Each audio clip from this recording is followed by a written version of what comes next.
grassroots experience.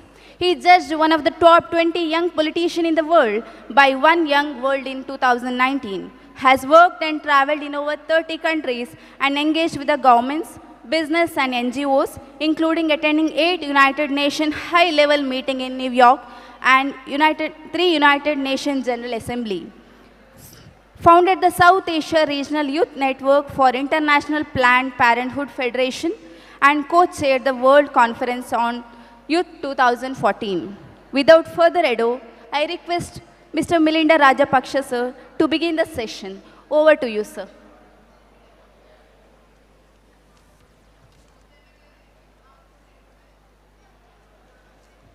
Shall I keep it?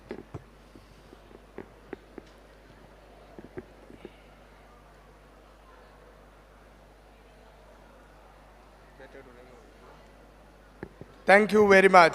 I'm very, very happy to be here with all you. I think more than 600 young people from all around India, and I'm going to talk something very interesting topic in South Asia. That's politics.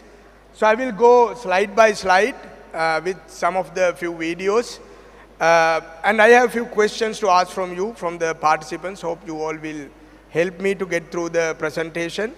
So the first question, my first slide is a question. Shall we go slide by slide from here? So, two favorite topics in South Asia. So we all are experts in these two topics. We all know these two topics. One is cricket. We all link because of this one game. No matter whether you are from Pakistan or India or Bangladesh or Sri Lanka, we all love cricket. We all play cricket. And we all have an opinion about cricket. We all can teach how to play cricket to any world-class cricket player. We all have opinion. And the other favorite topic we all have is politics. We all know what to do for our countries, what to do for our economics, how to make our countries great. No matter where we are, no matter which function we are in, we all will talk about politics. So the cricket and politics are the biggest, greatest topics in South Asian nations. No matter how old you are, no matter which race you represent, no matter which bus you travel, everyone will be talking about one of these topics in our region. Next slide.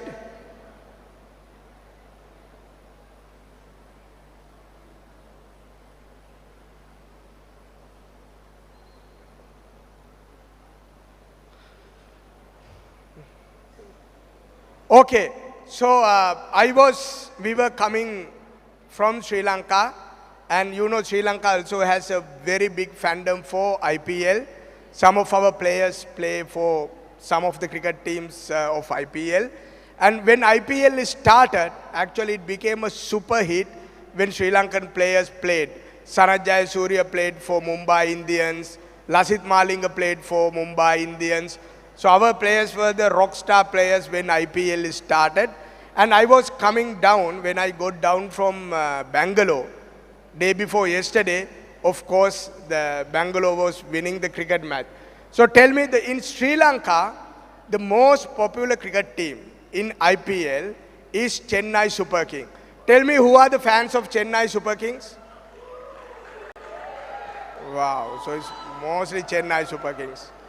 So who are the fans of Muttaiya Muralidharan? A lot of people know Muttaiya. So raise the hand if you are a fan of Lasith Malinga. My God. And raise your hand if you know Kumar Sangakkara. My God. Okay. So, so Chennai Super King is the most popular in Sri Lanka. The second most popular cricket team in Sri Lanka is Mumbai Indians. Are there any Mumbai Indian fans? Okay, Mumbai Indian fans are there. So, but you know, this cricket match was between Royal Challengers Bangalore and who is the other team? Oh my God. So I was getting down from Bangalore and of course the Bangalore was winning. And that was a historic moment after 18 years. When I got down from the airport, outside the airport, people were celebrating, so I also joined the celebration, so you know. So two things South Asians will stand up and whistle is for politics and cricket. But today, I'm going to talk about politics and why young people should be doing politics. So before getting move on, I need some volunteers help to move the mic. Do we have volunteers with the mics? Do we have volunteers with the mics? Madam, do we have the volunteers with the mics? If someone raise the hand for them to answer my questions. So I want to know, great. I want to know, when you hear the word politics, what do you know, what do you think about politics? I want to know, raise your hand. I want to know what is your perception about politics. Because in some part of our region, politics has been treated very badly. In some part, people have treated it with dignity. But in most of the parts, politicians are treated very badly. So what comes to your mind when I say politics? So, in my perception, when the Where are you from? At first, introduce yourself. Then So, we I'm know. Manoj, a second year civil engineer student from BGS Institute of Technology, Adichunchangiry University, Tumkur district, Karnataka. Karnataka. Yes. So what do you think about politics? What comes to your mind when I say politics? So, it's a competition of hypocrisy. Huh. Yes, sir. Democracy or hypocrisy? Hypocrisy. Okay. So someone else? Yes. Not from Karnataka, somewhere else I want to hear. ಎಲ್ರಿಗೂ ನಮಸ್ಕಾರ. Myself Akash from College of Agriculture GKVK Bangalore, Karnataka. You are from Karnataka again. हाँ sir. So Sir, what comes to your mind when I say politics? Politics is such a system where the leaders are elected by the people and working for the people for the benefit and welfare of the society, where we ourselves choosing the leaders, those who want to lead us. This is my perception regarding politics, sir. Okay, thank you. Thank you, sir. Any girls? Any girls? Any girls? You boys are also raising hands when I say girls. Girls want to talk about politics? I just want to, yes. Tell your honest opinion, not what is in the book. Hello, I'm Anaga Hatwar. I'm from Karnataka. So according to me, politics, it's something which, when it is in theory, we are all very excited about it. But when it is in practical, it's a no deal. Because nobody is honest when it comes to politics. And when it's politics, there is never truth. It's always like, there's a saying called as life is never black and white, it's gray. That's something which politics is. You can never be right, you can never be wrong in politics. You're always in the middle. Very good explanation. That is very good. That is the explanation most of the politicians also give.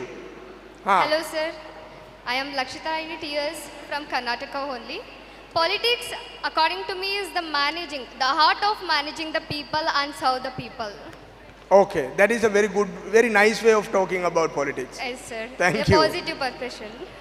From any other part of India, we have people from Kerala, we have people from other parts of the country. Not from Karnataka, from anywhere else. Hello. Hello. Where are you from? I am from West Bengal. From? West Bengal. I am Avijit Sarnkar. I am representative Take of your mic West close to Bengal. you.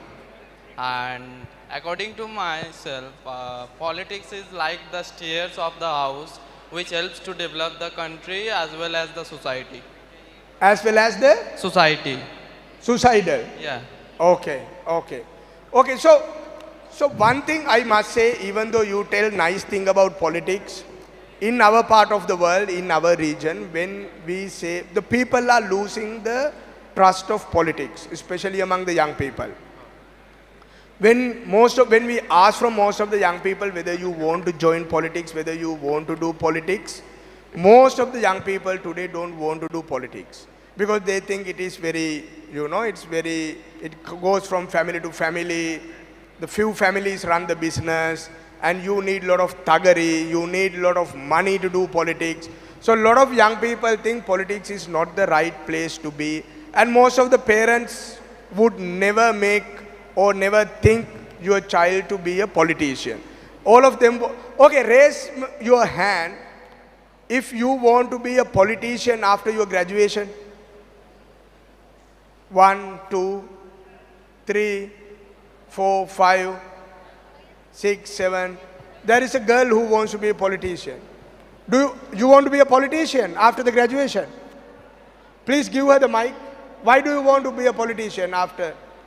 You can't be shy if you want to be a politician. All you have to do is talk if you want to be a politician.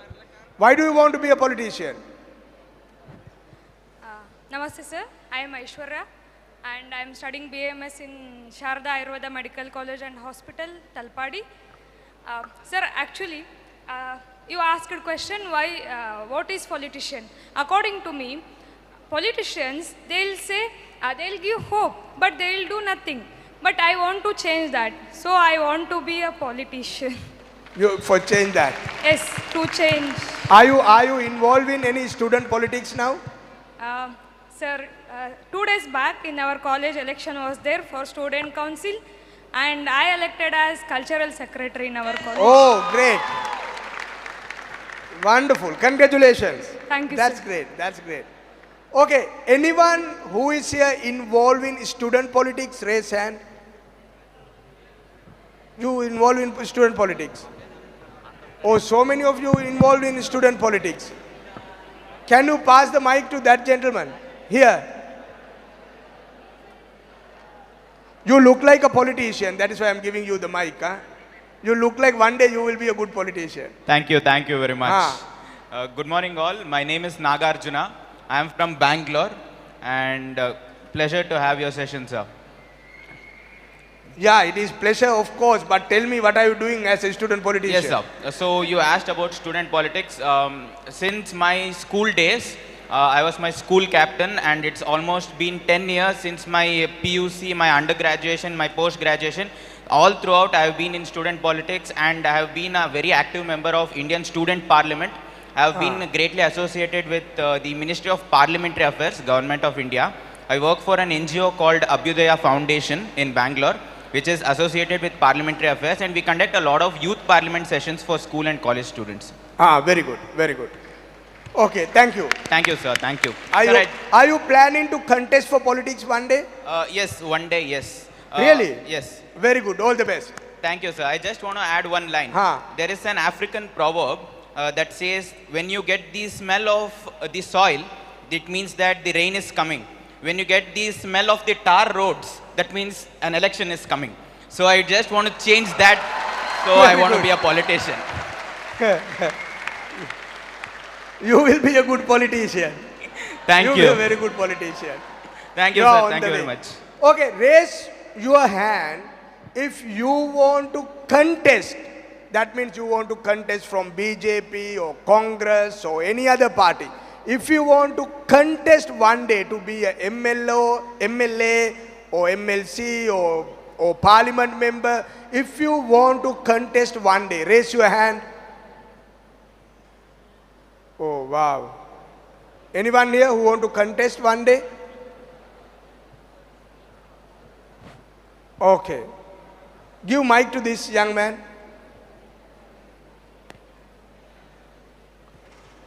Where are you? Tell me, why do you want to contest and from whom and from where? Sir, I am Vikas Patil from Karnataka, Hubballi. But ನನ್ನ ಪ್ರಕಾರ ಹೆಂಗೈತೆ ಅಂತಂದ್ರೆ sir ರಾಜಕೀಯ ರಾಜನಂಗಿದ್ರು ಜನಗಳನ್ನ ಕೀಳಾಗಿ ನೋಡೋದ ಯಜಮಾನ ಅಂತ ಐತೆ. ಬಟ್ ಯಾರು ಅದನ್ನು ಫಾಲೋ ಮಾಡೋದಿಲ್ಲ. ಬಟ್ ಸರ್ ನೀವು ಒಂದು ಅಬ್ಸರ್ವ್ ಮಾಡ್ಬೋದು, ಒಂದೊಂದು ಹನಿ ಕೂಡಿದ್ರೆ ಮಾತ್ರ ಹಳ್ಳ ಆಗೋದು. ಅದರಂಗೆ ಎಲ್ಲ ಯೂತ್ಗುಣ ಒಂದು ಸ್ಟ್ಯಾಂಡಪ್ ಆಗ್ಬೇಕು ಸರ್. ಎಲ್ಲರೂ ಹಂಗೆ ಇದ್ದಾರೆ ಅಂದರೆ political knowledge is not A worst. But ಎಲ್ಲರೂ ಕೂಡ ತಯಾರಾಗ್ಬೇಕು ಸರ್. ಡೆವಲಪ್ಮೆಂಟ್ ಇರ್ಬೋದು, ಇನ್ಫ್ರಾಸ್ಟ್ರಕ್ಚರ್ ಇರ್ಬೋದು, ಎಲ್ಲ ಕೂಡ ಯೂತ್ ಡಿಸಪಾಯಿಂಟ್ ಆಗಬಾರ್ದು ಸರ್. ಪೊಲಿಟಿಕ್ಸ್ ಅಂದರೆ ನಾವು ಯಾಕೆ ಚೇಂಜ್ ಮಾಡಬಾರ್ದು. ಬಟ್ ನಾವು ಏನು ಮಾಡ್ಬೇಕು sir, definitely sir youth will be the Viksit Bharat ಏನೈತಲ್ಲ ಸರ್, ಅದ್ರ ಅಡಿಯಲ್ಲಿ ಯಾಕೆ ಯೂತ್ ಹಿಂಗೆ ಮಾಡ್ಯಾರ ಅನ್ನೋದು ಎಲ್ಲರೂ ಕೂಡ ಅರ್ಥಕೊಂಡು ಯೂತ್ ಬರ್ಬೇಕು ಸರ್ ಪೊಲಿಟಿಕ್ಸಿಗೆ. Educated persons will be the leader of the Indian sir. You spoke in Kannada? Yes. Did you speak in Kannada? Yes, sir. You spoke in Kannada? Yes, sir. Okay. I was wondering. But no matter which language you spoke, you can be a good politician, the way you spoke. Thank you, sir. Take his mic.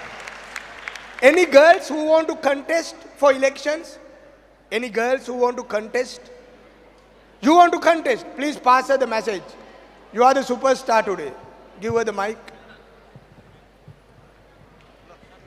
Please, you speak in English, no? Okay. Tell me why you want to contest and from where and for which election. Introduce yourself. Sir, I am You Manahari. also want to contest. I thought that. Okay, great. I am Manahari, GFGC Saunur, Haveri University. I am sir, ನಾನು ಕನ್ನಡದಲ್ಲಿ ಮಾತಾಡ್ತೀನಿ ಏಕೆಂದರೆ ನಾ ಕರ್ನಾಟಕದವಳು ನಾ ಕನ್ನಡತಿ sir ಜನಗಳಿಂದ ಜನಗಳಿಗಾಗಿ ಜನಗಳಿಗೋಸ್ಕರ ಮಾಡಿರುವುದೇ ನಮ್ಮ ಸರ್ಕಾರ sir youth ಮುಂದೆ ಬಂದರೆ ನಾವು ಮುಂದೆ ಬಂದರೆ ನಮ್ಮದೇ ಸರ್ಕಾರ ಜೈ Karnataka Jai Bharat. You already sound like you are in the parliament. Very good. She spoke in Kannada. Okay, great. You speak in English? Okay, finally. I'm Diksha Manjunath from Bangalore University. Okay. I'm already a member of the Student Grievance Redressal Committee and a member of Academic Council. Okay. My entire concept of getting into politics is, I believe we can sweat while we're at peace, but not bleed in the war field. So we have to find solution at the grassroots level and not let it lead to a worse situation. Great. So, will you contest for election one day? Yes, definitely. As a MLA or parliament member? As a member of the parliament. As a member of the parliament. Do you know which party you want to contest from? Not very sure of it, but someday I will be in a position where I can help everyone. Great. I will see you in the parliament one day. Sure, thank you. Excellent, excellent. Which language you speak? Kannada? Yes. Okay, great. You will be in the parliament for sure. Okay, so it's funny, but it's still, only very few girls want to contest for elections. And most of the boys want to contest for elections, but very few girls want to contest actually for elections. I will come back to you. Don't worry. I know you are eager to go to the parliament, but take a breath. We will come to you, okay? So, let's go to my next slide. So, who is the most popular cricketer here? Is it Virat Kohli or Dhoni? Dhoni, okay. Even in Sri Lanka, it is Dhoni. I just wanted to know whether it is Dhoni or Kohli. It's Dhoni, no? Okay, great. Okay, so why I am going to speak about politics. I was in the university like you, and then I was in the student politics. All 4 years I did politics mostly. I never studied properly. I only did politics mostly. And then I was a youth politician of our party. I was in the youth wing of... Anyone who is in the student or youth wing of BJP or Congress, raise hand if you are in the... Okay. If you are in the youth wing. Youth wing. BJP. Youth wing. Which party? Which party? What is that? That is BJP or Congress? BJP. Okay. So I was in the, like them, I was in the youth wing. And then I was in the local council. I contested and won to go to the Colombo Municipal Council. Then I was the spokesperson to one of the former presidents. Then I contested for the parliament election, but I lost. That is how politics, you win, you lose. And then now I am a political bureau member of our party. So that's my political journey. So that is why I am going to talk about little bit about politics, not that much, but why young people should be doing politics. Next slide. And this is the last election. where I was speaking in different rallies. So the biggest role of politician is speaking in rallies. You know that, you have seen. From morning to night, you speak in different rallies to thousands of people. So if you want to do politics, the biggest skill you need is to speak to people, because you have a political message, you have a opposition, you have a competition, you are fighting for power. The biggest tool you have is speaking and convincing thousands of people to come and vote for you. So that is the role you have to play. So this is from the previous election. Anyway, I love to talk on the stage, so I enjoyed doing this. And and I want to show you how typically Sri Lankan politics work. It's very similar to how your politics work, but just a small video so you will understand. Next slide. Okay, so I want to understand how you think about politics. Tell me, I will ask from few people, who is your favorite politician? Don't take it from here. You can talk about any politician and why you think he is the great politician. Few people raise hand. No, one by one. Few people raise hand and tell me why you think that person is the great politician. So people who didn't talk earlier. Okay, I will come to you. The one who is wearing a cap. There. No, you speak. That's okay. You don't have a cap. What do you call this cap? Is it called Nehru cap or something? No. What do you call this cap? Gandhi topi. Gandhi. Okay. Tell me, who is your favorite politician and why? Narendra Modi. Okay, great. Why? My name is Siddesh G. from Karnataka. Narendra Modi ಯಾಕೆಂದರೆ ನರೇಂದ್ರ ಮೋದಿ ಅವರು ನಮ್ಮ ದೇಶಕ್ಕೆ ಒಳ್ಳೆ ಪ್ರಧಾನಿಯಾಗಿದ್ದಾರೆ. ಯಾಕಂದರೆ ಎಲ್ಲರಿಗೂ ಕೂಡ ಒಂದು ಸಮಾಜದಲ್ಲಿ ಒಳ್ಳೆಯ ಕೆಲಸ ಕಾರ್ಯಗಳಾಗಿರ್ಬೋದು, ಯುವಕರಿಗೆ ಅಂದರೆ ಯೂತ್ಸ್ಗೆ ಒಳ್ಳೆ ರೀತಿಯಲ್ಲಿ ಒಂದು ಸಹಾಯವಾಗಿರ್ಬೋದು, ಮತ್ತು ಅವರು ಯಾವ ರೀತಿ ಮುಂದೆ ಬರಬೇಕು ಅನ್ನೋದನ್ನು ಅವರು ಎಲ್ರಿಗೂ ಪರಿಚಯನ ಮಾಡಿಕೊಡ್ತಾ ಇದ್ದಾರೆ. Okay, what is that language? Kannada. Okay, thank you. Okay, any other politician? Anyone like any other politician? Okay, give the mic.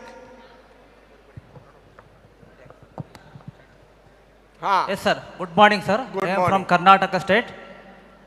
Our favorite politician is Rashtrapita Mahatma Gandhi. Okay. Because of today. Why? Yes, sir. Today, from independence of India 1947 to still now, different types of government, BJP, Congress, every government implemented schemes under the favorite dreams by Rashtrapita Mahatma Gandhi. Example, Swachh Bharat Mission. India 2047, Vikasit Bharat. These are the dream of Rashtrapita Mahatma Gandhi. That's why I like Rashtrapita Mahatma Gandhi's dream will be exclusively to Vishwaguru Bharat on upcoming days, upcoming years. Thank you, sir. Okay, thank you. Hello, sir. This is Maharshi from West Bengal. So, from where? From West Bengal. So West Bengal? Yes, sir. For my favorite politician, it is Dr. B.R. Ambedkar, Dr. Bhim Rao Ambedkar, who is the founder, writer of the Constitution of India. How he think for the people, to the going to the root level of the India, for every villages, the persons who lives in India, who make the India beautiful, they make the India fruitful. So think for every people who are living in a country. That's why, for me, the B.R. Ambedkar is one of my favorite. Great. Fantastic. Any other different answers? Now you can't tell Mahatma Gandhi, you can't tell Modi, you can't tell any of the given answers. It has to be a different answer. Okay. You were waiting for the mic, I know. Tell. Namaste, sir. Namaste. My favorite politician, Narendra Modi. ಯಾಕಂದರೆ ಅವರು ವಿಶ್ವಗುರು ಭಾರತವನ್ನು ಮಾಡುವ ಕನಸನ್ನು ಹೊಂದಿದ್ದಾರೆ.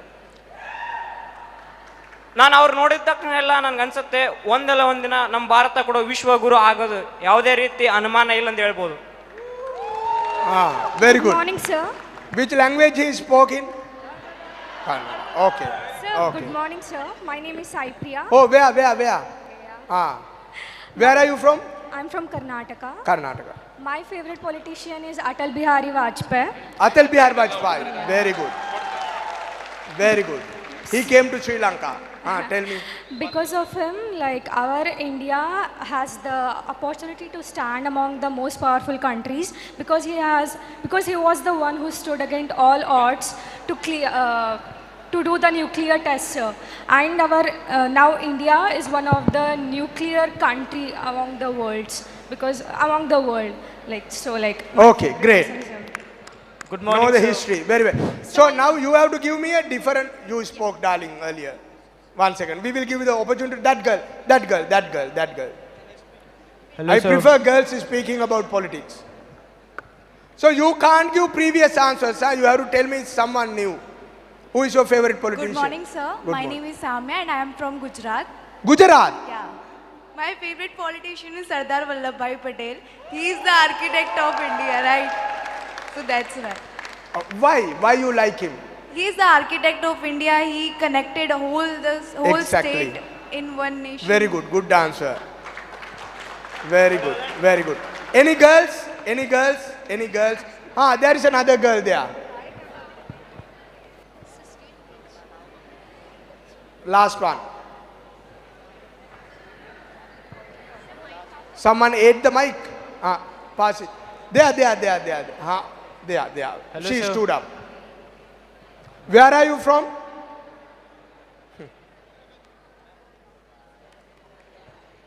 Hi sir, I'm Ovya from Kodagu University, Karnataka. My favorite politician is Nelson Mandela. I like how the way he suffered by being in the jail and also how he fought for the black rights. He inspires me a lot. The way he brought a lot of changes, it inspires me and that's why I like him. Great. Thank you. Good morning, sir. You know Nelson Mandela followed Mahatma Gandhi. He was, you know that he read about Mahatma Gandhi. So Mahatma Gandhi was great inspiration to a lot of other freedom fighters all around the world. Mahatma Gandhi was the epitome of many other freedom fighters in the world. Okay, done. So we will go to the next. You want to speak? Good morning, sir. Someone else said good morning. Okay. Sorry. Myself, Akash. I will give you another opportunity. Yeah? Sir. Sir, I also be very patriotic for my country, but I love the principles that Barack Obama he had done for the country. Because in our country, to get into the politics, either we should have money or we should have political background. But coming from very rural poverty and humble background, after getting to twice of the president of USA, now also he is working as a working professional for his country, doing 8 hours a duty. In our country, if anyone wins the Gram Panchayati election also, he makes money for up to or further 3-4 generations. But becoming the twice the US president, he are working still for the country, for the benefit of the country. So humble personality, sir. My favorite. Okay, great. I think enough. I think the greatest example, one of the greatest example in this region is for that, like Barack Obama is, I think your Prime Minister Modi, who came to politics from very rural, very poor background, who doesn't own anything, his parents are not from political backgrounds, and that shows how the democracy works in India. It's the beauty of democracy. Okay, next slide, we will go to actual part of our... Sir, this is last question. Sir, We will come. I will give you 2 opportunities. Sit. I will give you 2 opportunities. And I will support your political campaign one day. Wait. Okay, I am going to show you how political campaigns work in Sri Lanka. This is little bit shameful because this is how our campaigns in Sri Lanka work. This is a video my campaign team made the last day of politics. This is just to show you how a day of a politician during the political campaigns in Sri Lanka. So my 2 Sri Lankan colleagues know this very well. They are also part of politics in Sri Lanka, just for you to see. So you know how politics are very similar in India and in Sri Lanka. You can understand it now. Just play the video. This is the last day of our election campaign in Sri Lanka few months ago. No music?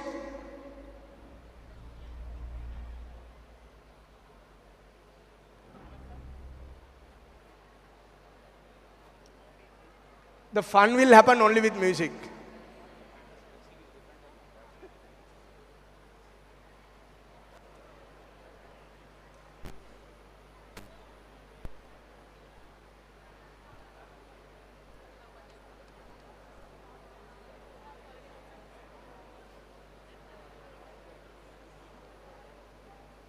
This looks like a vehicle advertisement now. It looks like a defend advertisement, no?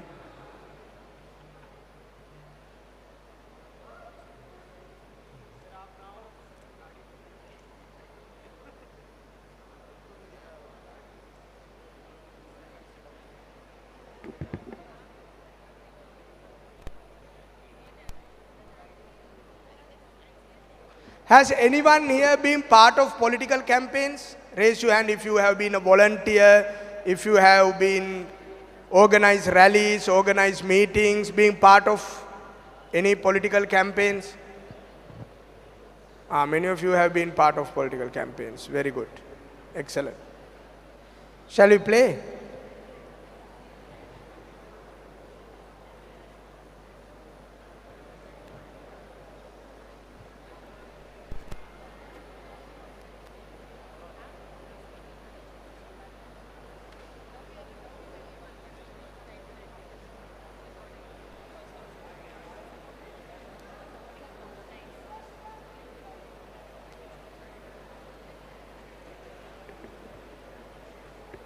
No music. Until you fix, shall we go to the next slide?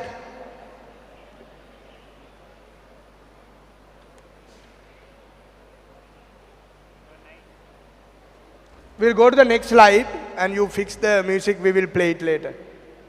Go to the next slide.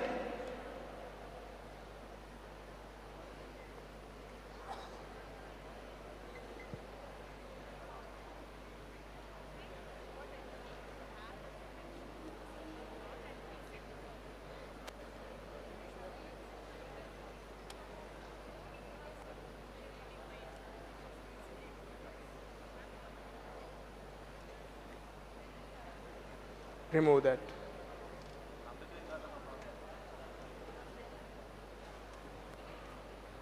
Exit that. No, exit. Go to the next slide.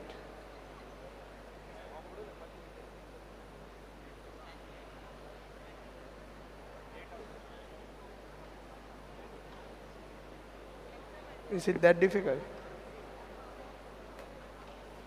Go to the next slide.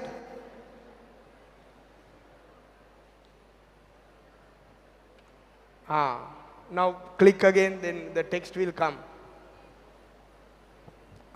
Once more. Right. One more. Right. Keep it like that. Then now you can fix the music. Okay, so I'm going to talk about why politics matters, why we talk about politics. Because we all in a world where politicians make decisions on behalf of us. It's not us who are making decisions, what we eat, how much price we pay, what kind of colleges we can go to, what kind of hospitals we can go to, what kind of public transport we use. All those decisions are made by politicians on behalf of us. And our affordability, our luxury, the way of we living, all that will depend on the decisions made by politicians. Even our weddings, all of you will get married one day on your choice. How are we going to spend money on our wedding will be decided by the politicians in different forums. So we are living in a world of politics where they make decisions and that will affect us end of the day. So if we don't get involved in the politics and the policy making, someone else will be making decisions for us. That is why it's very, very important we have a say in politics. Now, if we come to South Asia, more than 60% of young people below 30 live in our region. So this is such a young region we are living in today. From Sri Lanka to India to Bangladesh to Nepal, even to Afghanistan, we are living in a majority youth country.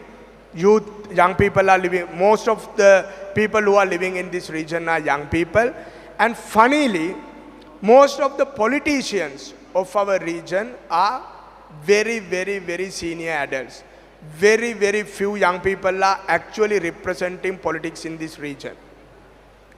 And secondly, young people actually know about current issues, climate change, digitalization.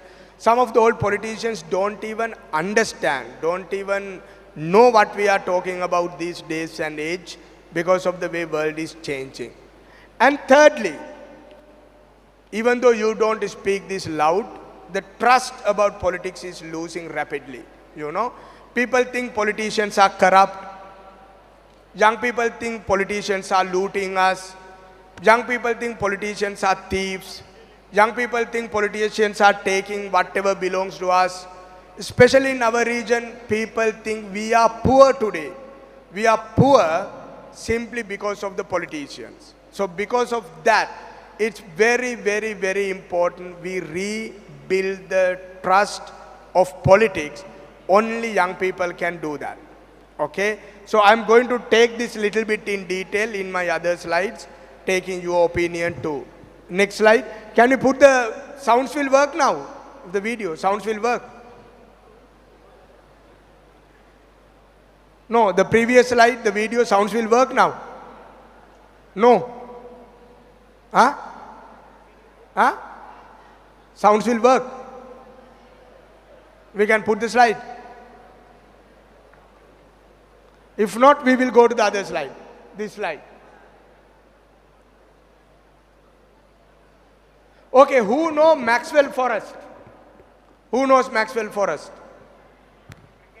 No one knows Maxwell Forest.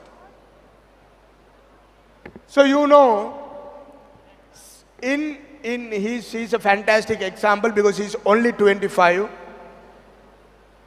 He got into the parliament when he was 25 in America. That is simply because he spoke the topics relevant to young people. He became very popular because of all these youth topics.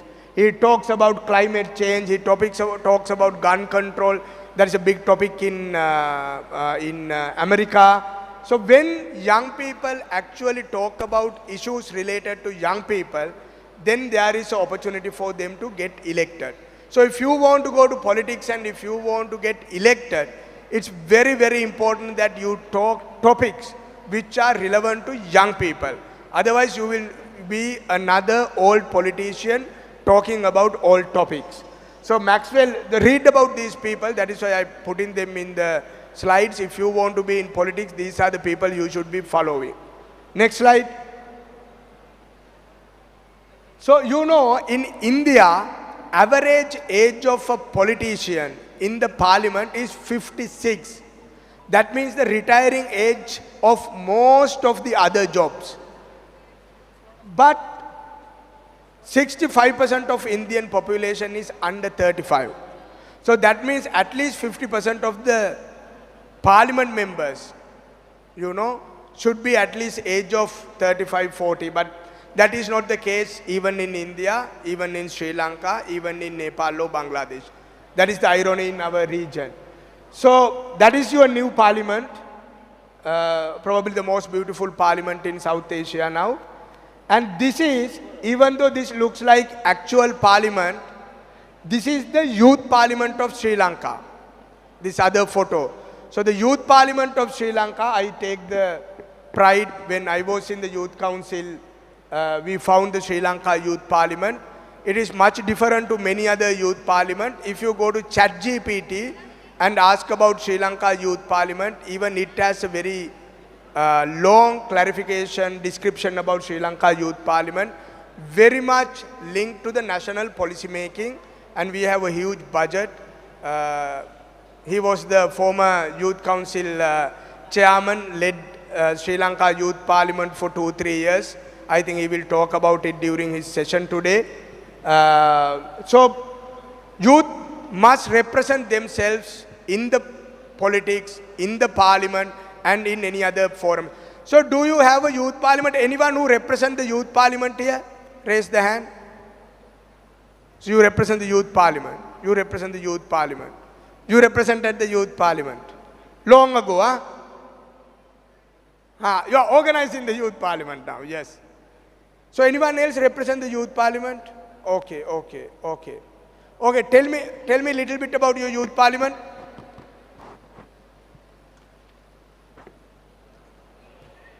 No, someone who didn't speak, the last one. You can tell in English. Good morning, sir. I am Harish Patel from Sri Mata Vaishnavi University, Jammu and Kashmir. Recently, our NSS unit of Sri Mata Vaishnavi University held a youth parliament in our university. We divided the two... Who organized it? Our NSS unit, sir. We divided students who were participating into two teams. One was the ruling party and the other was the opposition party. They were told to prepare two bills and they were told to present. We even had some independent candidates so that the voting could be fair. One of the topic was the delimitation of election constituencies, which is being trending nowadays. Okay, great. Any other youth parliament models? Different to this, has to be different to this. And speak in English so everyone can understand. And someone who didn't speak earlier.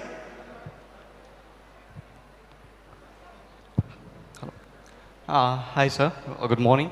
I'm Prajwal. I participated in a youth parliament which is organized by My Bharat and Ministry of Sports, Youth and Sports Affairs. It's a national project? Yeah. Okay. Yeah.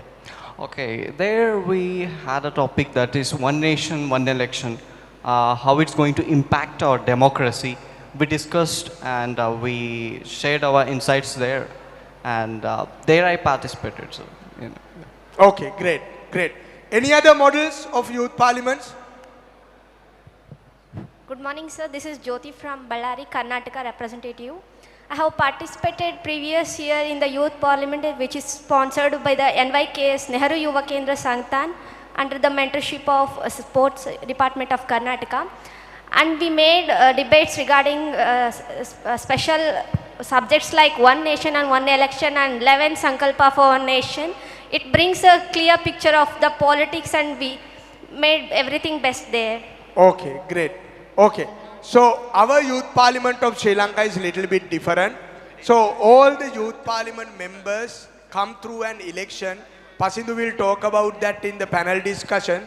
So it's like a general election of the country. We have a separate general election in the country for young people. They can vote and elect young people to the youth parliament. So it works like the other parliament, but you know Sri Lanka is a small country. It's like one of the states of your country, so we can manage it. But it operates like an actual parliament. Pasindu will talk about it in the his panel discussion in the afternoon. It's very expensive to maintain. It's heavy structure, but we have been doing it for a decade now. Okay, next slide. So who knows Gabriel Boric? Who knows him? Okay, if you are interested in the world, you must know. He is the youngest state leader at the moment in the world. He is just 36 years old and he became the president of Chile. He's amazing. He's socialist, but he's the youngest state leader in the world. He visited India. I thought I put that photo thinking that you all will at least remember it. And he won because of the youth vote. He became a president because they believe at least 40% of the entire youth population voted for him. He's the youngest political leader at the moment in the world, Chile. So it's possible. It's possible for someone in 30s to become a leader of the country. It's possible. But the young people of the country should support him. He should resonate with the youth vision of the country. So then you will be able to even take the lead of a country. Okay.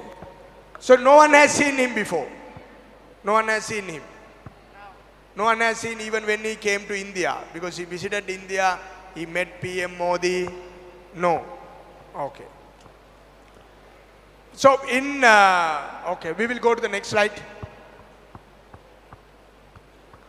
Okay, this is a very important example I wanted to give you for your knowledge, because young people are very active all around the world. Even in Sri Lanka, if you know about Sri Lanka, our government, the government I was part of, changed because of a big protest. Thousands of people came to the road, thousands of people protested against the government, and our president had to leave the government. So that is how democracy works. That is okay. People can protest, people can come to the road, people can make people win, and people have to lose the elections. That's how politics work. But this is amazing campaign in Kenya. This was a very popular thing happened recently, last year actually. When they brought the Finance Bill 2024, there was a major protest happening all around Kenya, especially in Nairobi, where government didn't change, but government took the bill out from the process. This shows the power young people have. No one actually killed anyone. No one destroyed any properties. It was number of protests. There were different, some violent. Anyone from Kenya here? Anyone from Kenya? No, no one from Kenya. So this is a major news. Anyone saw this news? Protest in Kenya last year? Anyone followed that? Yeah, everyone from Africa have seen it, no one else. So this was very important how young people, this was not supported by any political party. It was naturally came out from young people, and then they worked around it and the government changed the policy. Next slide. Okay, so in India, what is the age of voting? 18. So all of you have voted at least once. Tell me people who have voted. Okay, everyone has voted at least once. Great. So raise the hand if you haven't voted. Okay. Why? Because your age is, you are not registered for voting. That is why. Raise the hand if you have registered for voting but didn't vote. You didn't vote. That day you slept. On the election day you slept. Or you watch movies. Why didn't you vote? Huh? Someone explain. I'm asking why didn't he vote on the election day?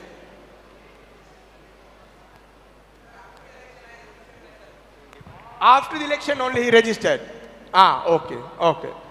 So Malaysia, age of voting was 21. 21.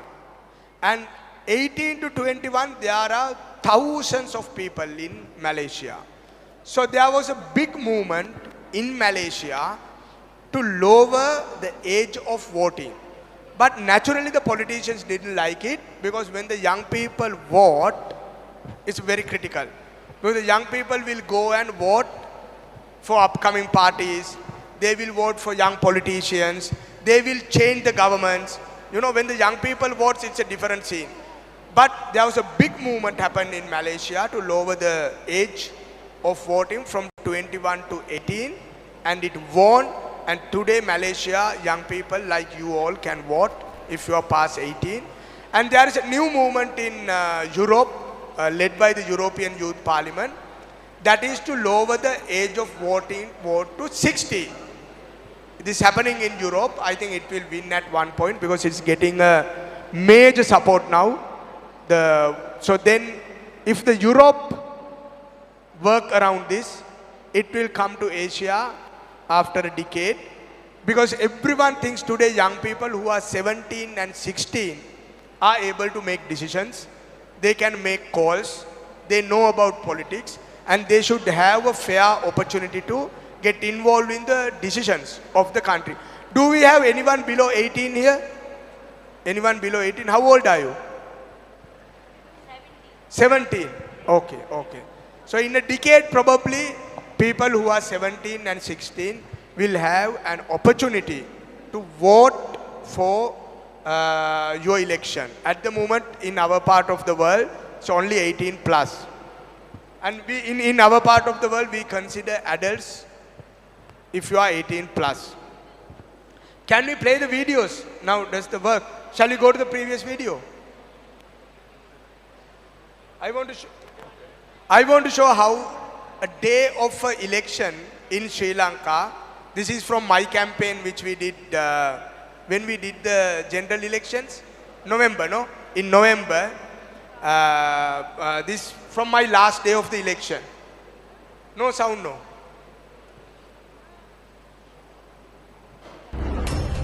Shall we go to the beginning and...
It's little bit shameful to show, but that is how politics work in our part of the region everywhere. Is it the same, the election rallies in your part of, in your areas too? Same, no? Same. So, I think all we have to, the elections will happen like this, but I think the most important thing we have to change in our politics is, what is the public policy discussion we all are going to take forward as young people within our parties or outside our parties? What is the public policy discussion we all are going to talk about? So, whatever the topic we are taking, whatever the topic we are discussing, politicians are making the final decision. That is what I told. So, raise the hand if your most interested policy topic is education. If you are interested in education as a topic, raise your hand. Health. Health.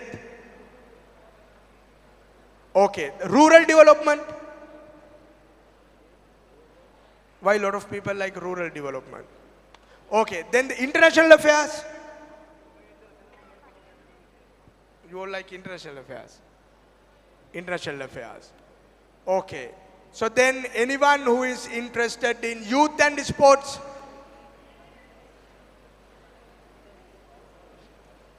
Okay, okay. So whatever the topic we like, the national policy or the state policy will be developed by the politicians and the political parties. That is why I always keep telling it is very, very important we engage in these conversations, we engage in these discussions. Raise your hand if you have involved in any kind of policy making. That means with a member of parliament, if you have engaged with a member of parliament, raise your hand. If you have engaged with the MLA, you have engaged. Okay, do you have a national youth policy in India? You have a national youth policy. Anyone who knows about the national youth policy? In Russia, in Russia.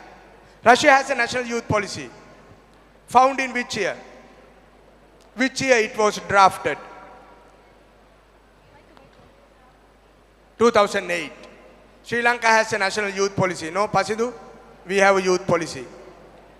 So, does anyone know about the youth policy in India? You know about. Okay, tell me. Sir, National Youth Policy 2022. They implemented. 2022. Yes, 2022. I also participated in District Youth Policy under the Nehru Yuva Kendra Sangathan. The different types of suggestions given to the Government of India, the Ministry of Youth Affairs and Sport. And also, Samvada, the NGO in Karnataka, Bengaluru, sir, they given the most important topics to state government as well as national government. They implemented two, sir, on upcoming years. Number one, the village level, block level, youth development committee have to implement, sir. The second level, in university level, on college level, they have to arrange morning breakfast as well as afternoon lunch.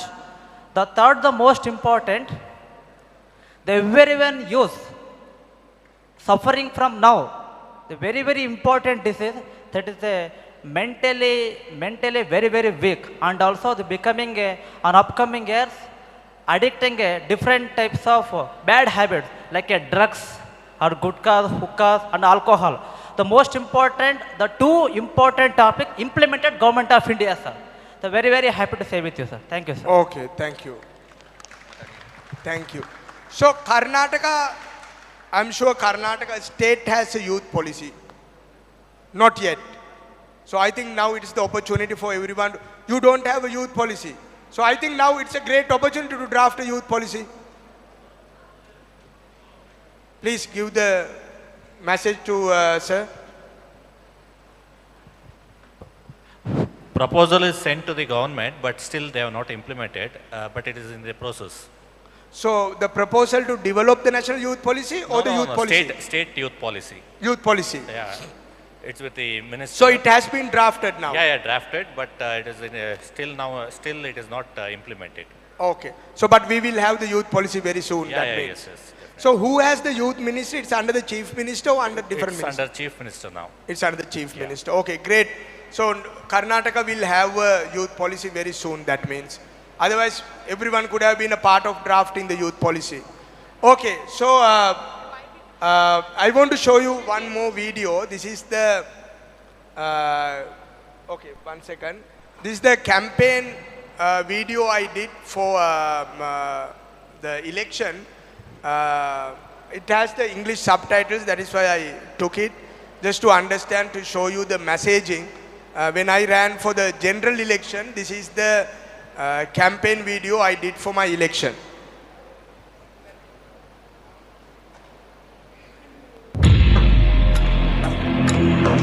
ඔබ දන්නවා අපි අවස්ථා ගණනාවකදීම දේශපාලනිකව අපයෝජනය වෙලා ඉන්නේ කියලා.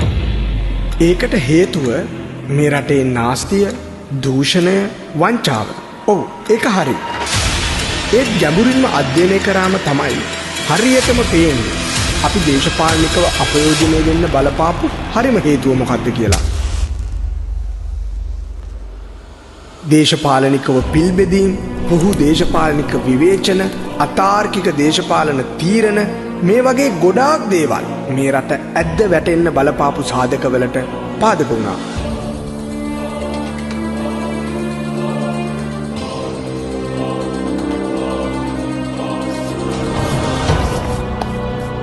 හරි දේට පක්ෂ වන, වැරදි දේට විපක්ෂ වන, අන්තවාදී විවේචනාත්මක දේශපාලනයෙන් එහාට ගිය මතවාදීව බුද්ධිමත් පාර්ලිමේන්තුවක් වෙනුවෙන් අපි මැද මාවතේ දේශපාලනයක් ගොඩනගමු. යලිත් දේශපාලනිකව අපයෝජනය නොවන්න, මනාපයෙන් ඔබට ප්‍රයෝජනයක් ඇති වෙන්න දේශපාලන ආයෝජනයක් ඉදිරියේ මෙවර හිටගමු.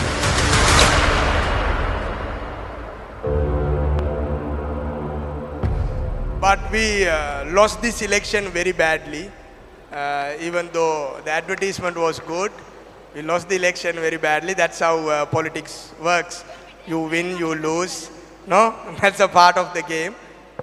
But I wanted to show this to you. One thing I strongly believe in this whole thing, if you really want to change the way our country is moving forward, the way our country is heading, we are in a golden era, you know.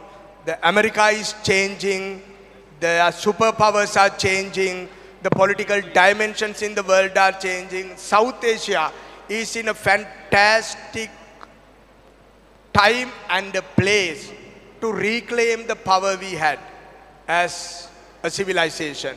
And India is leading it more than ever now. I think India is giving it back to the world more than ever now. So we are in a great opportunity. We have a great opportunity to lead the world again and to have a mark in the world. I think 20 years ago, no one cared when we are in the room. No one cared. You know, even India, you are a Sri Lankan. The only great thing we had was cricket. You know, 20 years ago. That is also only among the Commonwealth countries. No one cared whether we survive in the world. But today, thanks to India and the way South Asia is working, today we have some sort of say in the world. People welcome us. People know we are becoming a superpower. People know we have great economies now. People know our voice matters. So in this great opportunity to exploit it, if you all work together as young people, there is a great opportunity for you to also be in these seats, for you to become an MLA, for you to become a policy maker, for you to become a part of governments, for you to become a part of policy decision making, for you to be a part of your parliament. Or I am sure even President Modi and others were sitting like this 40 years ago in different forums, listening to others, but they decided to run for seats. They decided to be involved in politics.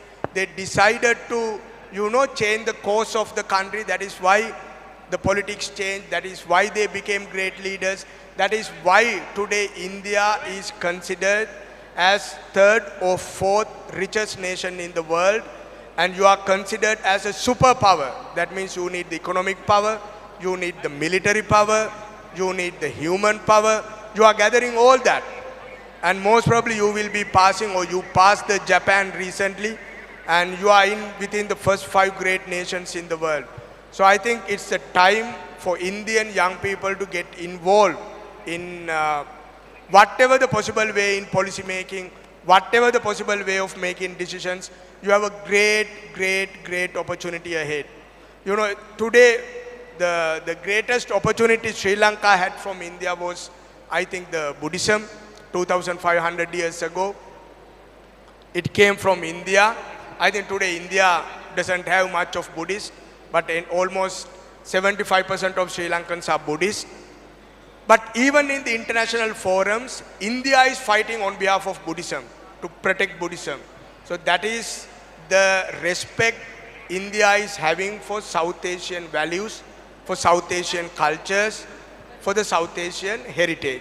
So because of that, I want to tell you all, I want to request from you all that India is rising, and if young people take the charge, if the young people come to the front, that will be fast forward. This journey will be fast forward, and the young people will treat the neighbors with much more respect and dignity. The rise of South Asia depend on the rise of India. If the India rise, then the Sri Lanka will rise, Nepal will rise, Bangladesh will rise, even the Pakistan will rise, even the Bhutan will rise. So for all of us to survive, the India's dignity, the India's fight really matters.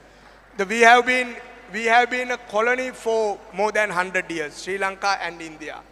And Sri Lanka still can't fight with British. We can't tell the things we want to tell to British. You know, we are still begging from British. But the only country in South Asia giving it back tight, telling things straight to British, is the India. So India is actually representing not only India, but India is representing South Asia, representing Sri Lanka, representing Nepal, representing Bangladesh, representing Bhutan. Most importantly, I think India is actually representing the dignity of Pakistanis too, even though you fight.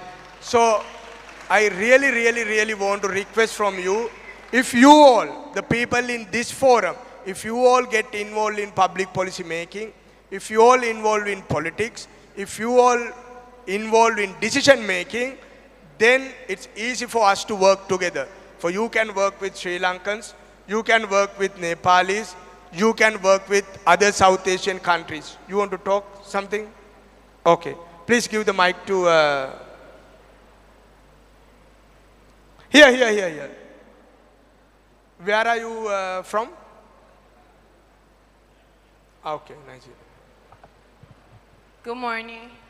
I'm Renetta Scott, and I attend River University. I study BBA LLB. My question to you this morning is, as you said earlier, the politicians make all the decisions from the educational system to the transportation to basically the food we eat. And you also said people have lost a lot of trust in politicians these days, and that youths are able to help to rebuild that trust. My question here is, how can the youth rebuild such a trust if their voices are only heard or their voices only matter when it's usually doing campaign or election? How can the youth rebuild the trust then? Okay, thank you. Good question. Good question. Actually, this question will come to me during our panel discussion. No, Dilip, this question will be asked in the next panel discussion where we talks about youth and politics. I will give a detailed answer in that panel discussion. But the most important thing, you know, because we are young, not me anymore, most of you are young, and your opinion doesn't matter with the adults. You know, they all, in South Asia especially, we all are not taken seriously. We are treated like kids. We are treated like immature. We are treated like, you know, just everyone's son and daughter. So our opinion, our thinking doesn't matter in most of the forums. That is why you have these kind of places now. That is why the NSS has organized an International Youth Forum. That is why these kind of forums are organized today where the adults sit here and listen to you. That is why they showed there are hundreds of big youth parliaments, hundreds of other youth conclaves are organized where seniors, adults, decision makers listen to young people. And you do votes and take the opinion from young people. It is changing. It's changing rapidly. Young people are really influencing the politics in our region. Today, no politician, no matter it is BJP, it's Congress, it's our party in Sri Lanka, no political party can win elections now without young people's support, without getting young people involved. So that is why we have to keep showing that young people's opinions matters if the politicians want to win elections. But I'll come to that, my time is over. But I know your question, I have to answer that in Dilip's session when he moderates in the afternoon.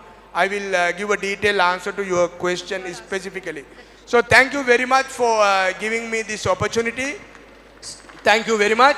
Sir, one more last question, please. Yeah, and I realized today it's very easy to give political speeches in political rallies, but it's difficult to give these kind of speeches because you all are listening very carefully and everyone is smart and intelligent.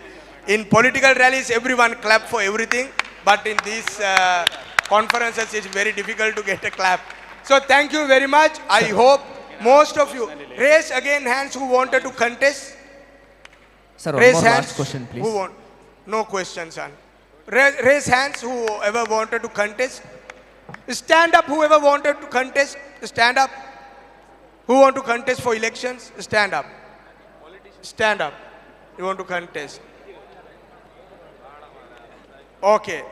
Give them a big round of applause. They will be the future leaders of this country. I hope, I really wish you will end up in state councils, parliaments, and one of you will become the Prime Minister of this country one day. All the best. Thank you very much. Clap. That's the most important thing. Okay. Enough.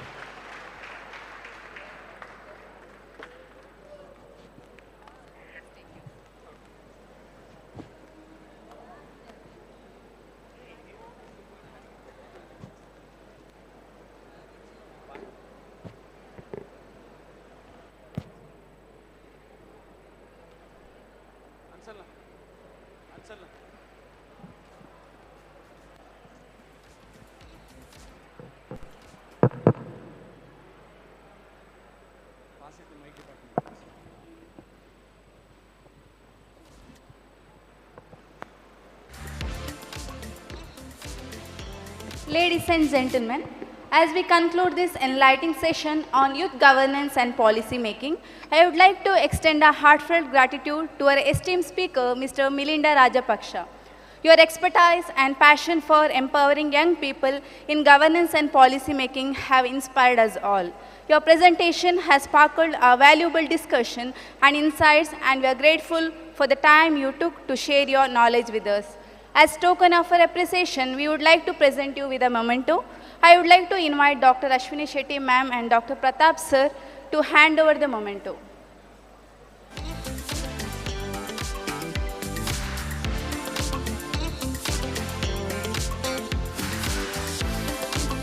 I would like to invite Dr. Vijay Kumar sir to hand over the memento.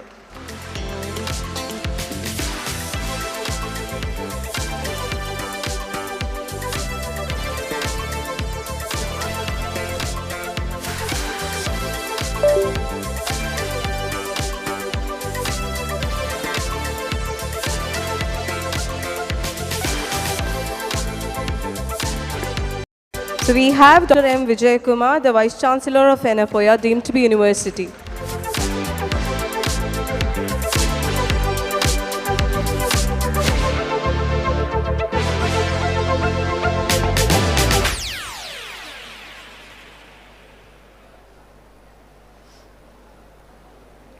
Thank you once again for your contribution to the success of this conference. Thank you, sir.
చెట్టు వచ్చే chicken వచ్చే చెట్టు వచ్చే వచ్చే chicken వచ్చే చెట్టు వచ్చే వచ్చే చెట్టు వచ్చే వచ్చే చికెన్ వచ్చే చెట్టు వచ్చే చెట్టు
Hello?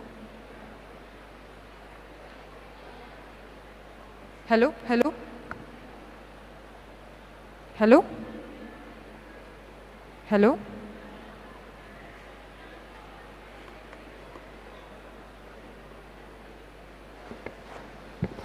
A very good morning, ladies and gentlemen.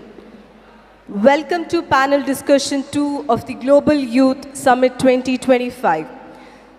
Today's discussion is centered around an incredible, relevant and transformative theme, empowering youth for nation building, innovation, identity and impact. I request Ms. Priyanka to escort our chairperson, Dr. M. Vijay Kumar, the Vice Chancellor of Yenepoya deemed to be University, all our panelists, all our moderators onto the stage. We have moderator Mr. Dilip S. Raju, Mr. Neeraj J. Prabhu, and as a panelist we have Mr. William Gordon Ekwe, Mr. Pasindu Gunaratne, Dr. Devin Dangole, Mr. Milinda Raj Prakash, Mr. Suchit Shinde, Kunal Sharma, and Dr. Chinnu Quatra.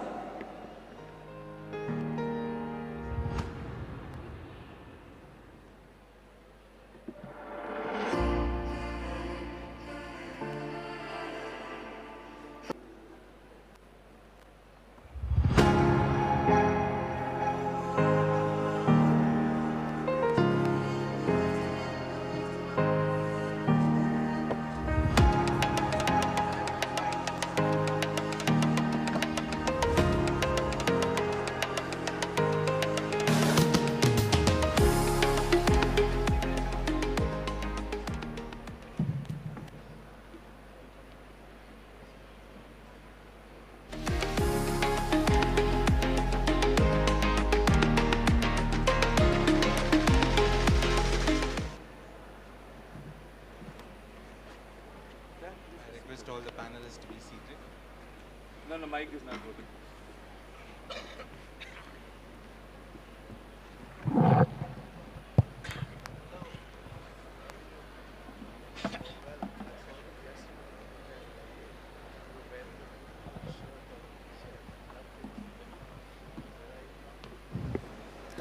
In an era defined by rapid change, youthful energy, and global independence, the role of young people in building resilient, inclusive, and progressive nations has never been more critical.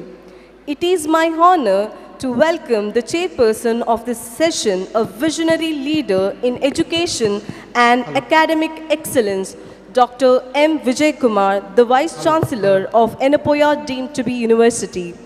Dr. M. Vijay Kumar is the Vice Chancellor of Yenepoya deemed to be University and a highly respected professor of surgical oncology with over 4 decades of distinguished service in medical education, leadership and cancer care, including his tenure as a director and professor at Kidwai Memorial Institute of Oncology. He has made remarkable contributions to academic and public health sectors.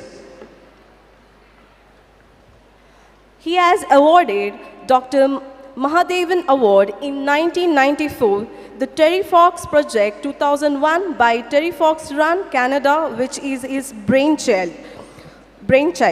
Society of Surgical Oncology in USA Travel Award for Phoenix AZ USA in March 2009, honorary member of Brazil Society of Surgical Oncology in October 2015. He was the honorary secretary of Surgical Society of Bangalore and Karnataka State Chapter of Association of Surgeons of India. He was also the honorary secretary of Indian Association of Surgical Oncology. He is a former president of Indian Association of Surgical Oncology 2015 and presently he is the vice president of Ostomates India. A strong advocate for youth empowerment, nation building and NSS activities, he is the backbone of student-led initiatives at Yenepoya.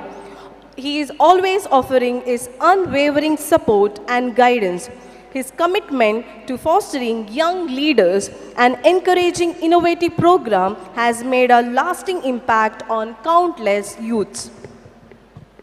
Thank you for gracing this panel discussion with your presence, sir. Thank you.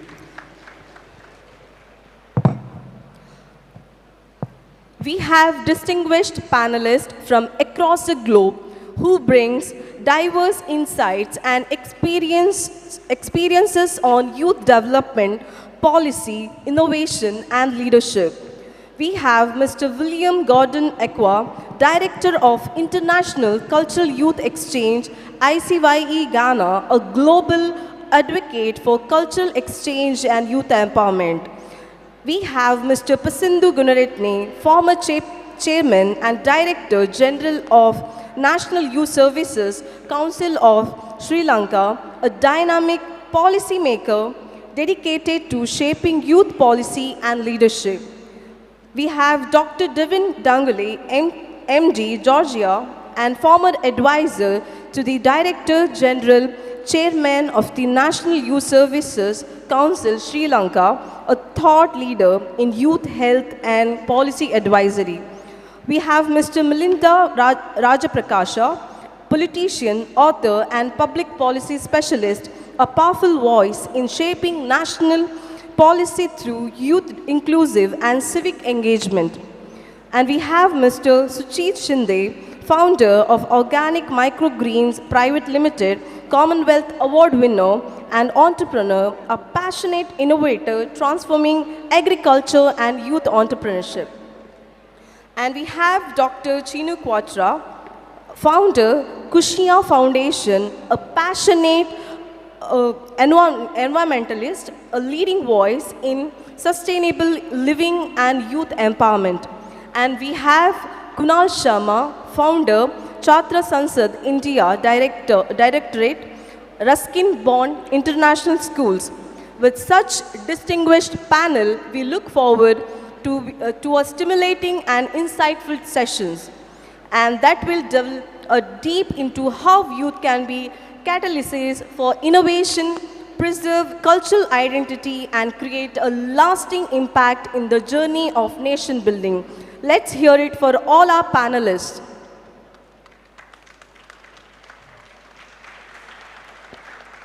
Guiding today's discussion, we have two dynamic moderators with the vast experience in leadership and impact. Mr. Dilip S. Raju, General Manager at Mauritius Infrastructure LLP, Mr. Neeraj J. Prabhu, Head of Operations at Tattvam Institute of Leadership. We are delighted to have both of you lead this panel.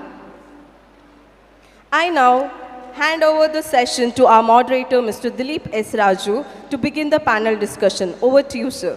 Thank you for the introduction, ma'am. Ellarigu namaskara.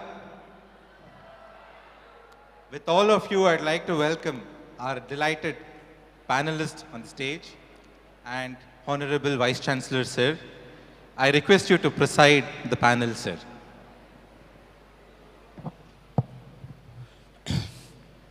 Good morning. Namaskara, namaste.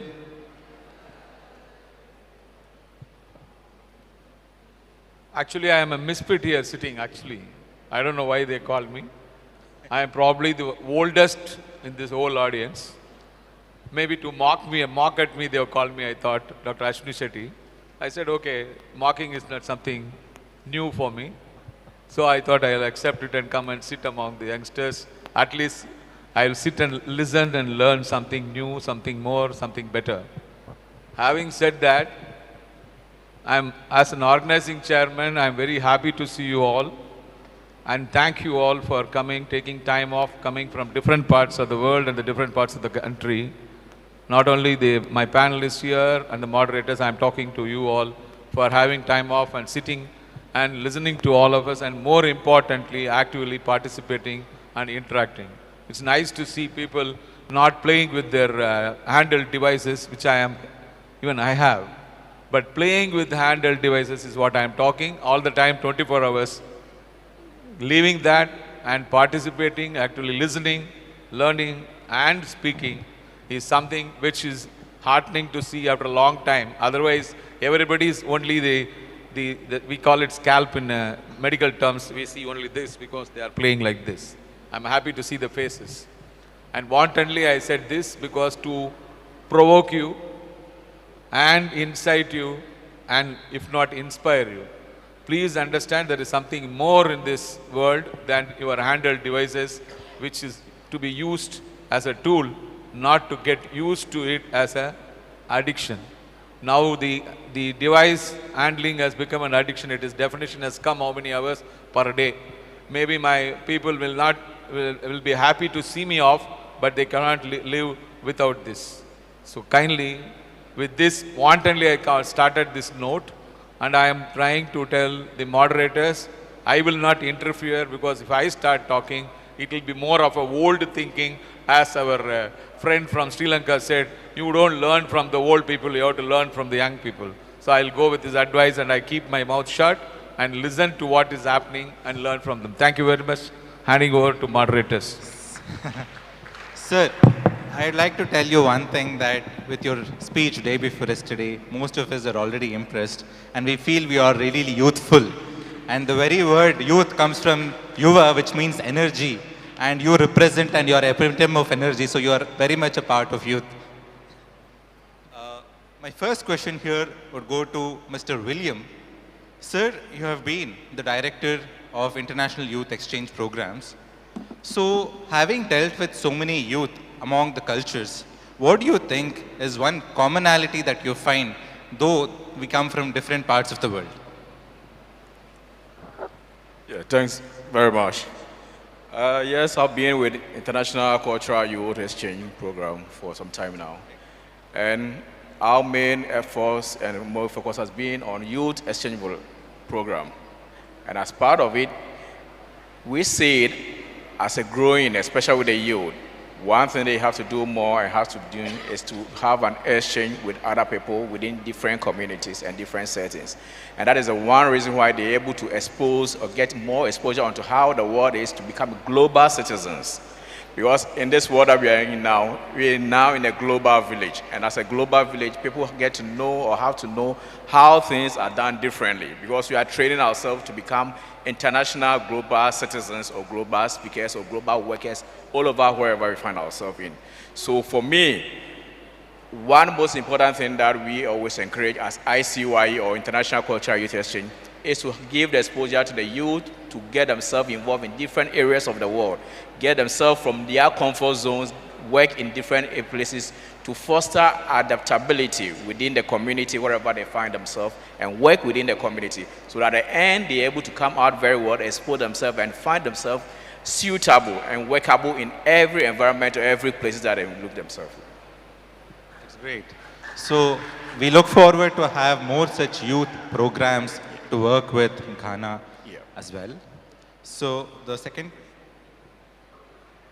So my next question is to Pasindu. Pasindu, so you've led one of the largest youth institutions in Sri Lanka and shaped policies that directly have impacted millions of young people. So in your experience, I mean, what does youth empowerment truly mean in the real terms? I mean, is it just leadership, skills, or is it a foundational change that is required to be brought in? So your thoughts on this? Thank you, Niraj, for the question.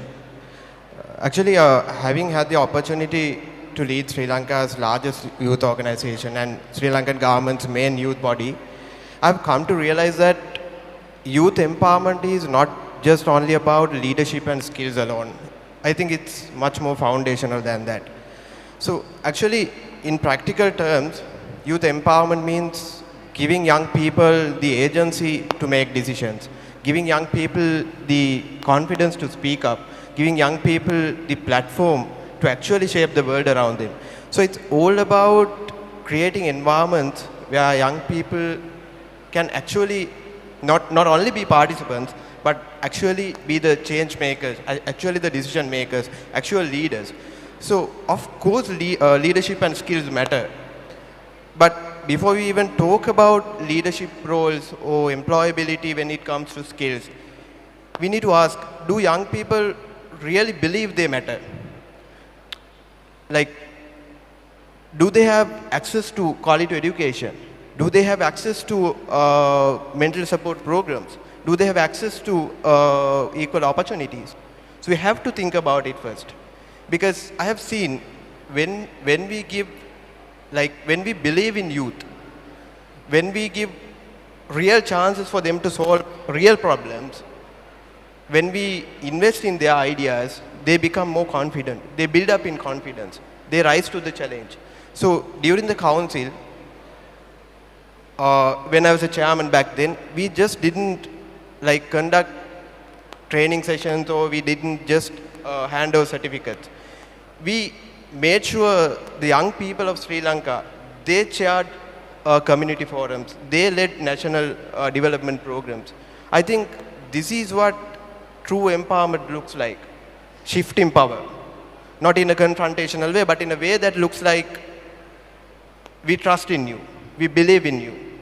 So let's build this together. So to your question, the answer is yes, leadership and skills. Empowerment includes leadership and skills, but more deeply, it's about ownership. It's about opportunity. It's about dignity. It's all about creating a foundation that every young citizen can fully realize their potential. Yeah, that's it, I think. Thank you so much, Pasindu. It's been, it looks like the answer actually came straight from heart, from his experience that he's had in Sri Lanka. So thank you for the wonderful answer.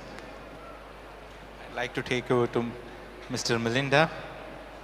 Sir, in young leadership roles, when youth take up roles, there is always a challenge that people have to face.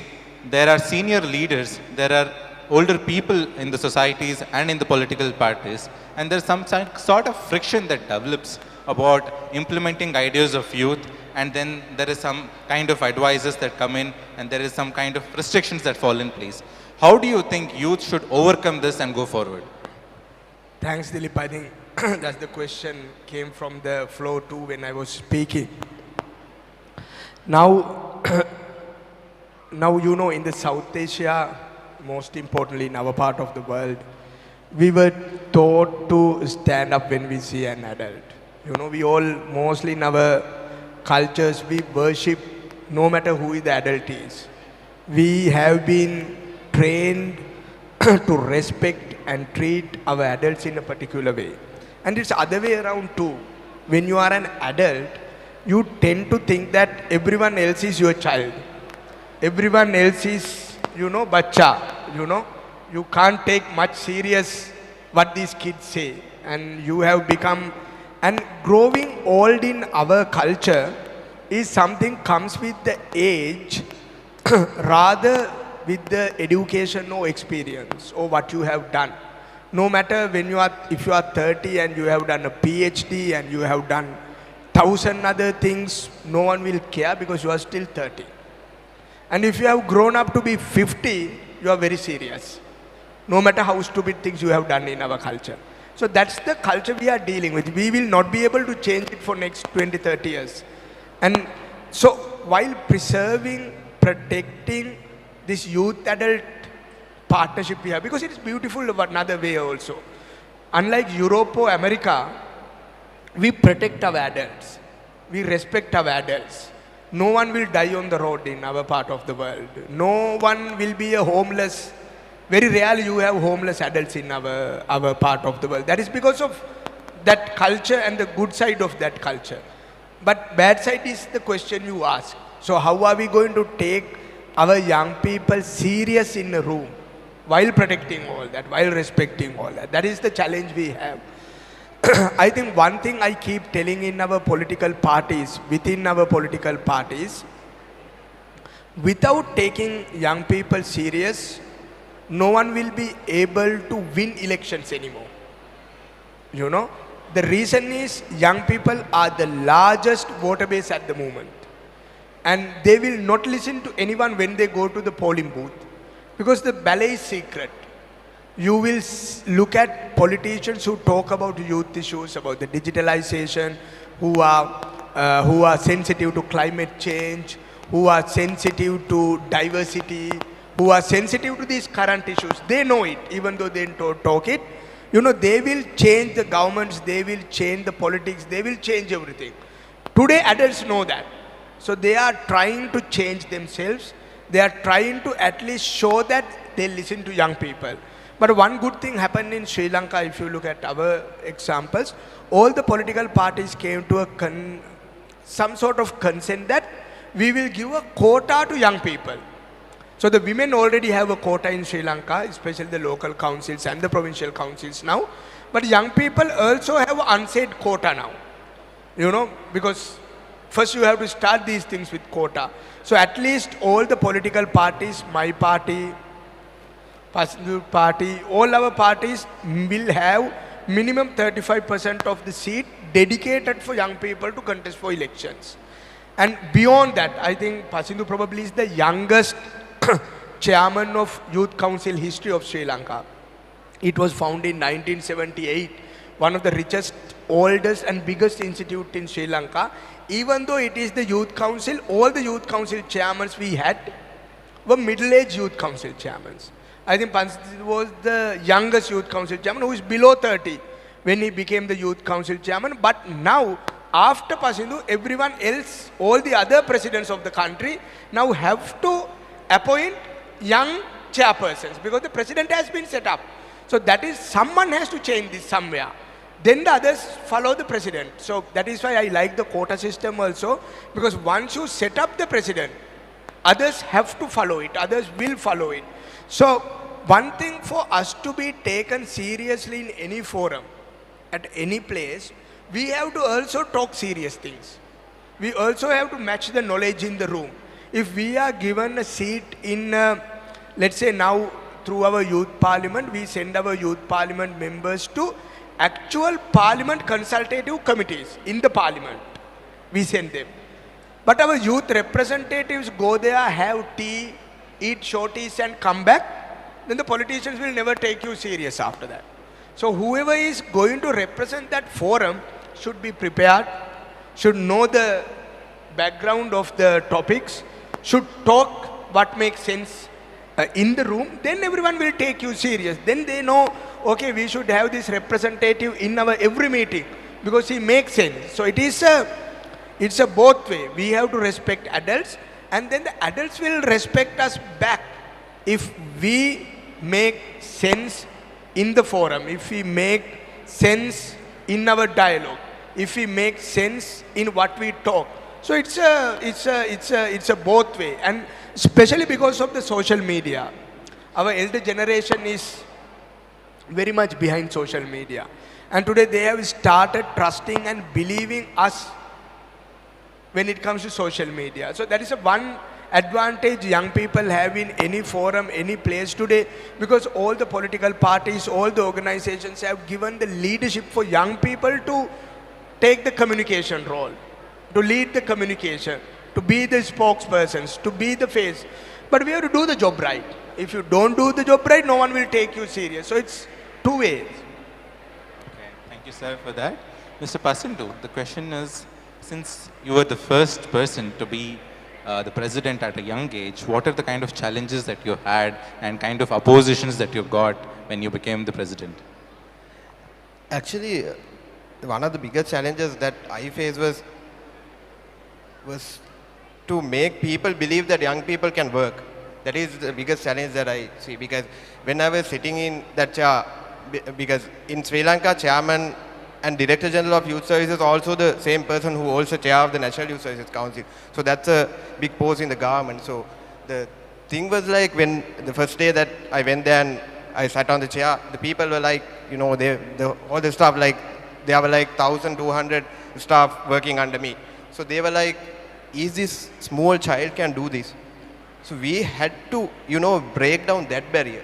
That was the main challenge that I do. But when we were working with them, they got to know that young people are the ones who can really change this thing. So that is the main thing that I saw.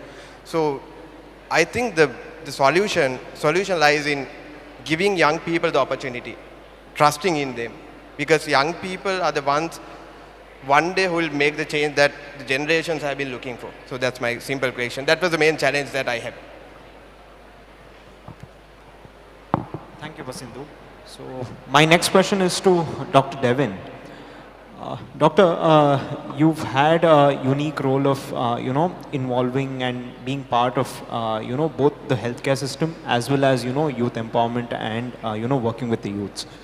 So based on your experience, how do you think that, we can go beyond, involving youth just as participants, and instead, actually build systems where, young people can actively contribute to public health, infrastructure, education and other related sectors? Thank you, Neeraj. So first of all, I would like to thank for having me here. And it's an honor and privilege to be here on this stage with you, esteemed gentlemen. I was listening to all the speeches yesterday, Mr. Kunal, Dr. Anil, they were very inspirational. And I've seen the effort Professor Ashwini and all are putting, so hats off for that. Thank you so much once again for having me here. Can we have a good round of applause for these amazing gentlemen who's organizing this, right? So getting back to your question, Neeraj. So, so during my work time as a youth activities, what I realized is that the youth, they are just given a seat at the table, but more often they're just seated. They don't get to design the table itself. So what I mean by that is, they are often consulted after decisions are made.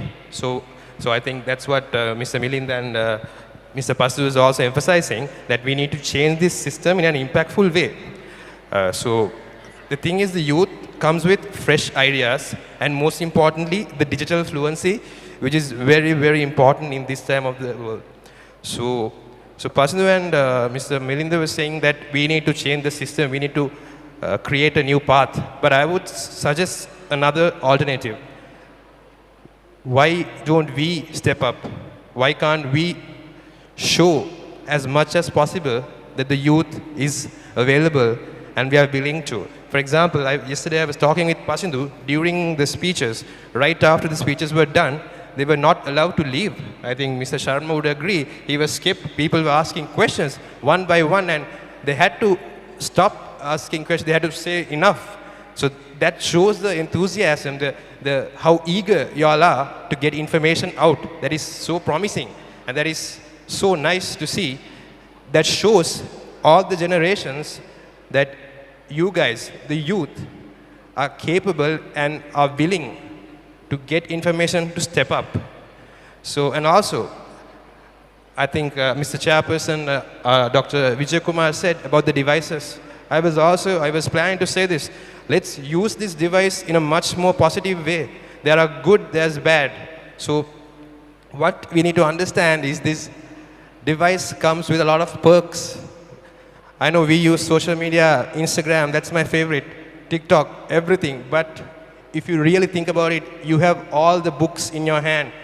I don't think anyone's traveling to library these days, because from Chaurashya to all the Bates, clinical examination, the dictionary, everything is in your hands.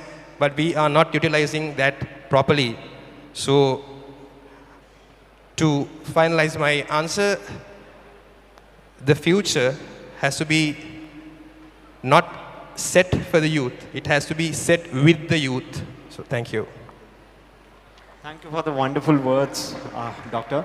So it's a great takeaway that we will have to move ahead from symbolic representation of youth to actually involving youth in the policy making process. Thank you, Doctor, once again.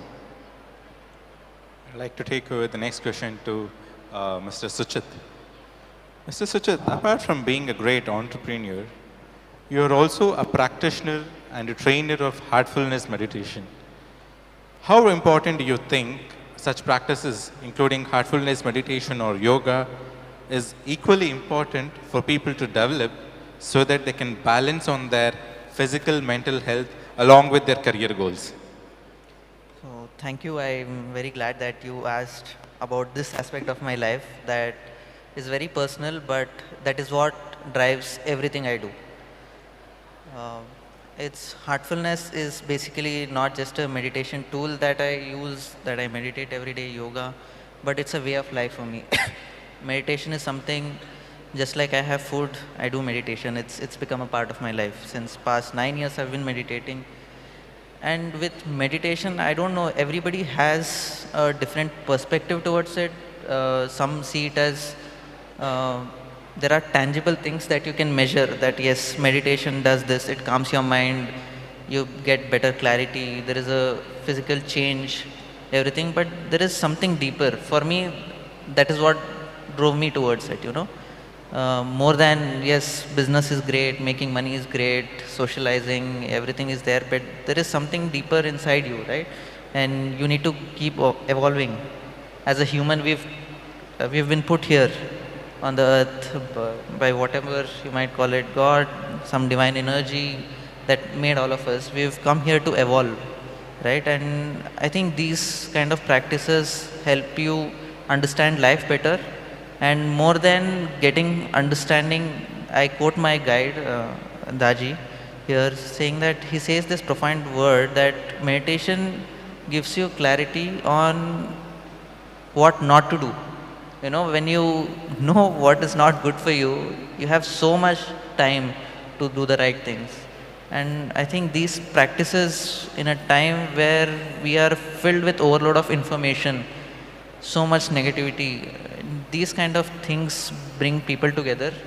And our thoughts, when you're meditating on the right things, our thoughts become more clear. You don't think of doing anything bad to yourself first, you are empathetic to yourself first, to people around you, and then the nature. And I think it builds up, no? And we are we build a better generation, better citizens for the future. Yeah, thank you. Great.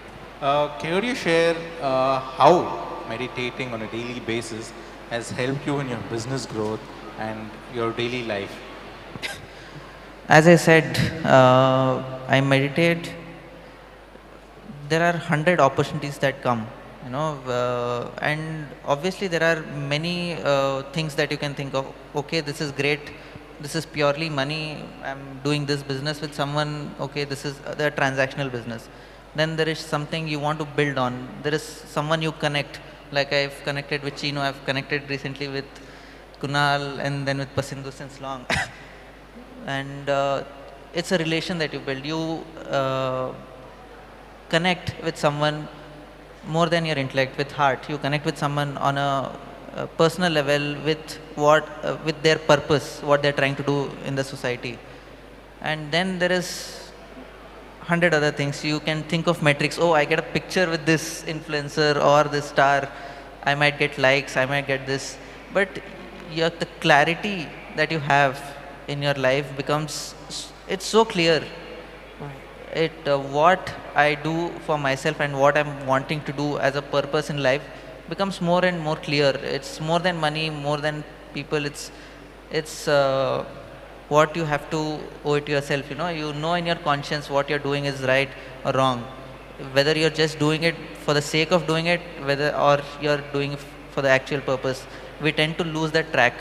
And this practice has always helped me ground myself, come out with better clarity each time. Whenever I'm lost, I know this is a practice that I can blindly trust on. I sit, I meditate, I have more clarity. At least I feel better, Yeah. Thank you. Thank you, Suchit. My next question is to Advocate Kunal. Kunal, yesterday you spoke about the potential of India's youth from the rural communities. So it is a segment that is often, left out of the mainstream. So you built movements and institutions rooted in these communities. So just trying to understand, so what are the biggest challenges in reaching out to them and, actually earning their trust and, getting them along the movement. So if you can just share your thoughts on this.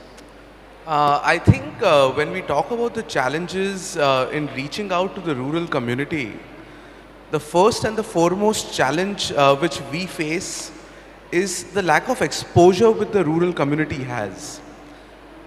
So yesterday also I said that a lot of rural youth have not even gotten out of their own district. So the idea is to get the world to them first, gain the trust, start working with them. And that is how we slowly start moving forward, because when you work with a rural community, initially the excitement is there, but it's more about sustaining that excitement. You can speak to a group of youngsters, tell them about your idea, they'll get super excited. But the real learning and the real impact is when you sustain that excitement. Also, the local leadership plays a very important role. As a young organization ourselves, we make sure that we reach out to them in a very creative manner. We don't make things boring for them. There's entertainment added to learning. There's a little glamour added to the learning. And strong sustainability when it comes to making sure that we wish to make sure that this campaign, we wish to run it for the next 1 year. I think this is the kind of challenge which we face is trust, and this is how we tackle with that particular challenge. It was so wonderful to listen. Thank you, Kunal. Let's have a big round of applause for all the panelists around here. This is for Mr. Chinnu. Sir, we are really happy that in many of your blogs, you openly talk about you having gone through depression and also the journey of coming out of it. Mental health is a major topic for the youth today. It is a major issue today. There are instances, there are situations where people tend to get depressed because of different reasons. What do you think is the ways that people have to deal with such issues, and what is your message for the youth? Thanks for the question. This is first time I'm in Mangalore. I am loving the fact and the energy here. So thank you so much everyone for all the kind of love and hospitality. Coming to the question of mental health, nowadays it is just not a topic. It is more than a topic. It is a seriousness. With my experience of mental health, I'm not a doctor into a medical field. But according to my experience, whatever I have gone through, people can relate if they have seen a movie Kabir Singh. So the kind of depression he was into, the similar depression I have faced in 2014. And that's the reason it has pushed me towards social service. So one day committing suicide, jumping from the train, and after 3 days going to a ground and starting teaching children dancing and drawing. That's how I got second birth in this life. But having said that, everyone needs only an ear to hear. That's the only thing. In this 200, 300, 400 crowd today, everyone wants to talk. Nobody wants to hear. And there is a big difference between listening and hearing. When you start understanding to listen, you start helping a person to heal. Why earlier days were better? Because we used to talk to our parents. We used to talk to our friends. We used to talk to our siblings. Nowadays, we are just chatting. We are not talking. We are just chatting. And there is this big difference has brought depression in everyone's life now. Depression is a big term, right? I have heard people saying that they are late to office and they are stressed and depressed. That is not depression. Depression is when there is a lot of happiness in your life and you cannot smile. Depression is something where you are eating the food yet you are hungry. Depression is when you are sleeping for 15 hours, still you are sleepy. That is depression. And according to me, an ear to hear is the biggest solution anyone can give in. मैं हमेशा बोलता हूँ कि किसी को सुनने वाला बनो. सुना तो दुनिया रही है. Just you have to sit there and listen to someone. And half of their problem will solve the moment you start listening to that someone. And see, listening won't give you a solution. If I come and cry to you, you won't give me 1% solution also. But I'll be puking out all my negativity out so that people will feel lighter. And the moment we make people lighter, we are fighting the depression together. So that's my take on depression, and I would suggest youth, chatting is good, Instagram is absolutely good, but please talk to the people who are sitting next to you. You don't know what they are going through in their life. Just one question, how are you? Hope you're doing well. I am there for you. These 3 things can definitely change someone's life on that particular day, and that person will stop the thought of committing suicide.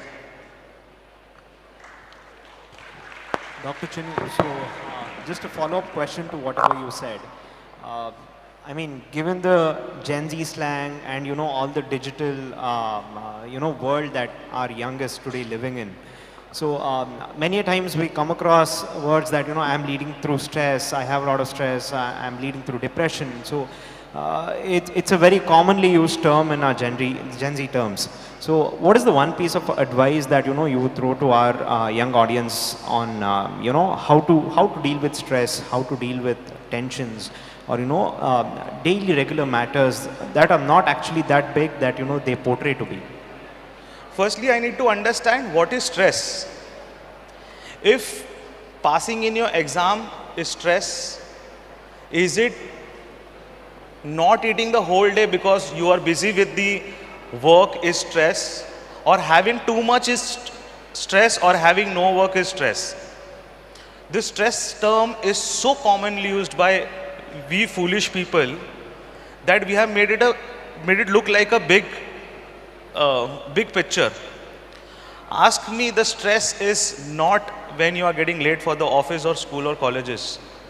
Stress is something when you don't have roof on your head, when you don't have money in your pocket to eat something or to bring something for your family, when you don't have the basic needed things, that gives you stress. Now people come to me and tell me, I'm so stressed, yaar. I had a really terrible day. I started late and then it was traffic and then my boss was yelling at me and everything. So that is not stress. It is stressful because you woke up late. As simple as that. Wake up at time, you won't be stressed. It's absolutely on us how to handle the stress. We are giving ourselves the reasons to be stressful. The moment you should not give the reasons to yourself. The day you'll stop giving those reasons to yourself, you'll be stress free. And the word stress will vanish from our life. That's what I am also trying to do. Learning. I won't say that 100% I am there. But even I am also trying that I won't be stressful. And I won't take that pressure on my head or heart because there are 1,000 things to do outside in the world. So I can't keep cribbing, oh my God, so much traffic. It's okay. Travel 2 hours extra. It's absolutely okay. The world is not ending. You are not dying in the traffic. So we have to tell ourselves it's okay in all the situations. I think the right narrative about what is stress and what is depression is established with Sir's talk. Dr. Vijay Kumar sir, I want you to elaborate on this topic because you have very much spoken about youth problems. What do you think is the source of such problems? Because what was it back then and what is it now? Thank you, but I thought I will not be asked any questions, so thank you for that. The most important thing as I see today about the present generation is speed and greed. Speed in the sense, suppose I come in a Benz car, which I don't have, Benz car, you also want to come in a Benz car is nothing wrong, but you have to work for it and wait for that day to come. Getting it tomorrow, just because I am coming on a Benz car, is what I am talking about, speed. The greed is, everybody wants to become Ambani's. Sorry to use his name. How can you become Ambani? Ambani is there, but you are here. You want to become something better, something bigger. You fix a goal and you work for it. Don't try to take somebody's as your ideal, which you will not be able to reach. You know it very well and start thinking, I will work for it. That is what I am trying to say as greed. So the speed and greed is the most important thing which you people should keep it out. Take 10 minutes off every day in the night before you go to sleep. 10 minutes. Close your eyes and see what you have done to yourself that day and what you want to do tomorrow. If that checklist you have, you will be a happy person. Third and most important thing according to me would be, you must enjoy what you do and you must do what you enjoy. I don't know, I'm not playing with words. I repeat, you must enjoy what you do and you should do only what you enjoy. You are put by parents into commerce and you wanted to do engineering, quit commerce and go to engineering. Don't keep grumbling every day. You will not do well at all because you don't like it. You will not do well at all because you are not for it. Not that you are not intelligent. Not that you are not born with that intelligence or anything more than what other people are having. Because you didn't like that subject. When you don't like, quit. Irrespective of what you say, it is your life. You fix a goal and work for it. One more thing I have to say because all these people are talking, so they may not give the mic next time. So, most important thing in the leadership quality is, somebody said it, listen, you must learn to obey first and then only you can command. I didn't say that. I am quoting Swami Vivekananda. One who does not learn to obey will never learn to command. I repeat, the one who does not learn to obey will never learn to command. You have to start from the scratch to go up. You must be a grassroots level worker then to become a politician. Then you will be a better politician. We all in our field, we don't become professors overnight. I started my career in 1984 as a cancer surgeon in Kidwai as a resident, where I have not seen the sunrise or sunset, no dawn, not dusk. That is what is expected out of a resident. You cannot grumble that the professor is coming at 10 o'clock. He has already become a professor, so he has grown to that level. You have to also grow. So we always have taken the orders and obeyed. Today nobody takes the orders. They want to only order. I don't know whether you are catching me. They want to order. Nobody wants to take orders. I think Arindam Chaudhary said it long back. We have to stop talking about leadership qualities. You have to start talking to the youngsters, followership qualities. You have to learn to obey. Then you will absorb what the leader is doing and go behind. And then you will excel. But if you are going to think that I want to be a leader tomorrow without even becoming a follower, followership is the most important thing. And that is lacking today, what we call in our field, apprenticeship. If you don't see me how I operate, and you want to sit and watch the YouTube and then you can operate your thinking, you are sadly mistaken. And that is why I am telling, obey first, command next. Enjoy what you do and do what you enjoy. You will enjoy it. I have never found stressful, even if I am doing a 6 hours or 8 hours surgery, which I do even today. And somebody is jumping at me because I'm an administrator, and I have never bothered to get stressed. And I was in the government sector where a lot of other issues will crop up. You stand erect, go with the path which was designed and assigned by you. Somebody said it, I'll complete it with that. Whether somebody praises you or curses you, you take the path, what is the righteous path, and go, that should be your path. This is what Ramana Maharishi said. Old people, if you call like this, will keep on quoting somebody. That is sad.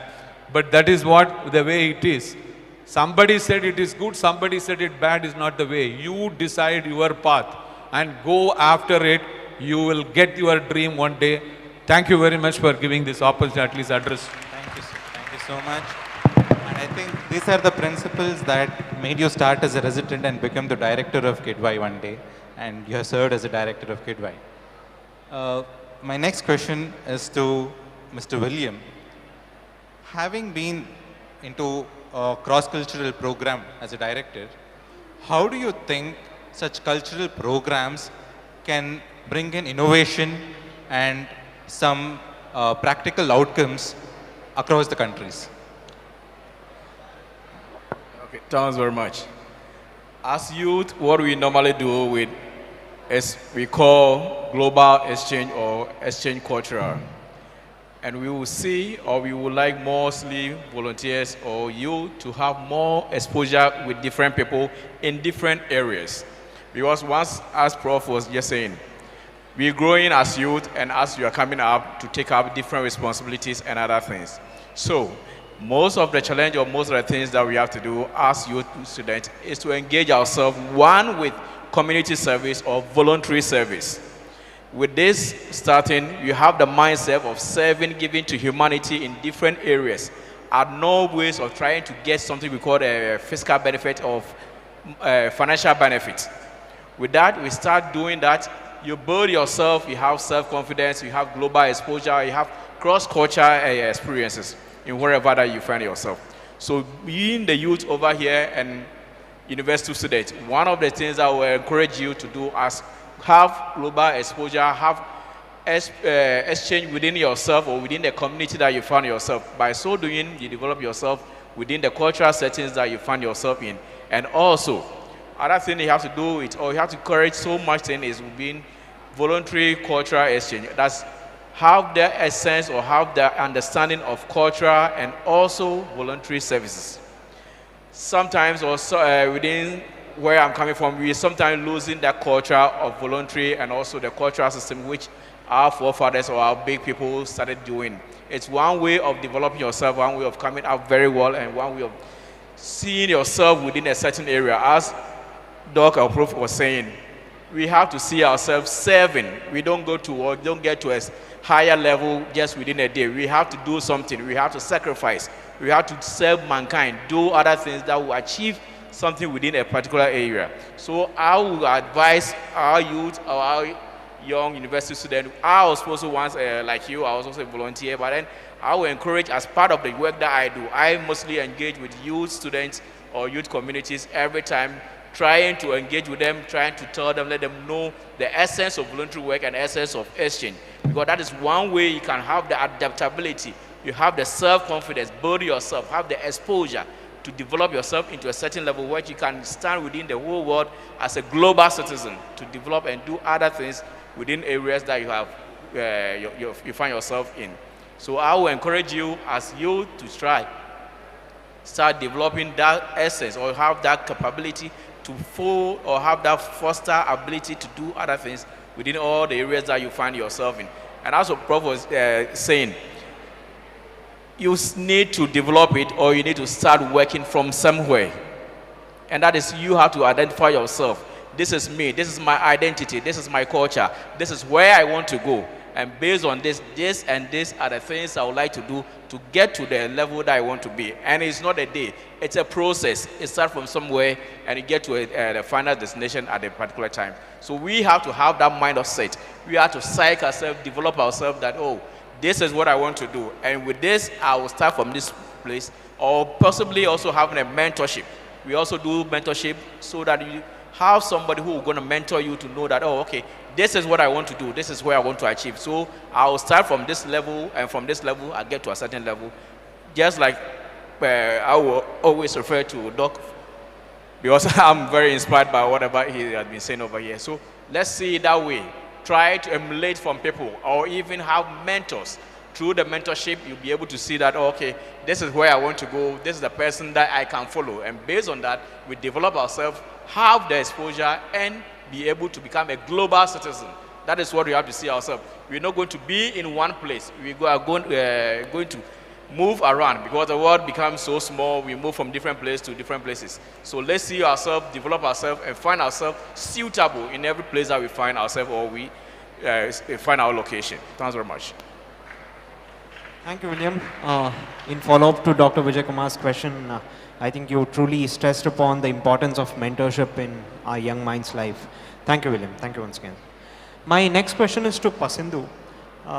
Pasindu, so given the importance of how interconnected Sri Lanka and both India are, how do you see the role of both Indian and the Sri Lankan youths in upcoming sectors like the EV, sustainable development, climate change, and solar energy? Thank you. The real situation is Sri Lankan and Indian youth actually share the same challenges for some time. It can be unemployment, it can be climate change, it can be the strong need for democratic engagement. So, but on the other hand, we also share the same set of strengths as well. It can be energy, it can be innovation, it can be a strong sense of community. So the thing is, first thing that I think we need to do is, we need to use the existing platforms and come together. Maybe it can be youth councils or student networks or innovation hubs, whatever we can use it. If they are not enough, we need to create new platforms. And we have to come together and we have to work together. Because when we work together, when we share our ideas, we can easily create faster and stronger solutions. And the second thing that I see is we need to learn from each other. It can be India's scale in tech and startups. It can be Sri Lanka's strong grassroots level youth engagement programs. You see, when these both are combined, it can be very powerful. So we can use, these are typical programs, but if we do these programs more effectively, maybe youth exchange programs or joint programs or whatever programs, if you do it properly, effectively, those can be, very effective if we do these programs in a proper way. So the third thing that I see is we can raise our voices together. I mean, it can be calling for green jobs. It can be we are calling for good governance. It can be we are calling for fair education. Whatever it is, if both countries, Sri Lankan and Indian youth, can build it as one voice, the region will definitely listen. So because as a person who has worked with both Indian and Sri Lankan youth, I have known and I've seen how powerful these cross-border collaborations can be. We have to use it because we are stronger together. So what I see is South Asian youth, we just not need to be focusing only on local, solving local issues. We need to be think as a regional hub, and we need to be focusing more on leading solutions for regional level. It's great, Mr. Pasindu, having such strong cultural ties with a country like Sri Lanka from so many centuries and maybe thousands of years. I think this is the way forward that we need to go about. My next question is to Mr. Milinda. Sir, you have served as a policy analyst at UN. So what are the challenges in framing policies that are actually and practically implementable in the ground reality at the stage of UN, wherein you have to consider so many cultural diversifications and unknown realities? Okay, one thing I have realized working for these international organizations is no policy is universal. No policy is universal. No program is universal. And we all have our unique way of dealing with problems. You know, Sri Lanka has 2,500 years long history which enriched with Buddhism. And that is how we deal with our problems. That is how we approach our public policies. It's all depend on how we grew up, how we managed to tackle historical problem throughout the history. So that help us to, that define how we approach problems and how we find solutions.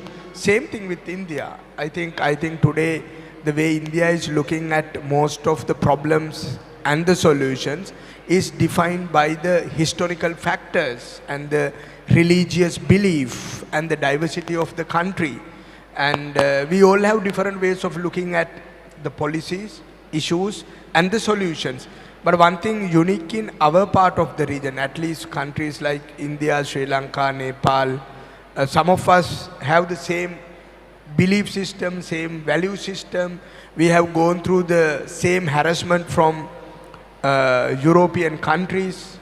We have gone through the same looting and theft from British. So some of our pain and sorrows are similar.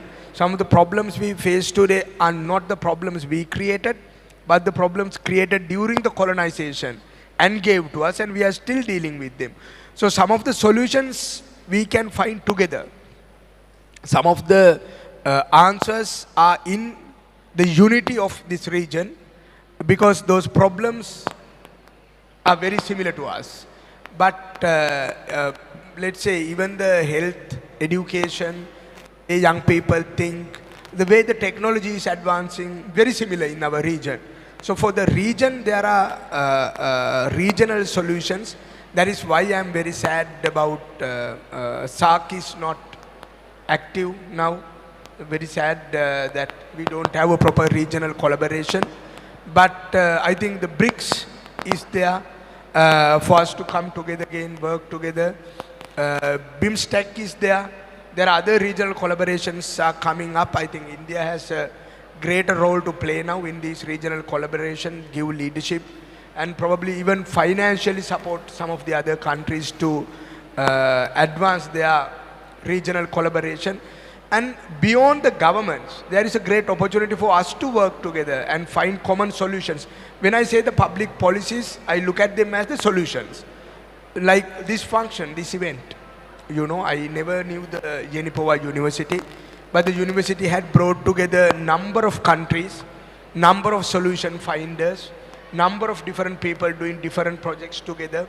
And look at this stage today. I mean, someone is working on mental health, a doctor, someone is working on environment and agriculture, someone is working with young people, making young leaders from the villages, and someone is working with international volunteers, and Pasindu is a great young leader from Sri Lanka.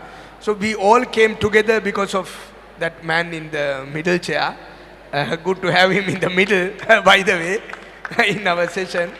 But see, we don't need governments per se to do everything. We don't need international bodies to do everything. We don't need United Nations to do everything. It's up to us to bring certain things. I will invite this young leader to come to Sri Lanka and work with some of the young entrepreneurs who are trying to develop different solutions for Sri Lankan farmers who are my friends. I will definitely link with them. I was having a touch with Kunal to bring a young leaders delegation to his next conclave, and we will organize that. So there are so many ways we can do together. We can find solutions. We can make policies which work for us, where we can bring the public together. So I think the international system is failing largely. You know, what is UN is doing to find a solution for a war in Palestine and Israel? What is UN solution for the war in Ukraine and Russia? You know, some of these international systems are largely failing today. And the tariff in America, what is the role of WTO? So I think that old guard is failing. So now we have to work together. The people to people connection, young people to young people connection, Sri Lanka to India connection, Sri Lanka to Nepal connection, India to Nepal. So we have to now work together to find solution, make policies which work for us, make solutions which work for us. And I think, again, I have to say, India has a bigger role to play here, being we used to call India the big brother. And Sri Lanka has a very love and hate relationship with India for a very long time. But even 3 years ago, when Sri Lanka faced the biggest economic crisis in history, within few days, India stepped up and gave a 4 billion grant to get out from the economic crisis. India was the first responder. So I think India has a greater role to play and take the leadership, like how the Yenepoya University has taken the leadership today. So let's work together. Whatever the international systems do and don't, let them continue what they can. But we must create a new level of network, new level of system, new level of human to human system where we all can work together and find solutions. I request our Vice Chancellor to share his insights on what Mr. Milinda said. The geographical boundaries are meant for socio-economic and political reasons. It doesn't divide anybody, a human being, from another human being. This is number one. And to make it very simple, you must look at as we doctors look at another human being.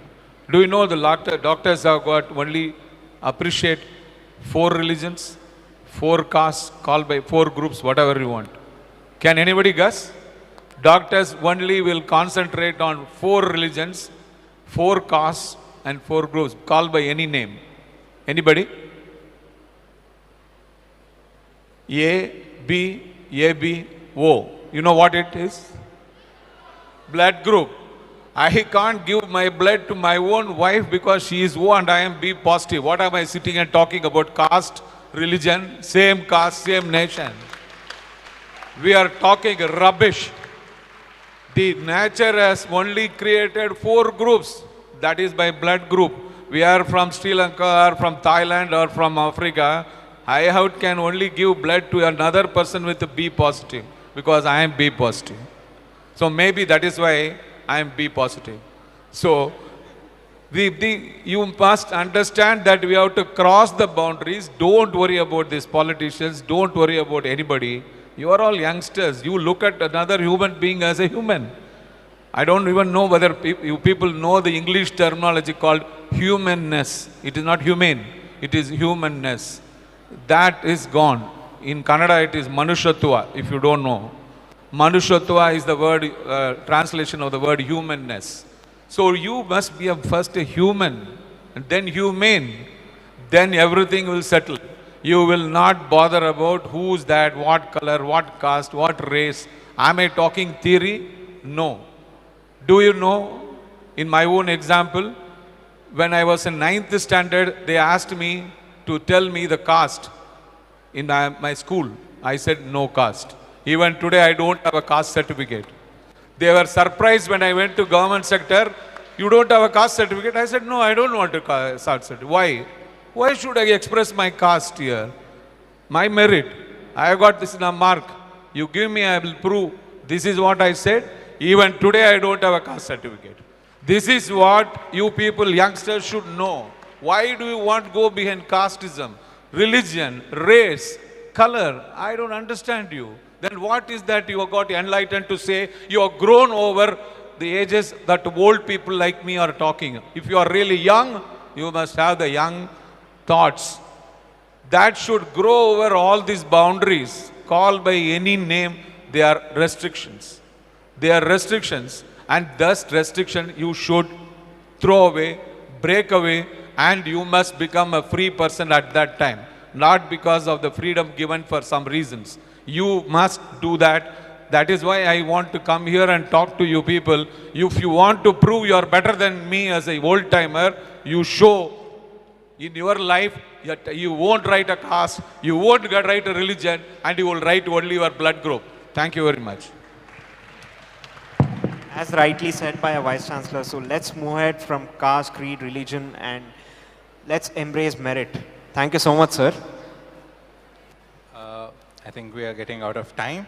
I congratulate all the members over here, especially Yenepoya University, for having such a vice chairman for you all, and you're all lucky for that.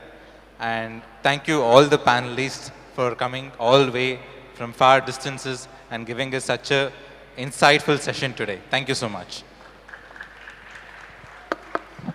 We can go start with the question and answers. From my side, I should before hand over the mic to question and answer. I thank the moderators for conducting the program well. And you know how difficult it is for an old man to keep my mouth shut. And they gave me at least opportunity to the mic 2 times. Thank you very much. And you know how well I used it also. Thank you. And I thank all the panelists for being here. And as organizing chairman, once again, I thank every one of you for having come and spent time with us. Hopefully, you go with some good thoughts, good ideas, and good experience. Thank you. Thank you so much. Anybody want to ask questions, you can do. Yeah, please go.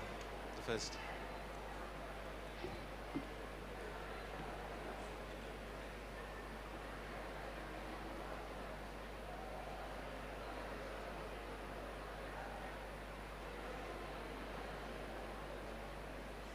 Can someone please bring the mic there?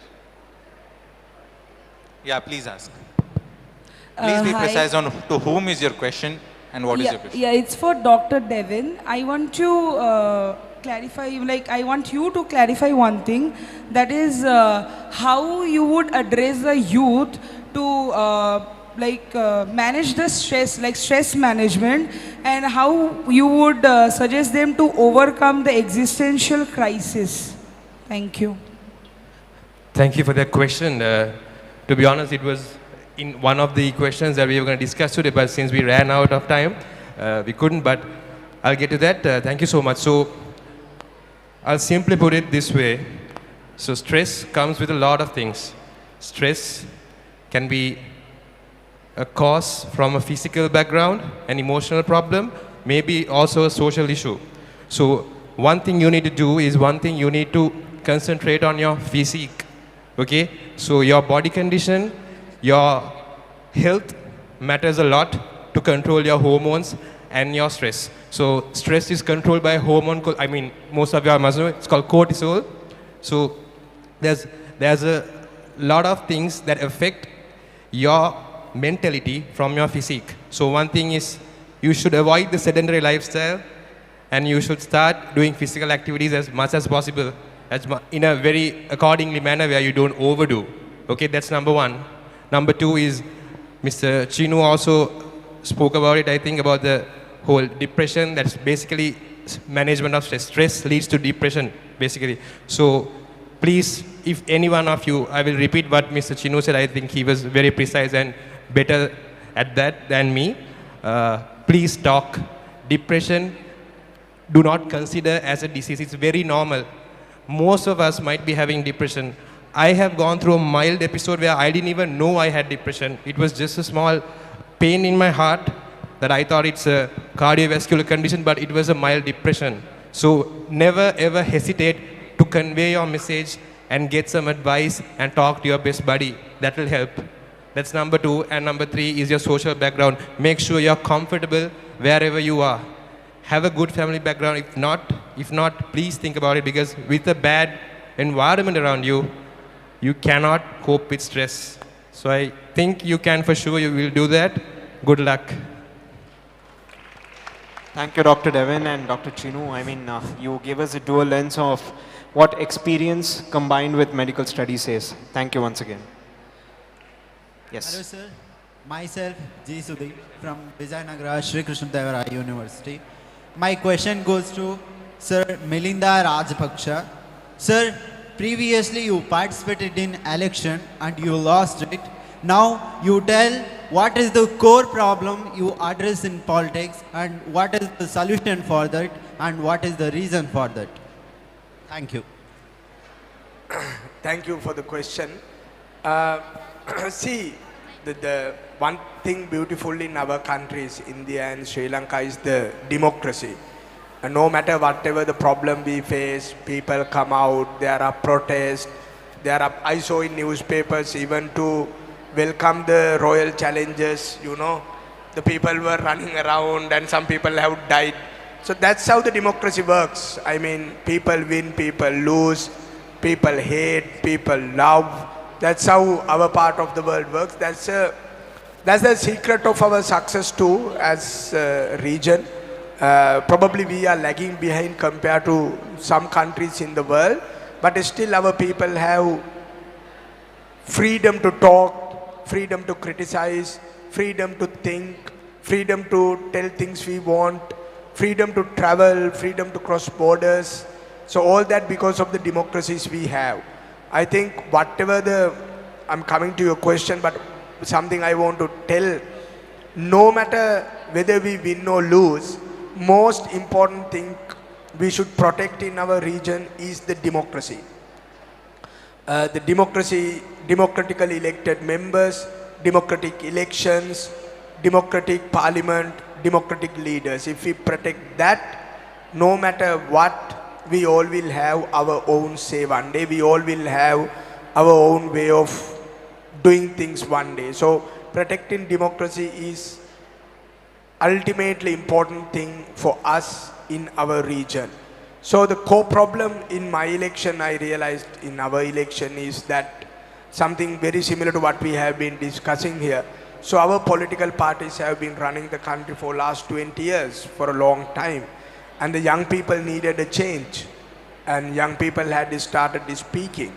And thousands of millions of young people went to the polling booth. They wanted a different political culture. They wanted a different political ideology.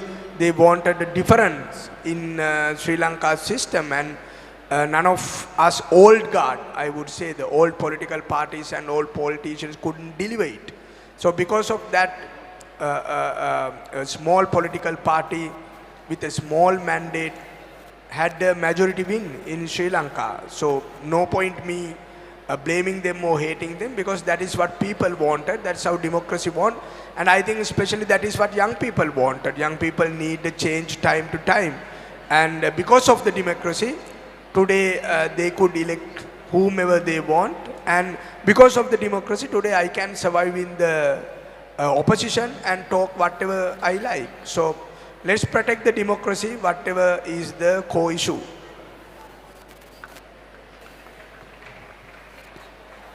Namaste, sir. Okay, yeah. Namaste, I am Dhriti Bhatt from Sharada Ayurveda Medical College. I have two questions. One to Dr. Vijay Kumar, sir. You're truly an inspiration for healthcare field. It felt like some responses yesterday were more about winning the room than addressing the issues. As a young person, it's disheartening when older leaders speak at us rather than speak with us. Isn't it time for older generation to step back from the mic, not to disappear, but to listen and make space for voices that have never had one before? And another question is for Kunal, sir. do you think the reason youth aren't the forefront of nation building is because older generation are reluctant to pass the reins, perhaps due to fear of losing relevance or vulnerability in admitting flaws? Or is it because youth are often misdirected, rather dismissed as distracted, especially in this world of economic recession, globalization and other things? Do you think we need a systemic change in valuing ideas and innovation over age and hierarchy? And if so, how can society truly evolve with this, and how can we bring that change? Thank you. That's a long question. I in fact forgot the question what you asked because you spoke more about that later. But anyway, I'll tell. You don't want me to come to the mic. I won't come to the mic. That's okay. Even if I don't come to the mic, I know what I should do. That is what the youngsters should learn from the elders, right? And trying to say I am youth and I want to be there at the forefront is fine. I was a youth one day, no? I also dreamt of it and I have come up in a hard way. That gestation period everybody has. That is what I am repeatedly telling when I said speed and greed, if you want to know. Don't be in a hurry. Don't have, yesterday only I spoke, day after yesterday, I told very clearly, immediate gratification for everything. It's not an ATM card. You throw the card and get the money back. No. You have to work hard. You have to be there. And you have to do something eventful. And then you can have the impact much later. Nobody sees the fruit when you plant a coconut tree. It takes years. So you people have to wait like a coconut tree and not like putting the bell and then taking it out. That attitude has to change is what I personally feel about youngsters. I am not talking about your intelligence. I am not talking about you are much, much more knowledgeable. You spend more time with other people, books, etc. I am not questioning that. Only thing I am always hurtful for me is your attitude. You want tomorrow. And I'll complete one thing by saying this. Yesterday is but a dream. Tomorrow is only a vision. But today lived well makes yesterday a dream of happiness and every tomorrow a vision of hope. Live well today. Live well today. You will become better human being to them. Don't worry about somebody is in front of you. Why are you bothered? There is a ladder. Your parents are there. Your elder brother may be there, elder sister, all are there. You are on the next. But don't worry about them. You just fix the goal, you work for it. Don't worry who is sitting in front, standing in front of you, elders, etc. They have handled you for some time, but now you feel you want to be free. In that context, I will tell you something. Nobody is free. Nobody is independent. That is a childish attitude to say, why I have to go and ask my mother money, father money for my pocket money. That is a juvenile attitude. Please understand, everybody is ultimately interdependent. Interdependency, if you remember, the word independence does not come. And you are thinking it is dependency, is interdependency. Today you are dependent on your parents, for example. After some age, they will be dependent on you.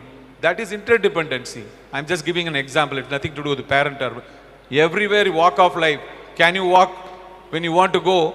You require an auto follow only at Anna. You have to ask him, request him. He will walk out, but you cannot reach in time. So you are interdependent. So don't worry about somebody else who is coming in your way. They will be helpful or they will not be helpful. But fix your goal.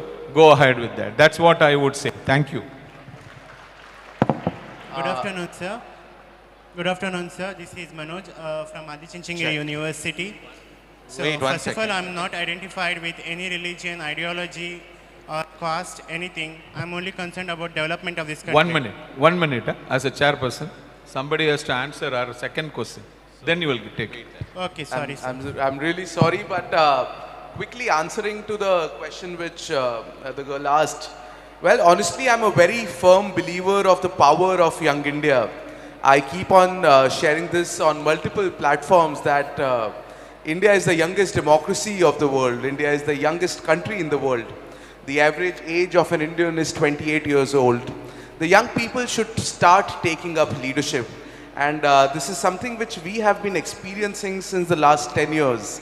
If you look at politics, if you look at entrepreneurship, if you look at innovation, if you look at science, we see a lot of young people taking up leadership, learning from their seniors. And I think there has to be a very balanced attitude of learning with the seniors, adapting with things, and then taking a charge. And I think a society only succeeds when the society is well balanced. You just can't expect young people to be there on the leadership and expect all the senior people to retire. I think they're great experienced people you can learn from, but it's very important for young people to take up leadership, take up roles, reach out to people, learn different perspectives, and try and solve a lot of problems. And the more problems you solve, the more experienced you get, and the more experienced you get, people start taking you seriously. And I think, yes, the future of our country, the future of the globe is in the hands of young people. And I think let's learn from our senior people. Let's not just kick them out of the system, learn from them, understand better from them, and try and lead in an innovative manner which we young people are known for. That's insightful, Kunal. Thank you so much. We are going with one last question and then you can interact with the panelists off stage. So yes, sir. Yeah. Today, India is recently surpassed the Japan in terms of the economy. We have become the 4th largest country in terms of the economy, and we are the 3rd largest country in terms of... Oh wait, we're not able to hear the question. Please be precise and ask whom are you... So, anybody can answer this question if you are interested in, sir. Please repeat the question. Repeat the question. Sir, today we are the 4th largest country in terms of the economy, surpassing the Japan. We are the 3rd largest country in terms of the purchasing power parity. This is the one part of India. But when we look back into the per capita income, which is lesser than Bangladesh, around 2,500 it is, and on the other side, unemployment is also increasing. Still, many parts of India, there is a water scarcity, there is a poverty. So how can we overcome all of these challenges, particularly the per capita income, sir? Who would like to take up this question? Nobody? So basically, we'll go to the next question. To answer to that question, I want to add on here just about the unemployment part, especially in our country right now. I am sure that everyone here, Kunal and the team, Suchit, must have been taking a lot of interviews of youth for internships or employment in our own organization. What we have seen lacking in our youth right now is they need 35 to 40,000 rupees per month as a fresher salary. But they don't know Excel and Word. They don't know MS Office. They don't know to talk, they don't know to dress, they don't know to present themselves. How can you expect a youth to come out and take away the job, which is very much required, but he does not have the basic skills? I completed my MBA in 2014. I was doing a job of 17,800 rupees salary. And what was my job was to distribute pamphlets outside the schools and colleges, collect data, and in the evening call up that data and fix up an appointment with them. But nowadays youth want AC job, desk, cabin, traveling allowances, extra holidays, 8 hours working only, that to 1 hour lunchtime. Lot of demands have been coming. The problem here is not with the youth, but with the mindset. You need to increase your skill. You need to stop listening to the people who ask you to work smart. You want to work hard.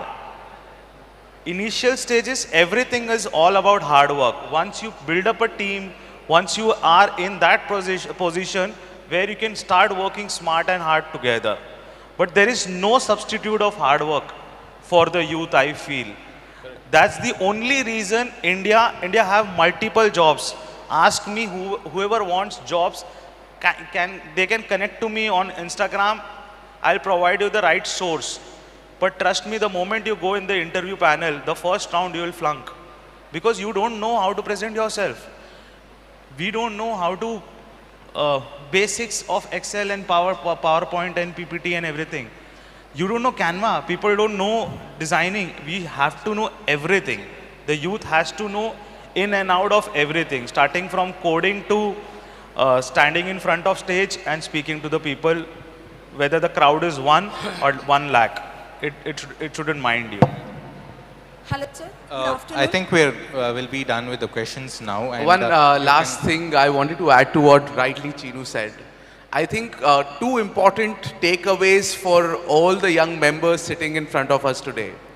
If you learn how to communicate well, and if you learn how to use ChatGPT well, you'll have a pretty decent life ahead. So please make sure you equip yourself with the knowledge of AI. AI has transformed the world. It is not the future, we are already in it. So make sure you learn how to use ChatGPT and all the other AI platforms. Maybe try, these are all open-ended platforms. You can create something out of it. You can learn something out of it. Today at my office, we have been giving workshops on AI and how to use ChatGPT and give the right prompts to ChatGPT. And I think people who are close to me at the founder's office, if they give the right prompts, that's something what I love. I'm sure hard work is something which is very important, but smart work with AI will add a lot more value and you'll be job ready, and you'll not just be job ready, you'll be able to create jobs if you know AI. So I think that's one takeaway I keep on saying that to all my friends and Thank you, Kunal. Thank you. I think it is very much important to learn AI at this point of time. Thank you all the panelists for answering the questions. Now, Excuse me, sir. Sir, I have one more question. Good afternoon, everyone. Myself, Tanuja from Far Eastern Federal Medical University, Russia, and I am an international author too on global mental health in BRICS countries. So my question is for Vice Chancellor Vijay Kumar, sir. Sir, like how do you address a difference between a healthy human and an unhealthy human? How do you address to reach their fullest potential, cope up with the normal life stresses, and like contribute to the community? Like how do you? I don't know, I have to go to the basics. Do you know what is the definition of WHO definition of health? Yeah, I know. You know it. Yes. Then you are a healthy person. Because you know it, that it is not basically, it is not that you don't have a deformity or a disease. It is not called healthy. Yeah. Healthy is defined as, you know it, no, you tell in the mic for others. Can I see the definition? Definition of health. What is health? Yes. Health is something we clear all. Sir, I see this health in a yogic practices. You can see in any practice. I want you to define health. Whichever practice you follow. Huh? Yeah. Whichever practice you follow. Sir, like by yogic practice, I want to clear all my emotional blockages, so-called shame, grief, helplessness, so basically, self-criticism, etc. In other words, this is what WHO definition also. Health is physical, mental, spiritual well-being, not the absence of a disease or deformity. This is not my definition, it is the WHO definition. Follow it, that's enough. Thank you. Thank you so much all. I think we are getting out of time. You will all get a chance to meet the panelists. Sir, this is my last off question, stage. Please, sir, please. I think Please we are running out of time. We will definitely, you can have it off stage. Thank you so much. You can ask us during lunchtime also. also. You can ask us during the lunchtime. Sir, to the whole panel, I have a No. question. Delegates, you can meet our panelists later off the stage and you can clear your all the doubts. They'll be here a whole day. So thank you to all our experts for your powerful thoughts, experiences, and the inspiration you have offered.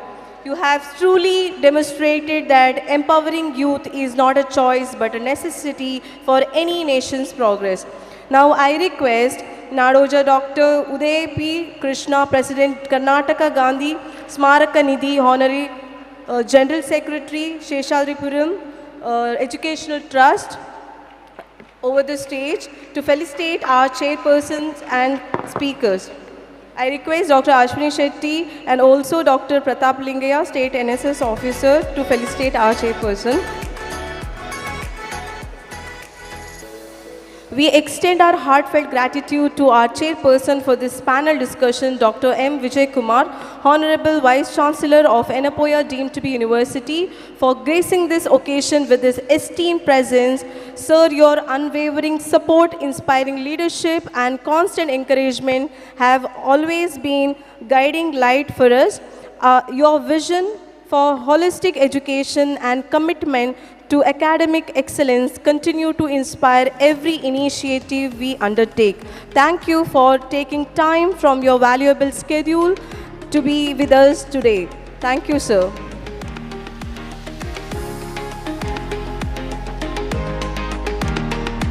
A special thanks to our panelist, Mr. William Gordon Ekwe, Director of International Culture Youth Exchange, a global advocate for cultural exchange and youth empowerment. Thank you, sir, for coming here.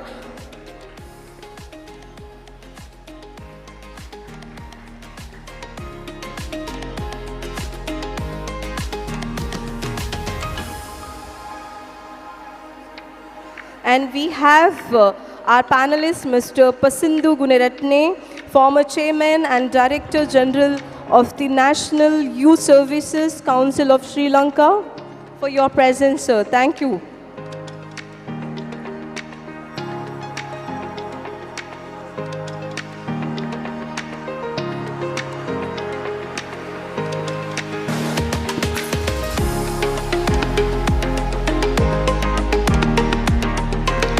And we have Dr. Devin Dangule, MD, the former advisor to the Director General Chairman of the National Youth Service Council, Sri Lanka. Thank you, sir, for your presence.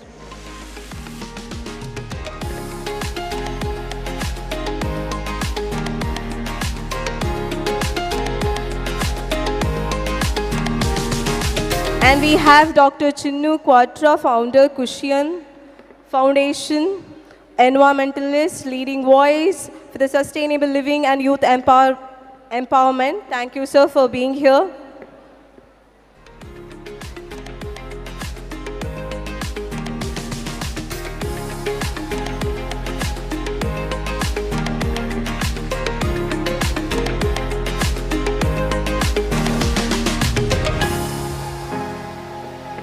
Thank you once again, all our panelists and moderator, and our global audience for being a part of this engaging dialogue. Thank you. Let us carry forward the momentum from this session as we continue to champion youth innovation, leadership, and nation building throughout the summit. Thank you.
I request all the delegates to have their lunch and be back at exactly at 1:45. Thank you.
districts of Karnataka.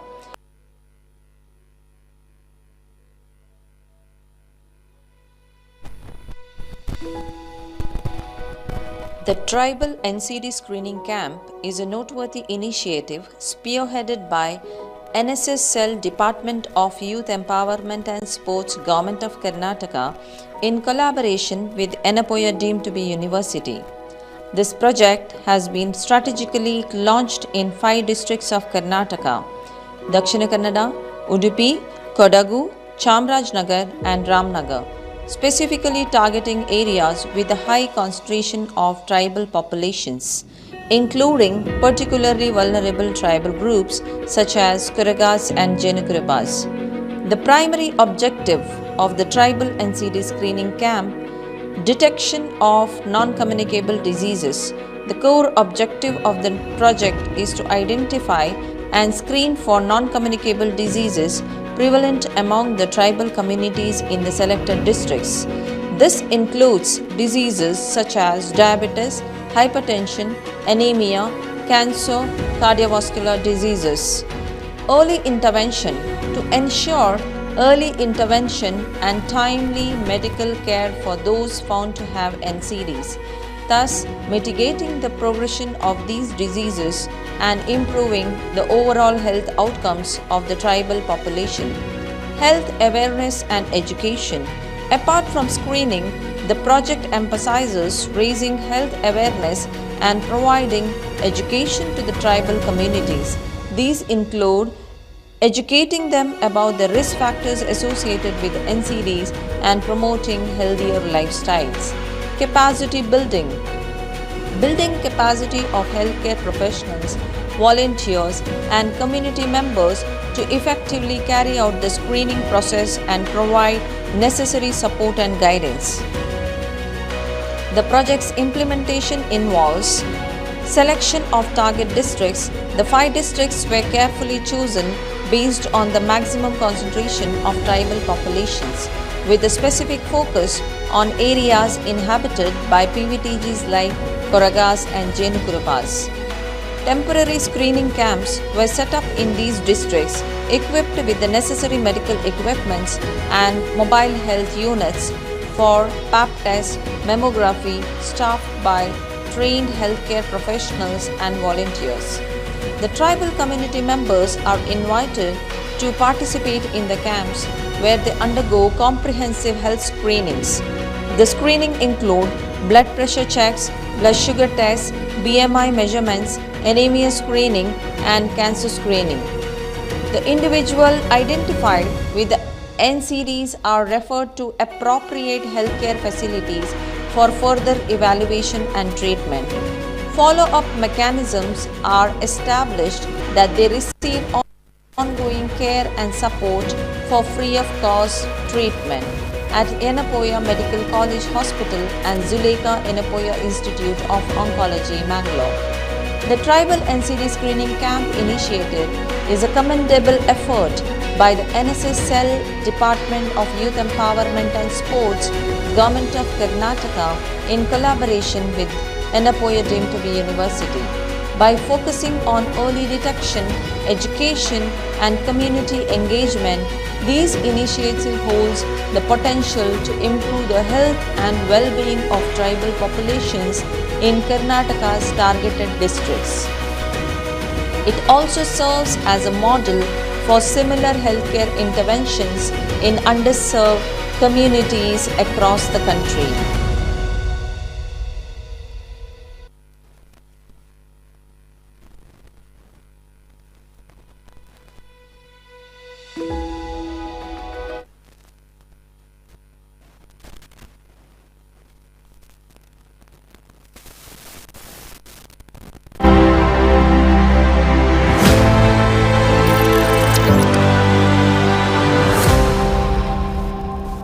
The Islamic Academy of Education was established in 1991 with a vision to provide quality higher education.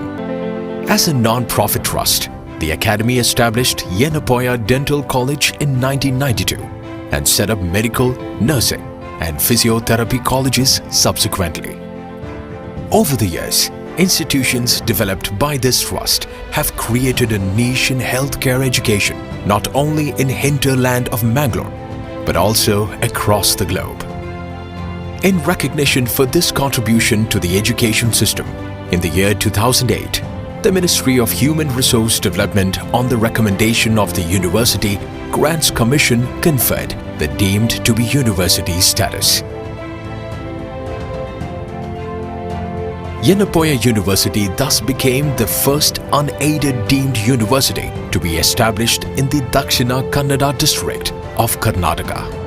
The university has diversified its academic prowess and scope by establishing Yenepoya Pharmacy College and Research Center and Yenepoya Institute of Arts, Science, Commerce and Management in the year 2017, the Yenepoya Ayurveda Medical College and Hospital and the Yenepoya Homeopathy Medical College and Hospital in the year 2018, the Yenepoya Institute of Allied Health Sciences and the Yenepoya College of Naturopathy and Yogic Sciences in the year 2021.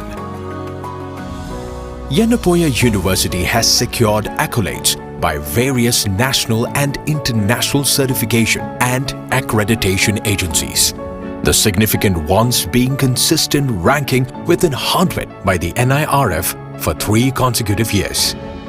In recognition of contribution to the new knowledge generation, the university has been ranked among the top 50 institutions in India in the SCI MA Geo Institutions ranking consecutively during the last 2 years.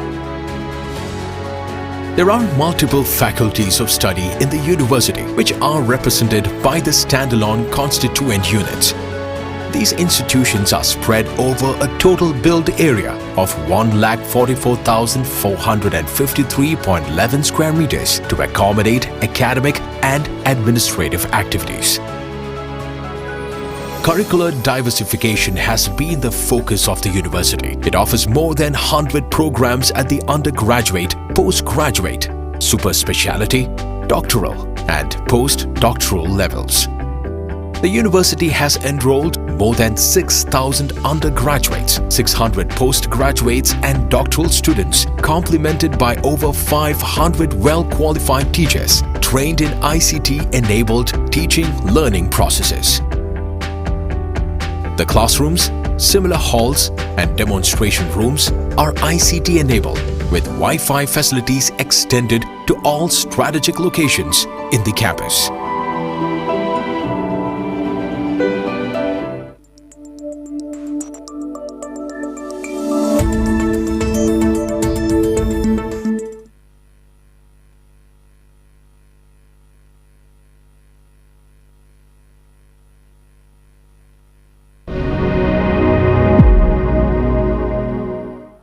Yenepoya deemed to be university, sprawling across 35 acres of lush green campus at the Delicate Mangalore, has completed over 3 decades of commitment in the field of education. Established in the year 2008 by the Islamic Academy of Education Charitable Trust, the university has 10 constituent colleges with over 16,500 students. Yenepoya University is accredited by NAC with A+ grade. One of the constituent units, Yenepoya Medical College with 1,248 bedded hospital, also has a cancer center attached to it, functioning since January 2015. Zulekha Yenepoya Institute of Oncology is a state-of-art oncology center that is supported by Tata Trust. Tata Trust has supported the institute with a one-time granting whole in establishing a comprehensive cancer care center in the Medical College Hospital with radiotherapy and nuclear medicine department. The building has 5 floors and a built-in area of about 36,000 square feet. First floor includes the registration and billing counter, daycare ward for the chemotherapy patients, and patient counseling facility.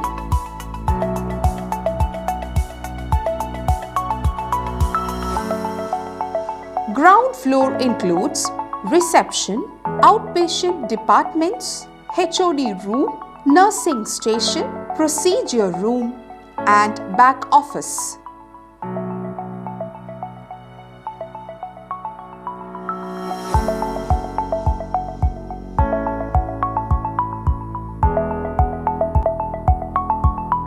Lower ground floor has a dedicated nuclear medicine facility including PET-CT scanner.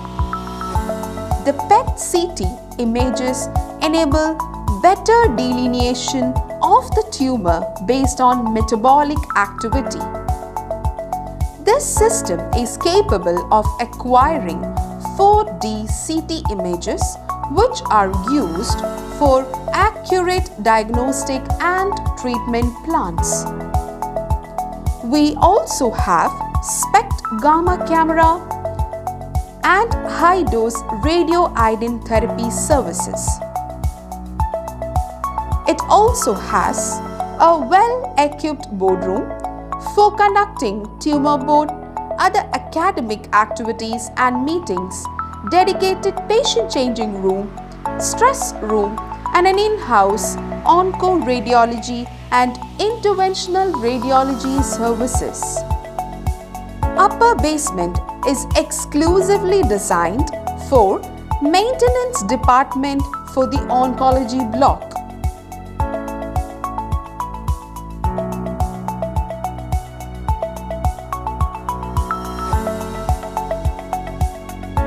Lower basement is facilitated with state-of-the-art variant TrueBeam, a superior machine capable of delivering 3D CRT, IMRT, VMAT, rapid ARC, IGRT, SRS, SRT, SBRT and gated treatment using 5 photon energies and 5 electron energies.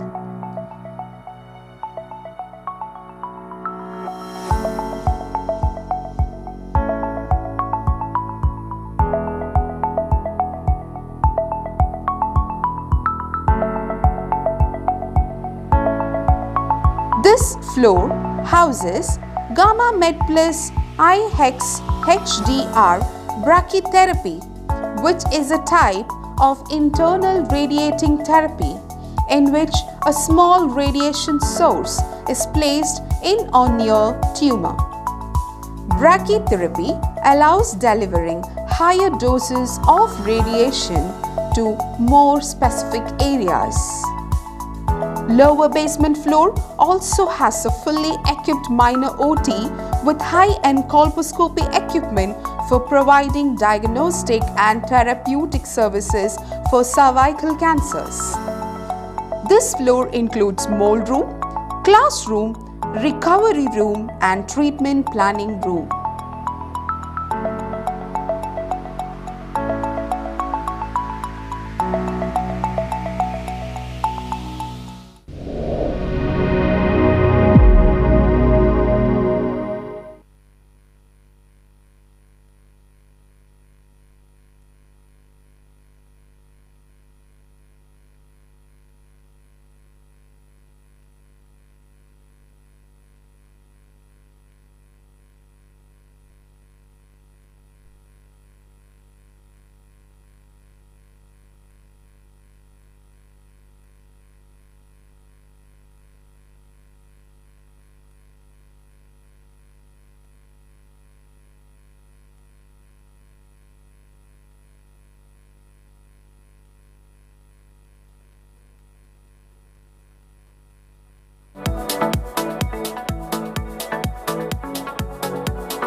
Sprawling across 35 acres of lush green campus at the Delicate Mangalore has completed over 3 decades of commitment in the field of education. Established in the year 2008 by the Islamic Academy of Education Charitable Trust, the university has 10 constituent colleges with over 16,500 students. Yenepoya University is accredited by NAC with A+ grade. One of the constituent units, Yenepoya Medical College with 1,248 bedded hospital, also has a cancer center attached to it, functioning since January 2015. Zuleika Yenepoya Institute of Oncology is a state-of-art oncology center that is supported by Tata Trust.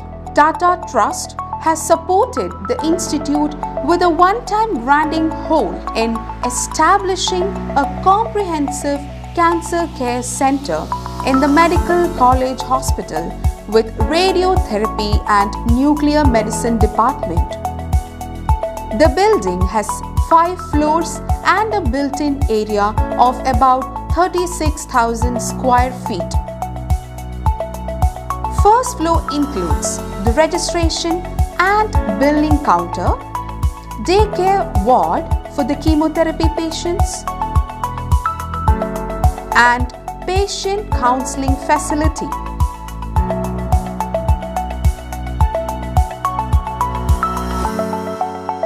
Ground floor includes reception, outpatient departments, HOD room, nursing station, procedure room, and back office.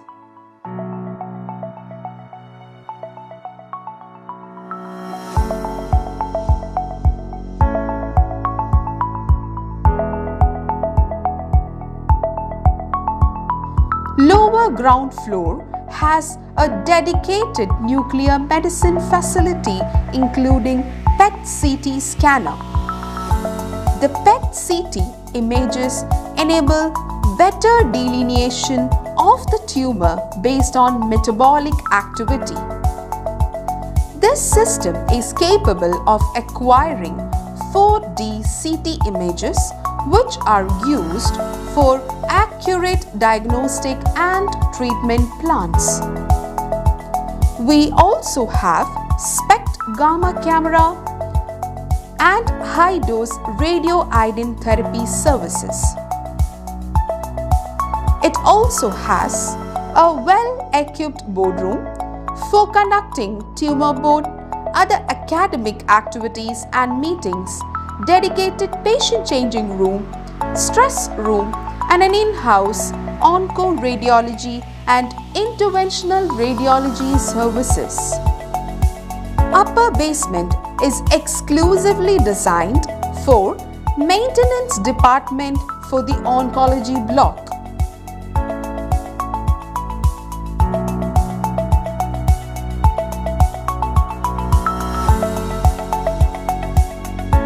Lower basement is facilitated with state-of-the-art variant TrueBeam, a superior machine capable of delivering 3D CRT, IMRT, VMAT, rapid ARC, IGRT, SRS, SRT, SBRT, and gated treatment using 5 photon energies and 5 electron energies.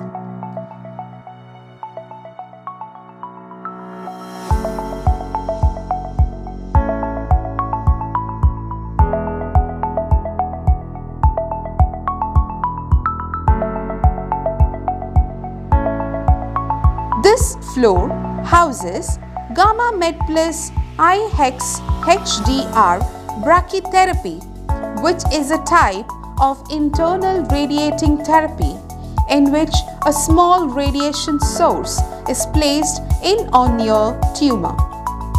Brachytherapy allows delivering higher doses of radiation to more specific areas. Lower basement floor also has a fully equipped minor OT with high-end colposcopy equipment for providing diagnostic and therapeutic services for cervical cancers. This floor includes mold room, classroom, recovery room and treatment planning room.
The Tribal NCD Screening Camp is a noteworthy initiative spearheaded by NSS Cell Department of Youth Empowerment and Sports Govt of Karnataka in collaboration with Yenepoya deemed to be university. This project has been strategically launched in 5 districts of Karnataka: Dakshina Kannada, Udupi, Kodagu, Chamarajanagar and Ramnagar, specifically targeting areas with a high concentration of tribal populations, including particularly vulnerable tribal groups such as Kuragas and Jenukurabas. The primary objective of the Tribal NCD Screening Camp: detection of non-communicable diseases. The core objective of the project is to identify and screen for non-communicable diseases prevalent among the tribal communities in the selected districts. This includes diseases such as diabetes, hypertension, anemia, cancer, cardiovascular diseases. Early intervention: to ensure early intervention and timely medical care for those found to have NCDs, thus mitigating the progression of these diseases and improving the overall health outcomes of the tribal population. Health awareness and education. Apart from screening, the project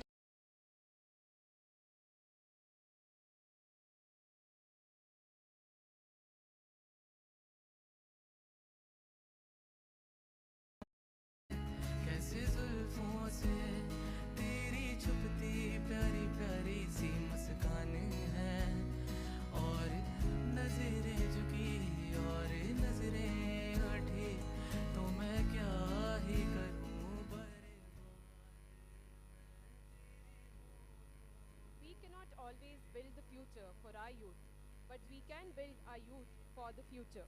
With this quote, I welcome you all to the third panel discussion.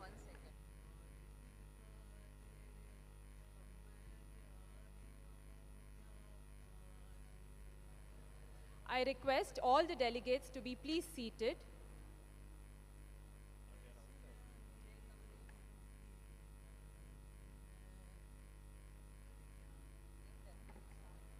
I kindly request the volunteers here to see through that all the delegates who are outside are inside the auditorium to attend the panel discussion that will be beginning shortly.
A very good afternoon to all of you gathered here.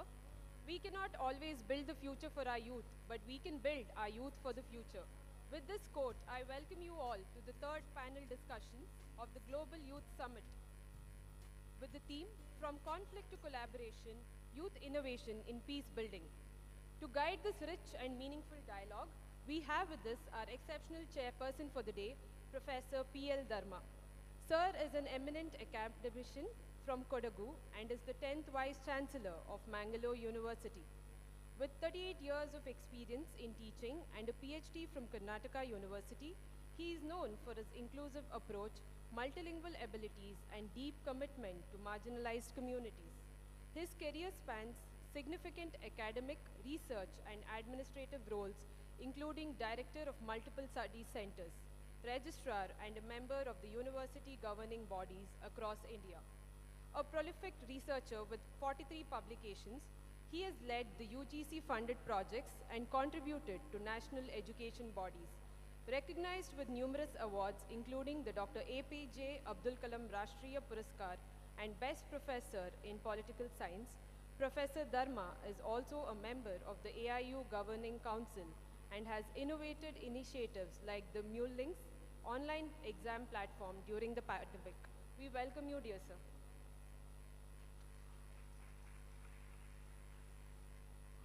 To welcome our panelists for the day, we have with us Nadoja Dr. Vodaya P. Krishna.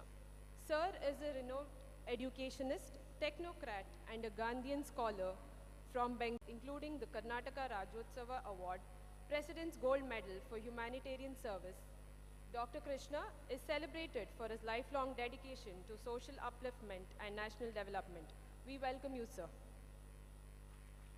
Our next panelist, Dr. Surendra Kumar, Professor of Political Science at Bangalore University. He holds an MA from Bangalore University and an MPhil and PhD from the Jawaharlal Nehru University, specializing in India's foreign policy, South Asian security, and public policy. He has published 70 research works, including book chapters and peer-reviewed articles, and presented 40 papers at various academic forums. He serves as an editor-in-chief of the Journal of Contemporary Politics and the Rajniti e-newsletter. Recently, he has led an ICSSR-funded project on financial inclusion and marginalized communities. He is actively involved in university academic policy development and serves on key committees, including the PhD and PG regulations and institutional development plan. He also holds external roles at the University for the Social and Economic Change and has participated in academic activities across 8 countries.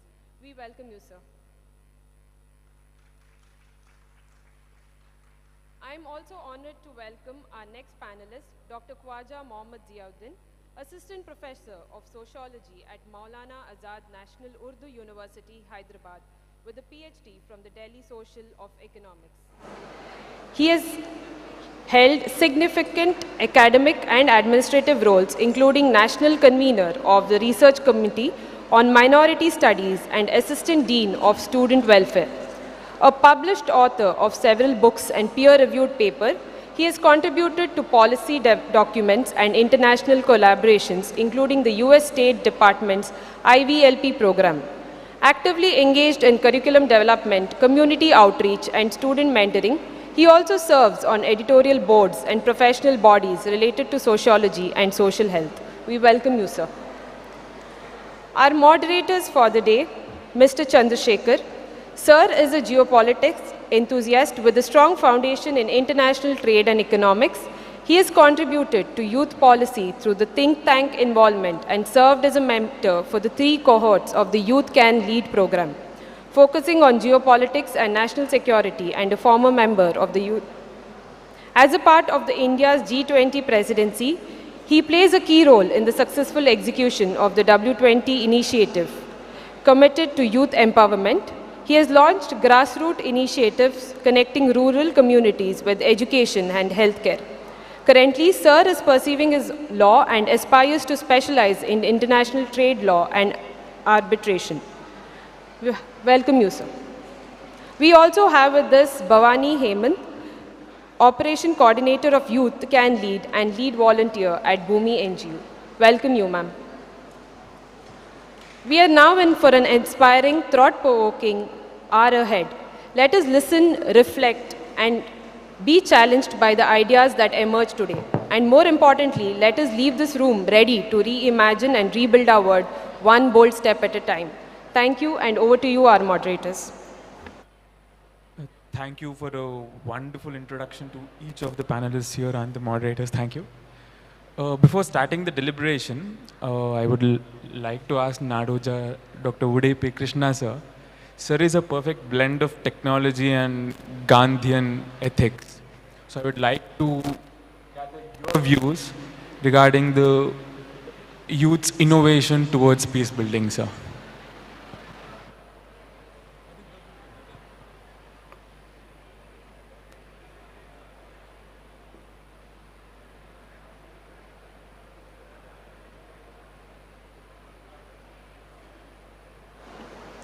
Good afternoon, respected Professor Dharmaji and all my colleagues on the panel. Today, I would like to just share some random thoughts on the topic from conflict to resolution, youth innovation in peace building.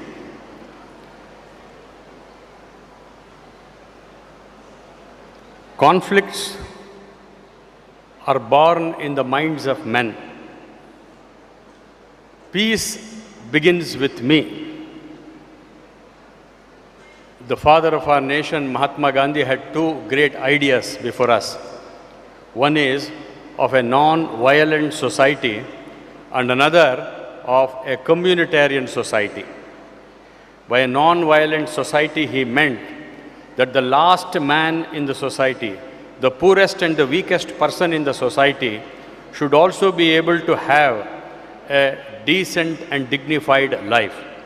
And by communitarian society, he meant that all communities in the country should be able to live as one family, as brothers and sisters. Friends, there are so many kinds of conflicts. Interpersonal conflicts, legal conflicts, industrial conflicts, social conflicts, international conflicts.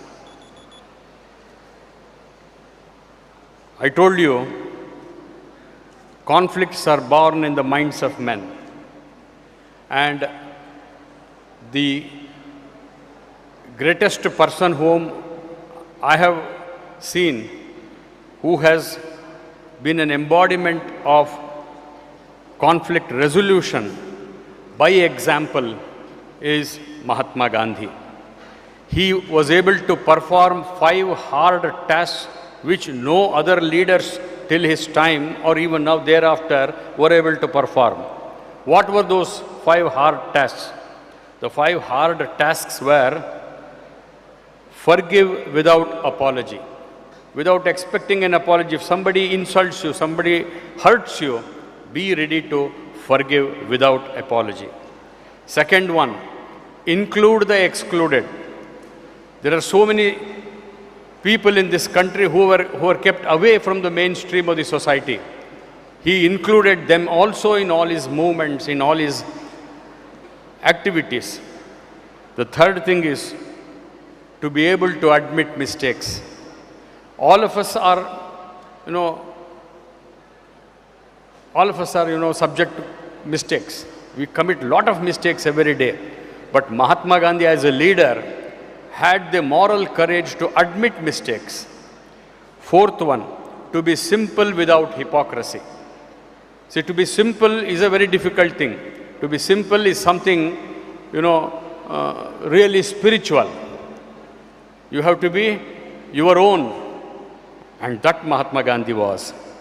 And finally, return love for hate. He never hated anyone, including those who hated him. In fact, in the entire freedom movement, you will see Mahatma Gandhi never hated the British, but hated their policies. That was how he was able to earn the respect of even the Britishers. Friends, Buddha says, peace will come to man only if he has proper vision, proper aims, proper speech, and proper action. So therefore, all conflicts, are born in men. Even the wars are born in the minds of men. Therefore, we have to start this work with man.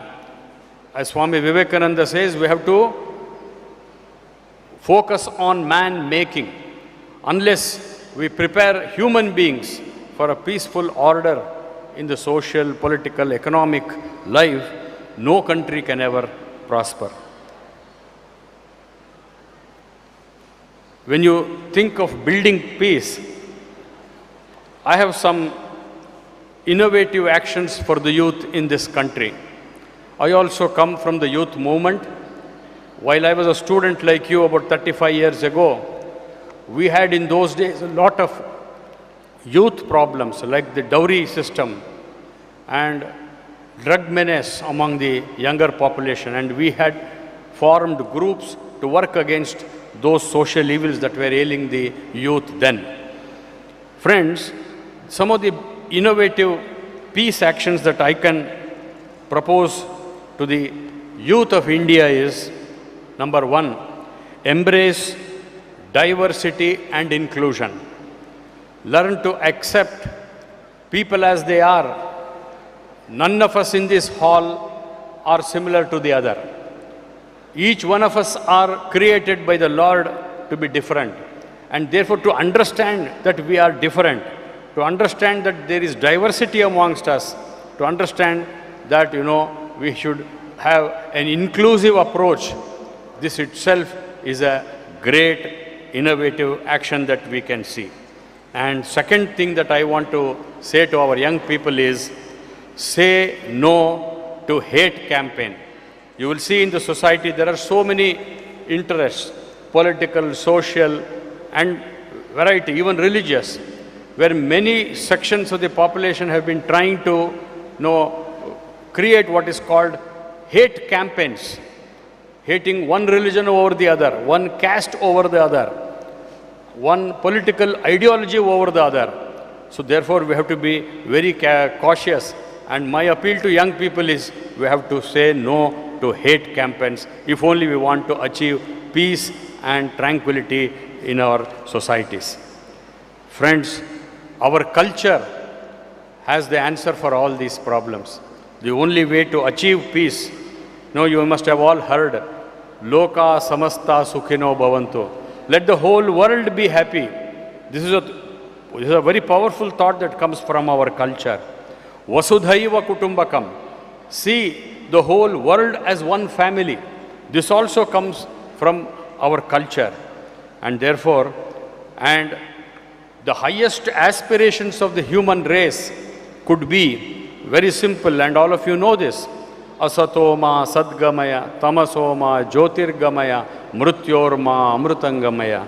Lord, lead us from darkness to light, from death to immortality.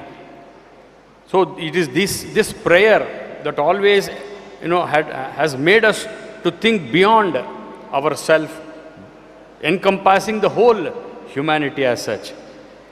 And in every shloka that is uttered in this country, at the end of every shloka we say, Om Shanti, Shanti, Shanti.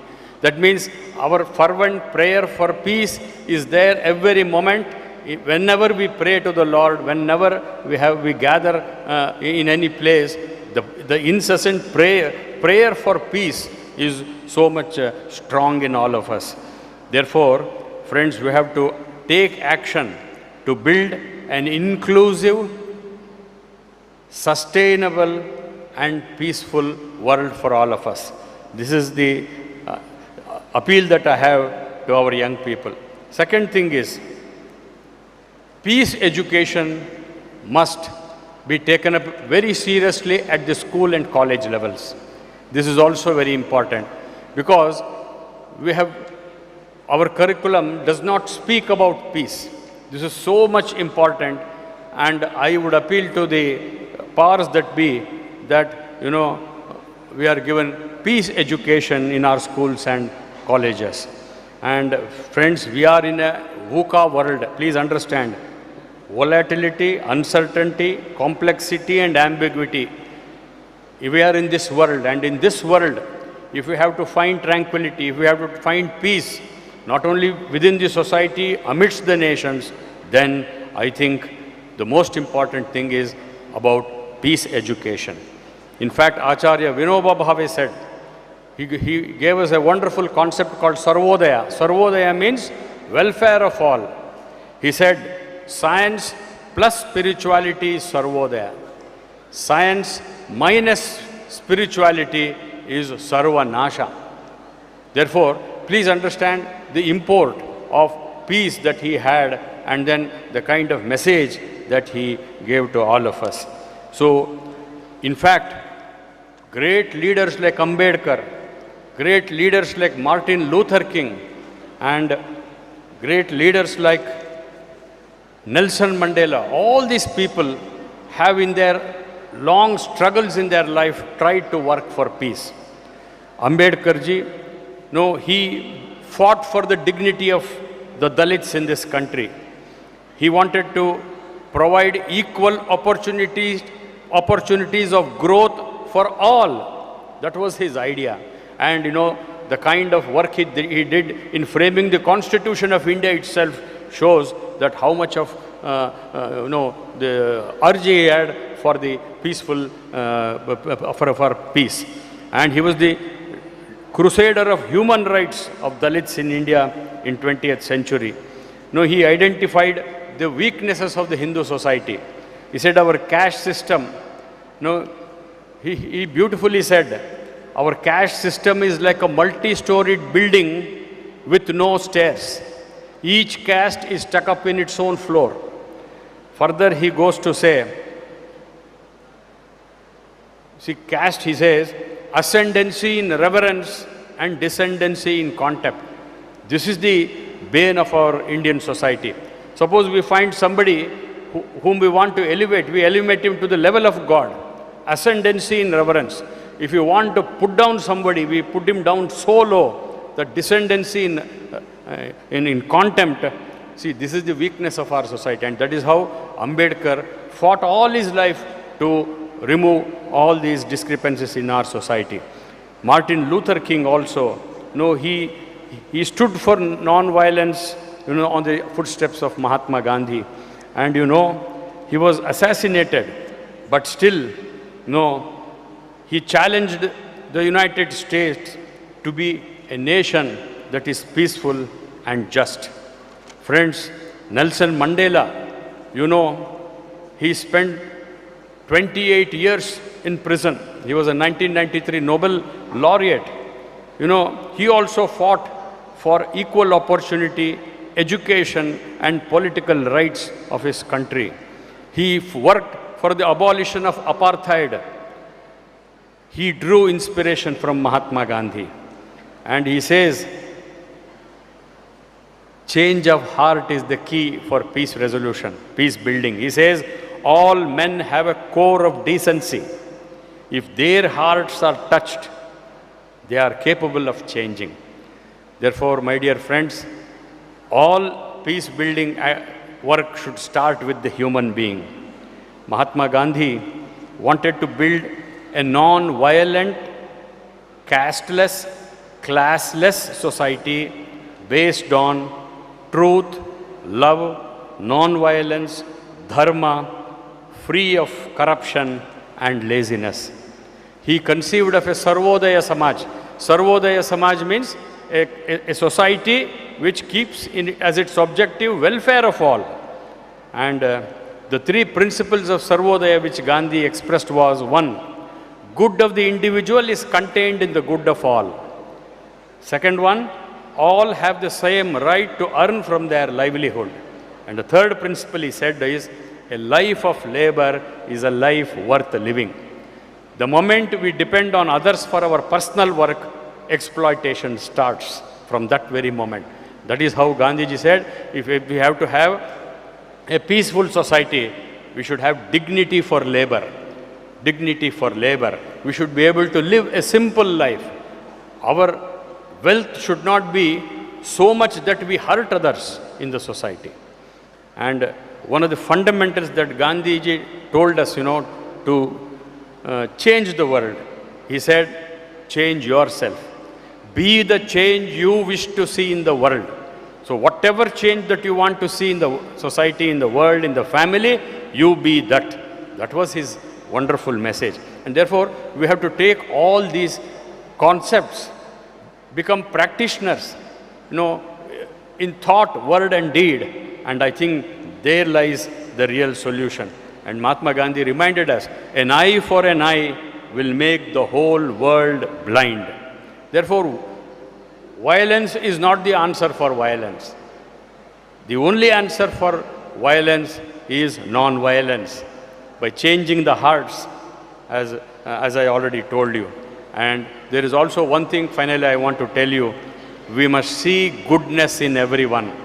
Everyone, there is a fund of goodness in everyone. And once we start seeing that goodness and, help people grow based on that goodness, I think we will be able to develop a good and a sustainable society based on peace. Thank you very much.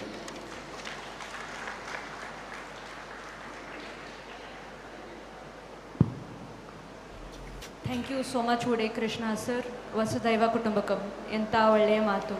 Along with the different 5 principles which are followed by Mohandas Karamchand Gandhiji and the principles which you shared by so many other leaders which are being followed around the world. One thing we as citizens or as humans we have to remember is to keep the spirit of sisterhood and brotherhood in mind whenever we are being ourselves. So thank you so much for your wonderful words. With that, it's now time to start off with our panel discussion. I would request our Vice Chancellor of Mangalore University, Professor Dharma sir, to preside over the panel discussion.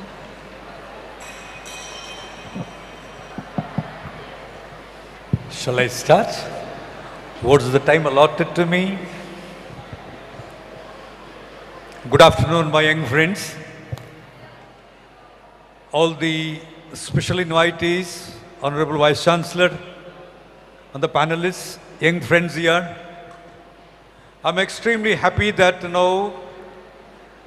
my neighbor, Yenepoya University has put up a big show where large number of youth from different parts of the world have been brought together, at least to discuss something which is bothering them so much, sometimes which may not be also bothering you, sometimes you know but sometimes you do not want to know it. Anyway, I'm happy I'm part of the exercise that is going on here.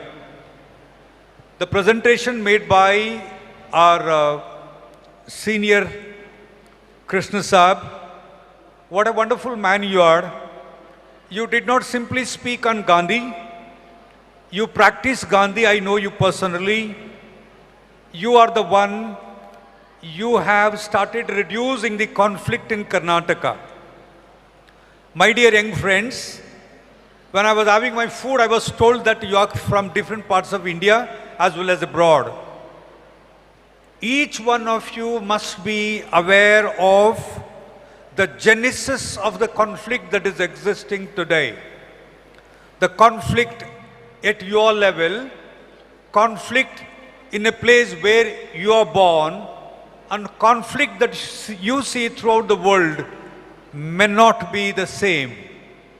I request, and it is an appeal from an ordinary citizen of an Indian, I appeal, before you make a decision, before you throw your argument on the conflict, I think that you need to understand the conflict in its holistic approach. We know for sure, for all these days, we have a series of solutions in this country. For anything that you ask, I have a solution without even being understood properly what is the problem that is existing. And Krishna Sahib was trying to tell us and trying to remind us, you don't have to go to any resolution as such, because you have already a wonderful model which is already being experimented here, practiced here, and that's why the lives of human beings are protected. Gandhian model is one which has brought us together today, which is still giving us the hopes to live for another 100 years.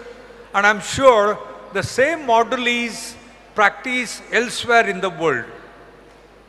The idea that he gave us is calling your attention to see that in spite of the models available, in spite of the strategies available, why our youth today are in conflicting mode? Why our youth are today not able to get convinced? Why youth in India today, not only in India today, abroad or elsewhere in different parts of the world, are not able to be convinced by the leaders whom they consider that they are leaders are? My dear young friends, it is time and it is definitely a time. And if you don't use this time now, you will lose your future. And you need to be, and you need to also tell us, at least the seniors, tell us the conflicts are absolutely manufactured, produced for a short-term goal. They are being produced very often. They are being manufactured very often. And you and me are made scapegoats for the conflicts here. Please understand this. And I have given you a framework to speak to the panelists here, to raise issues so that you and me are able to understand why we are becoming part and parcel of the conflicts that are being produced very often at a different modes as well. I'm happy. I could listen to Professor Krishna Saab, and I'm also happy that, I have two young friends who are trying to tell us much more about the conflict and conflict resolution. Thank you so much. I'll come back once again. Thank you so much for the wonderful knowledge shared with us. Let's hear a huge round of applause for him. I think the youth are still sleeping in the audience. Too much lunch? Can we hear a huge round of applause for them? Yeah. Thank you so much. With that, the first question is directed towards you, sir, Dr. Ziauddin. The first question is for you. When we look around the world, sometimes it feels so hopeless. There's wars, injustice, corruption everywhere. Democracies are arguing, autocracies are oppressing. And everyone seems to be just pointing fingers to each other, while the people are suffering. So the big question is, why should we, the youth, still believe in democracy?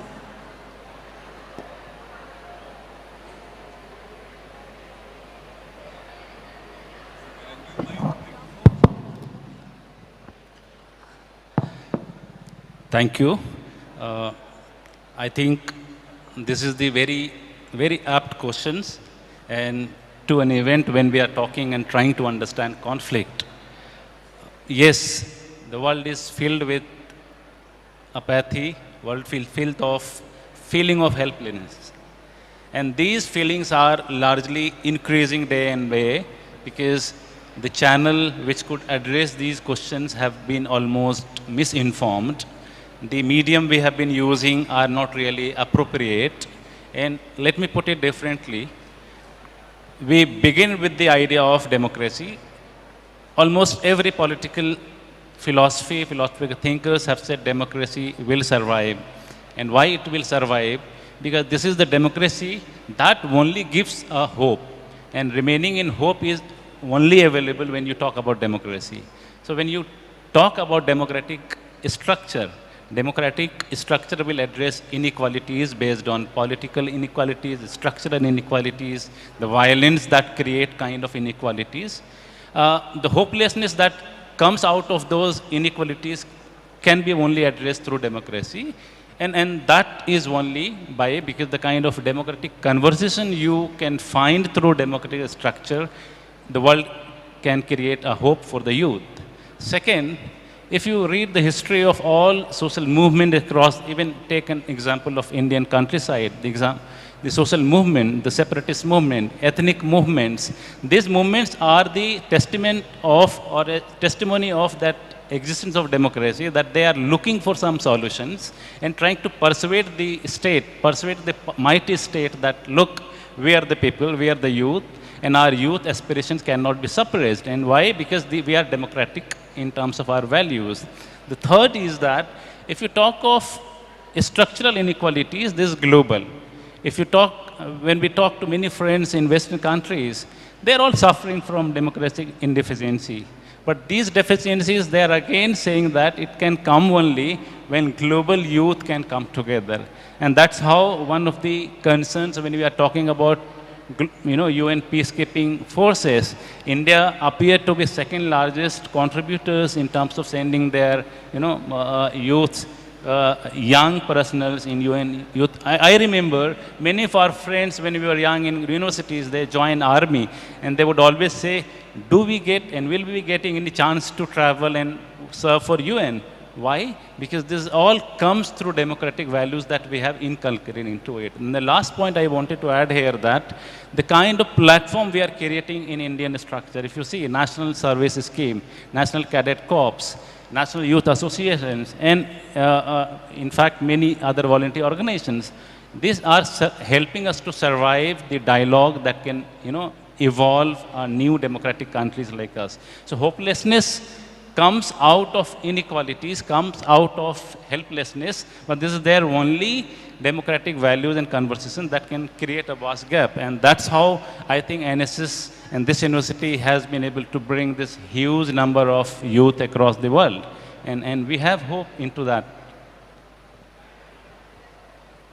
Thank you, sir. So you are suggesting the youth should believe in democracy and hang on so that things get better. Thanks for that. The next question is to Professor Surendra, sir.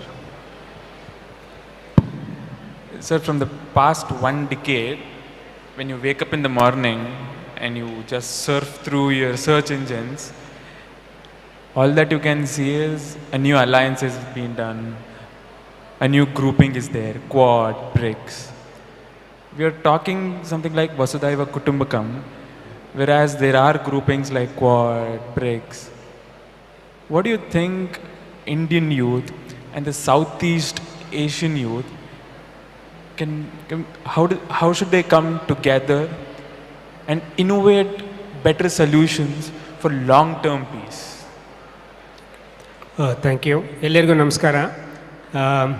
Firstly, I would like to congratulate the Yenepoya University and the state NSS for organizing this wonderful event and also giving a platform for all the students to interact and inspire and other things. So the question is, first we have to keep in mind, there is ample ground, at the same time conducive atmosphere for the youth to participate in the peace building process. It's not like youth have to carve that they have to fight to get into the tables of peace building process or to the negotiating table. So firstly, we could see that under the United Nations, several charters, particularly we can see about Universal Declaration of Human Rights, Article 19, clearly articulates that the freedom of speech and expression, to seek your opinion, express your opinion without any fear or without any intervention. That itself is the principle, core principle of peace building process. So it's not necessary that the state has to create that kind of an environment, one. Second thing, the UN Security Council resolution of 2015 clearly focuses on the major role that youth can play with regard to peace and security. So that is the foremost thing where they talk about youth can play a proactive role in terms of protection, in terms of prevention, in terms of participation, in terms of partnership, in terms of integration. So these are the 5 pillars which the UN Security Council has proposed, which every state has to implement, and that's how we could see several states have been done. Apart from this, we can also see that the UN have several online platforms. So given the fact that these days youth are more tech savvy compared to the older generation, we could see that these online platforms like Peace Begins With Me, Act Now. So not just the United Nations, even several governments within India, several departments have created several platforms where youth can play an important and a dominant role. It is not necessary that every youth has to be part of the peacemaking deal or a negotiating table.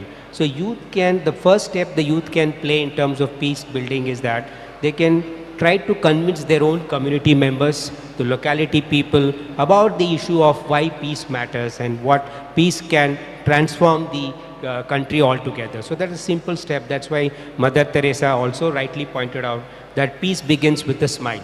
So that is the first step. So the point I'm trying to argue is that there is a lot of scope for the youths to participate and then contribute significantly for in terms of peace building. So given the fact that in South Asia also we could see, particularly if we talk about the UN data, so 1.8 billion youth population. So never in the history that so many youth population are there in the world.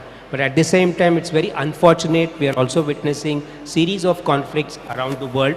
So in 1990s, there might be around 15 conflicts, global conflicts, but today are in a situation where we have 60 conflicts and many of them are protracted conflicts which are not seeing any kind of end. unlike the India-Pakistan conflict, which recently ended in a short term, but if you see the Israel-Palestinian conflict, if you see the Russia and Ukraine war going on, so globally conflicts are there, but at the same time youths are also in large number and they are the one mostly exposed to violence. So in that context, I feel there's a lot of scope for the youth participation. So all that innovative thing could be like, peace begins from home. So that's where Krishna sir also rightly pointed out the Gandhian philosophy and other things. So that where youth has to come forward. It's not that the opportunities will be created by the state. Of course, state has a major role, but still youth have to come forward and create your own space. I'm sure many of the youth volunteers are doing it, but at the same time, there's a lot more to be done, not just as a peacemaker or other things, but a minimum role that youth can make. Thank you so much, Professor Surendra sir, for that wonderful answers. So one main thing which I would like to re-highlight is it is not only about using the freedom of speech, but how we use it rightly as the young citizens of India and have the right way to get things done. So with the next question is directed towards Dr. Uday Krishna sir.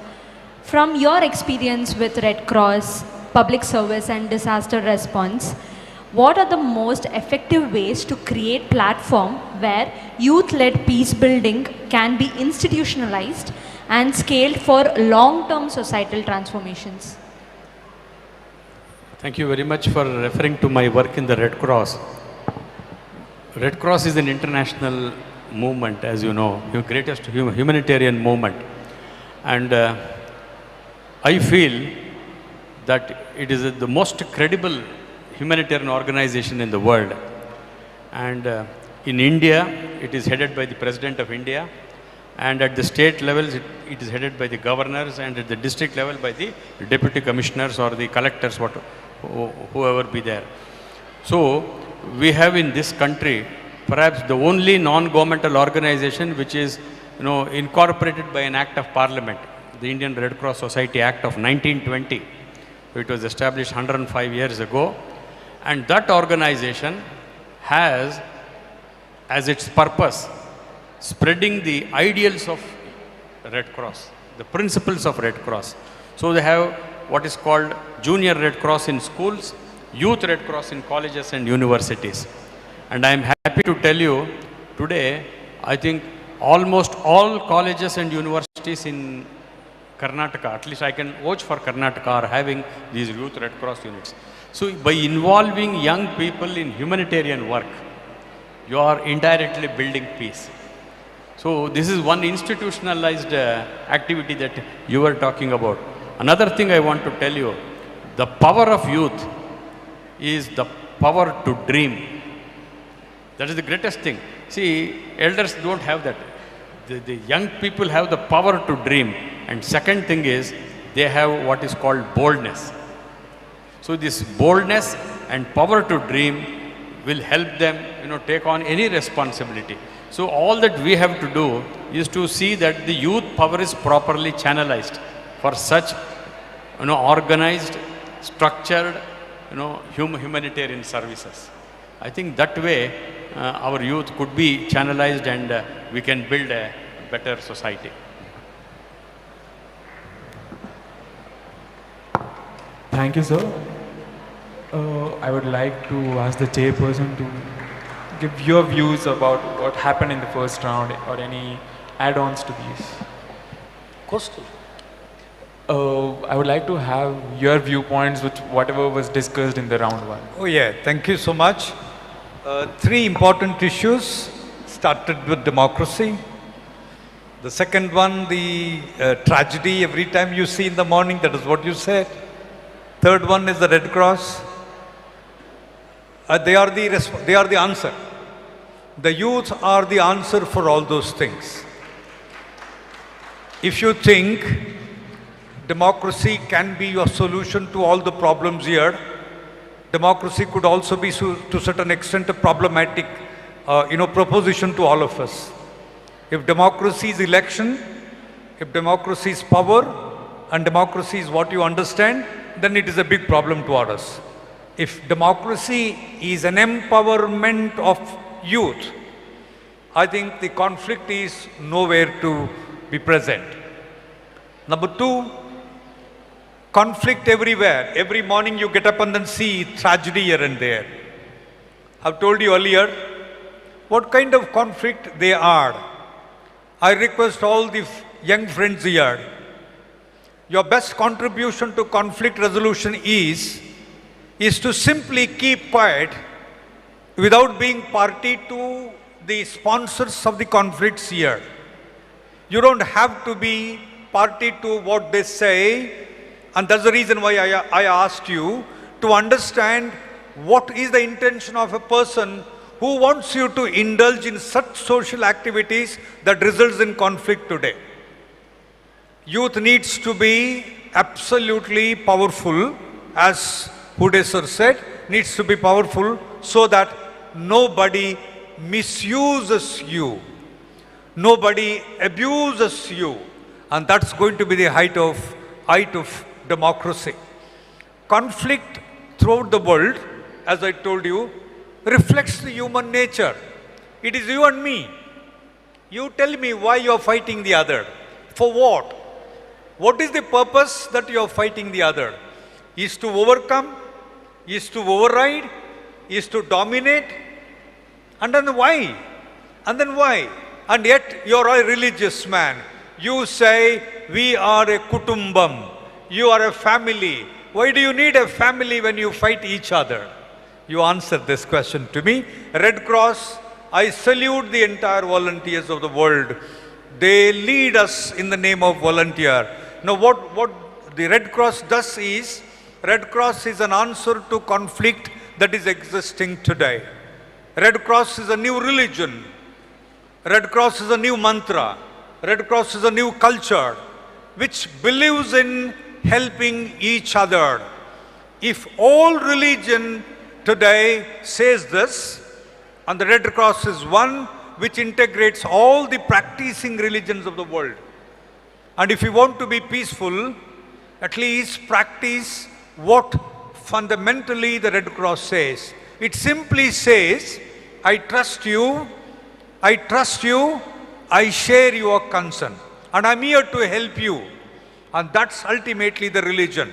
If this happens, my dear young friends, I don't think that there will be conflict when you all grow up, when you all have a family, when you all have your children, there will be only peace with us. I pray God that we will have peace with this model. So to be in one line, it says, be happy, keep people happy, help each other. Simple, sir? It's not simple. Nothing is simple unless the peace starts from you. I have no right to say, be happy, unless I'm happy and I define what is happiness to me. I'm a teacher. By profession, I'm a teacher. If I'm a good teacher, prepare well, do good homework, take care of my students. I love my students. I respect them. I respect their arguments. That brings me happiness. Happiness is not material to me because I'm a teacher. I don't know what profession you are. You are a doctor. Your happiness is dependent upon the way you cure a patient, the way you take care of the family of a patient, the way you bring happiness back to the family of your patient. And that's going to be happiness. What is happiness to Krishna, sir? The more and the more number of youth like you become part of his volunteers in the name of Red Cross. More and more people love peace rather than the violence. More and more people go away from the creators, producers of the violence. That is going to be his happiness. What is his happiness? His happiness is making students absolutely more and more a national asset who love each other, who respect each other, who have a kind-heartedness for poor and then the dependents. That is his happiness. Look at a sociology man there. What is his happiness? His happiness is that society, instead of fighting, entire communities living in society all live like a family. Kutumbam is his formula. Family is his formula. Today, have an idea of your society. You have more sad stories to share. You have more sad stories to share rather than the happiness. His dream and his happiness is that all the families living in a village come together and be a model to everybody. That's well articulated, sir. Moving forward, our next question is to Professor Surendra, sir. So, talking from a South Asian security point of view, there are a lot of conflicts, direct and indirect, going on. India, Pakistan, India, China. The stakes are too much high, billions, trillions of dollars. How do you think youth like me, everyone here, contribute to have a peace, safe, and a brotherhood nature of neighborhood, sir? Well, South Asia presently is undergoing a different kind of a turmoil, and we know how our neighborings are suffering, and of course India has been doing a lot. But we have to keep in mind that when it comes to the role of the youth with regard to peace building, more than the bilateral thing, it's the peace building which is required internally. So when we talk about Sri Lanka, of course it has come out of the insurgency and the ethnic conflict way forward, but still it had serious economic crisis. And if we talk about Pakistan, still internal turmoils, and Afghanistan, of course, at the crossroad in terms of internal turmoil, and of course Bangladesh also.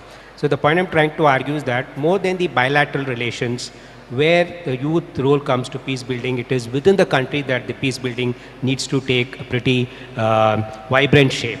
Because when you talk about India, China, of course we have tension at the border, China unilaterally altering the line of actual control, but still India-China relations are very good in terms of global ambitions, in terms of economic ties. We have 127 billion US dollars worth of trade and 99,000 billion dollars of trade deficit, but despite that we have a good relations with India and China, and so that way there is not much scope for the peace building with India and China. And secondly, with regard to India, Pakistan, we could see that the military and the political narratives play a dominant role rather than the youth playing an important role in peace building. So the point I'm trying to say is that the youth have a major role in terms of peace building that is within the country itself. For the reason why, there are two reasons for that one. Firstly, if you can see the number of youth population, Afghanistan has around close to 63% of their populations are youth, and we know what is the situation there. Pakistan, 35% of the youth population. Sri Lanka, 22% of the youth population. Of course, India has the largest youth population in the world. So when so many youths are there, so that is where the country, like the respective countries, they have to play a very dominant role. But there are serious problems within the country because you can't expect youth to play. Of course, there are grassroots level organizations which are playing a dominant role in Afghanistan. In Sri Lanka, there are many organizations, youth-based organizations, a lot of peace organizations which are having peace projects promoting exclusively for the youth. But they have all limited impact. Precisely in case of Sri Lanka, I'm sure with our friends from Sri Lanka would argue, many of these youth-based organizations are urban-centric. When it comes to Afghanistan, it's a grassroots level, but because of the political domination and now Taliban coming to power, so they have a very limited role. Apart from this, the political instability, economic crisis, insurgency, religious extremism, and then the lack of economic opportunities, all these things hinders the growth of youth playing a dominant role in the peace building.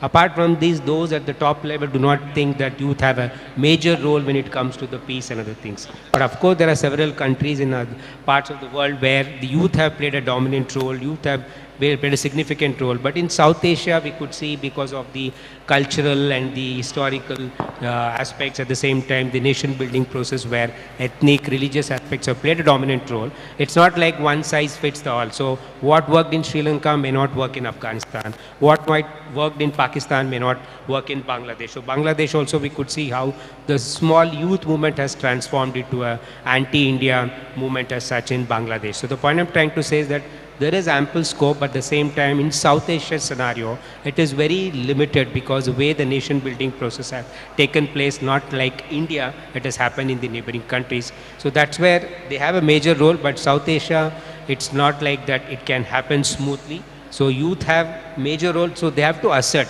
So how they could assert is, first they have to unite among themselves in terms of connecting, so networking, because all the South Asian countries have similar kind of culture. So a lot of cultural exchange can happen. So large gatherings here is also one platform of cultural exchange. So this is also one way of establishing peace. So networking of youth organizations in Sri Lanka, Pakistan, Bangladesh, India, all coming together can play an important proactive role, can put pressure, because these days all youths are tech savvy. So we have seen several digital activism carried out by the youths. So you can always use the technology for productive way. So as morning also sessions have clearly articulated. So productive way you can use. Second is networking. And third thing is there is a need to be interest in that one. So we cannot think just only about the startup, thinking about climate change. All those are important, contributing for the economy and the society.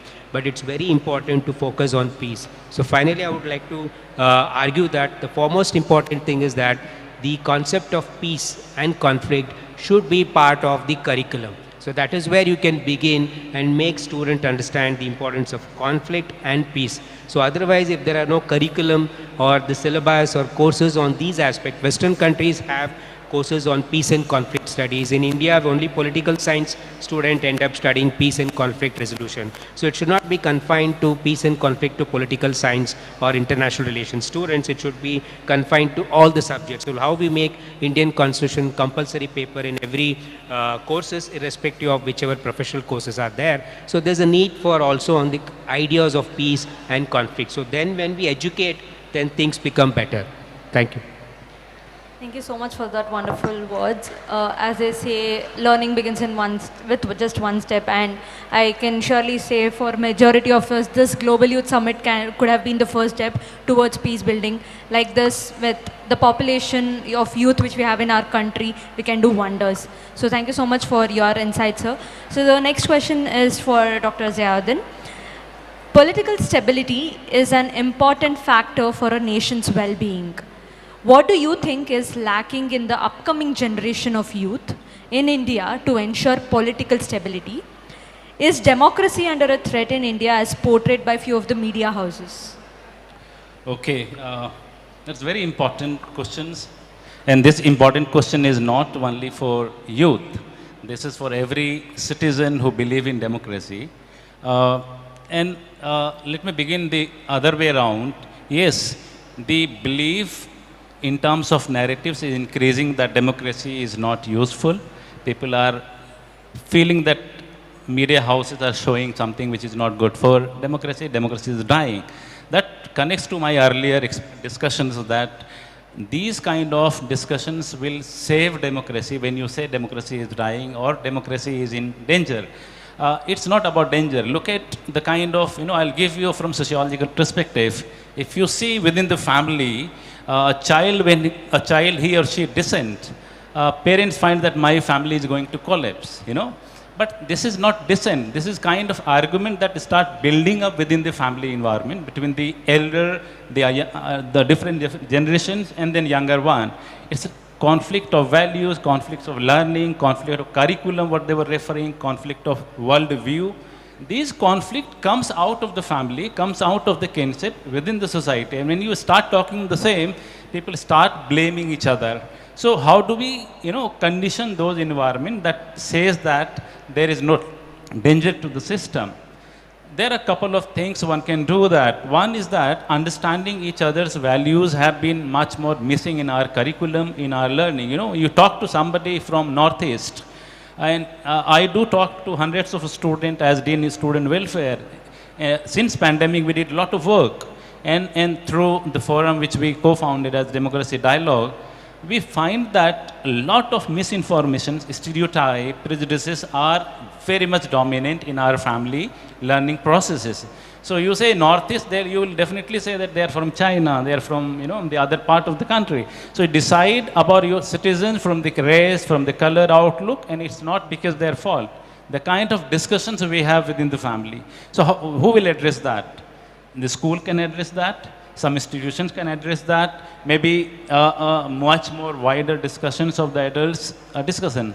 I tell all the time when our Vice Chancellor discusses why there are a lot of protests in our campuses. I said, there are two things. One, this is the product the society has sent to us as master or student. So once the product in the market, you cannot shape it. You cannot change the, either you replace it or you don't buy it. Second is that we have been missing a dialogue with our youth. Whatever you say, you feel that this is the final decision. What food I want, the students will decide, not the vice chancellor, not the dean of the student, right? Second, when you discuss in the classroom, we become so authoritative. You don't want to listen to the students. And our learnings, our elders' learning are 30 years old curriculum, right? So if you are not, we have very brilliant mind who are updated. But then the kind of changes global democracies are coming through, digital democracy, movements through digital platforms. Imagine the Greta Thunberg influencing worldwide to the children in the schools. When we call many students to our university and talk to them and give some topics, they are much more brilliant than many of our master students. How are they doing it? This is all learning through digital world, not only like, using AI tool, but then there are discussions within the classroom. What I'm trying to hint that you have to address youth not when they are masters and graduates. You go down to 9th, 10th, 11th, 12th standard, whom we call children. They are not children. They are much more grown up, exposed, and they should be told the value of discussion. They should be told value of resistance. They should be told the value of dissent. If you don't learn the value of these things, any system which we call the best system as democracy will not function. The last point I wanted to say that we always admire others. Oh, see King Martin Luther, Mahatma Gandhi, Dr. Ambedkar, or so and so forth. But are we really doing something which they have done? Are we really doing any bit of the experiment in our life? My university, I come from a national Urdu university where we talk a lot of linguistic minorities. Whenever people are resisting in the name of language, I say, do you understand the nuances of basic Urdu? And they are back. Oh, I do not know it. So without knowing the intricacies and problems of anything about the line that divides any group within the family, outside the family, how do you address that? And there's the major blunder with our educational system, with our school learning processes, and perhaps we always find a blame scapegoat that politicians are bad. They are coming from schools, then born in a family. They are a child and daughter of a mother and son. Are they understanding that we are creating youth which is going to risk? Right. So the whole socialization process is very important. We have to correct there. Quickly, I'll just add that, my wife all the time tells that we have to focus more to this boy, the younger one. Because at the age of 8, he's trying to dominate 14 years sister. Why? Because the patriarchal values within the surroundings say, no, she should not say me, I'm a boy. We have to correct there. So every morning I'll tell you, you will do these works which are kitchen work. This work which is your own work. This is not our work. So you have to correct at the very early stage. Many of the British sociologists have written about that. And we need to, experiment those things. And thereby you can talk about democracy, youth. India has 27% of youth. And what is the percentage of youth in the policy making process, in the parliament, in any university system, in any governing council which decides the policy of corporations? It's only because all the time we devalue the younger generations, in the name of traditions, values. So that we have to re-understand, reframe that. I think I just wanted to add that. Thank you. That's beautifully articulated, sir. To be precise, sir was telling you have to build citizens from their school days so that you have a peaceful, educated society when they come to the age of 25 to 30. Moving on, the next question is to Dr. Uday Krishna, sir. Sir, you are an institutional builder and an educator. So, what do you think the education campuses, universities, schools, PU colleges should inculcate into the students to ensure that we have a peaceful society in the coming 15 to 20 years? It's a good question that you have asked. I want to tell one thing. We need to organize the strength of the youth against the power of violence. This is the first thing. That's what I told you in the beginning, that we need to have peace education in all our curricula, at the school level as well as at the college level. See, we have to organize the strength of the youth against the power of violence. And when I say it is the power of violence, violence could be in any form. It need not be just a clash or some kind of bloodshed or something. Violence could be in any form in the society. So we have to address this issue very carefully. And another thing that we have to inculcate is embrace diversity. Embracing diversity is very important. See, school or a college is a place of cooperative learning and teaching. That we should understand. See, it helps us to become members, useful members of a society when we come out of our schools and colleges. So therefore, this cooperative teaching and learning, inculcates, indirectly a kind of peace building activity. And therefore, I feel that the values like, inclusion, values like, diversity, all these aspects, we actually practice it in our educational institutions. But when we come together, we come as different castes, creed, communities, religions, everything. But then these values have to be ingrained in the children. And that's why I told you these things have to be taken into the curriculum of the instruction in schools as well as in the syllabus of the college and university curriculum. Why I say this is, until and unless we give our young people these values, because these values are so powerful. I tell you, India, despite so much of its diversities, is even today cobbling together as a nation. You know why? Because we respect diversity. We respect every other religion as our own. We respect every other culture as our own. So it is this, mutual respect for these diversities that will make our country very strong. And from that point of view, and you were also telling about how these things, peaceful activities could be built in the younger minds. I tell you, Mahatma Gandhi is the best example. Sorry if I've been quoting him again and again, because I head the Karnataka Gandhi Smarak Nidhi. See, Gandhi gave us the wonderful mantra or the power of Satyagraha. What is this Satyagraha? Satya means truth. Agraha means fighting for truth. Agraha means fighting for truth. So it has also a spiritual dimension. It is called Satyagrahi. That means you first understand the truth and then fight for truth. Satyagrahi, then Satyagraha. So these two dimensions of Gandhiji, of that concept of Satyagraha Gandhi. See, non-violent means through which we can fight for justice. And that's what Gandhiji gave us. And that became a very powerful tool. Nelson Mandela used it. And so many people across the globe have used that tool of non-violence. And our children should be told the power of non-violence. Don't think that all conflicts, all problems can end with violence. It can never end with violence. And I already quoted in my preliminary note, an eye for an eye will make the whole world blind. Therefore, we have to, the only answer for violence is non-violence. And therefore, I think these concepts of Satyagraha, which Mahatma Gandhiji himself said, it is not something that he invented. These concepts like truth and non-violence are as old as the hills. He says it is a part of our Indian culture and tradition that I have tried to put it into practice in our political movements and social movement that Gandhiji carried on. And therefore, I think these great ideas, these great concepts need to be driven into our minds and tell them that there is always a scope for a non-violent approach to resolve conflicts in the society, in the government, between the governments and between countries as well. Thank you very much.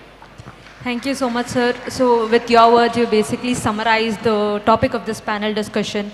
To avoid conflict or to resolve conflict, a conflict shouldn't come into place. It's about collaboration and peace building. So due to opacity of time, we would like to end the panel discussion here, but we would not want to leave you out of the stage without the last round, which is majority of the favorites, which is the rapid fire round. So you don't have time to think. All of you will have few questions asked from us. You have to answer immediately. And this is going to be fully informal. So the first question will start with you, Dharma sir.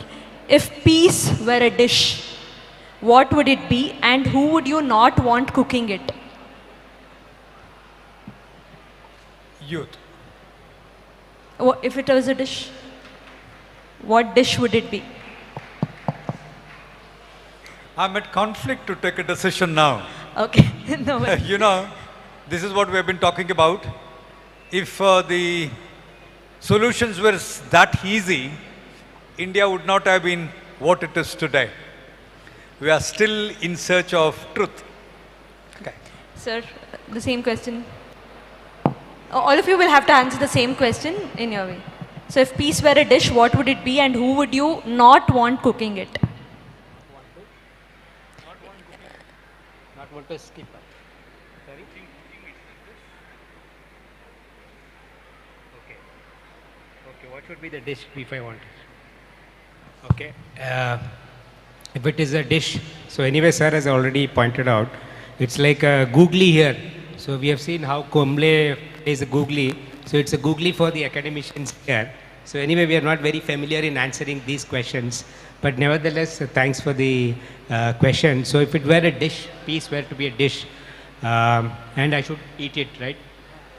Okay. And then what is the other second Who part? should not be cooking it? Who should not be cooking it? Because I believe in inclusivity, and we are living in a country like democracy. I believe the favorite dish is biryani, and I don't mind anybody cooking it, whether it's a veg or non-veg, doesn't matter. So because democracy is one, it is not just about electoral democracy, it's about inclusivity, it is about participation, it's everything. So in that way, I feel that I want anybody who can cook it with a good intention, with a good spirit. I think that should be the good food for anybody. Very safe answer, I would say. Next, sir.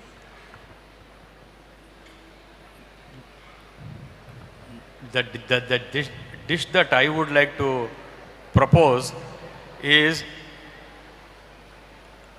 simple rice and sambar, which everyone will eat. The rich and the poor, the low and the high, and everyone in the society can do it. And who shall not cook it? God shall not cook it. It shall be cooked only by people. I think we can minimize even time in cooking. We can prepare a salad ball, serve to everybody the worldwide, and a salad ball gives choices to everyone. So those who don't want to eat and cook, they can stay away, but it provides that beauty, fragrance and aroma to see that, and that is how the aspirations of democratic values comes through. With just one word answer for the next question, we can start with you and end this. One word answer. Who is the conflict navigator and peacemaker at your home? It's my wife.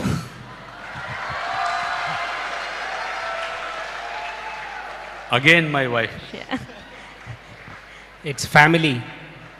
A different answer? It's a universal truth, wife. Right. So ladies and gentlemen, here we are at the end of the panel discussion 3. Let's give a huge round of applause to all the panelists here and to my fellow moderator as well. Thank you, and back to the MC. Thank you, dear panelists. As we come to the end of today's session, I extend my heartfelt gratitude to our chairperson, Professor P.L. Dharma, Vice Chancellor, Mangalore University, for gracing this occasion with his esteemed presence. Sir, your vision for this holistic education and commitment to academic excellence will continue to inspire every initiative we undertake.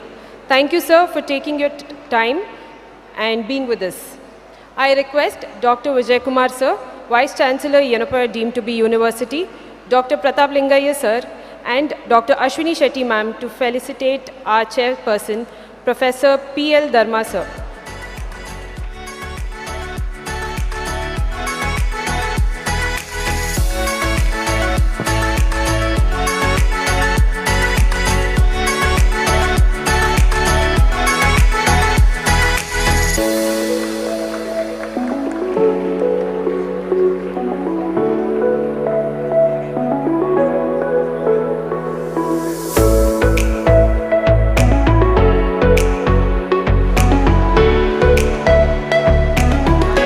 I thank our panelist members, Dr. Nadoja Uday Krishna, Dr. Surendra Kumar and Dr. Khwaja Mohammed for your inspiring and thought-provoking panel discussion. I request our dignitaries to felicitate our panelists.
To our moderators, Dr. Chandrasekhar and Bhavani, thank you for masterfully guiding this conversation.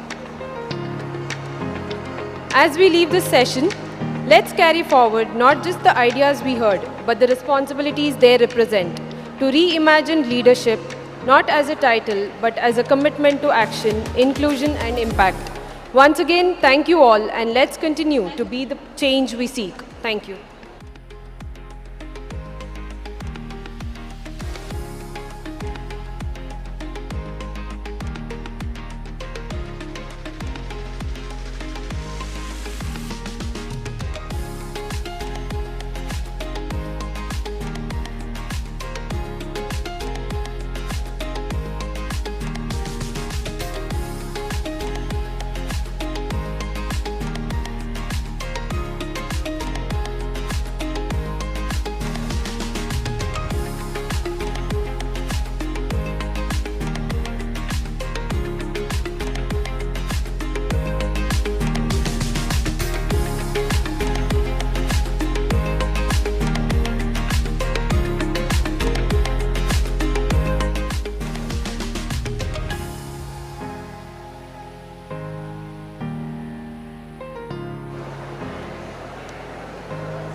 Good afternoon, everyone present here. It is with immense joy and pride that we welcome you all to the Valedictory ceremony of Global Youth Summit 2025 International Conference organized by State NSS Cell, Department of Youth Empowerment and Sports, Government of Karnataka in association with National Service Scheme, Yenepoya deemed to be University. When we pray, we speak to God. When we sing, our soul dances with the divine.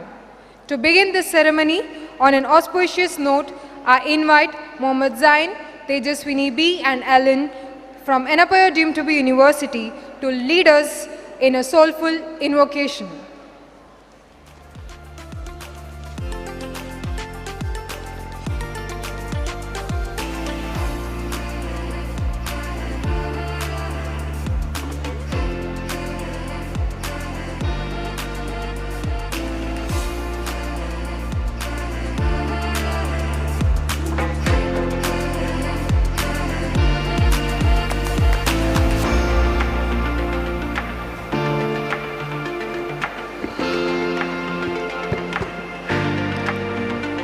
أعوذ بالله من الشيطان الرجيم بسم الله الرحمن الرحيم الحمد لله رب العالمين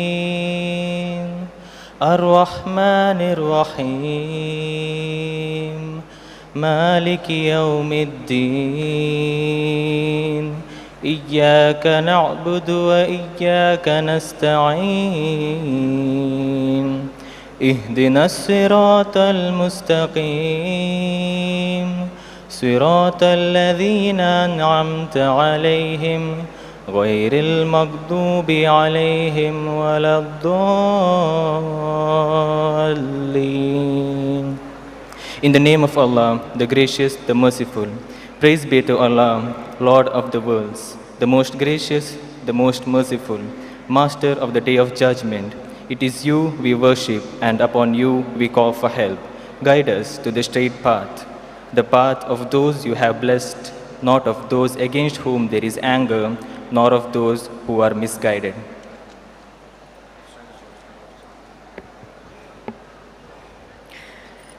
This shloka is from Bhagavad Gita, chapter 4, verse 47.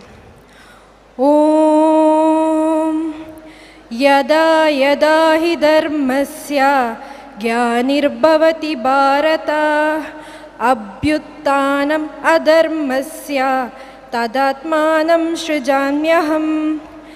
This shloka explains that concept of Krishna's avatar and his purpose of restoring dharma whenever there is decline in dharma and an increase in adharma. Thank you.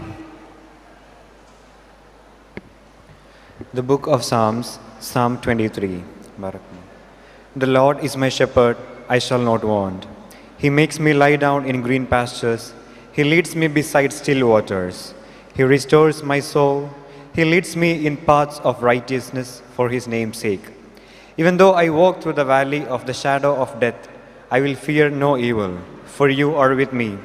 Your rod and your staff, they comfort me. You prepare a table before me in the presence of my enemies. You anoint my head with oil, my cup overflows. Surely, goodness and mercy shall follow me all the days of my life, and I shall dwell in the house of the Lord forever. Praise be to you, God. Amen.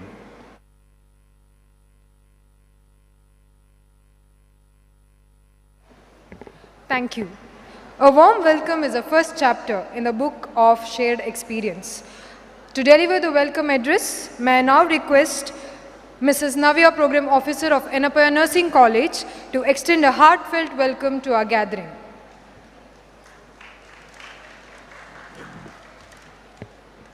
Good afternoon, everyone. It's my honor and privilege to welcome to you all Valedictory Ceremony of Global Youth Summit 2025, organized by Department of Youth Empowerment and Sports, State NSSL, Government of Karnataka, in proud association with National Service Scheme of Yenepoya deemed to be University. We are deeply honored by the presence of our esteemed chief guest, Professor P.L. Dharma, Vice Chancellor of Mangalore University. Sir, your dedication to education and youth development has inspired many, and we are privileged to have you with us today. Welcome you, sir.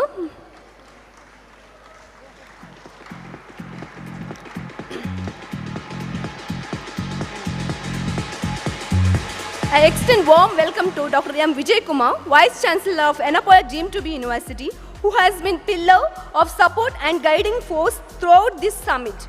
We thank you, sir, for all the unwavering encouragement and visionary leadership. Thank you, sir. Welcome you, sir. Okay okay. ಹಾಗೆ ಇಂದು ನಮ್ಮ ಗಾಂಧಿ ತತ್ವಗಳನ್ನು ಜೀವನದುದ್ದಕ್ಕೂ ಅಳವಡಿಸಿ ಯುವಜನತೆಗೆ ಮಾದರಿಯಾಗಿರುವ ಮಾನ್ಯ ನಾಡೋಜ Ude P Krishna ಅಧ್ಯಕ್ಷರು, ಗಾಂಧಿ ಸ್ಮಾರಕ ನಿಧಿ, ಶೇಷಾದ್ರಿಪುರ, ಇವರು ನಮ್ಮ ಜೊತೆಗಿದ್ದಾರೆ. ಇವರನ್ನು ಕೂಡ ನಾವು ಪ್ರೀತಿಪೂರ್ವಕವಾಗಿ ಕಾರ್ಯಕ್ರಮಕ್ಕೆ ಸ್ವಾಗತಿಸ್ತೇವೆ. It is also our great pleasure to welcome Dr. Pratap Lingaya, State NSS Officer, Department of Youth Empowerment and Sports, Government of Karnataka. Sir, your tireless work to empower youth and foster social responsibility among NSS volunteers across the state continue to make a lasting impact. Welcome you, sir. We have with us the Organizing Secretary, Dr. Ashwini Shetty, Director, Directorate of Extension and Outreach Activity, NSS Program Coordinator. She has been guiding force of Global Youth Summit 2025. Welcome you, ma'am. We're also joined by Mr. Amir Baba, Finance Officer, Yenepoya deemed to be University, whose support has been invaluable in making this summit a successful. Welcome you, sir.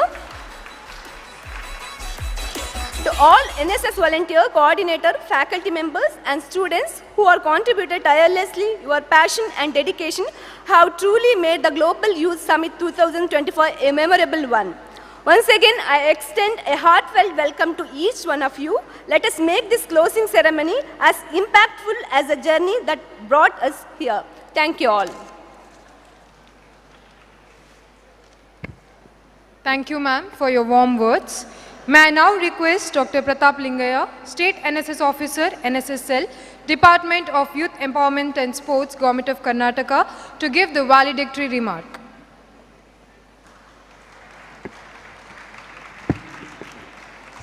Respected dignitaries on the dais, off the dais,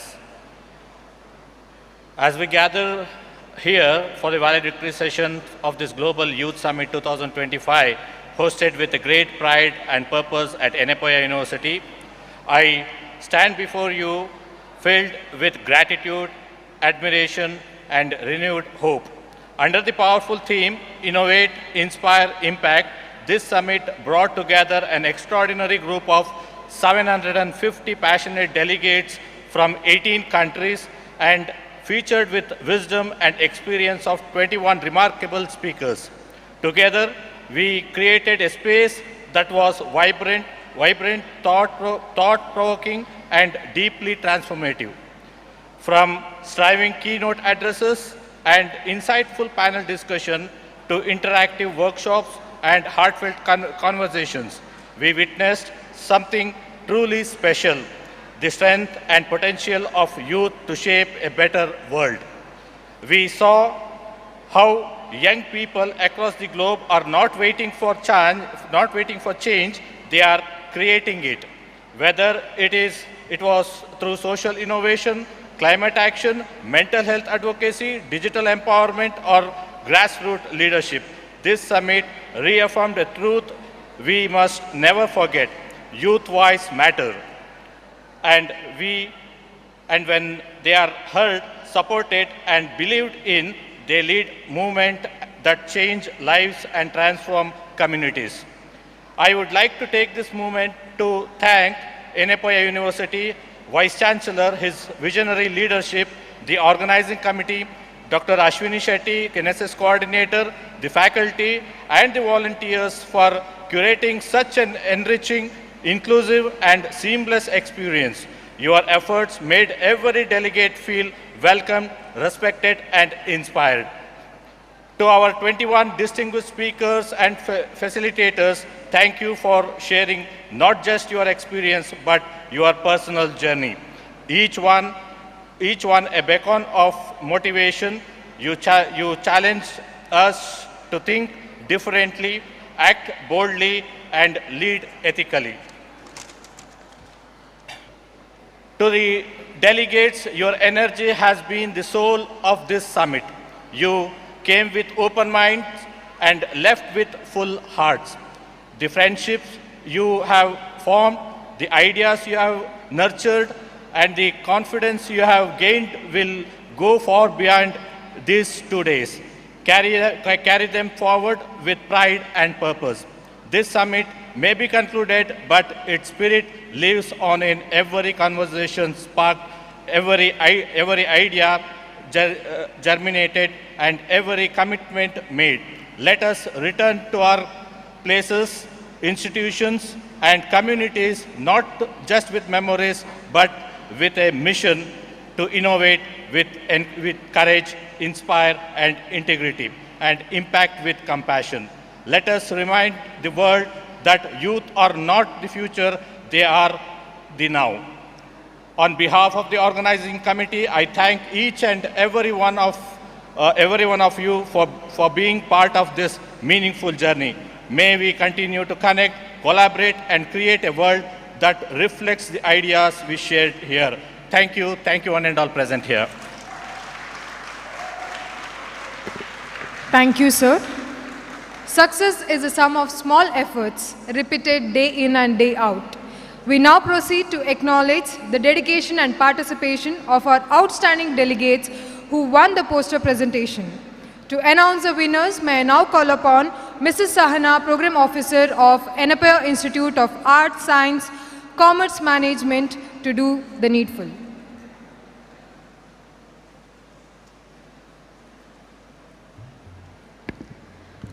Good afternoon, one and all present here. It gives me immense pleasure to stand before you today at the Valedictory ceremony of Global Youth Summit 2025, a gathering of minds, bold ideas, and a boundless energy.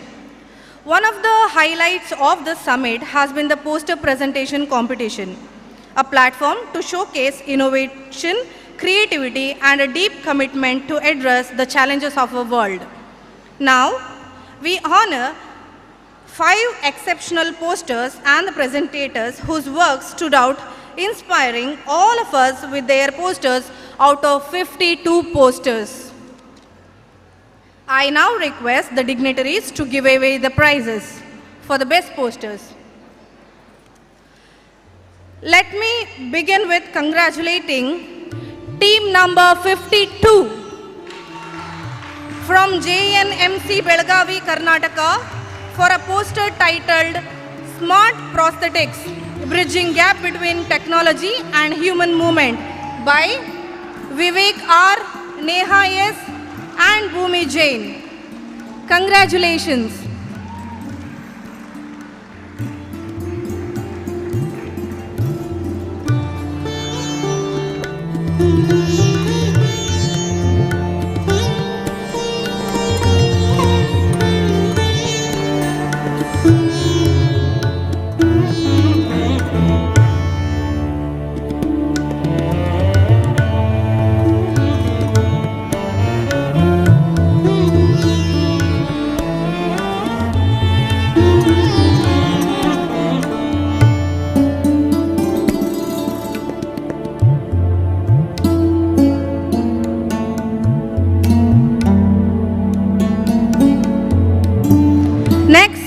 A huge round of applause for the poster number 30. Volunteers of Vidyodaya Law College, Karnataka State Law University, Hubballi, for a poster titled Social Impact and Community Development, Creating Social Impact, One Village at a Time, by Anagavi Hatwar, Lakshita Rani, Ankita, Siddesh, Gautam, Narasimharaju and Charan Kumar.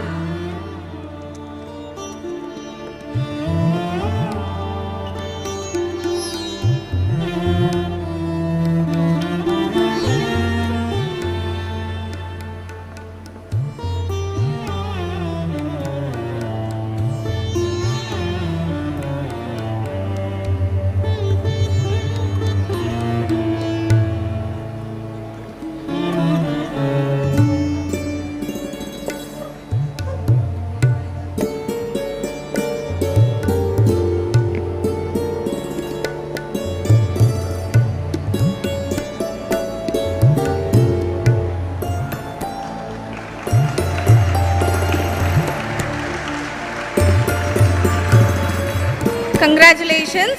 Next we have poster number 21 by Dr. Gagan Gopal and Dr. Wajida from KVG Dental College for a poster titled Beyond the Drill in Dentistry.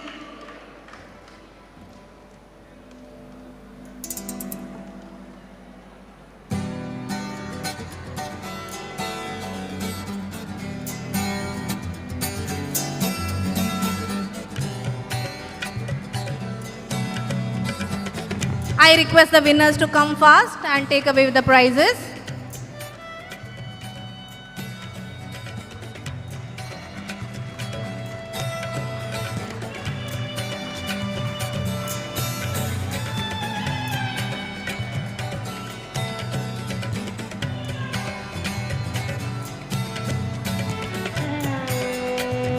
Next we have the best poster number 6 by Vinayaka Ganapati Bhatt, Center for Environmental Studies, Yenepoya, deemed to be university, for a poster titled Eco Ceramics Sustainable Membrane Filters for Cleaner Water.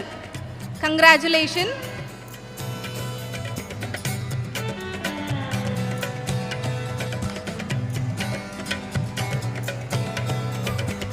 Next we have Azil Ovia from Kannada Bharati College, Madikeri, for a poster titled Smart Safety Helmet. It was a poster number 48.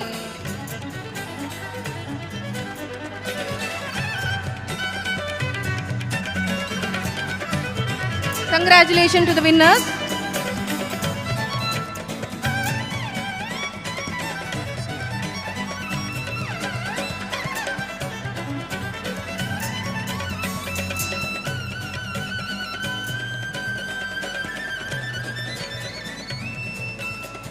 Congratulations once again to all the winners. Keep exploring, keep creating. Thank you. I thank all the dignitaries.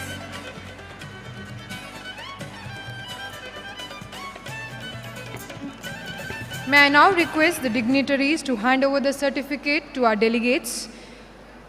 I kindly request 2 representatives from each state and 2 international delegates to come forward onto the dais to receive the certificates.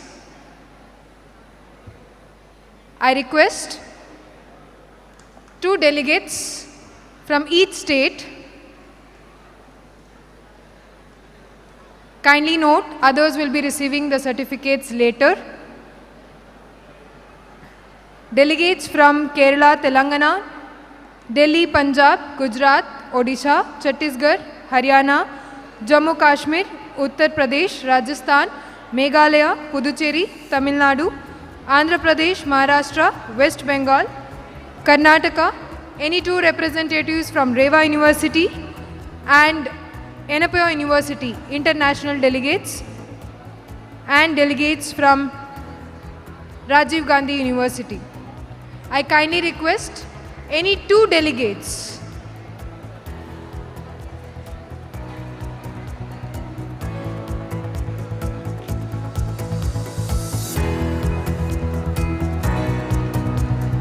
Each one of you will be receiving your certificates after the formal function.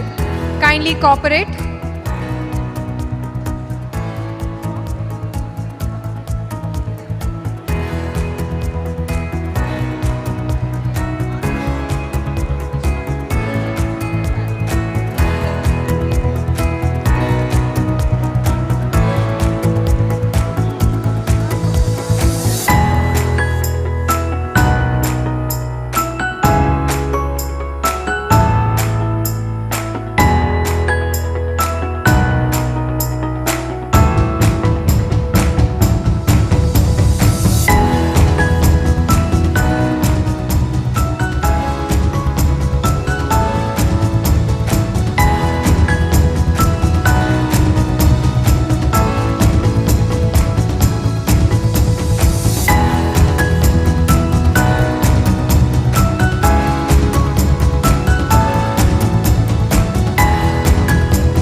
Thank you all.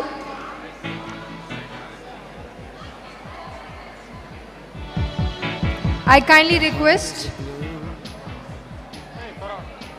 Shoots up through the stony ground. There's no room.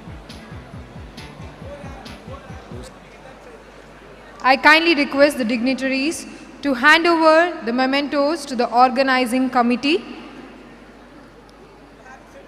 I kindly request the program officers to come upon the dais. Ms. Colin Janet, Ms. Navya, Dr. Malvika Sachit, Ms. Priya Menezes, Mr. Aditya G. Rao, Ms. Apurva Yushetty, Ms. Swati, Ms. Priyanka Nayak, Mr. Abdul Rahmanullah, Ms. Swati, Dr. Mohammad Guttigar, Mrs. Shreya Vikrat Kumar, Dr. Dinakar P, Ms. Sahana, Mrs. Priya, Dr. Junaid,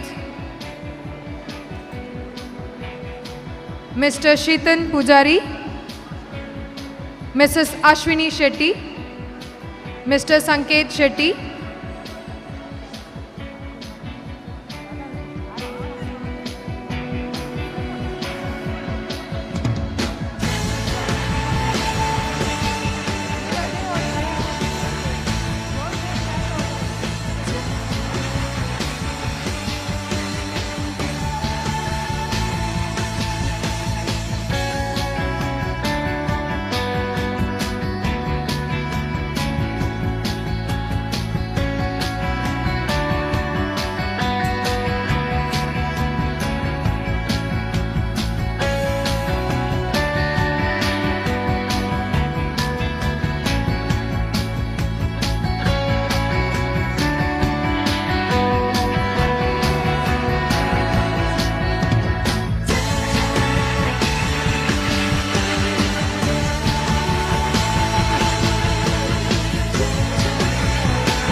Mr. Danush, Mr. Deepak, Mrs. Latika,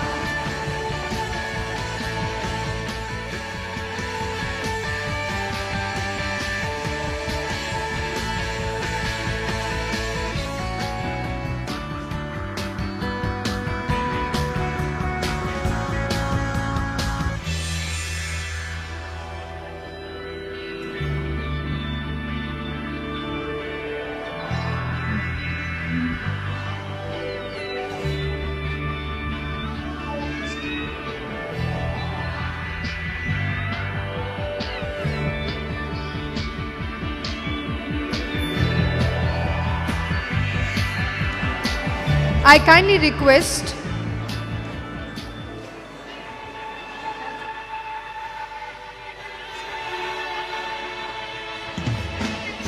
the transport in charge,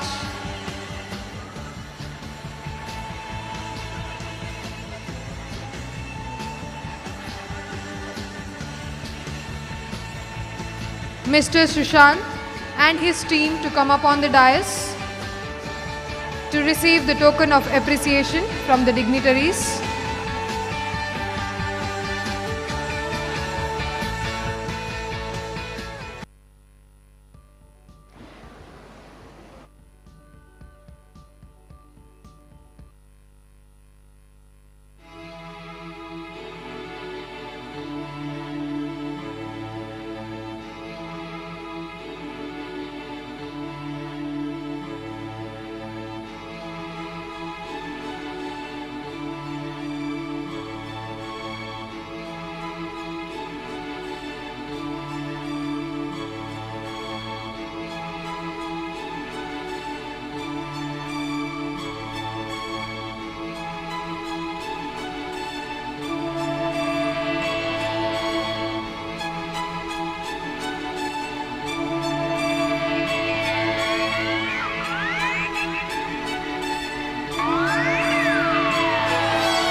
May I now request our Honorable Vice Chancellor and the organizing Chairperson of Global Youth Summit to hand over the certificates to our volunteers of Yenepoya deemed to be University. I kindly request the volunteers to come upon the dais.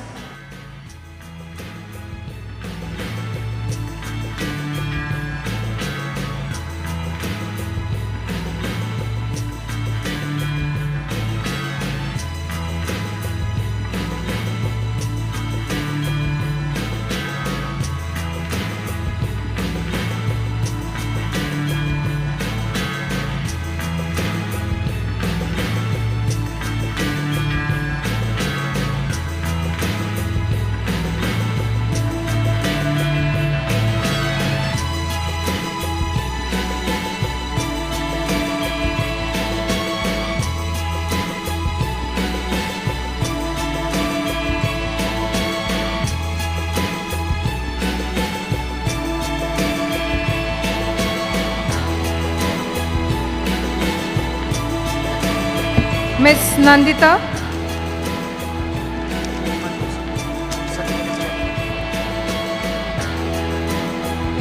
Mr. Sahar, Miss Tejaswini, Shivani, Safwan, Sinan, Safwan, Shan,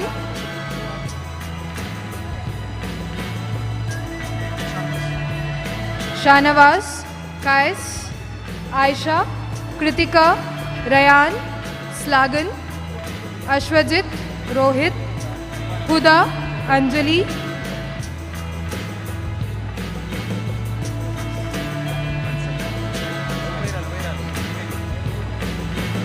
Taha, Charu, Hiba,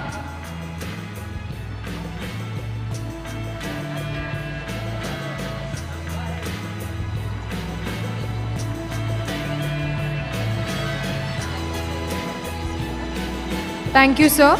May I now request our chief guest, Professor P.L. Dharma, sir, to hand over the mementos and the certificate to the volunteers.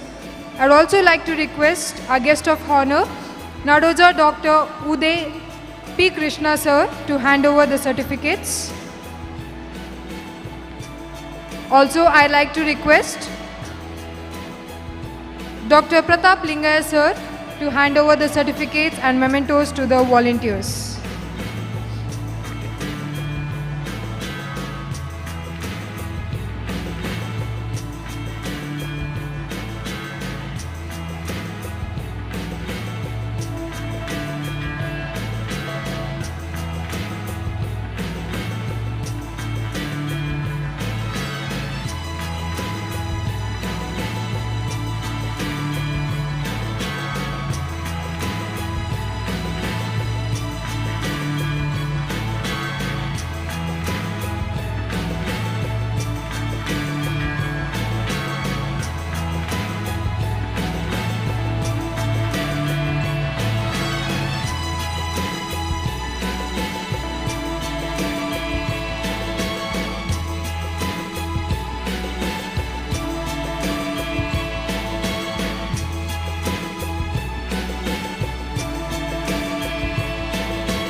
Behind every successful event is a team that dared to dream, planned with passion and executed with excellence. Once again, thank you to the entire organizing team. We are now honored to have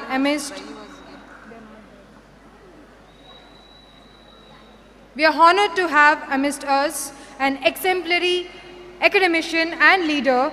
I now request our chief guest, Professor P.L. Dharma, Vice Chancellor of Mangalore University, to address the gathering.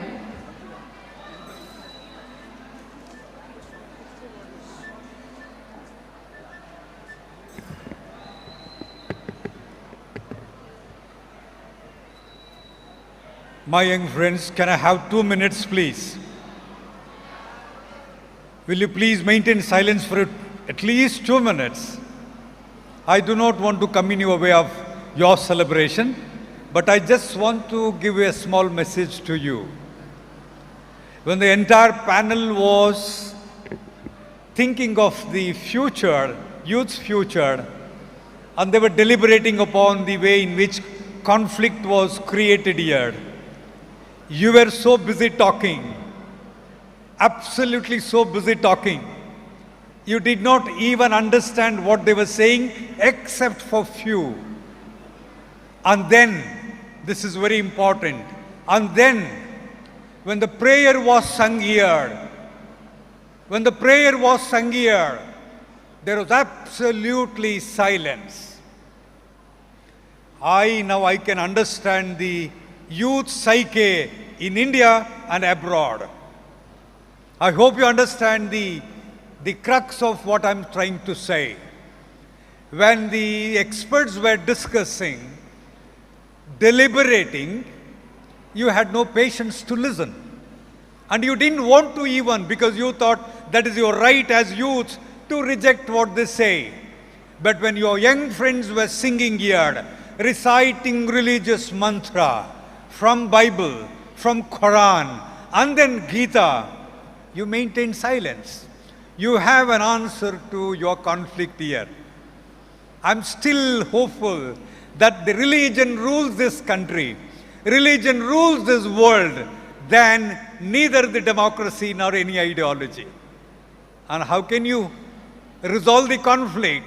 It is a youth summit. The entire world depended upon you.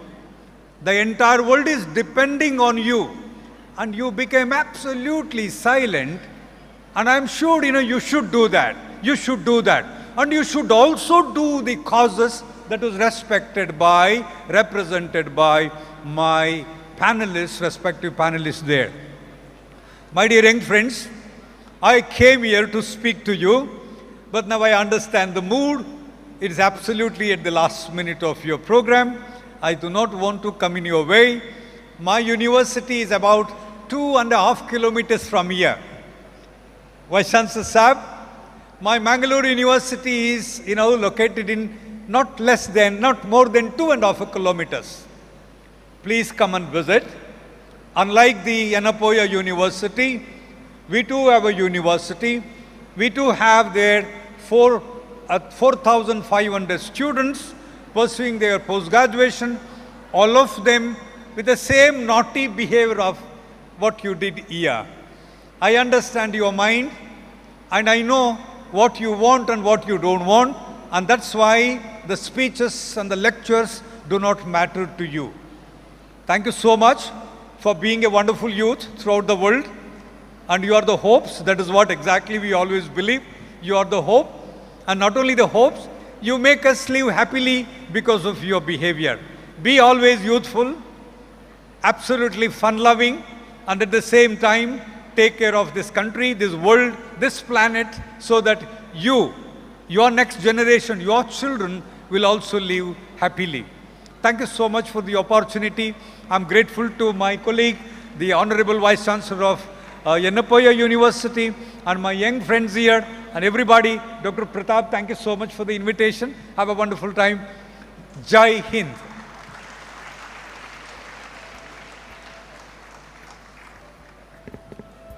Thank you, sir, for those profound and energizing words that will echo in the hearts of our young delegates. As a mark of our respect and appreciation, we now present the mementos to our dignitaries. May I now request our Honorable Vice Chancellor and Organizing Chairperson, Dr. M. Vijay Kumar, to felicitate our Chief Guest, Professor P.L. Dharma, Vice Chancellor of Mangalore University.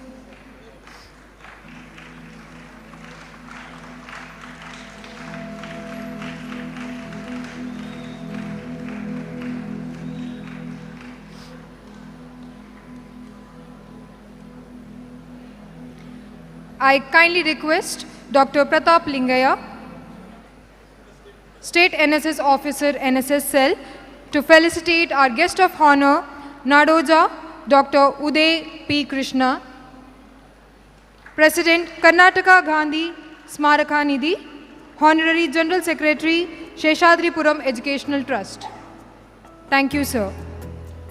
May I now request our Vice Chancellor to felicitate Mr. Amir Bhava Ahmed, Finance Officer, Yenepoya deemed to be University. I kindly request Dr. Ashwini Shetty to felicitate our Honorable Vice Chancellor and Organizing Chairperson,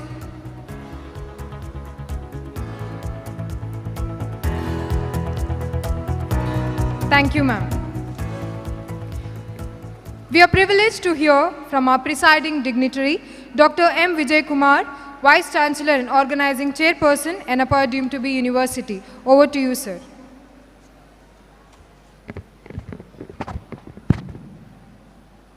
Good evening, everybody. Good evening. Now I feel like an LKG teacher and you as LKG student. Good evening, sir. That is what usually we say at that time. Good. You are still younger than what you are here. Respected dignitaries on the dais, Professor P.L. Dharmaji, the Vice Chancellor of the Mangalore University, the guest of honor, Nadoja Dr. Uday P. Krishna, the President of Karnataka Gandhi Smaraka Nidhi, the NSS State Officer, Mr. Pratap Lingaya, and my colleague and the Organizing Secretary of this program, Dr. Ashwini Shetty, and all my colleagues, friends, ladies and gentlemen, including all the delegates who have come all the way from outside the country and inside the country, and the resource persons. Very good evening to you all. I will not stand before you. This is more of a formal conclusion, so I have been asked to speak as the organizing chairman. I won't take more than probably 3 minutes. This has been a wonderful 2 days, and you are all there for the inauguration. We have spoken enough of it, and I have spoken a bit of it when I was the panel discussion. So no more talking. On the other hand, I have a request for those of you who are here. In Kannada, I'll translate it, don't worry. In Kannada, they will say one Vairagya. Mashana Vairagya, Purana Vairagya, and Prasava Vairagya. I'll tell what it is. As far as you are concerned, Purana Vairagya.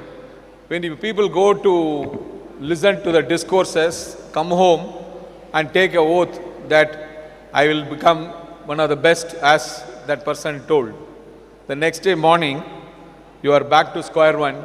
You are what you were. And that is why this transient period, we call it as Purana Vairagya. It goes with the wind. My request is, today's summit, whatever you have gone through for 2 days, should not become like that. I hope at least something, what has been spoken today and yesterday, has entered you, and it has to be there in your lifetime, so that one point you take and at least try to live with that. I'll be happy that we have done our job, and I'm thankful to all of you for being here.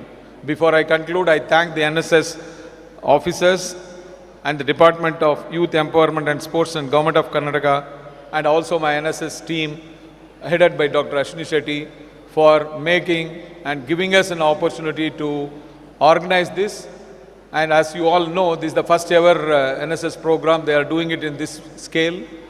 And 750 people attended is very good number. And I only hope you take home at least some good memories and some good thoughts, which will become an action, which will become your habit and then your character. Thank you very much for being here. All the best and God bless. Jai Hind. Thank you, sir, for your encouraging and visionary words. To formally express our gratitude to all those who have made this summit a grand success, I invite Mrs. Priya, Program Officer of Yenepoya Institute of Art, Science, Commerce, Management. Over to you, ma'am.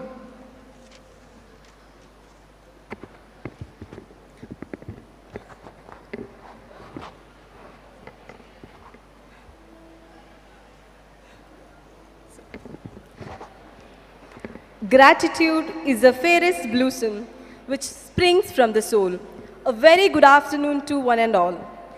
As we come to conclusion of the Grand Global Youth Summit 2025 organized by State NSS Cell, Youth Empowerment and Sports, Government of Karnataka, I take immense pride and joy in delivering the vote of thanks on behalf of the organizing committee.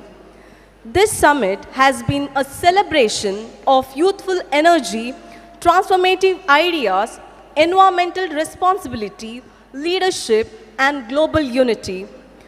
Over the past days, we have been witnessed dynamic panel discussions, cultural exchanges, inspiring addresses, and interactive sessions that have left us enlightened and empowered. Let me begin by extending our heartfelt gratitude to the visionary leaders, Dr. Yenepoya Abdullah Kunni, Chancellor of Yenepoya deemed to be University, and Pro-Chancellor, Mr. Muhammad Farhad Yenepoya, whose unwavering support and blessings laid the foundation for this summit's success. A special thanks to Shri Randeep D. IAS, former Secretary, Department, Youth Empowerment and Sports, Government of Karnataka, for his constant encouragement and forward-looking leadership. And also thanks to Shri Naveen Raj Singh, Secretary, Department, Youth Empowerment and Sports, Government of Karnataka, for his support. We thank our Pro-Vice Chancellor, Dr. B.H. Shripati Rao, for being the pillar of strength and inspiration throughout this event.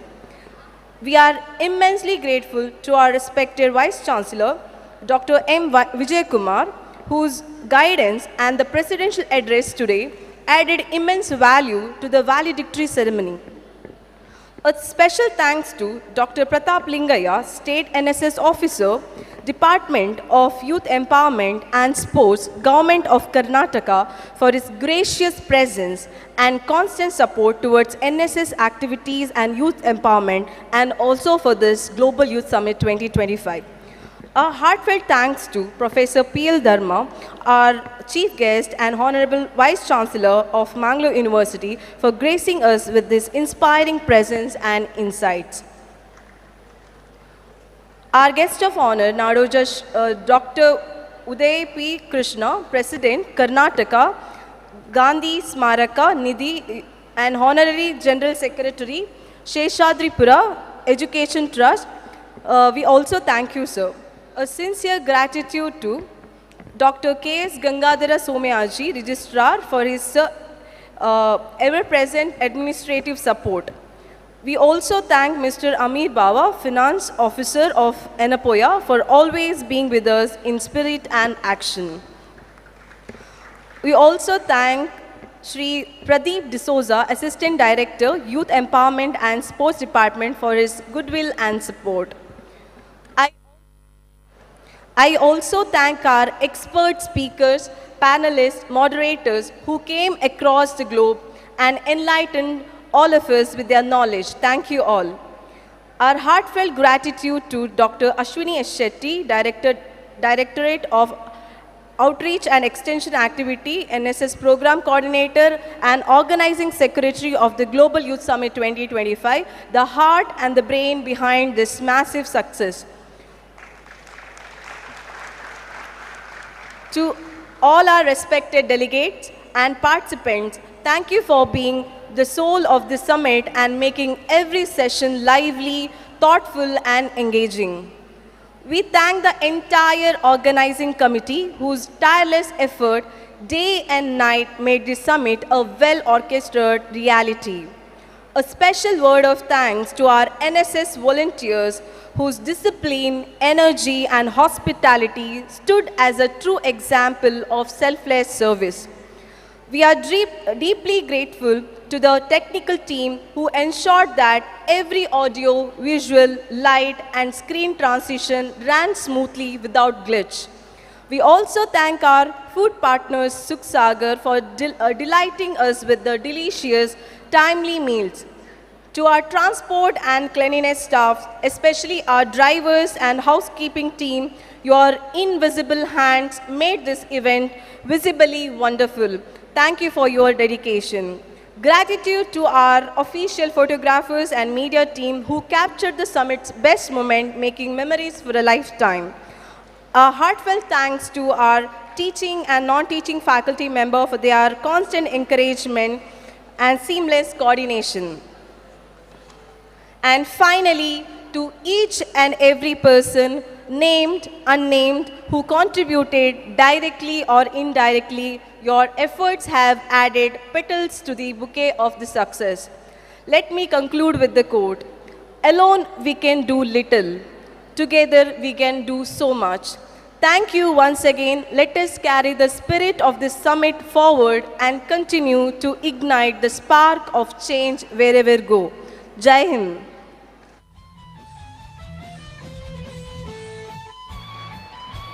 Thank you, ma'am. I now kindly request everyone to rise for the national anthem.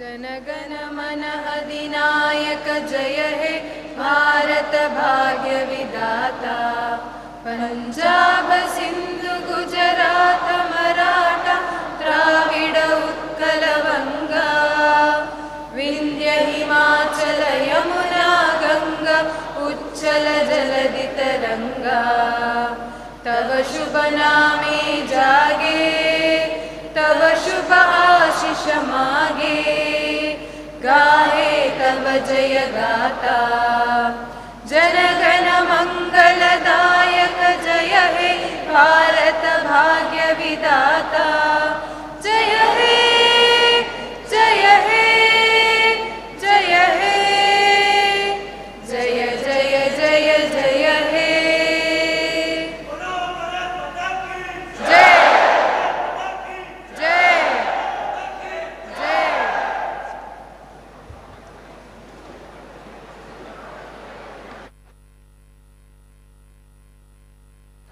As we draw curtains on this empowering summit, let us carry its spirit forward to serve, to lead and to transform.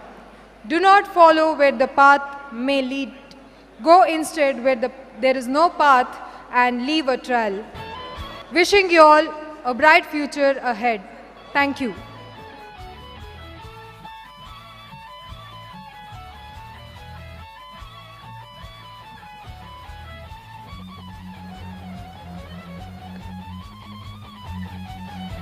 Dear delegates, kindly note, we have 2 more sessions coming up. The certificates will be distributed after the sessions, right before the cultural program. I kindly request all the delegates to be seated and cooperate with us till the end of the sessions. Thank you.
Hello everybody. I request all the delegates to be seated. I repeat, I request all the delegates to be seated.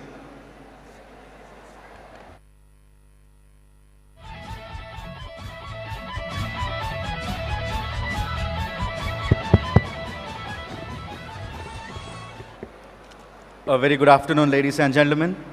It is my great pleasure to welcome you all to this insightful session at the Global Youth Summit 2025, centered around a theme that could not be more timely or vital: building a healthy nation, youth and public health. We are truly honored to have with us today a speaker whose work spans the worlds of governance, journalism, law and leadership, Mr. Arvind Suchindran. I request Mrs. Priya to escort Sir to the dais.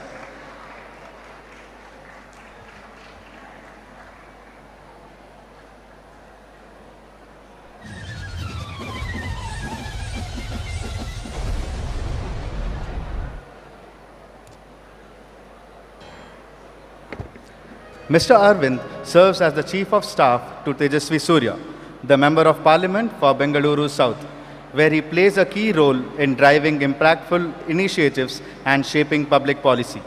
He is also the co-founder of Tattvam Institute of Leadership, an institution that is cultivating India's next generation of ethical and visionary leaders.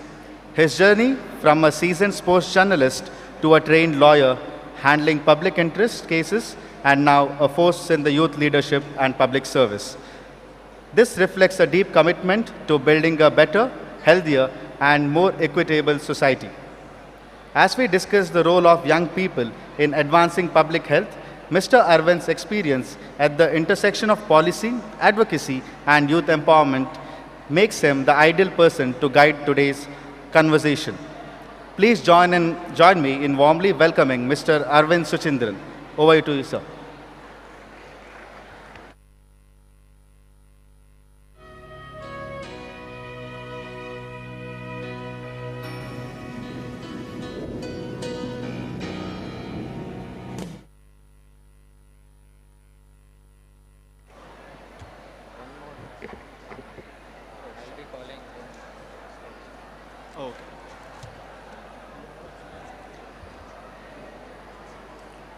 ಎಲ್ರಿಗೂ ನಮಸ್ಕಾರ. ವ್ಯಾಲಿಡಿಕ್ಟ್ರಿ function ಆದಮೇಲೆ ಒಂದು ಭಾಷಣ ಕೊಡಬೇಕು ಅಂದರೆ ಬಹಳ ಕಷ್ಟ. ಎಷ್ಟೊಂದು ಜನ ಇನ್ನೂ ಅಲ್ಲಿ ಮಾತಾಡ್ಕೊಂಡೇ ಇದ್ದೀರಾ. ದಯವಿಟ್ಟು ಬಂದು ಕೂತ್ಕೊಂಡ್ರೆ ಒಂದೇ ನಿಮಿಷದಲ್ಲಿ ಸ್ಟಾರ್ಟ್ ಮಾಡಿಬಿಡೋಣ. The topic for today is building a healthy nation, youth and public health. In this topic, I have divided this entire session into two main aspects. What is the role of youth? What are the main challenges that the youth are facing in terms of their health, mental health and physical health? Along with that, we will also be dealing with how to build a robust public health system for the country. So without much further ado, I want many people here, whoever is seated, many of you are on the phone even now. Raise your hand if you have checked your phone in the last 30 minutes. Come on.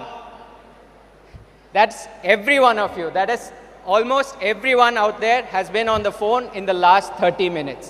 Yeah, this includes even me. I was also checking for messages and other WhatsApp conversation. Now, all those people who raised their hands, how many of you were physically active by doing some sort of exercise in the last one day? Come on, raise your hand now. That's what I want you to say what you did. Yeah? Climbing the stairs. And what about you? Yeah, go ahead. Can you be a little louder? Okay. So, climbing the stairs, going around the campus, these are some of the basic tasks that we can do. But what constitutes a public health system? In India, we have the sub-health centers in all the villages. We have the primary health centers in all the taluks. We have the secondary health centers and we have the tertiary health centers. In every district, there is a hospital. So this constitutes a public health system, but that's just one aspect of it. Because public health is not just about doctors, it's not just about hospitals. It's about creating an environment where people can live with a healthy lifestyle, they can join different communities, and together it's all about happy living in the community. Think about it like this. If you get clean water in your tap, that is a sign of good public health system. In India, unfortunately, we haven't reached that level yet. But one day, when we get clean water in our own taps, that is the sign of a real good public health system. Similarly, if you can think about it, if we get good nutritious meals during our midday meal packages in schools and colleges, that is another sign of the state promoting good public health. So, public health is now divided into 5 core areas. That is creating a good environment, disease prevention and control, health education, which is about, educating the next set of doctors, nurses, and other paramedical staff, early detection of diseases and control. So this is all about vaccination and prevention of other diseases. And finally, a social system for public where people can join together, live in harmony, they can go for walks, they can go for cycle rides, they can go for treks and hikes. This is what we dream of as a good public health system. Let's compare that to other countries. This was what was the headline that was running just about 4 or 5 years ago in India. When the COVID-19 pandemic hit us, there was all this talk about mass cremations in New Delhi. India is suffering from a huge COVID crisis. There is medical oxygen shortage in the hospital, and every day we were setting new infection records. But there is one other headline that the media doesn't highlight, that we don't generally talk about, and that is this. There was a cost that we paid. We went into a lockdown in 2020 and 2021. Many of you might remember that we couldn't step out of our homes for 2-3 months together, and all our classes shifted online, through which we could even submit our assignments and do other things. Because we shifted to a full-fledged lockdown, this is the headline that nobody talks about. There were 1 lakh lives saved, and this is documented in the Economic Survey of India, which talks about how India prevented the spread of 37 lakh cases of COVID by imposing a lockdown. How did this happen? When we were all spending time at homes and being safe and trying to avoid the infection of COVID, the health infrastructure of our country was being continuously ramped up. All that medical shortage, medical oxygen shortage, the shortage of remdesivir, and everything was being fixed when we were in lockdown.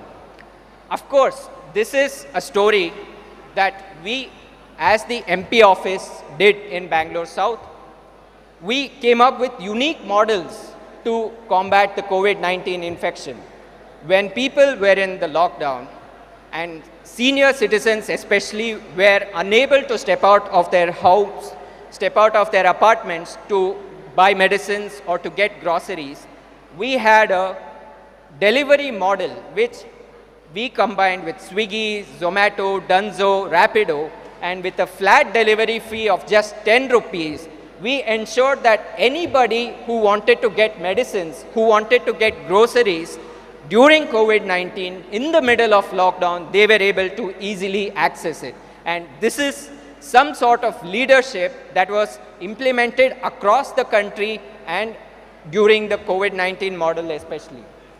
Next, while we were in lockdown, we also ensured that Bangalore South's residents, people of Bangalore South, received vaccination to prevent further onset of COVID-19 infection.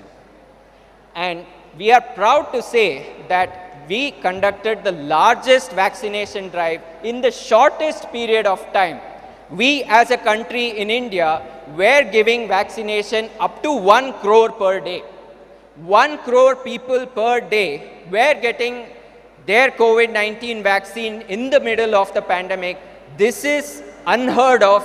This hasn't happened anywhere else in the world, and we as Indians must be proud of this achievement that we together have done with the COVID-19 pandemic. Next, during the COVID-19 infection, many of us were scrambling for beds, hospital beds, ICU, medical oxygen beds.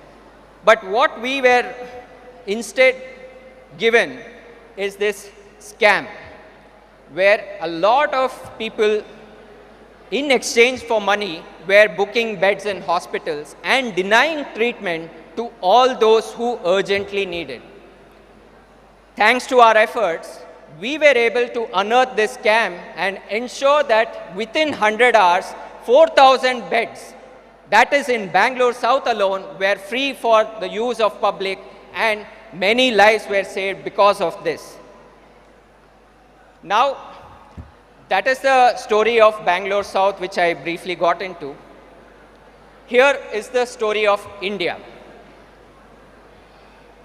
Before 2014, the story is right there. In the year 2005, the number of government hospitals in the country, India is a huge country, the 7th largest in the world. We have tough terrain, different geography, hilly areas, deserts, coastal areas, and Malnad region.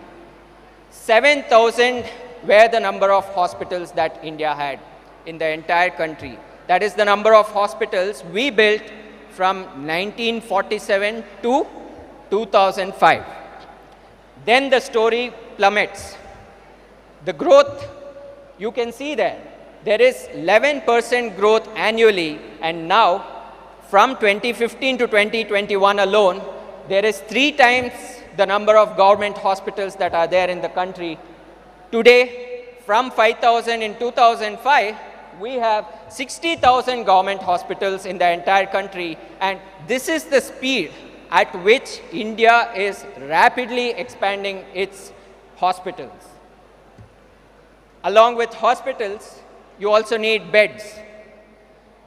It speaks for itself that the number of beds, along with the hospitals, also saw a good increment from 2015 to 2021 especially, and now we have over 9 lakh. That data is from 2021. Today, when we think about 2025, we have 9 lakh beds, more than 60,000 hospitals, and this is leading to India becoming the pharmacy of the world. Along with that, India is also a global medical tourism hub. This means that we invite a lot of people who wouldn't get their care in their part of the country. Even within India, if you think about West Bengal, if you think about Jharkhand, if you think about Odisha, many of the facilities that are not available in that part of the country is available in the southern part of India, especially in Bangalore, in Mangalore, in Manipal, in Vellore, and in Cochin.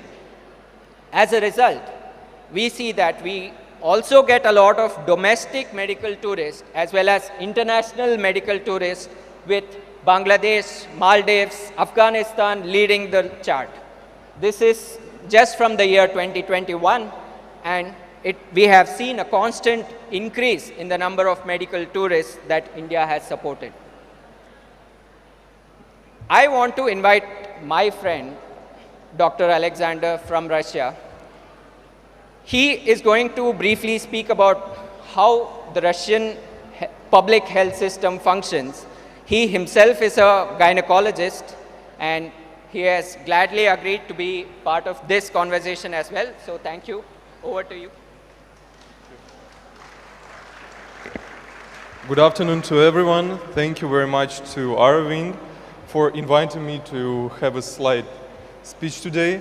So I like to underline one of his quote that was said already, that today medicine and healthcare at all is not all about the doctors, patients, and some medical organizations. It's more about creation of healthier future for us all by the tools that are available to the youth and to everyone. So talking about the healthcare system in Russia, primarily in every rural or remote place in Russian Federation, we have some small medical organizations or medical centers. These centers can provide any of the medical care, but mostly they provide emergency medical care, although they can do it and provide outpatient medical care. So in the case when, for example, a patient needs to have an appointment with some well-qualified specialist, for example, a patient needs to have an appointment with a doctor oncologist or, for example, urologist and so on, he's transferred to the capital or to the large centers or regional centers, because there are larger medical centers that can provide any kind of medical care, including the high qualified medical care using all of the modern technologies.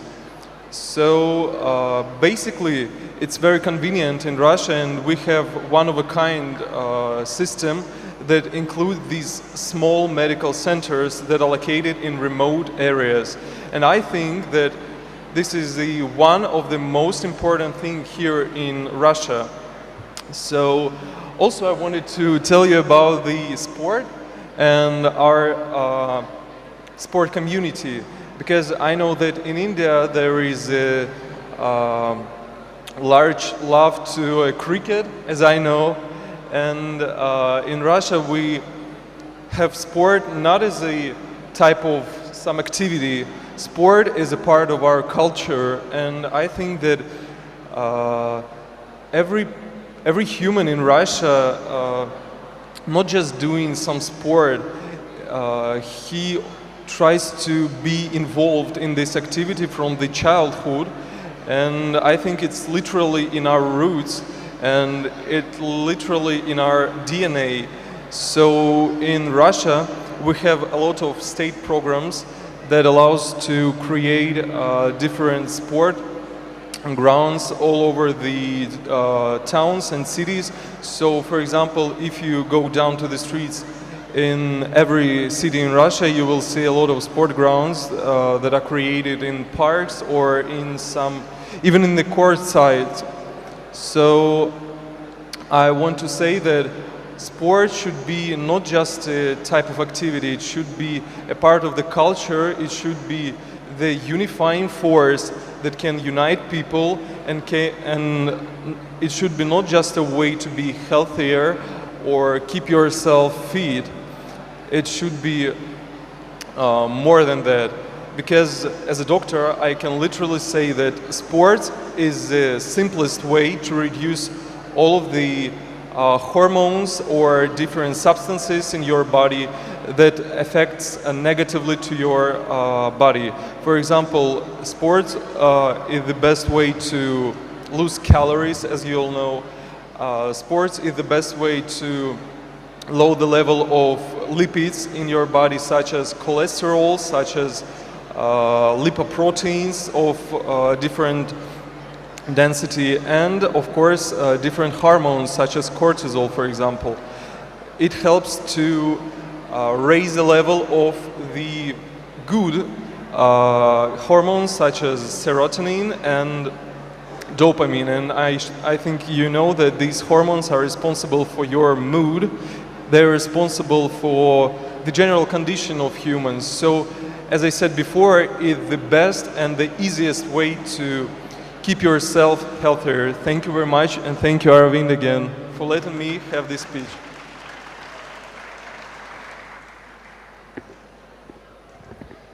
Thank you. ಎಲ್ರಿಗೂ ಒಂದು break ಥರ ಸಿಕ್ತು ಅನಿಸುತ್ತೆ. ಇವಾಗ ಮುಂದುವರಿಯೋಣ. Thank you doctor Alexander for your brief outline of the Russian health system. India can aspire to have a system like that. But we must also understand, we must also acknowledge the kind of achievements we have made already. In this particular slide, we have all seen the news articles about the UK's health system, National Health Services anta. In that, if you want to get admitted into a hospital, there is a 1-year waiting period for you. 1-year waiting period just to get a checkup done, just to get an appointment in a hospital. In India, we don't have that kind of a horrible scenario at the moment. And that is all thanks to the kind of health infrastructure that we have built over the last 10 years especially. The number of medical colleges have been doubled. The number of AIMS, which used to be only centered around Delhi, has now been expanded to across the country. And even in Karnataka, Dharwad and Raichur are about to get AIMS. Number of medical seats, the number of doctors that are passing out every year are now more than 1 lakh. So we have a robust health system which can cater to 1.4 billion people, but we are only halfway there. What is working for India is this Ayushman Bharat health scheme. Ayushman Bharat Tali, we are covering all the BPL card holders below poverty line, the most vulnerable section of the population, gets a health cover of rupees 5 lakh per year per family. Through this, we have ensured that we have covered almost 50% of the population, and in the vibrant list of medical facilities that are available, whether it's in government hospitals or in private hospitals, Ayushman Bharat has got you covered. Along with coverage, we also need to set up this digital health record of every patient that we have. We need to know what are the comorbidities, what has this patient been diagnosed with earlier, and the system for that we came up with is the ABHA card, Ayushman Bharat Health Account, ABA card anta karitivi. Through that, we have already set up 64 crore ABA cards. So that is again, more than 50% of the country now possess ABA card, and we have a track of their medical records, the largest medical depository ever. Finally, teleconsultation is some other topic that we need to really think about. When it comes to Russia, they have set up hospitals in almost every center. Russia is larger than India. It's the largest country in the world. India faces its own challenges with respect to terrain, with respect to getting doctors to operate from every center. Many of our doctors here will shy away from community service. But there is another way to fix this problem, and that is through telemedicine and teleconsultation. India has also started a robust teleconsultation project through which we have ensured that 26 crore people have already been diagnosed for something or the other. That is about the public health system. Now, here, all of us youngsters who comprise 65% of the population are somehow caught in this health crisis. We may not realize it. You would have seen in the news that people who are even working out in the gym are suffering from cardiac arrest and getting strokes. Nobody has an answer as to why this is happening. Unless it happens to your family, to someone close to you, to someone around you, you wouldn't even realize the severity of this problem. The major problem that we face is that in our colleges, in our campuses, there is this constant pressure on us to perform, to be liked. There is this peer pressure that we have to be part of any friends group. We have to show. Even one photo that we upload, it should be something that will go viral. And the pressure that is stemming from this is leading to this 1 in 5 people suffering from anxiety or depression. This is the mental health aspect of the problem that we are dealing with. Plus, of course, you know, a lot of academic pressure is leading to a lot of suicides among the student population, among youngsters. People preparing for exams like IIT, NEET, even college entrance exam, or even one of your final semester exams. The pressure of not being able to perform well, the pressure of failing one exam is leading to a 90% academic stress, which contributes to the rising suicide rates that we are seeing in the country. Plus, this is once again what I got into the talk earlier. Most of you are on your phone all the time, whether it is in the classroom, whether it is in the conference, or even when you are in the toilet. Perhaps if we made waterproof phones, which might soon be a reality, maybe we would carry the phone to the washroom while taking the shower as well. We spend almost 7 hours per day on our phone. That is the average screen time among teens. This is a dangerous precedent. Whether we are on Instagram, whether we are on Twitter, on X, whether we are on WhatsApp, this is a dangerous trend that we don't have an answer for. We instead call it doom scrolling. This is leading to the young population being in high risk of chronic conditions before you turn 40. People generally suffer from all these diabetes, hypertension, sugar when they reach a certain age due to work stress above the age of 55. You know, our fathers are maybe now suffering from sugar and diabetes, but this is now affecting even our children, even the young population of the country. And soon enough, it might be affecting you, or you might already be suffering from type 2 diabetes and not realizing it. Obesity, type 2 diabetes is a real threat to this country. India is already the diabetes capital of the world. And the day may not be far when youngsters, a large population of youngsters will also turn diabetic. Here, in this picture, this is where I have to keep the talk interactive to ensure that you are following me, to ensure that you are with me in this conversation. Guess the amount of sugar. How many teaspoons of sugar is there in this glass of Coke, Coca-Cola, or any other?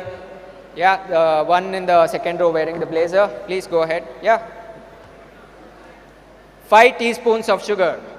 Okay, any other guesses? 0. 10.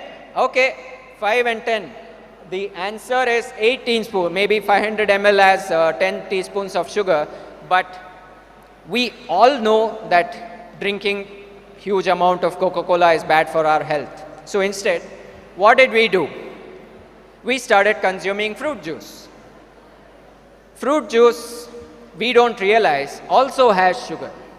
Maybe it has slightly less amount of sugar, but even this packaged mango drink, not the freshly squeezed juice, but the packaged juice like Real, Be Natural. I don't want to defame any brands, but these are the major brands that we consume in our country. Guess how much sugar, how many teaspoons of sugar this has? The same people, if you can guess again, 5 and 8. So it is 5 teaspoons of sugar may not seem so bad, but you do realize that because you know that Coca-Cola has a large amount of sugar in it, you stop consuming Coca-Cola that much. and instead you shifted to consuming this 3 to 4 times a week. Now what is the aggregate of this? One Coca-Cola per week was 8 teaspoons, but 4 mango juice per week is now 20 teaspoons of sugar, which is higher than what you used to consume. If you think about it, generally when we brush our teeth, we use the entire bristle of the toothbrush, and then we brush our teeth. Do we need that much? What we must realize, and it is actually written in the back of your pack, if you have noticed it, we only need a pea-sized amount of toothpaste to be on the toothbrush. But instead, we consume, without knowing, a large amount of sugar early in the morning when we wake up and before we go to sleep. So we all know of this, we are aware of this, and it is up to us to be aware and make healthy choices. Because of a lot of viral videos from a blogger called Food Pharma, his name is Revant Himmat Sinka, he exposed how Bonvita is promoting itself as a health drink, and a large number of children are consuming it. Because he exposed how bad Bonvita is for your body, they cut down sugar by 14%, and the similar story goes to the Maggi ketchup that we consume. They also started to cut down their sugar content by 22%. What I'm trying to tell you from this is that when you as a consumer raise your voice, you as aware citizens make the world get to know that your labeling in products is all about misrepresentation of branding. The brands, as the person who's producing your product, will be forced to comply with law, will be forced to rebrand themselves, and will be forced to give you a healthier product. Think about it like this. All the good ingredients in the world go to all these products, FMCG products made in European countries and United States. But India, the same brand, the same Himalaya, the same Nestle, the same Cadbury, our ingredients are of substandard quality, and we as aware consumers of all of this must raise our voice and ensure that we get better products. The other thing, now that we realized as youth that we are facing this bigger problem, we came up with the Fit India movement in 2019. And a lot of people, stars like Neeraj Chopra, people like Vinesh Phogat, and other people have been our Fit India ambassadors.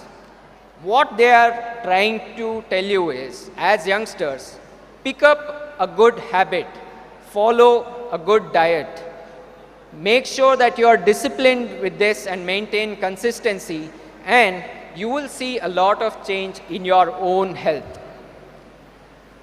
I'm sure you have seen this person's photos before in this presentation also. He is the only member of parliament in the entire world to complete the Ironman challenge. How many of you here are aware what the Ironman challenge is? The person at the back, the person in the front row and the third row. Yeah, any of you, if you can raise the third row person, if you can raise and tell me, do you know about the Ironman challenge? Can you come a bit to the front, please? I cannot hear you.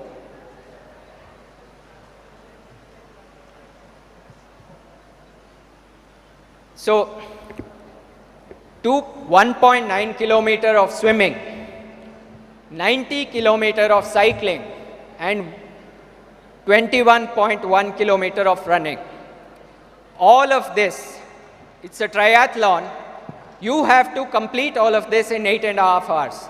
And this is not even called the full Ironman, it is called the half Ironman. The full Ironman is obviously double of this.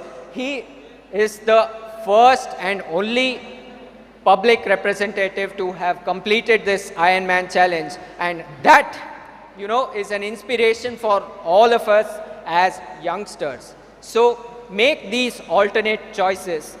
Walk during your phone calls. Don't sit and talk for long hours. That is a simple thing that we can take away from this. Take the stairs, like our gentleman in the front suggested earlier, that this is the only physical activity that he did in the last one day. And finally, replace 10 minutes of your doom scrolling to 10 minutes of squatting. And these small impacts would have made a big change in your own life. Yoga is another soft power that India holds. You might not realize the number of yoga centers, the number of people who practice yoga. There is all this yoga spa, yoga, doing yoga with puppies, doing yoga with dogs. It's all become a trend. It all started in India.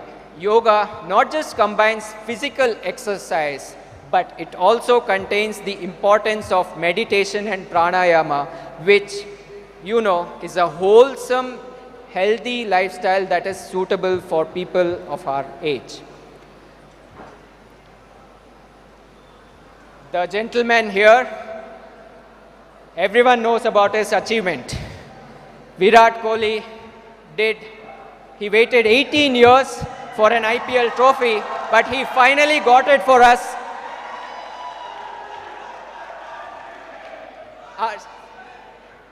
Thank you for those loud chants for RCB.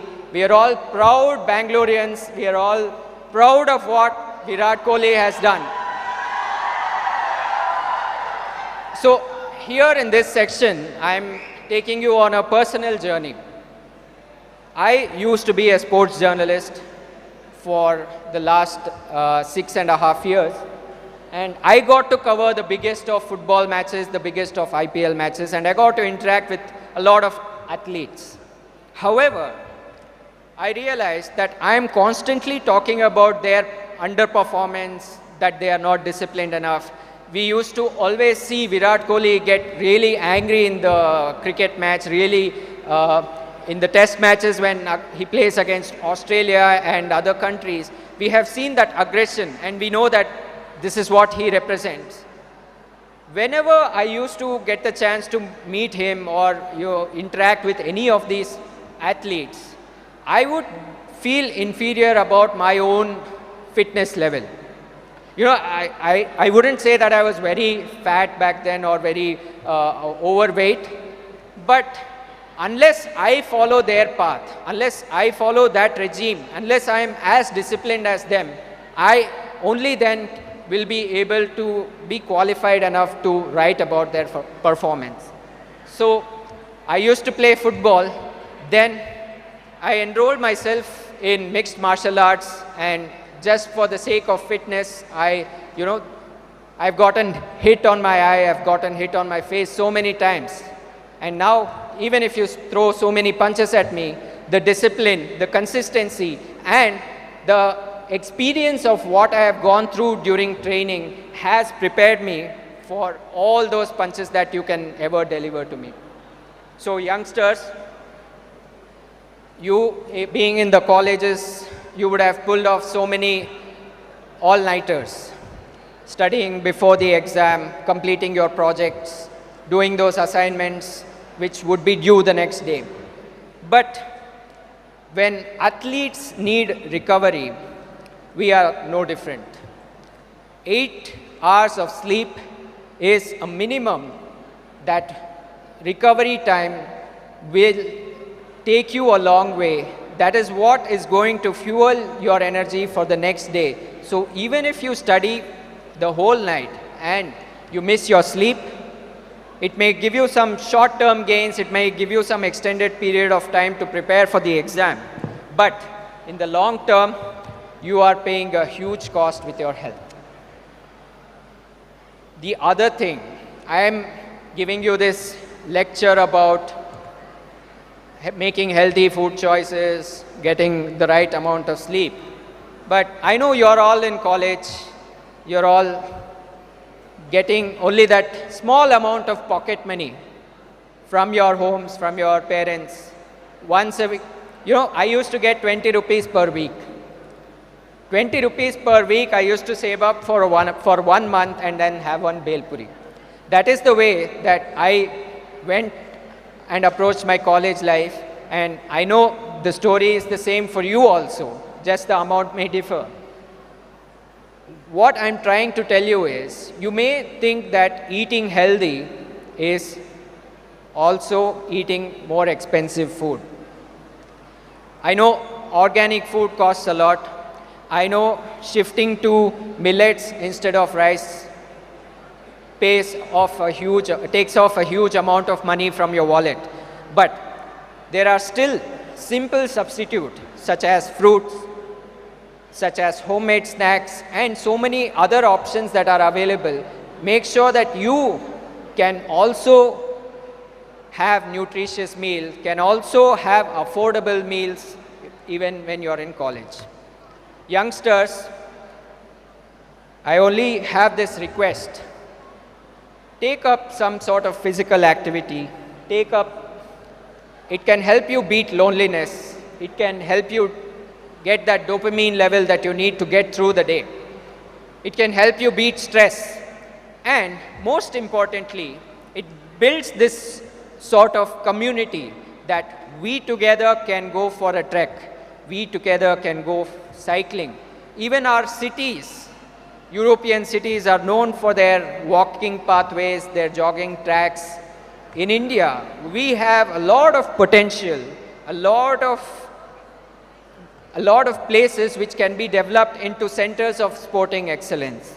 That is the kind of public health system that we must visualize when India becomes 100 years in 2047. By 2047, along with all the things that I described with respect to being fit, being healthy, consuming a lot of nutritious food, let's also ensure that one side we are ramping up the system, and on the other side we ensure that health coverage reaches to even the most vulnerable population, even the most isolated village of our Malnad or of our northeast, or even in Uttarakhand or somewhere else in the country. We also have this vision of setting up one medical college in every district, which can support the load of this huge amount of population that is residing in our rural settings. Finally, we need to also ramp up our medical staff. 50 lakh is what India requires by 2047. We are producing 1 lakh doctors per year. To have 50 lakh doctors, we don't have 50 years, we just have 25 years more. We need to ramp up that system, and finally, as youngsters, as the community that is going to lead this, prioritize health over convenience. That is all I would like to say. I leave you all with this wonderful quote which we must remember, because the world is changing. During the poster competition earlier, I saw how brilliant students of the NSS from different colleges, from Belgaum and Coorg and other places, they came up with smart prosthetics. And one more group came up with beyond the drill in dentistry. So proud of your innovation and so proud of your efforts. This is the talent that we must nurture, but let's also ensure that there is a lot of change that is going to happen in the next 10 years. Let us not underestimate the change that is going to happen in that 10 years, because a lot of AI, a lot of medical technology is continuously under development, continuously under innovation in India and in other countries. So keeping that in mind, I maybe have time for a couple of questions. So thank you all for being a wonderful audience. Let's build that robust public health system as youngsters. And Jai Hind, Jai Karnataka. Sir, I have one question. Yes, my friend, go ahead. Sir, every year in Karnataka and all over India, there are so many students and youths are committed to suicide because of stress, depression, and also the failure in exam, not getting more marks in exam. So I thought, why universities, colleges, and schools introduce stress management subject as a subject to teach to reduce their stress and depression and mental health. Thank you, sir. Such a wonderful question. What is your name, my friend? Sudeep, sir, from Vijayanagara Sri Krishna Devaraya University, Ballari. Super. ನಮ್ಮ ಕನ್ನಡದವರೇ ನೀವು ಬಹಳ ಒಳ್ಳೆ ಪ್ರಶ್ನೆ ಕೇಳಿದಿರಿ. This is a good suggestion that you as youngsters representing NSS, representing other organizations can take to your colleges. Syllabus such as this, stress management and everything, are all decided in the college level. Something as simple as one mental health session per week would go a long way in helping someone who is facing depression. The biggest challenge that we as youngsters are facing is that our friend may be suffering from depression, but we might not realize it. Until the time that he or she takes his or her own life, we may not realize it. ಅಯ್ಯೋ ಪಾಪ ನೆನ್ನೆ ರಾತ್ರಿನೇ ಓದ್ಕೊತಾ ಇದ್ದ, ಎಕ್ಸಾಮ್ಗೆ ಬಹಳ ಚೆನ್ನಾಗಿ prepare ಆಗಿದ್ದ, ಆದರೆ ಇವತ್ತೇನೋ ಗೊತ್ತಿಲ್ಲ, ಎಕ್ಸಾಮ್ ರಿಸಲ್ಟ್ ಬಂದ ಮೇಲೆ ಅವನು suicide ಮಾಡ್ಕೊಂಬಿಟ್ಟ. This is the sort of narrative that we are hearing. So, as a young group of people also, we must be alert, we must be mindful of other people's feelings. When somebody is feeling anxious, we can sense it. So, together, let us help our friends. Whoever is feeling depressed may not be comfortable in speaking up about it. Let us respect that, but let us also create a safe environment so that people can grow. Next. Good evening, sir. Sir, myself Akash from US Bangalore, and my question is, as you said that India has better healthcare facilities, I agree about that, sir, but what about the productivity of the work, sir? Because as the mentioned, according to the AIMS survey, as you said, there are 16,000 government hospitals in India, but in the instance on the other side, there are about 38,000 private hospitals in India too. We have to look into that also. And when it comes to the impact factor to consider in healthcare system, that is doctor to patient ratio, what we call for one single doctor, how many patients are there in for that particular instance. According to World Health Organization, for every single doctor there should be 1,000 patients. Whether it is maintained in India or not, this is a very serious question, sir.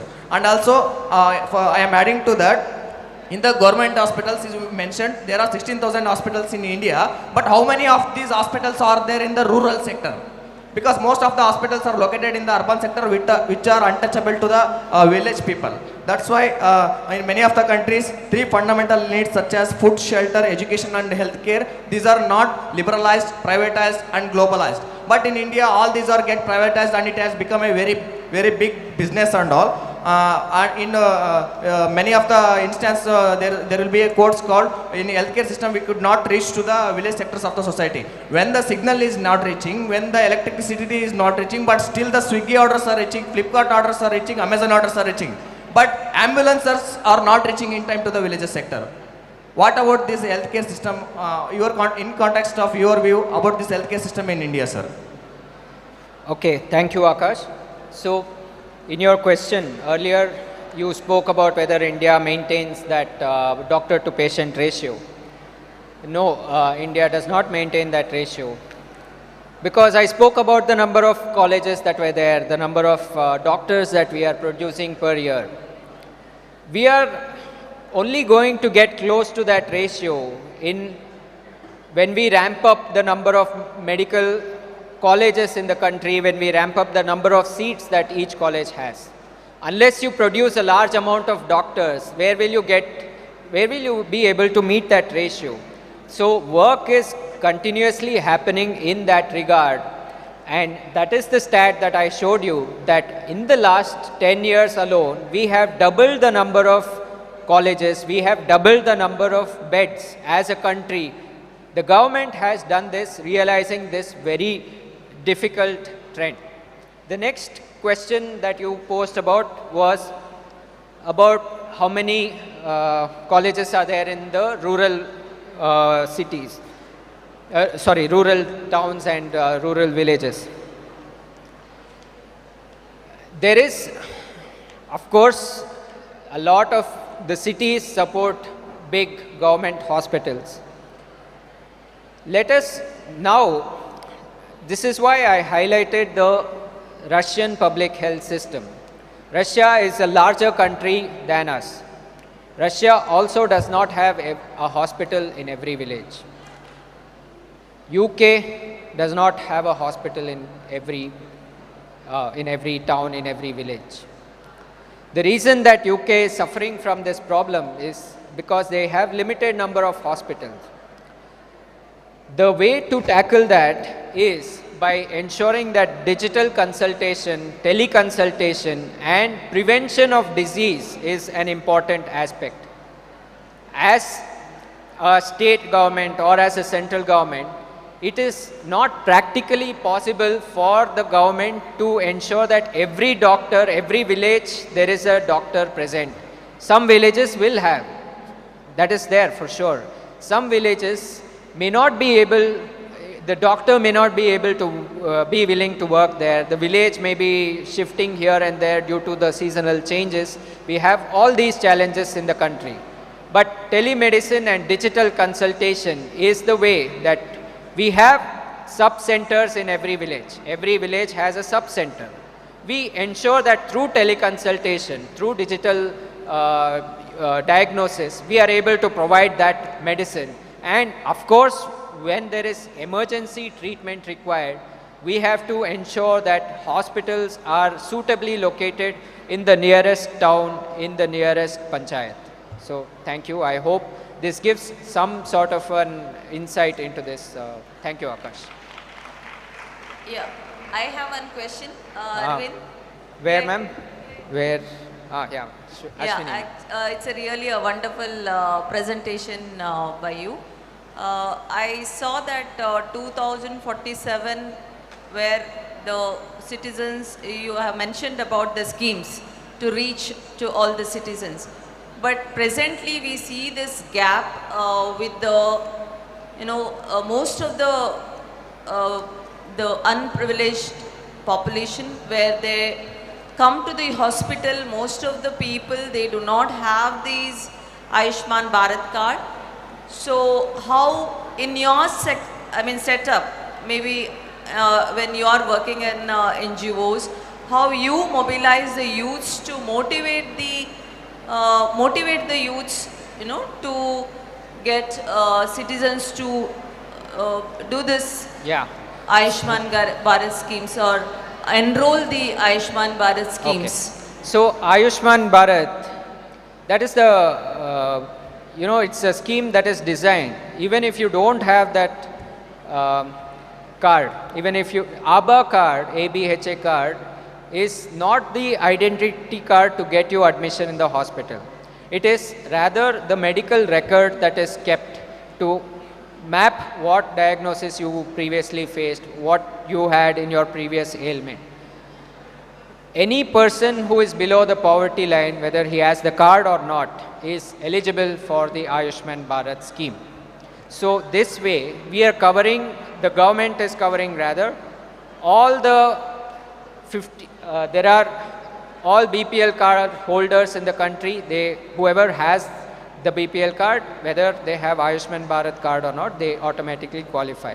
Next, some will still may qualify for the scheme, but they are not aware of it. They are not aware, they may not be guided.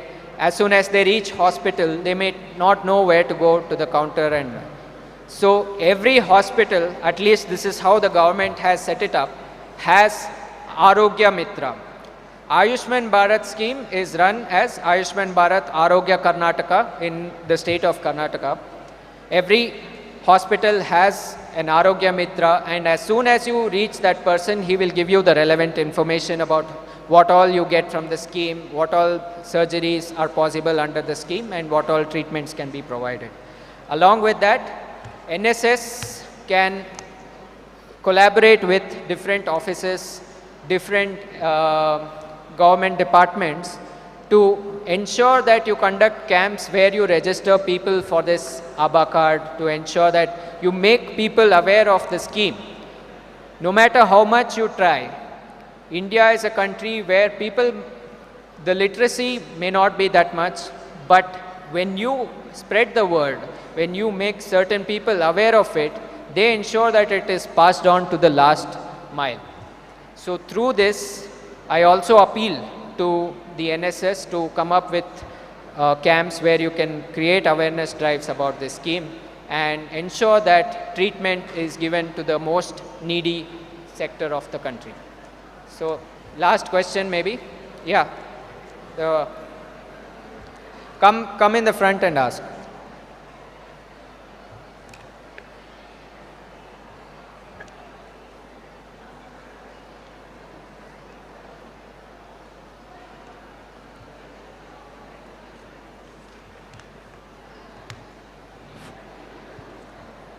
Hello sir, as this session is based on the diet, my question is, Indian diet is full of carbohydrates and fat and lack of protein, and if we go for supplement, it may be too costly for buy a supplement of protein and other things. So how could we tackle this situation?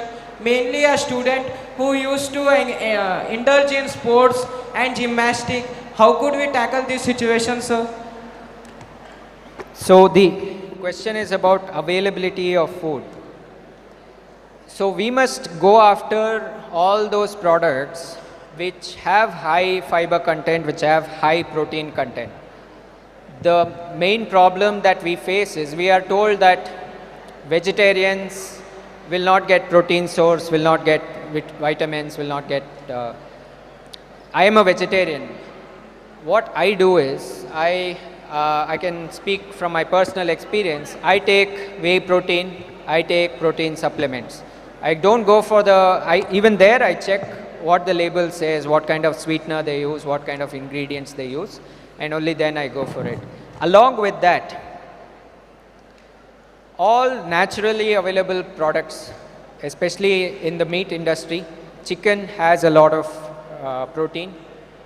A lot of Indians consume chicken for sure, so they are getting that protein intake from there. Fish, and then in schools, especially in Kerala, they have started providing eggs in the midday meals, thus ensuring that protein is available for children. So youngsters here, we need to get those ingredients which are high in protein content and ensure that we have a good nutritious meal on our own. So it starts with awareness, and now that you are aware of it, go and look for those low carbohydrate meal, high protein and high fiber meal. Yeah, thank you.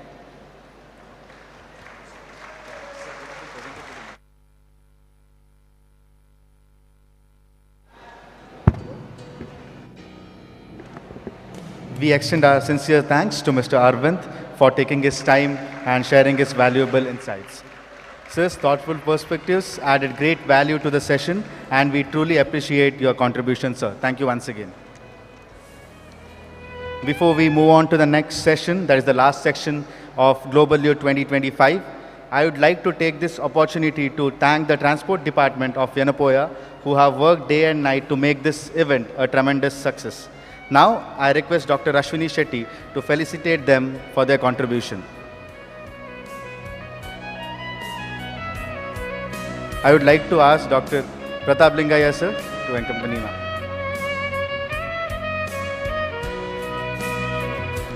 Now I'd like to call upon Mr. Godwin, Mr. Razak and Mr. Prasad onto the stage. Please give them a huge round of applause.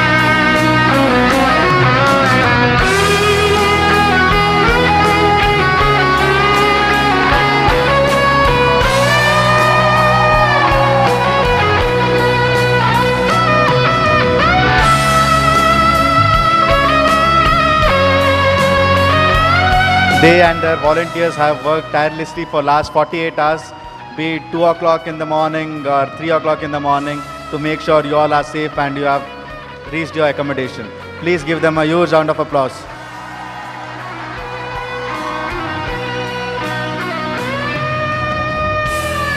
Thank you so much. Thank you, Ashwini ma'am and Dr. Thank you, Pradap sir.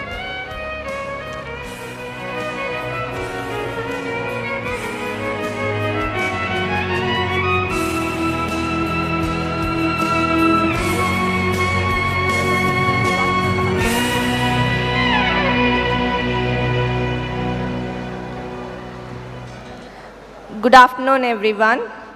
It is my honor to introduce today's next speaker, Dr. Chinnu Quatra. Please join me in welcoming him. I request Ms. Swati to escort Sir to the dais.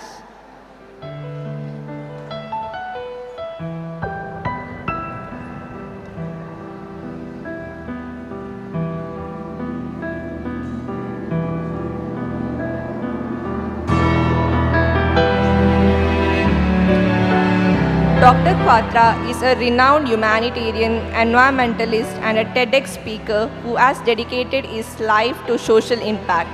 After leaving his corporate career in 2017, he founded Kushiyan Foundation, which has transformed lives through initiatives focused on environment protection, zero hunger, education and animal welfare.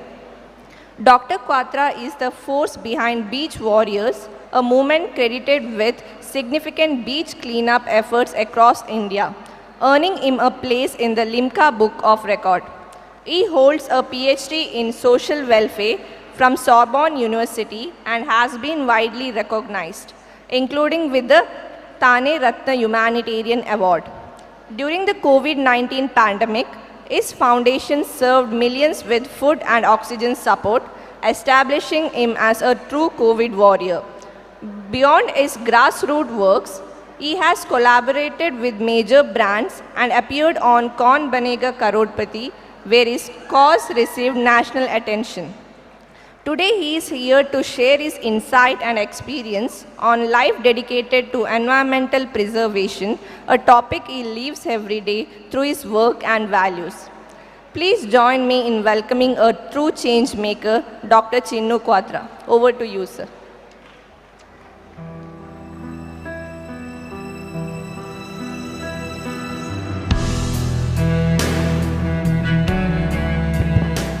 Hello. Jai Hind, good evening everyone. This is the last session and I promise that I won't bore you. I am not taking more than 20-25 minutes. I will be closing the session with the super high energy if you promise me to listen the session for only 15 minutes. Only 15 minutes. Because this will answer your mental health. This will answer why and what a youth can do.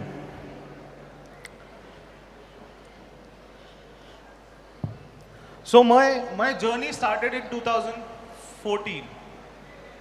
I completed my dual MBA. Just like you, I was also completing my education and getting into a corporate world. I searched for a job. Before I complete my final exams, my girlfriend, whom I was dating for 6 years, she passed away. She met with an accident and she passed away. And that was the only time, that was the only person in my life I felt that I have, and I can't live without her. Because in love, it is always that we can't live without her. For next 6 to 8 months, I was alcoholic. I was into severe depression. Then I jumped off from a train. Unfortunately or fortunately, with some bruises, I was into the life again. So yes, I attempted suicide. Yes, I took a chance to give away my own life because I was mentally disturbed. because I was stressed with the situationship of my time. But then later what happened? The best thing, I don't know how many people were there in the morning panel when I told that we need to just listen and hear to someone. हमें सिर्फ सुनना है किसी को. And that's what I did. I didn't, मैंने किसी का सुना नहीं, but मेरी किसने सुनी. So someone heard me. I went to my mom. I told her that I want to die. May I know the easiest way to die? Because I don't see myself jumping off from train, tying myself on the fan. I am not able to do that. Since my mom is a BMS doctor, so I thought doctors have easy way to kill people. So should I ask her? And I asked her the way. The only best thing she told me at that time is do whatever you wanted to do. How many of your parents have told you this? Do whatever you wanted to do. I am sure the percentage is very less. The maximum percentage happens when your parents are wanting you to do something what they wanted to do. We are fulfilling their dreams and not ours. And similarly, I also didn't fulfill my dreams. My dream was to get into army. So the border picture, I don't know, you people were super young, I suppose, at that time. Border picture was released. It is a movie on Kargil. And I wanted to be in army. I got fascinated. I got very much impressed with that movie that I wanted to serve country. But being a pampered child at home, I was not allowed to do that. My parents pushed me towards commerce because I got only 69% in 10th standard. I wanted to do hotel management. I was pushed to do Frankfin course, cabin crew. I wanted to do event management. The girlfriend who expired, uski family told me to do MBA. So the career was not chosen by me. It was all peer pressure. And similarly, everyone is choosing their career. 90% of the people are choosing career with the help of their peer pressures only. 10% are, it's their own choice. But how that 90% people can convert yourself, that's what I have done. So my mom told me that one statement, do whatever you wanted to do. And since I wanted to be in army, I can't go back to the army now, 24 साल की उम्र में. So I thought, how can I give back to the society? There's a school next to my house. It's a municipal government school. I went there and I started teaching dancing and drawing to them. And you won't believe, the children there, still, they don't have good chappals, they don't have pencil, rubber, scale, bag, uniform. But only one thing they have. Can you tell me what they have? Any answer? The less, I'm sure everyone is working or seeing the less privileged children, the children staying in the slum or a government school. What is the one thing they have which we don't have? Sorry? Home. Loud. Hope. Kind of. They have the real freedom, happiness. Exactly my point. They have the smile we don't have. We don't know to smile. We smile only and only in front of camera or mirror.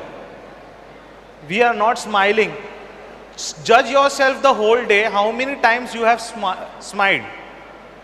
You're smiling only when you're clicking selfies or someone is clicking your pictures. That's the only time.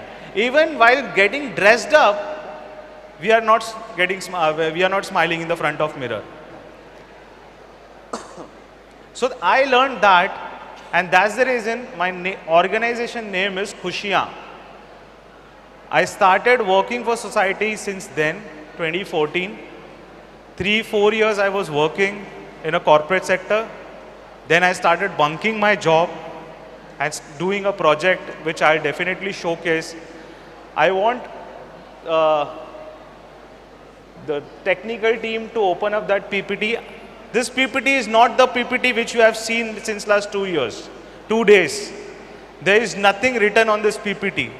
It is all visual. So this is the beach. Can you see this? How many of you people have seen the beach, the real beach? I'm sure Mangalore also have the beach. Suchit yesterday only went there. Everyone has seen the beach. Can you imagine this is the beach? Anyone from Mumbai? So this is Dadar beach. Can I have a remote for?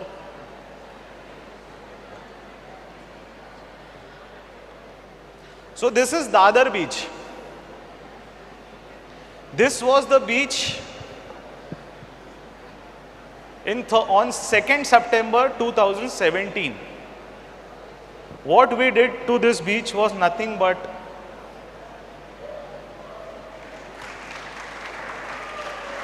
so with this, I am Quatra, the founder of Khushiyan Foundation, Beach Warriors. Beach Warriors is a team who have been cleaning beaches since last 7.5 years. Every weekend, every Saturday, we have completed more than 2,000 cleanups, saved more than 4,000 kgs of garbage from entering the ocean, and a lot of things other, which you'll come to know slowly. So this is me in 2008. Yeah, I've grown fat with the age. This is, I suppose, 18, this is 35. 17 years difference. This was the time when I started Nature's Club in my college. I launched a club named as Nature Club to take care of environment and everything. The journey started way back 17 years back for environment. So this is how the beach cleanup started. So on 2nd September 2000, just like any other organization, I'm sure you people are also doing something, some or the other community service, and NSS people and everyone. During any festival, you are going and volunteering. Especially in Mumbai it happens, Maharashtra it happens, when there is Ganesh Chaturthi, people go and do cleanups, beach cleanups. The reason is this, because this is the way we treat our God. How do you feel after seeing this picture? How many of people are the devotee of Ganesha here? I can see 50% of the people, hands going up, devotee of Ganesha. This is the way we treat our God. And this pricked me, and that's how the Beach Warriors journey started. So this is me, who was called as Kachrewala. Kachrewala means garbage man, the man who picks up garbage. So I was called as a Kachrewala at that time. People laughed at me. People threw garbage on our team volunteers when we were cleaning. A lot of things happened. But now, earlier this person was known as trash. Now I have made myself trash to treasure, so that I can come on this stage, talk about the things we have done till date. This is COVID. So people said, COVID mein ghar se bahar mat niklo. But we served 8 lakh people in first national lockdown. We provided oxygen seva from Mumbai to Uttarakhand, Mumbai to Gujarat, Mumbai to Delhi. To the army, the oxygen seva was done, but the cleanup was not stopped. This is how we were doing the cleanup. Anyone remember 2020? You need to wear mask and you need to maintain distance. So we were maintaining distance and doing the cleanups.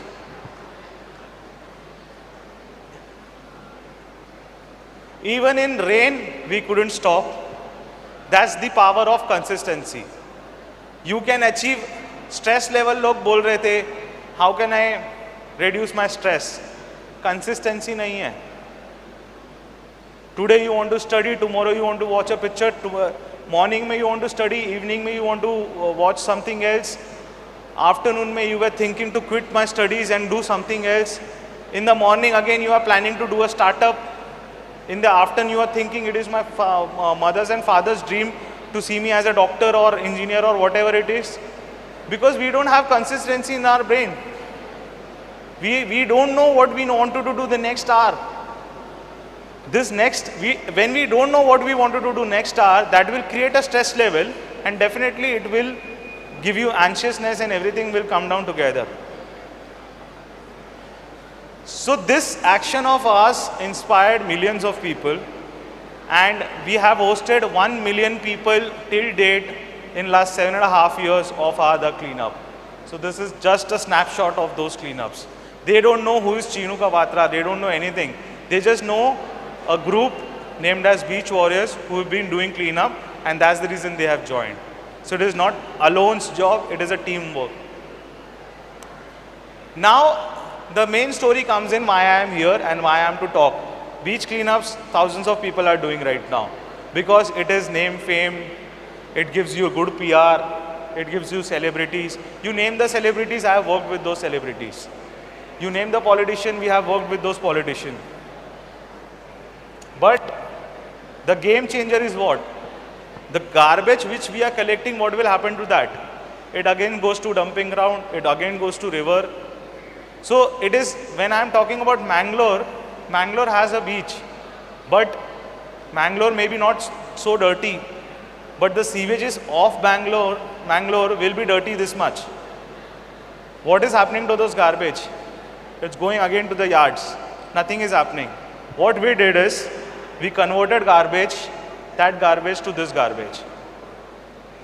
So earlier the garbage looked this way, which was not recyclable.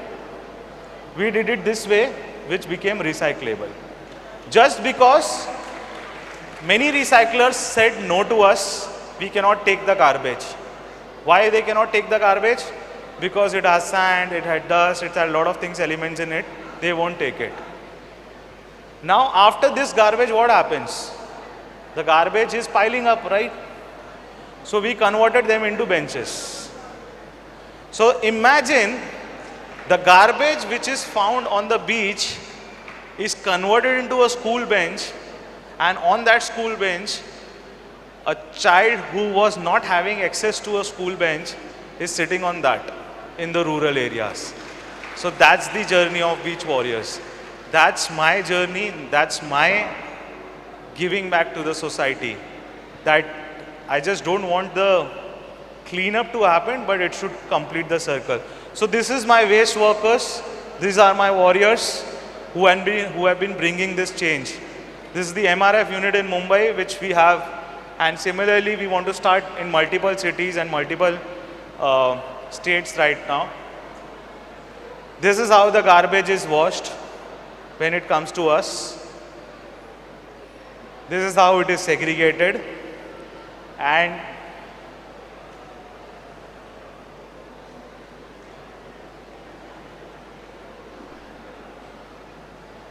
this is how it is processed to make benches.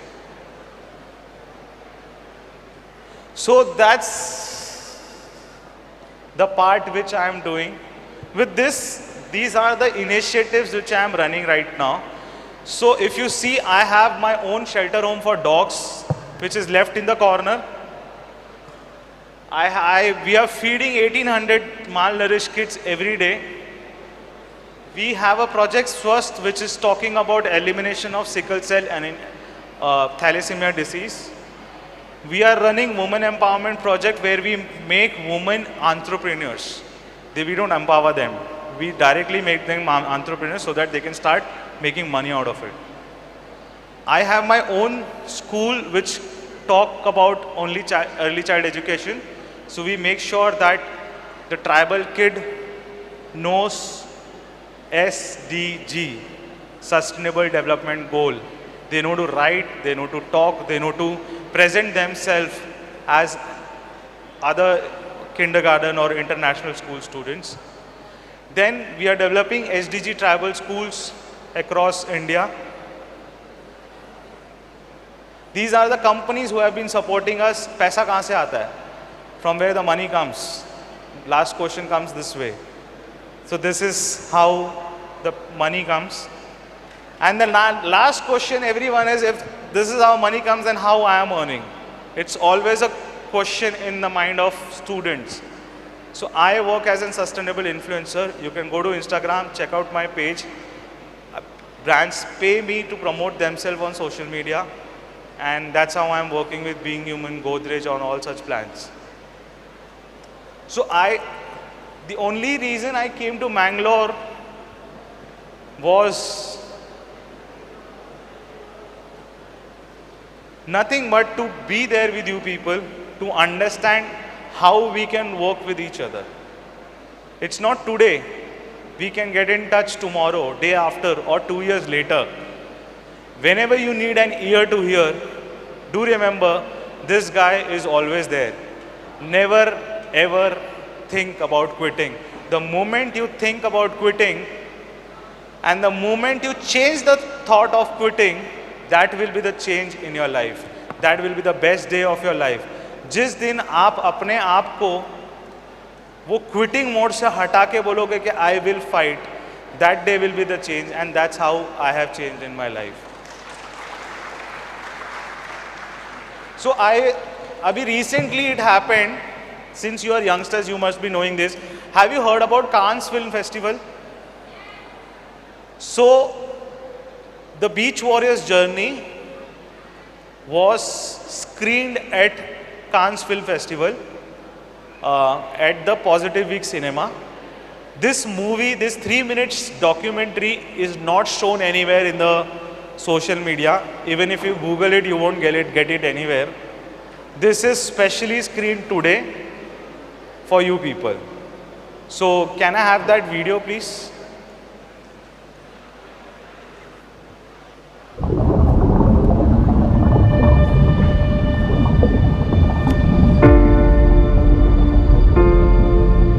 Our oceans are under siege from a silent and persistent threat.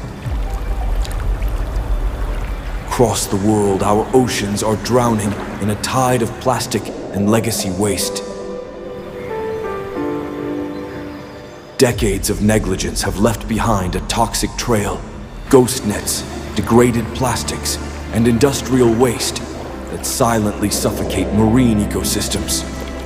This pollution doesn't just float on the surface. It breaks into microplastics, enters food chains, poisons marine life, and travels all the way back to our plates. The impact is global, but the battle is local. And in the heart of India's megacity, Mumbai, the fight against ocean pollution has taken on a powerful, personal dimension. Mumbai's coastline, home to millions, has long suffered the consequences of unchecked waste.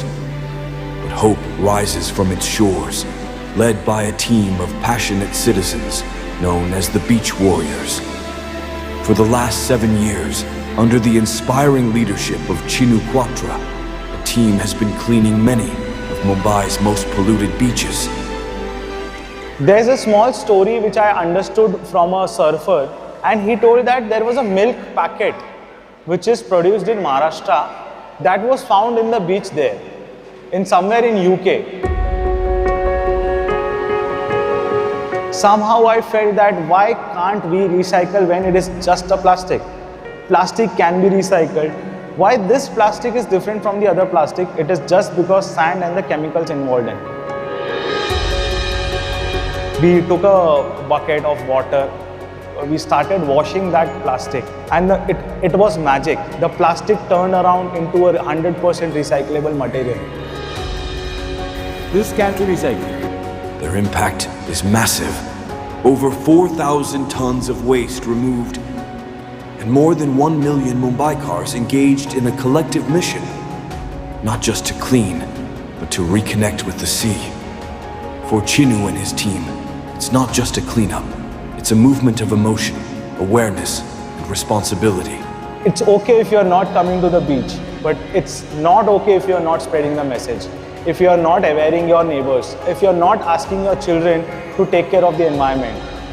They're not only protecting marine life and restoring habitats, but also bringing color and care back to places once overwhelmed by trash. This isn't just about garbage, it's about guardianship. It's about reclaiming the soul of the ocean, one bag, one beach, one volunteer at a time. Because when citizens take the lead, change doesn't just wash ashore, it starts to ripple across the world.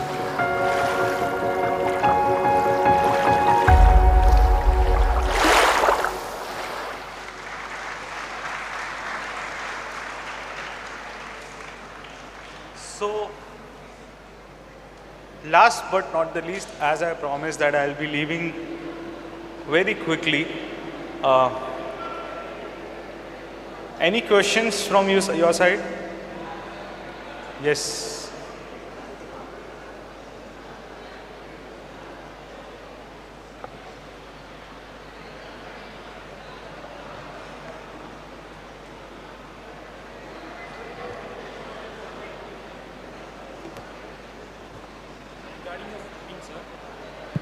Regarding your funding, sir, in India, under corporate social responsibilities, corporate companies are required to spend 2% of their earnings for social responsibilities.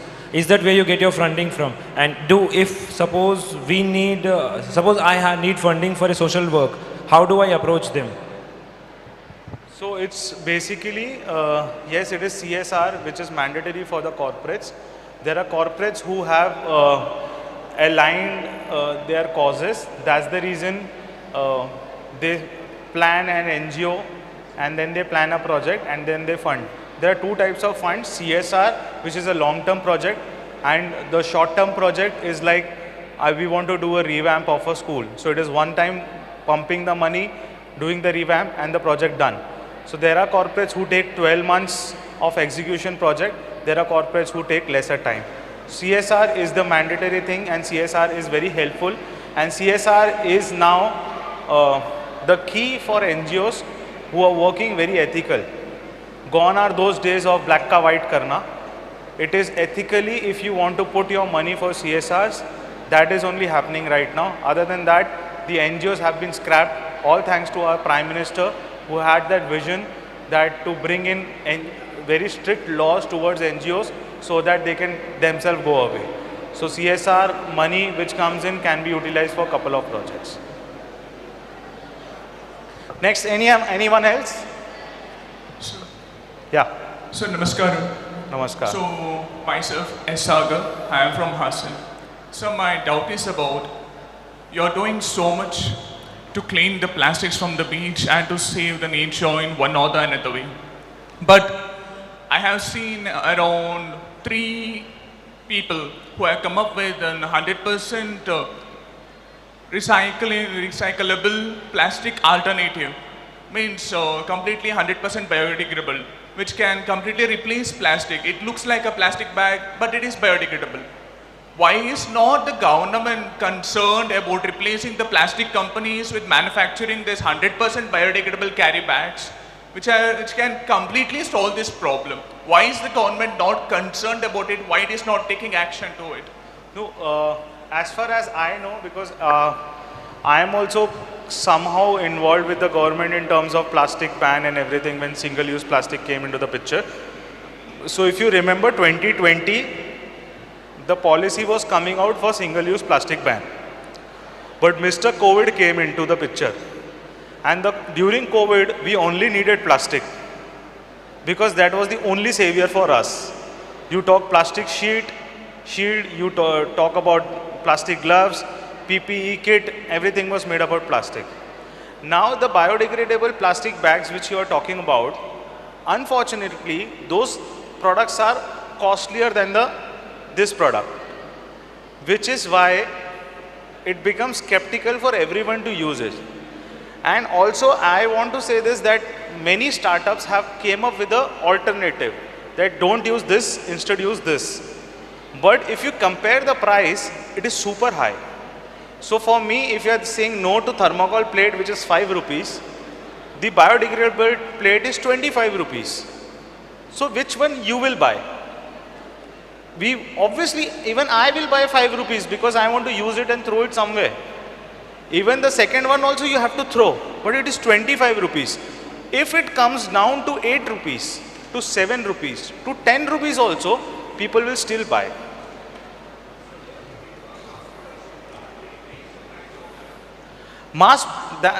That's the reason, na Baba. Mass production can be done, but it all involves money.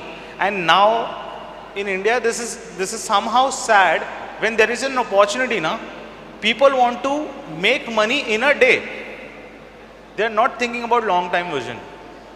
They want to make money today. Imagine COVID. COVID came in, the rickshaw walas from one end to second end, they were charging 2,000 rupees to transport people, right? Because nothing was available. When the floods come in, you know how the transportation rate goes up. The Ola, Uber surcharge happens. Because these are the opportunist people who try to take advantage of such situations. So now when I say that plastic is there and the alternative is also there, the price can come down, Baba. This my bench is costing 4,200, which is sold in the market at 10,000 rupees. So it can be done, but you need that heart at a very proper side to do that. If I think about money, I won't be doing this. I'll be selling one bench 10,000 rupees as an MRP, or wholesaler price is 9,000. But this is cost to cost is 4,200 for me. And I'm okay to push that 4,200 to the market because I want more of it. So we need entrepreneurs like you and any other people who will think that I want to sell it at a lower cost. My margin should be lower, but I want to push it at a higher quantity. That's how the change will happen. Next. Yes, sir. Namaste, sir. Really, your work is highly appreciable. Thank you. One thing, sir, you are regularly cleaning your team, warriors are cleaning the Mumbai beaches. So far you are cleaning and again this plastic waste and all coming from the sea. Have you made any attempt that where exactly, who is dumping all these things and which is the area in Mumbai dumping these plastics and human waste in the sea? So and have you installed any dustbins on any yards in that particular area? Firstly, we installed dustbins at Dadar beach in 2019. There were 6 dustbins we installed. Next day, all 6 dustbins were stolen. One. Second, the source of this garbage is the slums nearby staying near the sewages. So there are 2 sources, Meeti River, which is the biggest source in Bombay, which is known as river, but it is more of a nala now. Because the community is staying nearby, for them it is easily access to throw the garbage in the nala, instead walking out and throwing it in the dustbin. So there we are doing door-to-door awareness. We started a small campaign named as Garbage Plastic Do, Dhan Lo. It is a barter exchange of plastic, where we go to door-to-door places, we take their collected plastic in a month, and we give them 1 kg of either rice or dal or atta or something, so that it is incentivizing them and it is motivating them to collect their plastic and keep and not throw it in the outer areas. So that's what we are trying to do to stop at the source. Thank you, sir. Yeah. And I want to add one more thing, sir. Yeah. I don't know the village name in Hirur, near Hirur. There are some youths have taken initiatives that they are collecting the village waste and products, whatever it's coming. They in the dump yard, they sort it out and systematically they are doing all this. Right. Thank you, sir. Yeah. Thank you. Yes, ma'am.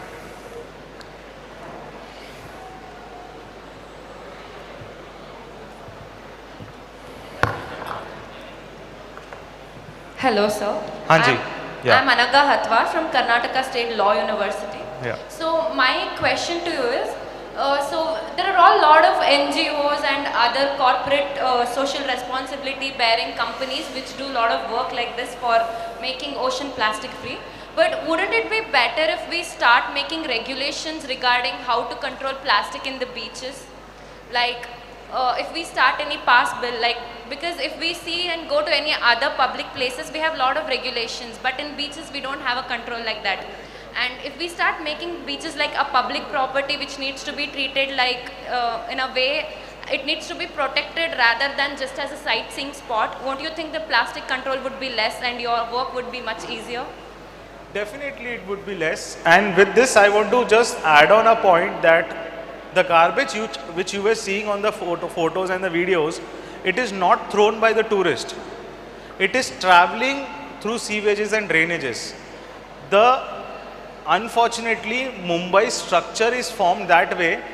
All sewages and drainages open up on the beaches. And that's how that is traveling. So as I said, as I conveyed it to sir earlier, that we are doing door-to-door campaign. And it is the similar answer to you also that we are doing there. But regulations regarding plastic and not polluting and not throwing garbage and putting fines and everything on the beach, it is happening. So that is happening at the other end. Moreover, at Juhu, if you see now Goa, people are not asking to either drink or eat on the beaches by sitting on the sand. You can go and on the shack, you can chill there, but you can't chill by sitting on the sand. So these things are twisting, things are changing, there's a fine coming up and everything, but it is very slow. But I am a person who always thinks that, why we need fines? Why can't we change? We are the same humans. You go abroad, the moment you step down outside the Thailand airport or any other Dubai airport, you are so sophisticated that you walk this way. You are taking the garbage, you are putting in your pocket. You are not throwing outside because your visa can get rejected, your passport can get rejected. You can be deported. So those are the insults Indians don't want to face. That's the reason they go there. And here it is chalta attitude wala hai. It is our country. Government is taking taxes. Let's pollute more. It's mindset. Last one question, and then we can have chit chat there itself. I am coming down and it's. Good evening, sir. I'm Sri Lakshmi studying MCom in Bangalore. Good evening. You have shown your sponsors, in which Bislary was one of the sponsorer. The main product that they are contributing is plastic, and they are the sponsors. So it's like I am writing a wrong answer in a sheet, exam sheet, and asking the lecturer to give bonus points, right?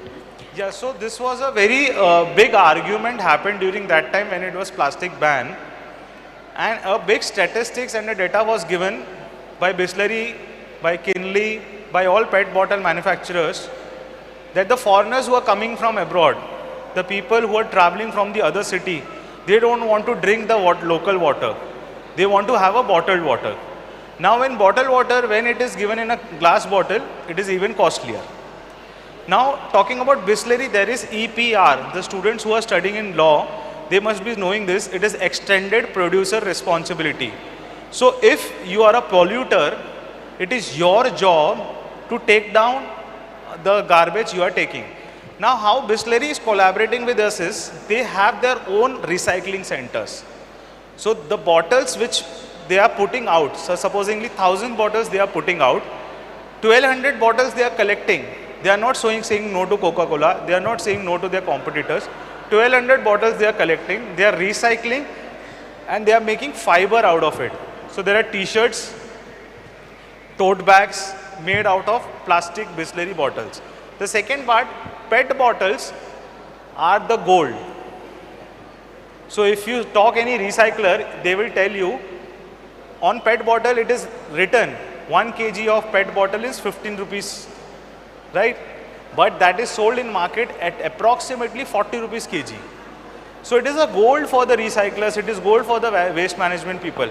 You go anywhere out, there is no Bislary bottles or no PET bottles seen on the ground. Why? Because the rack pickers who are walking in the morning at night, they are collecting only this for their bread and butter. So that's the reason this thing is, I am not a plastic hating person. If I want to say plastic is bad, I need to throw my phone, I need to throw my laptop, I need to throw my earpods, I need to throw everything which I am using, because somewhere or the other, everything has plastic. Somehow the management of the garbage is totally messy. Overconsumption, over shopping, and everything over has come up. That's the reason the things are disturbing the environment. And when environment is disturbed, we are not doing anything right. I'm not doing anything great. I'm just saving myself. Environment doesn't need us. We need environment. So that's the reason what we are doing is we are trying to save ourselves. That's it. Last Sir, one. Sir. Yeah. Sir, I am Vikas TJ. Currently, I am studying college in College of Forestry, Kodagu. As a forestry students, we are taking initiative and we are going for a volunteer work in around our Kodagu district, sir. We are going for cleaning around natural visiting places and all. We are collecting the plastics and we are dumping into one place and we are burning it. Like in Nagarole National Park and Brahmagiri National Park, and we are going there and cleaning the places. Like that, we have done one small survey or small study about the plastics, sir. We gone to some like natural visiting places or ecotourism places. We collected plastics there. While the persons who visit, they will be throwing the plastics. We collected and we put it on a place. And we think that after 1 year, we will see what the amount of the plastic we get. So I'm not comfortable with English. Can I go with Kannada? I don't understand Kannada. If somebody can translate it to me, then definitely it will help me. Just tell me the question if you have.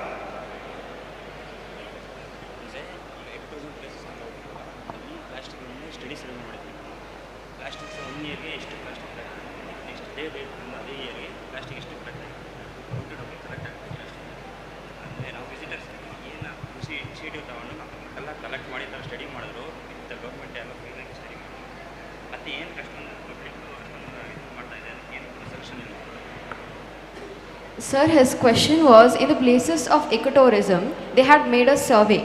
Like, if they had around 50%, if the report gave 50% of plastic in that place, in the coming year, they found it doubled.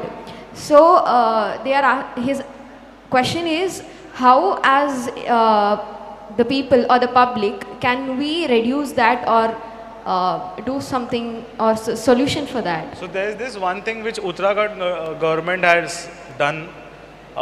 They have started implementing fine on the people, and they have asked people to take their whatever, the tourists who are coming in, they have to take their own garbage when they are going back. So they are keeping a tap on it either through AI technology or a camera technology, that whatever tourist is coming in, they have to take those things back. And certain places, I know that locals have started charging for cleanliness, so that the tourist is coming in, they will charge and they will clean the mess. But again, there is only one thing which I always tell you to people: how does your gut allow to eat and throw? I don't know how does it happen. It is all psychology. I always tell that the people are mad. They want to create garbage. Those people are mad. Those people are I for me. They are not humans. And there is a statement: when a dog wants to sit down, he cleans his space and then he sits down. But what we humans are doing, wherever we want to sit down or walk, we are making the things even worse. So it is all in the mindset. It is all in the mindset and awareness. You start awareing people, okay, next time please don't do the garbage. Ask them, request them, beg them, which we have done in my experience, which we have done it to everyone. So that's how slow the change will come. Tell them to keep. Yeah, so with this, I am ending up this session. I will come down, we can have a chat.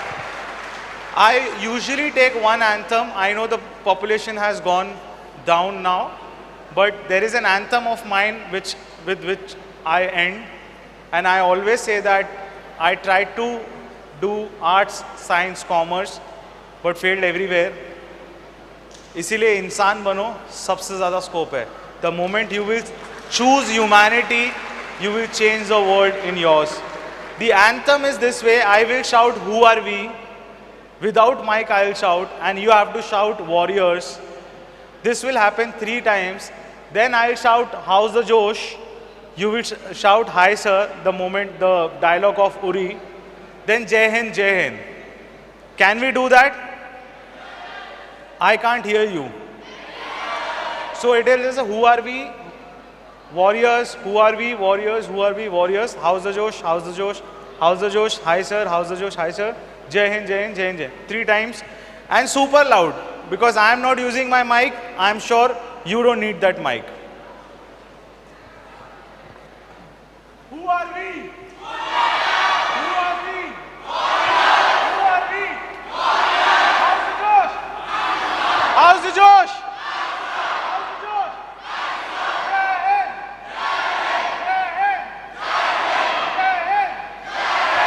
Thank you, thank you, thank you, thank you so much.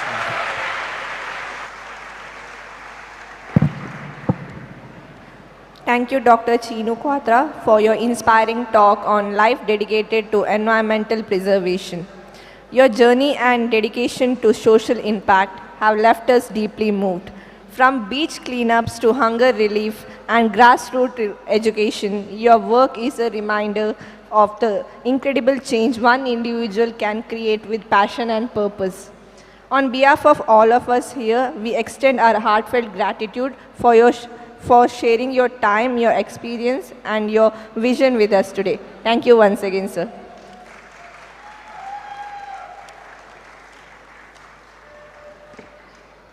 Delegates, I kindly request you to collect the certificates from left-hand side of the stage, from your left-hand side.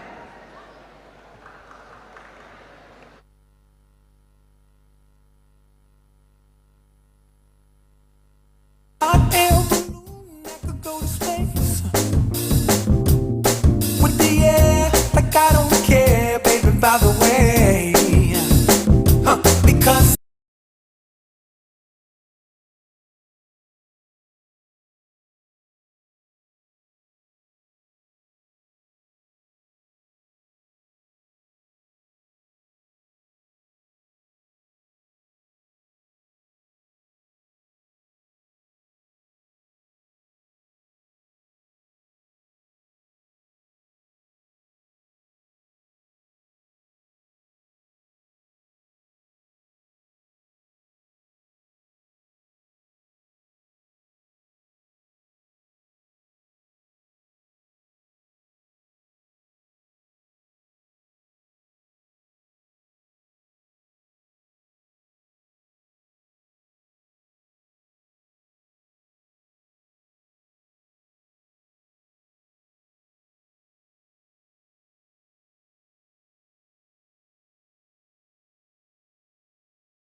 மன்சிங்கு குயின தேடி வந்தான் king டைலா டைலா BP டும்மு மாலை மாத்தி போடு ring golden sparrow என் நெஞ்சில ஆரோ நீ இல்லாத life ரொம்ப sorrow mask of sorrow நம்ம பையன் தான் ஹீரோ சிங்கிங் டூயட் வேற யாரோ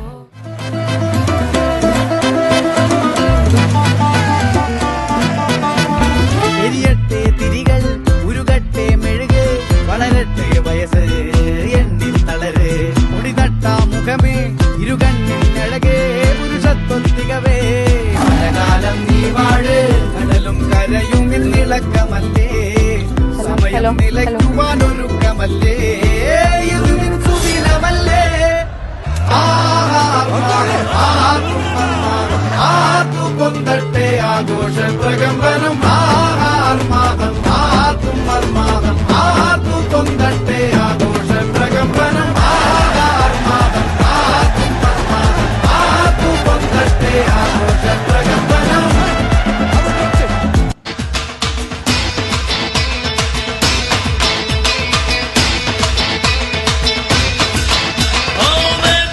तुझे याद में बजी गिटार देखा जो तुझे याद दिल में बजी गिटार दिल का आंखों से प्यार दिल में बजी गिटार छा रहा कैसा ये नशा आ रहा जीने का मजा अरे रे मैं तो गया रे दिल भी गया रे अरे रे मैं तो गया रे दिल भी गया रे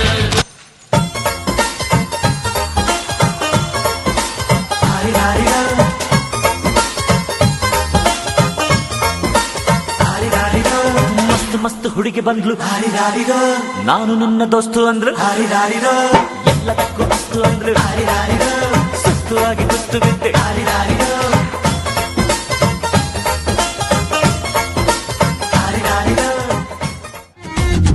ಏಳುವರೆಗೆ ತುಟಿ ಒಣಗತ್ತೆ ಏನು ಮಾಡೋಣ ಹಾಳು ಎಣ್ಣೆ ಚಟ ಬಿಡಬೇಕು ಕಮ್ಮಿ ಕುಡಿಯೋಣ ಎಣ್ಣೆ ಬಿಡೋದಕ್ಕೆ ಇಟ್ಟಿರುವ ಪಾರ್ಟಿ ಇದು ಬನ್ನಿ ಎಣ್ಣೆ ಬಿಡೋಣ ನಾಳೆಯಿಂದ ನಾವು ಬಾಟ್ಲಾಣೆ ಕುಡಿಯೋದಿಲ್ಲ ಇಂದು ಫುಲ್ಲು ಕುಡಿಯೋಣ ಫ್ರೆಂಡ್ಸ್ ಎಲ್ಲ ಕೈ ಹಾಕಿ ಜೋಡಿಸ್ರೋ ಟೇಬಲ್ ಓಪನ್ ದ ಬಾಟಲ್ ಟಲ್ ಟಲ್ ಟಲ್ ಟಲ್ ಓಪನ್ ದ ಬಾಟಲ್ ಟಲ್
Welcome to the dazzling evening of tradition, talent and togetherness. I am your host Charunana for today evening. If I am here, there is somebody who is missing with me, right? Don't you feel that? So where should I search him for? Where should I actually search him for? Can I hear some noise? Can I hear some noise? Can I hear some noise? The energy is not sufficient. Can I hear some noise? There is my co-host.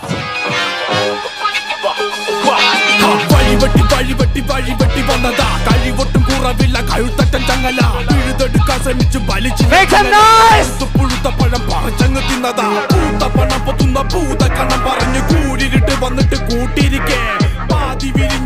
And the missing one was me, and I am your co-host, Alan Thomas Joy from Yenepoya University.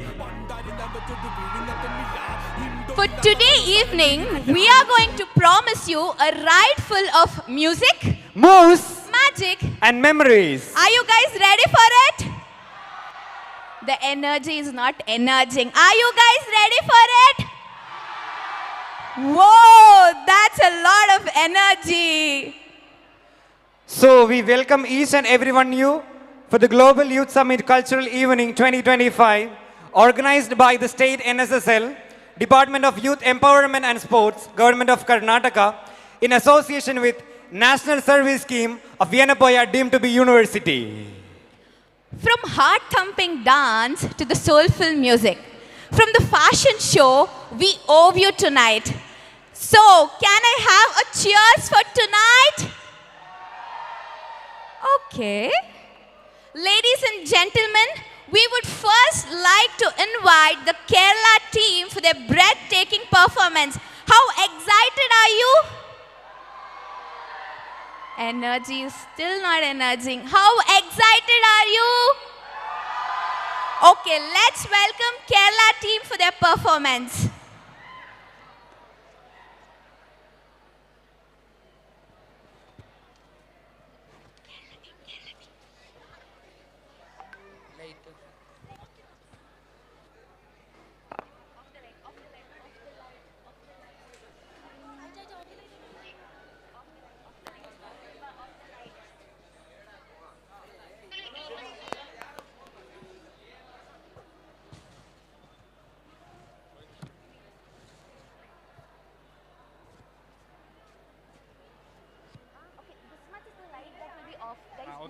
Guys, this much is the light that will be off.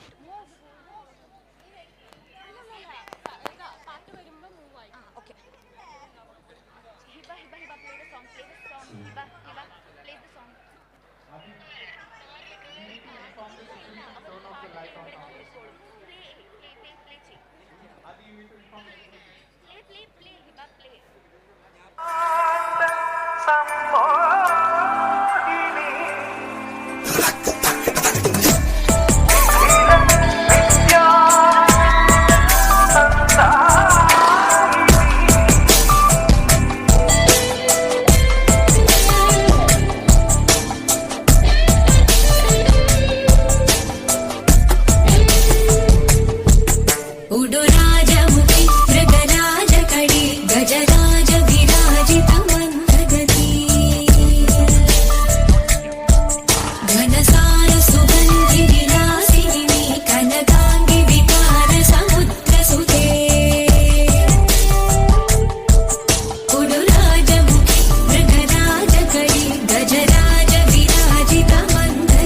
जनजीवित फलधान्य संपन्न भूमि इत श्याम सुंदर केदार भूमि मानवर्कु समत नल्गिय मवलितन भूमि मधुर महित ललित कलकल विरियुम मलर्वाडी श्याम सुंदर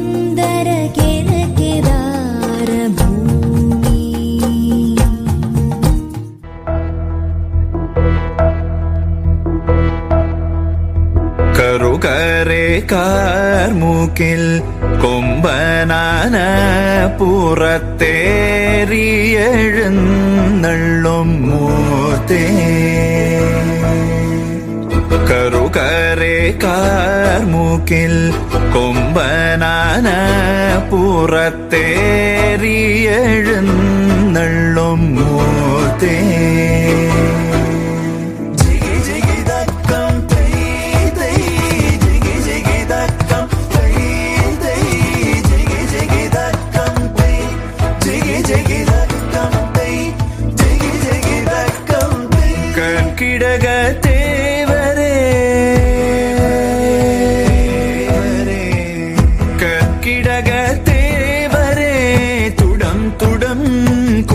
കുടം നീ വാർത്തേ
കുങ്കുമമിട്ടകവിൾത്തടമോടെ മിന്നുകളിലകിയ പൊന്നരയോടെ കുങ്കുമമിട്ടകവിൾത്തടമോടെ മിന്നുകളിലകിയ പൊന്നരയോടെ കാൽത്തള കൊഞ്ചിയ നാണം പോലെ നിലാവിലൊരുങ്ങി മയങ്ങണ കണ്ണേ കണ്ണാടി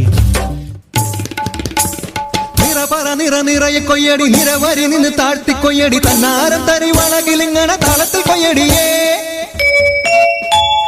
താളം നിറക്കടി കട്ടയെടുക്കടി മെതിച്ചെടുക്കടി പതിരകട്ടടി പോലി ഇളക്കടി പത്തായം കതിർമണി നിറയ്ക്കടിയേ പൊന്നാര്യൻ വിളവെടുക്കും പാടം എൻ കണ്ണീരിൻ കഥ നിറഞ്ഞൊരീണം താതിന്തിമി ധിന്തിമി താരോ തെയ്യന്താരോ താതിന്തിമി ധിന്തിമി താരോ തെയ്യന്താരോ ധിന്തിമി ധിന്തിമി താരോ ധിന്തിമി ധിന്തിമി താരോ ധിന്തിമി ധിന്തിമി താരോ ധിന്തിം താരോ തെയ്യക്കം തിന്നാരോ തന തന തെയ്യക്കം തിന്നാരോ തെയ്യക്കം തിന്നാരോ തന തന തെയ്യക്കം തിന്നാരോ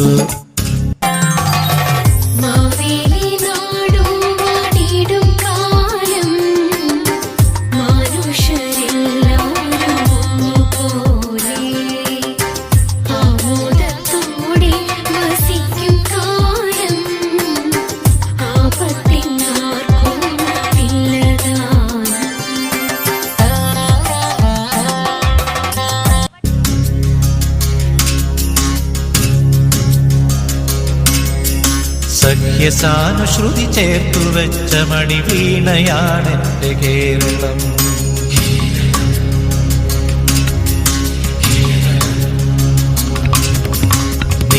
നീലസാഗരമതിന്റെ തന്ത്രിയിലുണർത്തിടുന്നു സ്വരസാന്ത്വനം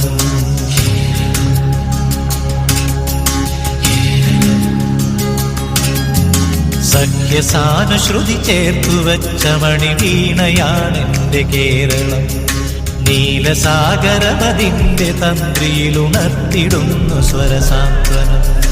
ഇളകിയാടുന്ന ഹരിതമേഖലയിൽ അലയിടുന്ന കളനിസ്വനം. ഓ നിസ്വനം, കളനിസ്വനം.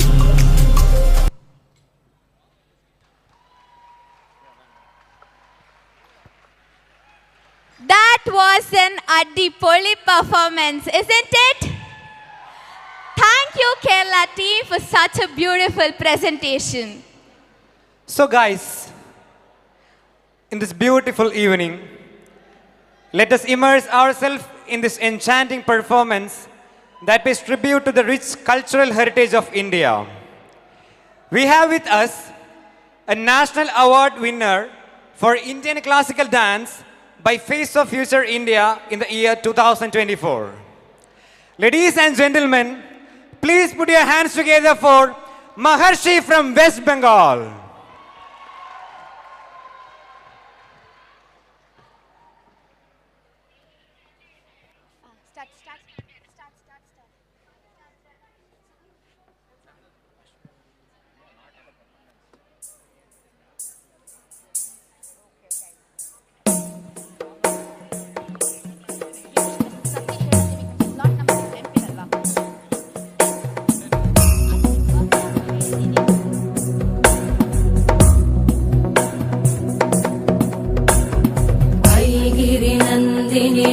नन्दितमेदिनि विश्वविनोदिनि नन्दनुते गिरिवरविन्द्यशिरोधिनि वासिनि विष्णुविलासिनि जिष्णुनुते भगवति हेशिति कण्ठकुटुम्बिनि भूरि कुटुम्बिनि भूरि कृते जय जय हे Mahishasuramardini रम्यकपर्दिनि शैलसुते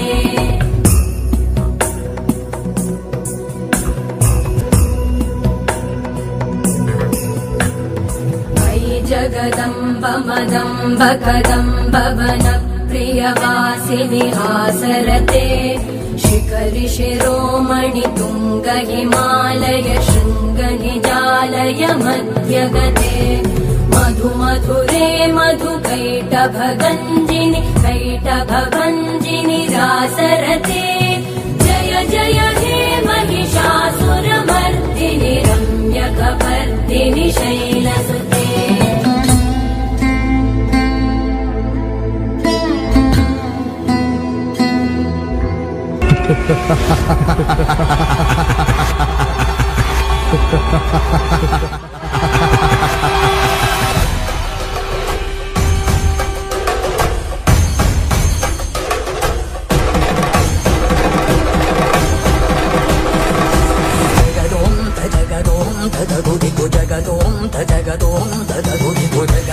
Takitadom, takadakitadom, drugudakitadilikitadom, jagadom, tajagadom, tatagudiku jagadom, tajagadom, tatagudiku jagadom, takitadom, takadakitadom, drugudakitadilikitadom, jagadom, tadim, jagadom, tadim, jagadom, tadim, jagadom, tadim, takadim, tatakadam, takamadadidom, tadom, danadadim, tadim, janu tadim, tadim, danadadim, tadim, gizani, zari, zani, zari, rani, zari, rani, zari, rani, zari, rani, jamu, tadim, jamu, jamu, jagadom, tajagadom, takagudiku jagadom, tajagadom, takagudiku danadim, tadim, danadom, danadadim, tadim, danadom, danadadim, jagadom, tajagadom,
नमस्तस्यै नमस्तस्यै नमस्तस्यै नमो नमः या देवी सर्वभूतेषु कान्तिरूपेण संस्थिता नमस्तस्यै नमस्तस्यै नमस्तस्यै नमो नमः धूम्र नेत्र वधे देवी धर्म कामार्थदायिनी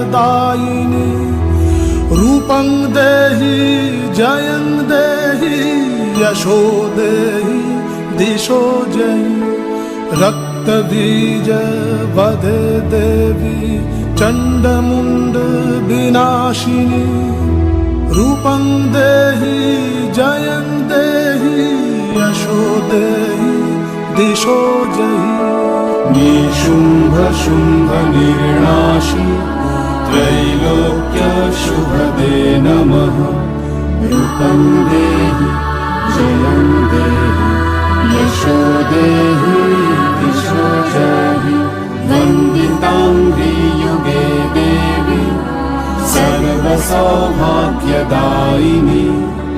रूपं देहि जयं देहि यशो देहि दिशो जयि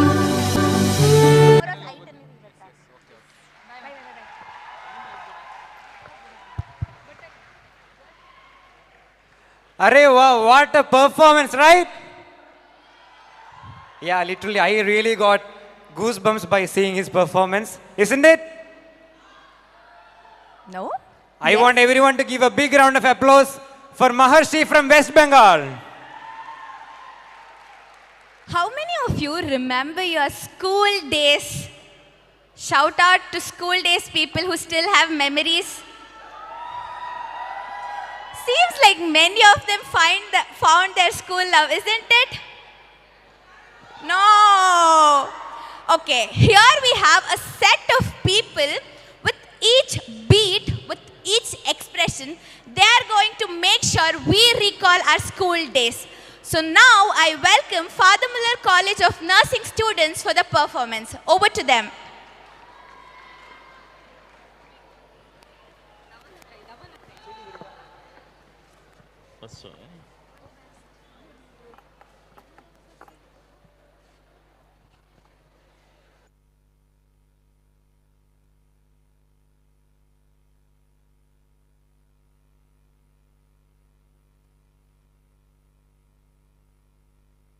To those golden days of school life, the teachers, the classes, the exams, the fun and the friendships. So sit back, smile and relive the magic with us.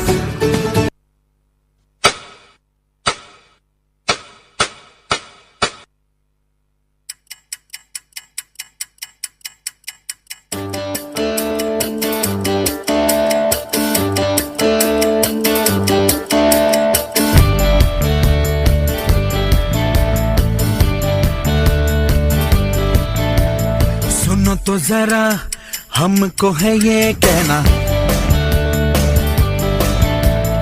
वक्त है क्या तुमको पता है ना सो गई रात जाके दिन है अब जाग उठा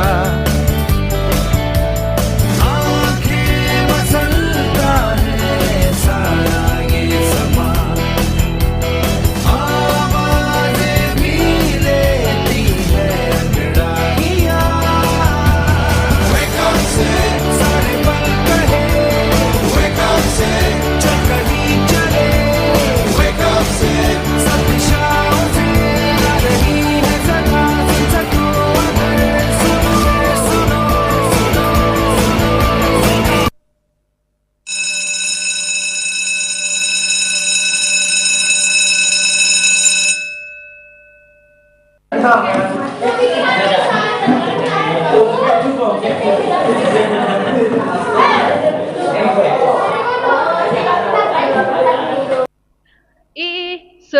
सर आ गए बातों ही बातों में तो मुलाकातों में ले लूं बचना ऐ हसीनों लो मैं आ गया ए बचना ऐ हसीनों लो मैं आ गया Good morning, students. Good morning. How are you all? We are fine, sir. Students, today we'll be learning about induction motor. So Sonia, can you tell us how an induction motor starts?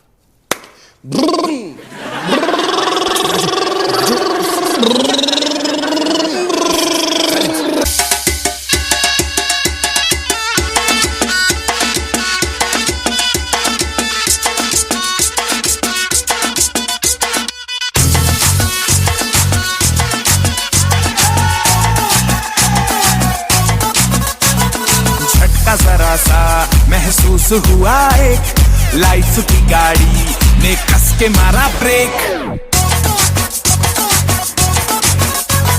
हो रहा है क्यों confuse मेरे दिल मशवरा मेरा तू आजमा के देख यही उम्र है कर ले गलती से मिस्टेक यही उम्र है कर ले गलती से मिस्टेक यही उम्र है कर ले गलती से मिस्टेक यही उम्र है कर ले गलती से मिस्टेक बेटा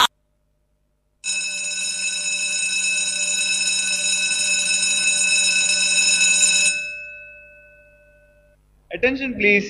Important announcement. The annual athletic meet for year 2012 will begin from Monday.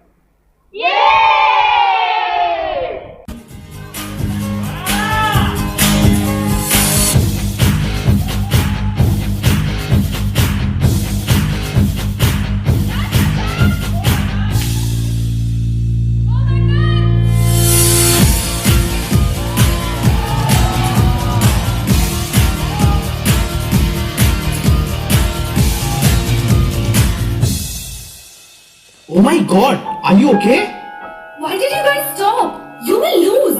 We are not going to leave you behind. Bro, friendship over any stupid trophy, bro. Let someone else win. I can't believe you fought over this trophy. Let's just go get some ice cream and bitch about the competition later. Oh yeah. Yeah.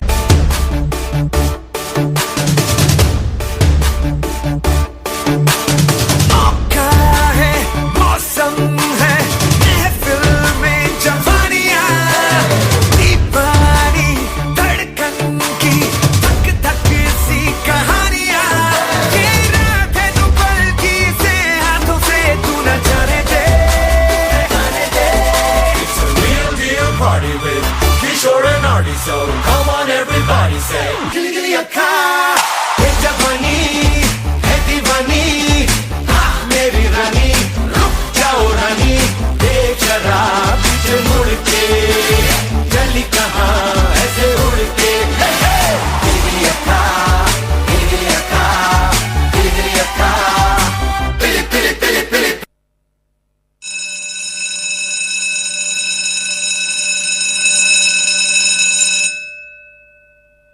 Okay students, it's time to be serious now. Your annual exam starts from Monday.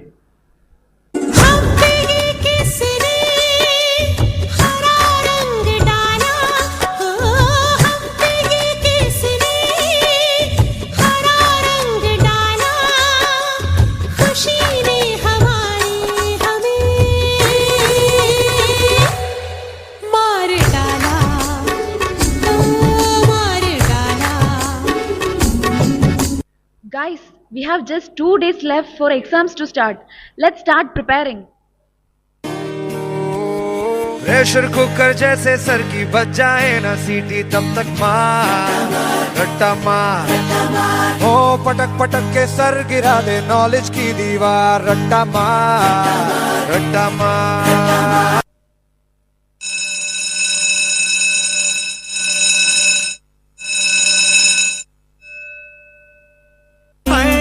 I don't know what to do I don't know what to do तौबा आगे क्या करूं I don't know what to do I don't know what to do तौबा आगे क्या करूं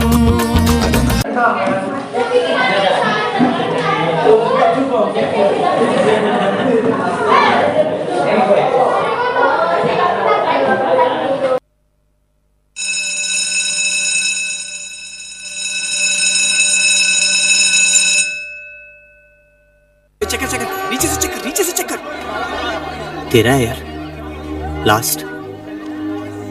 और तेरा? Second last. रांचू नहीं है यार, है? दिल बैठ गया, इसलिए नहीं कि हम लास्ट थे, पर इसलिए कि हमारा दोस्त फेल हो गया था। There is a mistake. It's not possible. It's injustice. Injustice.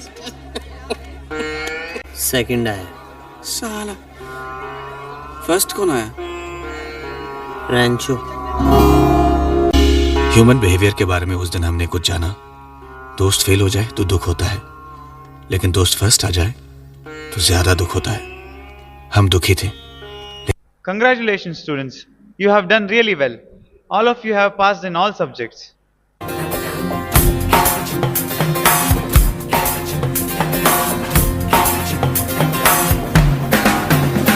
जब लाइफ हो आउट ऑफ कंट्रोल, होठों को करके गोल, होठों को करके गोल, सीटे बजा के बोल। लाइफ हो आउट ऑफ कंट्रोल, होठों को करके गोल, होठों को करके गोल, सीटे बजा के बोल।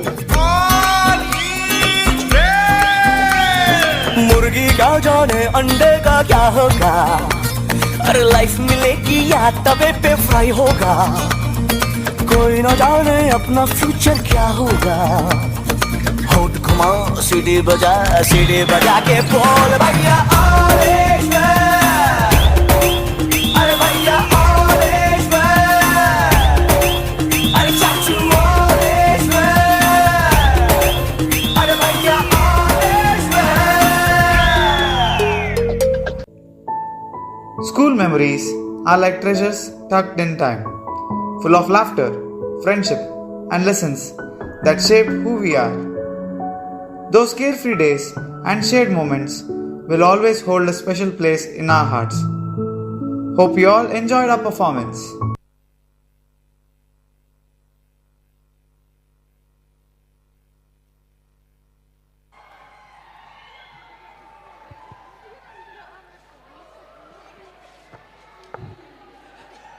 Wasn't that a nice performance? The energy is not sufficient, okay.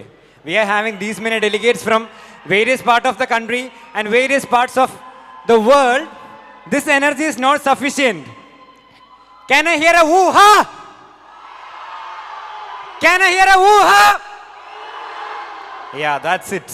Oh, that seems like a lot of energy. There is something that we would like to tell you. In this entire 800 chairs, there are 2 chairs under which there is a small chit that is stuck. So slowly I want you people to get up from your chair, and I want them to on the auditorium light too and check the number that is there in the chit. Whosoever have got it, please come on the stage. Can I have the lights on, please?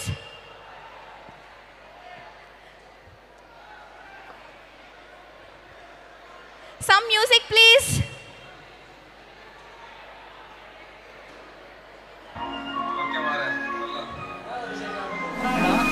Can I know who the lucky winner is? Whoever gets the chit, you can run and come to the stage. If you don't find it in your chair, then search it in the next chair. ವಿಷಯ ಇಲ್ಲ, life full chilling ಮಾರೆ, billing ಇಲ್ಲದೇನೆ daily time killing ಮಾರೆ, ಖುಷಿನೋ ಬೇಜಾರು ನಮ್ದು ಬರೀ Lift up your chair. Thrilling ಆದ್ರೂ ನಿಮ್ಗೆ ಸದ್ಯ Below. ಮಲ್ತೊಂದು ರ್ಯಾಪರ, ಮಲ್ತೊಂದು ಹಿಪ್ ಹಾಪರ, ಮಲ್ತೊಂದು ಯಾನೋರ ಫಂಕ್, ಆಪಿನ ಆಪುಡು ನಮ್ಮ ಮಾತ್ರ ಬಿಂದಾಸು tension ಜಿಮ್ಮೆನಂಕ್ ದೋಸ್ತಿಲು. Okay, here we have somebody who have found the chit.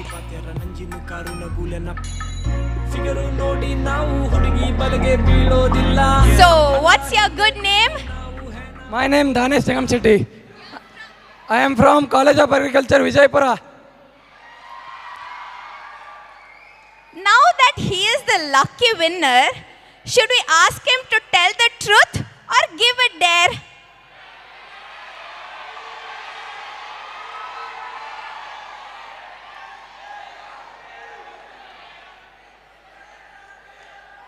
RCB ಫ್ಯಾನ್ಸ್ಗಳು ಏನ್ ಹೇಳ್ತಾರೋ that is going to happen. Truth or dare? I only hear the word dare. Shall we give the dare? Can I know what is the number that is written?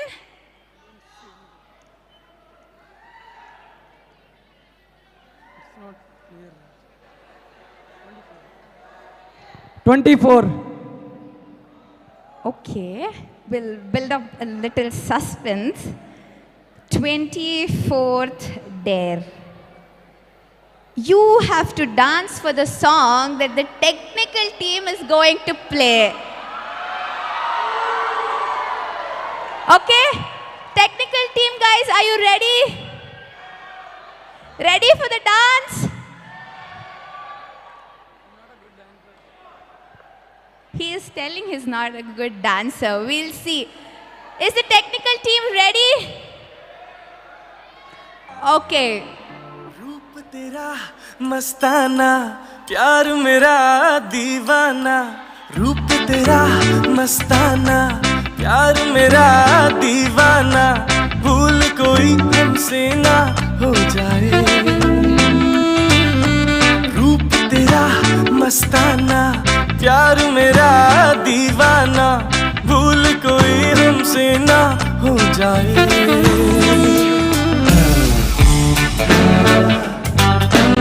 Cheer up guys, cheer up!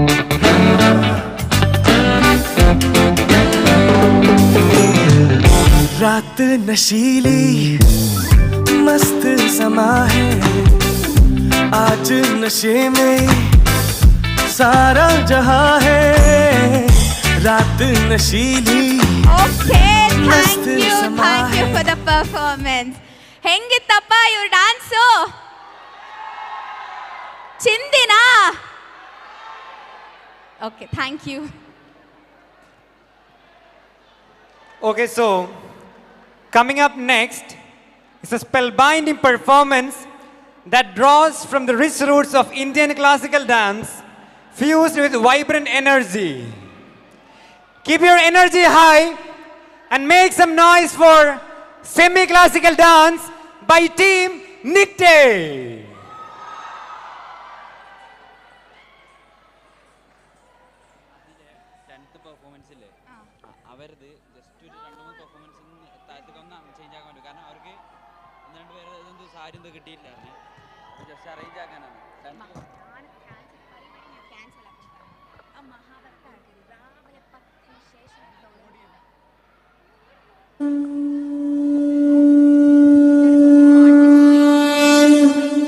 जगत सुंदरी द्रौपदी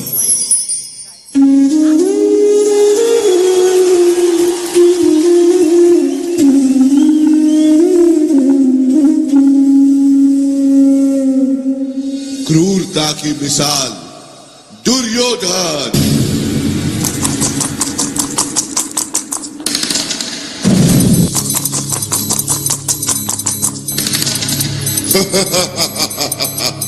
जीतम जीतम जीतम जाओ दुशासन द्रौपदी को घसीटते हुए सभा में ले आओ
Wow, what an energetic performance, right?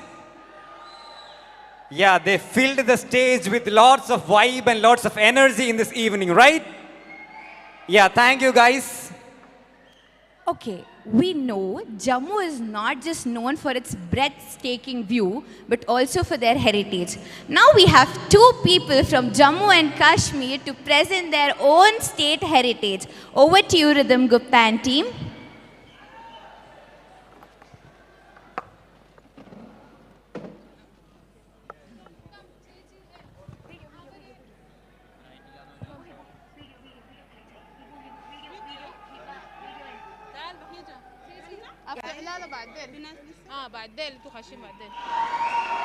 Good evening, honorable dignitaries, respected delegates, and my dear friends. My name is Mohit Sharma, and it is immense proud and deep gratitude that I am standing in front of you as a representative of the I call home, the culturally vibrant, historically rich region of Jammu, Union Territory of Jammu and Kashmir. Nestled in the laps of Himalaya, Jammu is often called the city of temples, not just for the magnificent shrines, but also for the spiritual energy that flows through its every street, mountain, river. Our identity is deeply rooted in Dogra tradition, age-old harmony, composite culture, and creativity. So when we talk about the heritage of Jammu, Jammu boasts a glorious past under the Dogra dynasty, whose rulers not only expanded territories but also promoted art, architect and heritage. One shining gem in this heritage is the historic town of Basoli. Basoli, a small town in the district Kathua of Jammu, is world famous for giving birth to the iconic Basoli school of painting in the early 16th century. GI tagged Basoli painting is world famous for their expressive facial features, detailings that bring divine and romantic themes to life. Now, these masterpieces are now preserved in some of the most prestigious art galleries in the world, like the National Museum of New Delhi, Albert Museum of London, and the Boston Museum of America, and many more on the list. When the world was still searching for the civilization and art, we were writing the history with the colors in Basoli. But that's not all.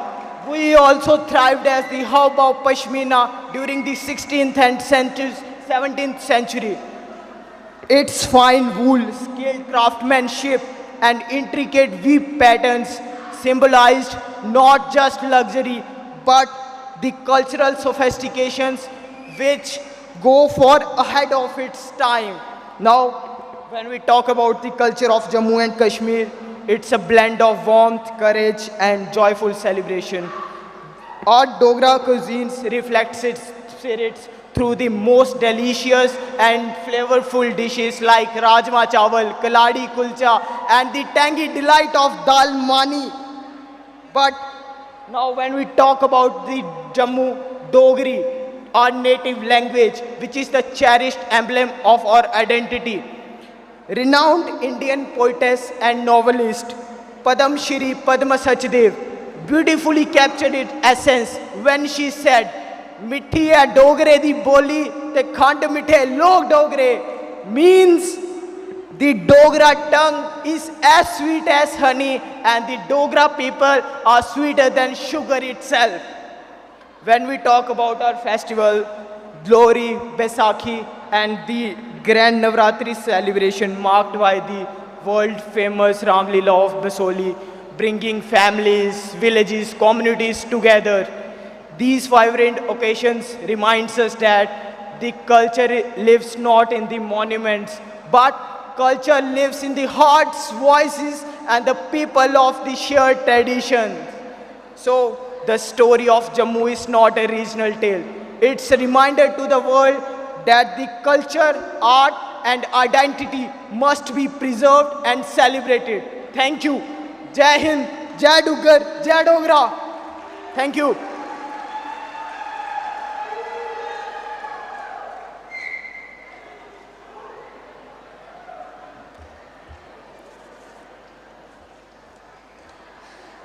युवा जोश है सबसे प्यारा, नया सोच दिखाए हर बार हमारा, सपने दिखाए करे बड़े काम, बदले भारत दिखाए नया नाम, बदले भारत दिखाए नया नाम.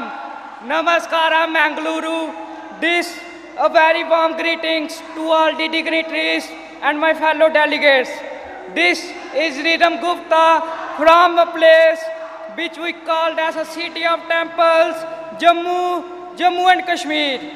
It's my honor to represent my union territory of Jammu and Kashmir on this esteemed forum of Global Youth Summit 2025. Today, I will be presenting my culture in the form of a poetry which is entitled as Mera Samba, Mera Jammu and Kashmir. Before I start, here is the crux of it. This poem is from Samba, a land so bright, it sings of Jammu and Kashmir, peace and pride. From Sakesh lines to dances with Jai so hide, in Dogri I share Samba's glory with pride. चलो उन तुसा की सुनाना मैं अपनी कविता जिरा ना है मेरा सांबा ते मेरा जम्मू एंड कश्मीर. मेरा सांबा धरती दिया खेता दा गहना, बासमती दी खुशबू ते दिल विच रहना, जनाब दिया लहरा गाउंदियां गीत, सूफियां दी बोली ते प्यार दा संगीत. जम्मू कश्मीर मेरा शांति दा सार, वैष्णो देवी दा आशीर्वाद ते अमरनाथ दा प्यार. डोगरी दी बोली लोक गीतां दा रंग, कुद ते रोफ दा दिला दा उमंग. सांबा दी मिट्टी इतिहास दिंदियां कहानियां, राजा सुचेत सिंह दियां यादां पुरानियां. मानसर दी झील सौजर दा उजाला, सांबा दी शान हर दिल विच सजाला. कश्मीर दियां बादियां गुलाब दी खुशबू, शंकराचार्य ते टल झील दिल दी अदबू. जम्मू कश्मीर दी बादियां गुलाब दी खुशबू, शंकराचार्य ते टल झील दिल दी अदबू. पंडिता दी विद्या सूफी दा ज्ञान, जम्मू कश्मीर दिंदा एकता दी पहचान. जम्मू कश्मीर मेरा देश दा अरमान, सारियां नू दिखाऊं अज उदी आन बान शान. डोगरी सारी मिट्ठी ए लोगां दी बोली, अस भरे थुआरे खुशियां दी चोली, अस भरे थुआरे खुशियां दी चोली. थुआरा मता मता धन्यवाद. जय डुग्गर, जय डोगरा, भारत माता की जय. धन्यवाद.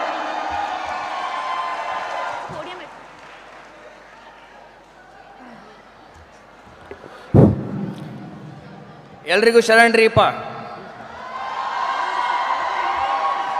ಎಲ್ಲರಿಗೂ ನಮಸ್ಕಾರ. आप सभी को सादर प्रणाम. A warm good evening to all of you. ಎದೆ ಎದೆಗಳ ಮಿಡಿತದಲ್ಲಿ, ತುಟಿ ತುಟಿಗಳ ನುಡಿಗಳಲ್ಲಿ, ಸಂಗೀತದ ಸಪ್ತ ಸ್ವರಗಳಲ್ಲಿ, ಕಾವ್ಯದ ಸೊಬಗಿನಲ್ಲಿ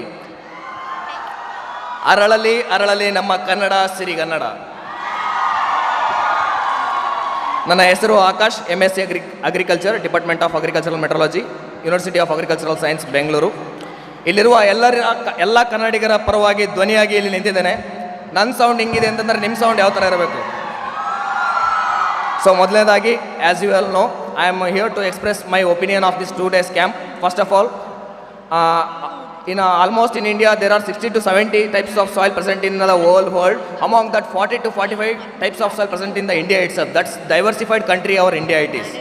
And also we divided by different campuses, universities, but united by one event that is called Global Youth Summit 2025.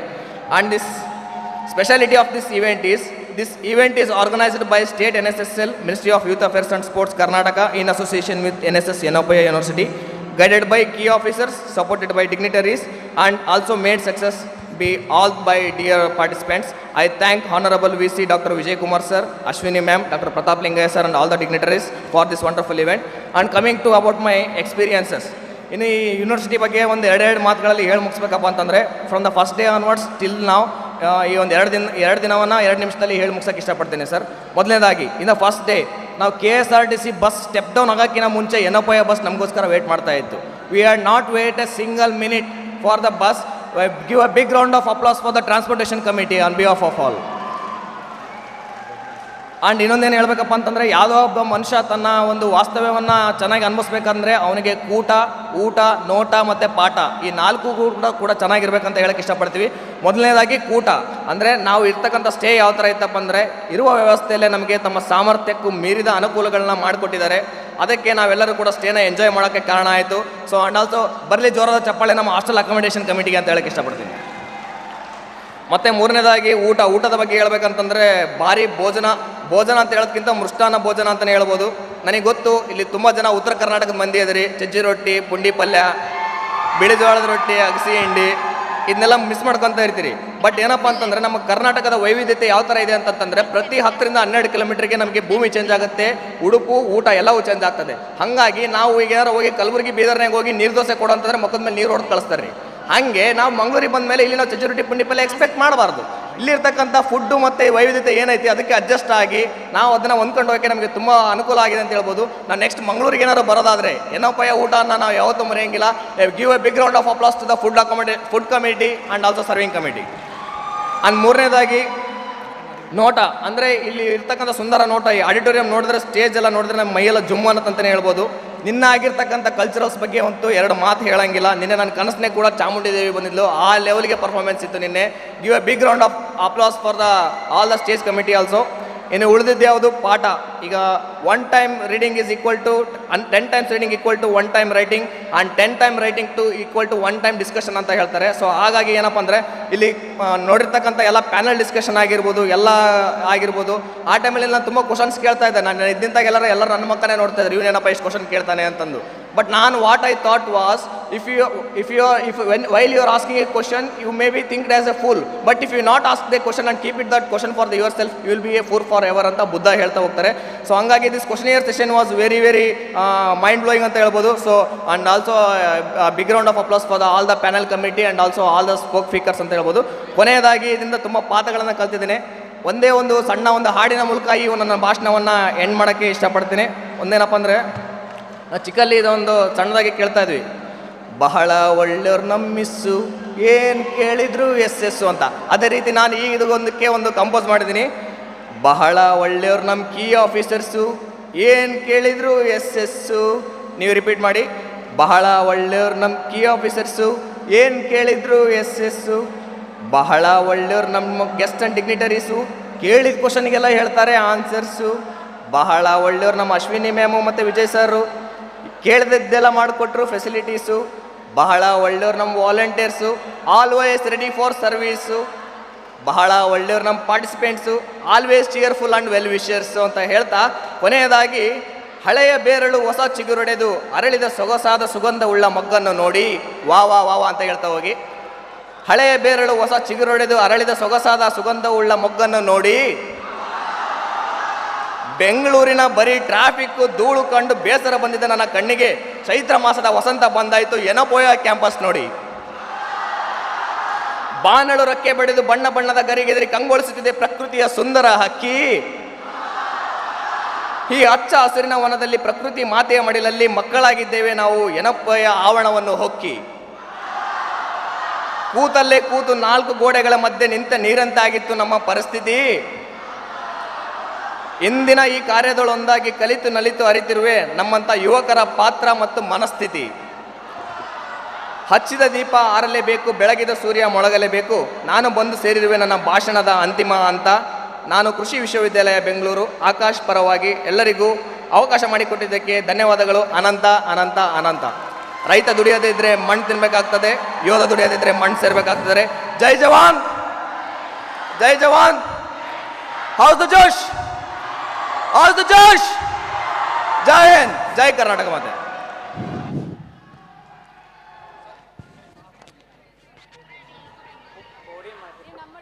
Thank you for the review as well as the presentation. So, can I have my co-MC right next to me? Yes, I am here. Thank you. So, coming up next, we have an NSS volunteer with lots of achievements who is ideal to grace this floor of Global Youth Summit. He is the recipient of the Best Volunteer State Award under the NSS Government of Karnataka and Davangere University, and the list goes on. Let us welcome Said Nadeem for a solo song performance. A round of applause for him.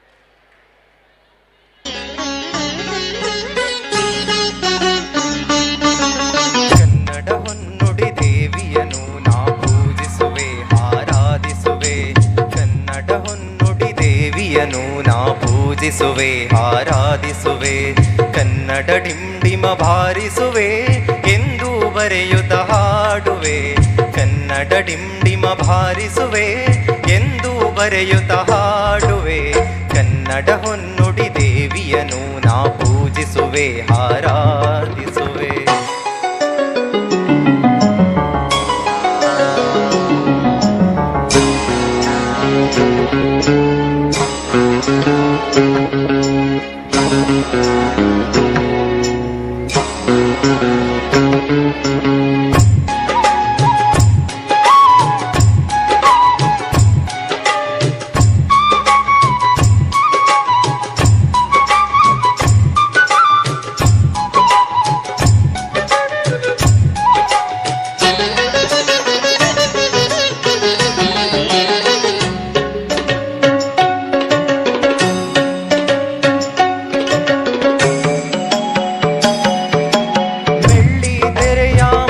ಸಾಹಿತಿ ಬೆಳ್ಳಾರೆಯವರಿಗೆ ವಂದಿಸುವೆ ಬೆಳ್ಳಿ ಮೋಡದಿ ಖ್ಯಾತಿಯ ಪಡೆದ ತ್ರಿವೇಣಿಗೆ ತಲೆಬಾಗಿಸುವೆ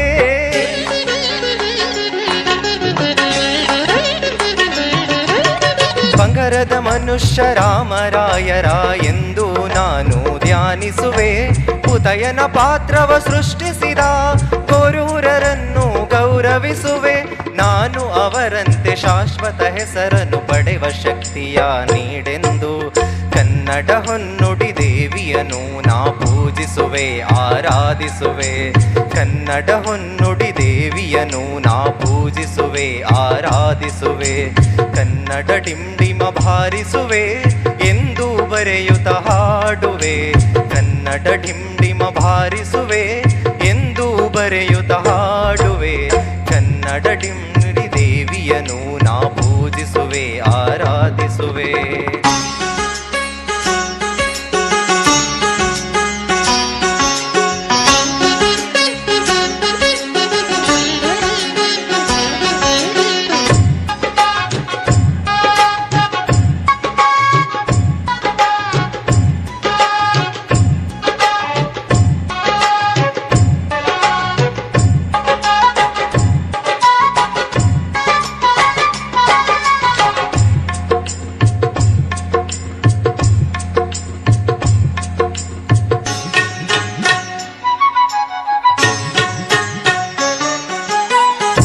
ಕತೆ ಬರೆದ ಪುಟ್ಟಣ್ಣನವರು ರಾಷ್ಟ್ರ ಖ್ಯಾತಿಯ ಪಡೆದಂತೆ ಭಕ್ತ ಕುಂಬಾರದಿ ಹುಣಸೂರರು ಭಕ್ತಿ ಭಾವದಿ ಮೆರೆದಂತೆ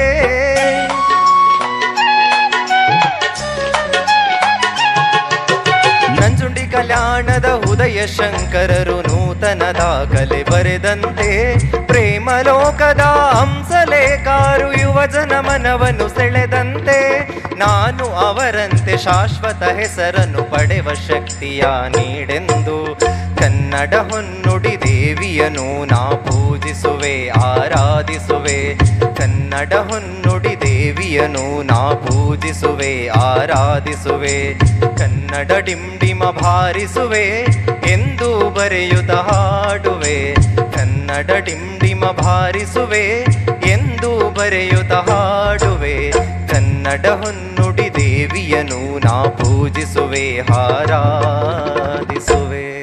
ಧನ್ಯವಾದಗಳು. ಹೇಗಿತ್ರಪ್ಪ your performance? Already performance ಆಯಿತು.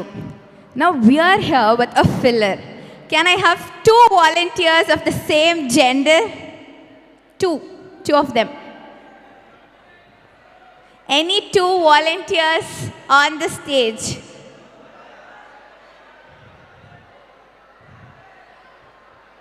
Any 2 volunteers on the stage?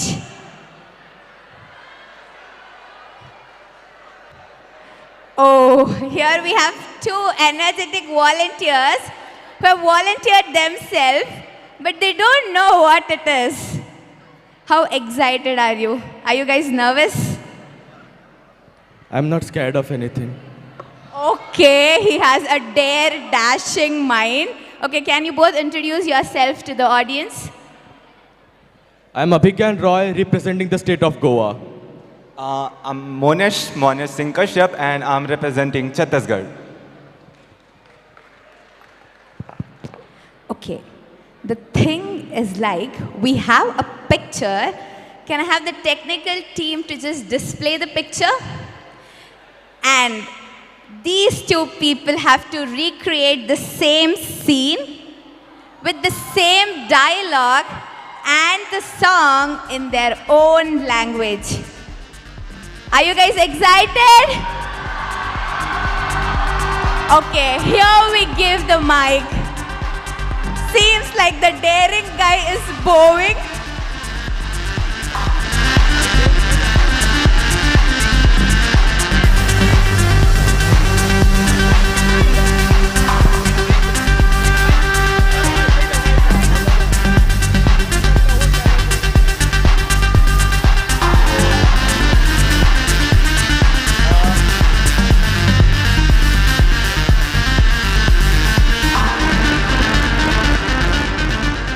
The picture cannot be changed, so they have to perform for this.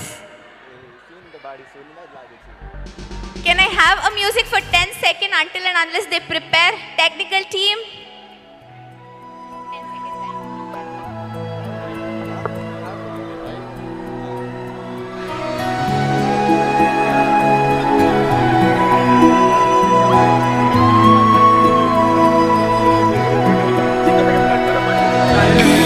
Every night in my dreams, I see you, I feel you. That is how I know you go on. Oh, Abhigyan, this scene is so beautiful. Reduce the music volume. Oh, Abhigyan, this scene is so beautiful. But not as beautiful as you.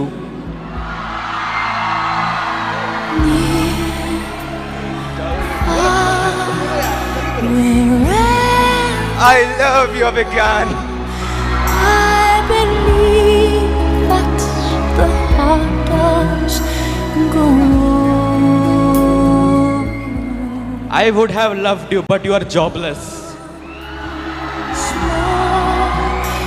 You open the door and you This scene is so beautiful to see the kids, the students from all over the country go a bit far.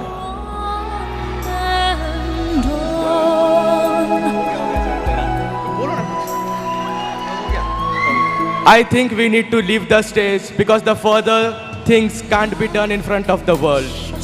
one time and last. Thank you so much. Thank you so much. How was the performance of these 2 romantic couples? Thank you, guys.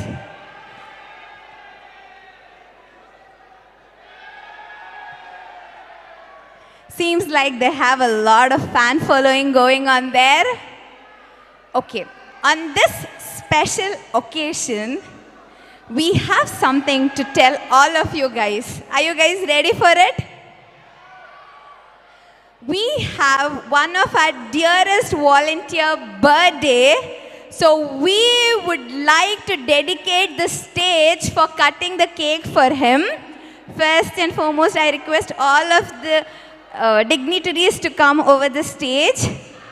And my dearest friend, whose name is Vigneshwaran, we call him Vicky, to come on the stage along with the organizing team volunteers from Yenepoya too. Can we have a birthday song playing, please? Can we have Vicky on the stage, please? Vicky! Where's the birthday boy? Can I have our dearest Ashwini ma'am on the stage too, please? Vicky on the stage.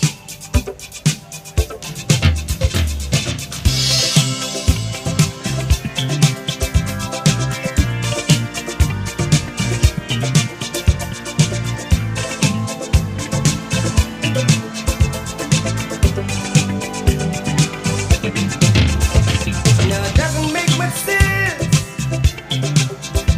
I ought to be alone again. Can I have Vicky on the stage, please? Anyone who takes offense And all the volunteers of Yenepoya University to accompany him. Also, I would like to invite the faculties of Yenepoya team to the university. Vicky! to show just how much we love you. Can I have all the dignitaries on the stage, please? More perfectly than to have a world party. Can I have all the organizing team members to come on the stage, please? Happy birthday to you. Happy birthday To you. Happy birthday to you. Could not have a day To you. Say dear Vicky. recognition because it should never be. Just because some Can I have the happy birthday music playing, please? Can I have all the volunteers of Yenepoya University to come on the stage?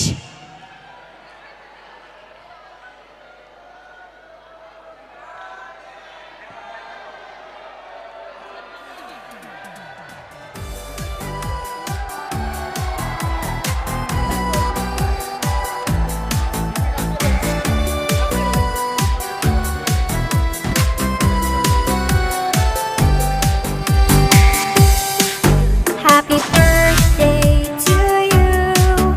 Happy birthday to you. Happy birthday, happy birthday, happy birthday to you. Happy birthday to you. Happy birthday to you. Happy birthday, happy birthday, happy birthday to you.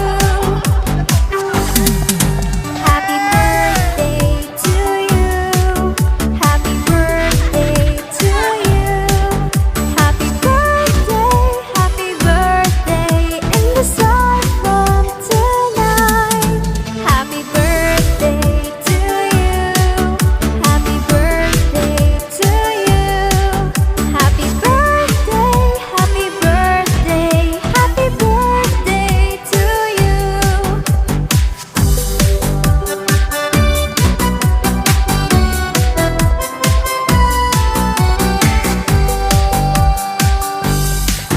Happy birthday to you. Happy birthday to you. Happy birthday in the stars from tonight. Happy birthday to you. Happy birthday to you. Happy birthday. So this was a small surprise from us to Vicky. Are you happy, Vicky? Vicky is in shock. Okay, now, are you guys ready for an international tour without a passport? Ready? How many of you want to go to an international trip without a passport or a visa? This energy is not sufficient. Are you ready? No. Are you ready? Okay. Different costumes, cultures and heritage will be here in our stage within no time. Get ready for an international fashion show by the students of Reva University.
We'll start together, okay?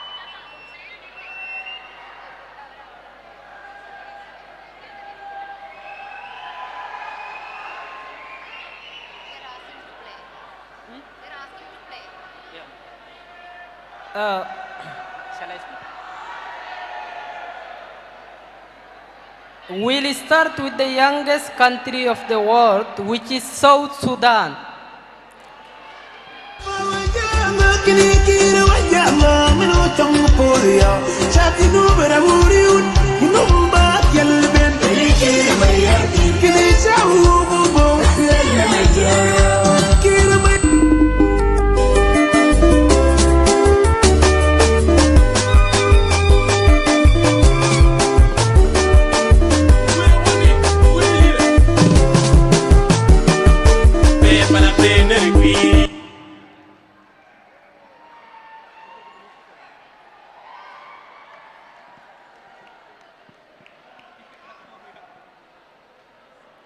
We'll move to the next country, which is Sudan.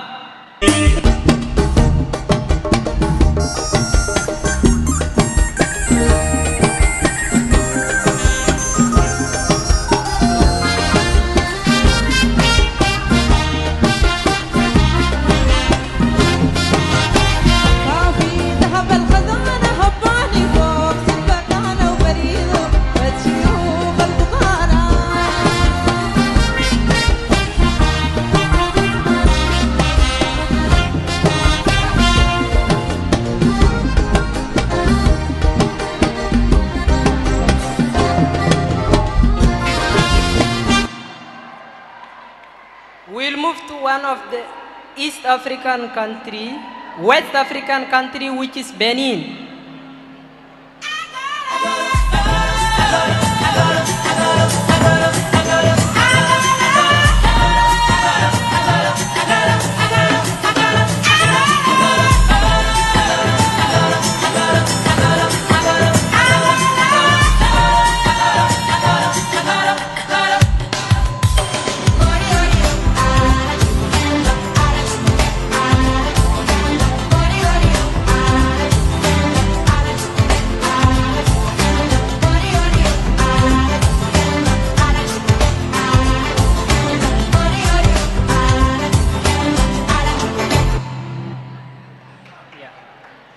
Yeah, we'll move to Middle East.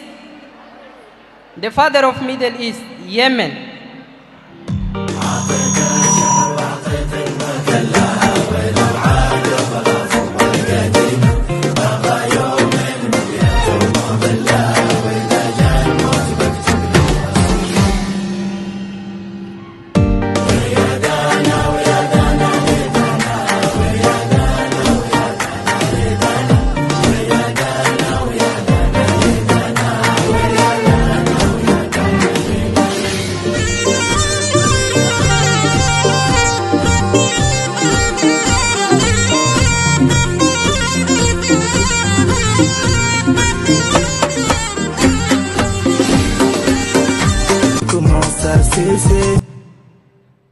We'll move to heart of Africa, which is Chad. Chad.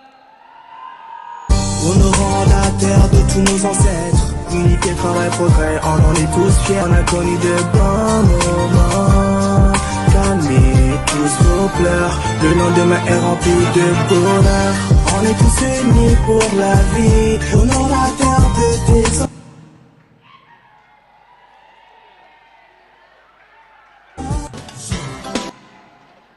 We'll move to West African country, which is Ivory Coast.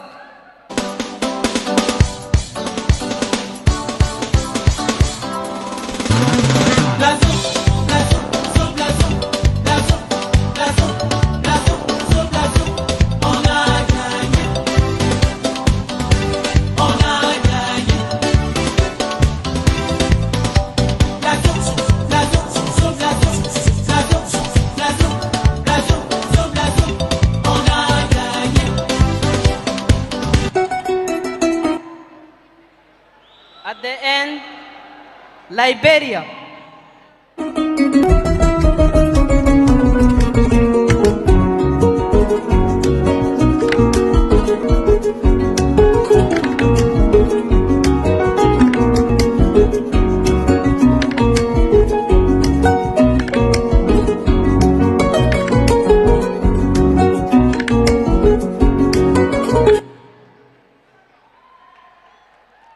Photo.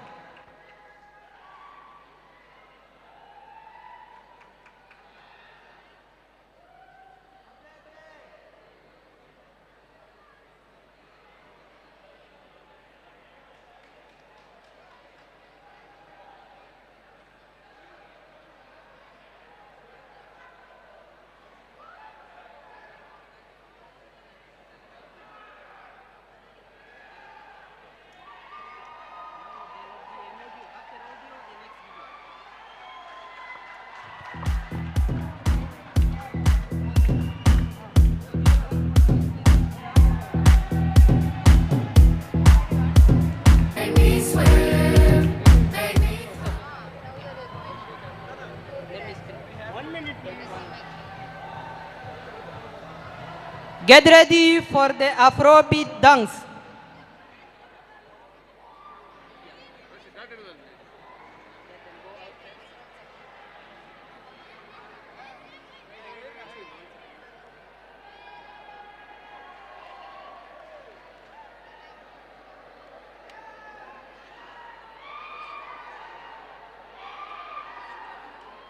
Make me swim, make me harder, make me lose my breath, make me water, make me swim, make me harder, make me lose my breath, make me water. Normally, I could keep my cool, but tonight I'm whining. I'ma be in a dangerous mood, can you match my timing? Telling me that you're really about it, what you're hiding.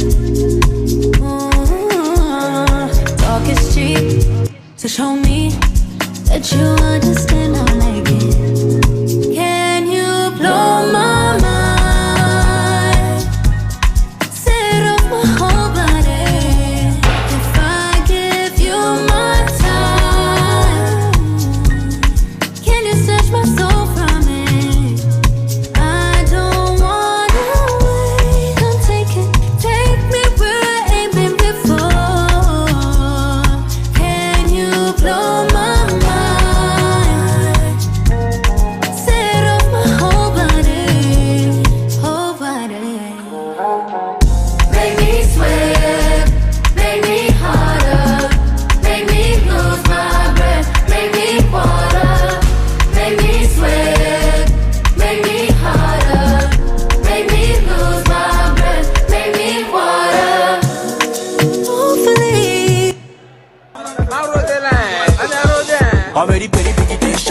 dit y'a périté chef. On me dit péripété chef. On me dit y'a périté chef. Oh y'a dit que non, y'a dit que non. Faut pas ta faire, faut pas ta faire. Péri y'a dit que non. Respire un peu. Oh voilà ça tu piques.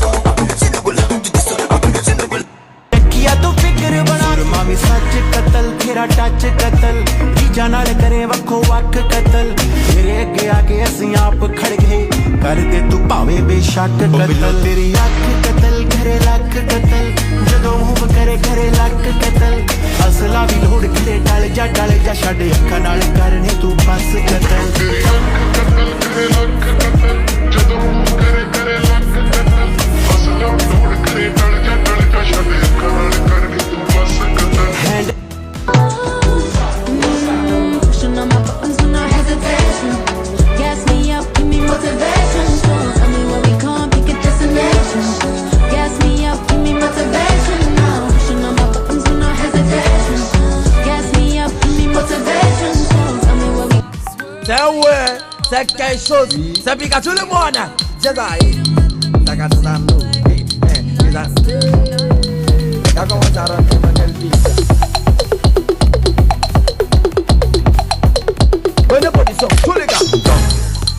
Tu bloques, tu bloques. Et puis tu fous.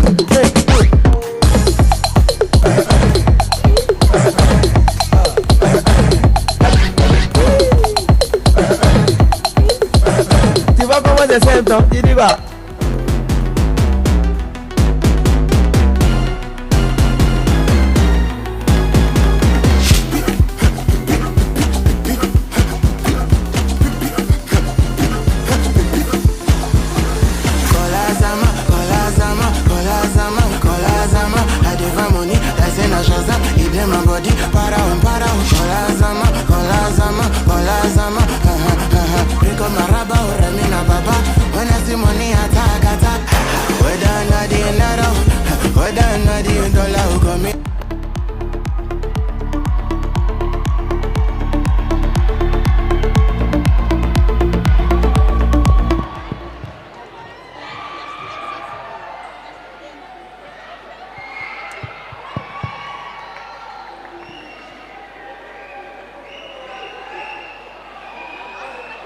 Let's move to the cultural dance. We'll start with Sudan traditional dance. Let's go, guys.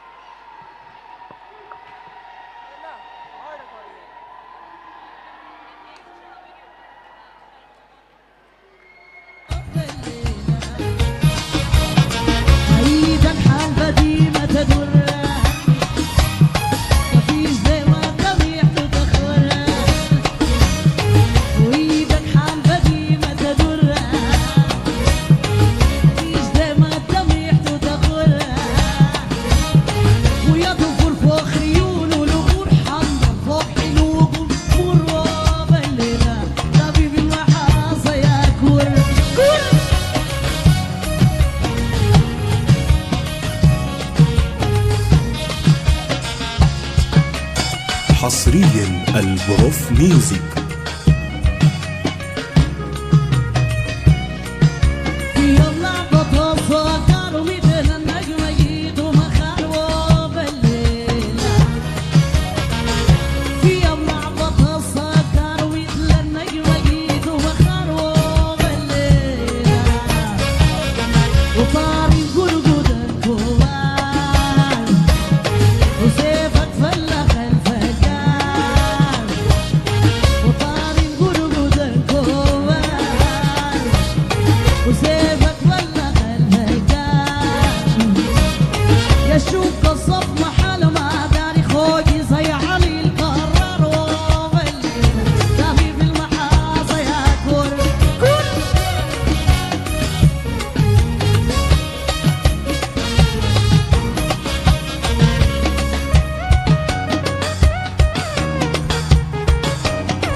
Yeah.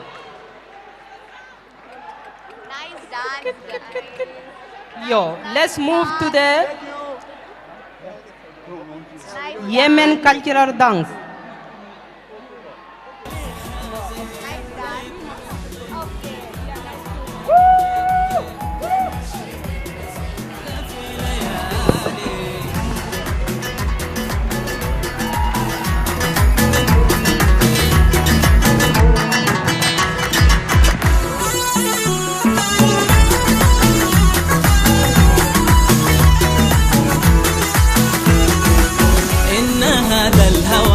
في الحشا كم كوا ما لقينا دواء ويا حمام الحسين حبكم في الشوا الهجر ما هو سوا وليه ليه هذا الحظى إن عين الرضا ما ترد القضاء وطيب يا مرحبا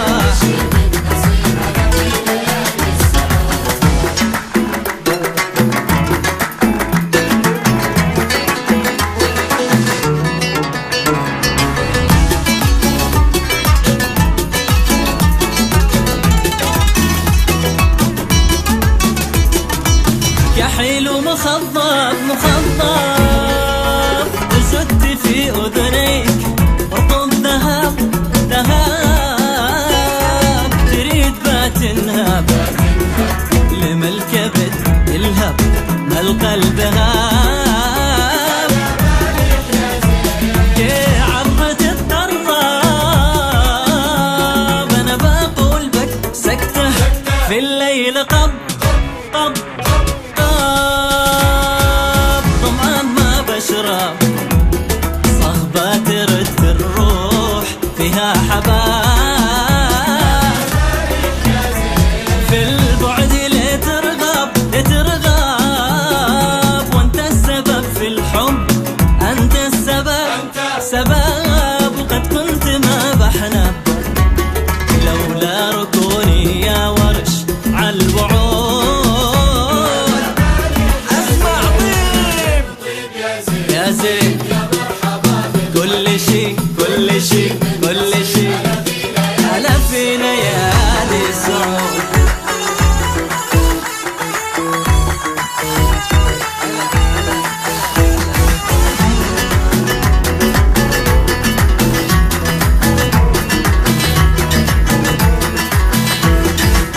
وأن اللقاء يا بصين النقاء لك طول البقاء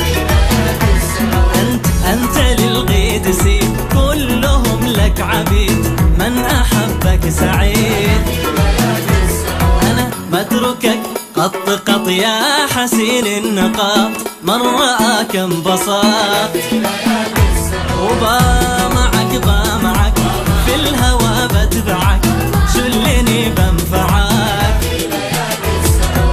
شنشني شنشني يا مطر الشني ويا محبر شني ورمن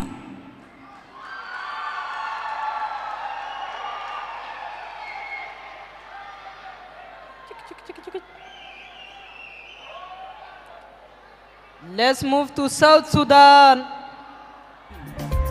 Bachut diñol waw acala yan yadanil may ñeker di maju surga shola ñi gamu ko jazban musika number 1 daratu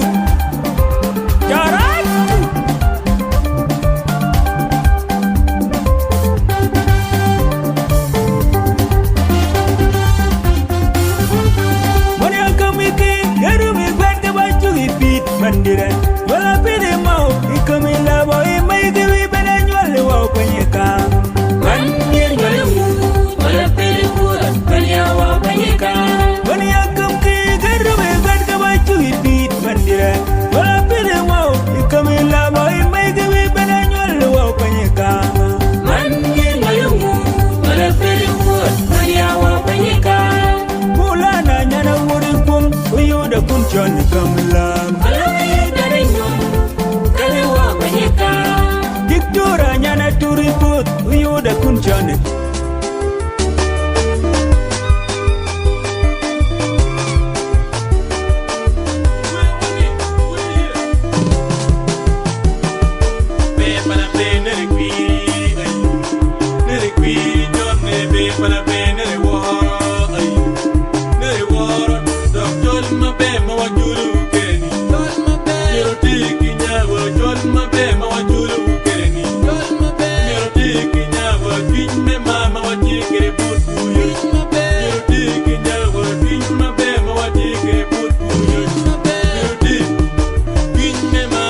Now, let's welcome Liberian dance.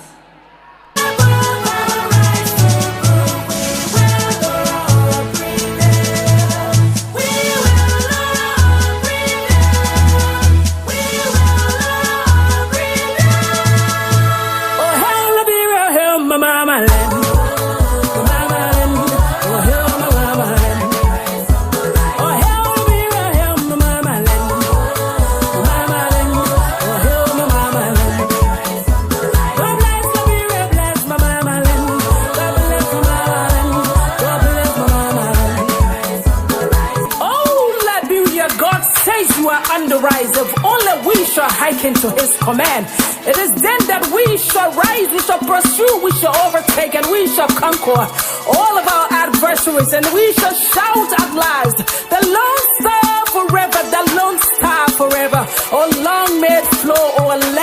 foresee. This journey, Lord, never uphold it forever. And shout for the Lord Star battle. Oh, hell, let me hear him, mama.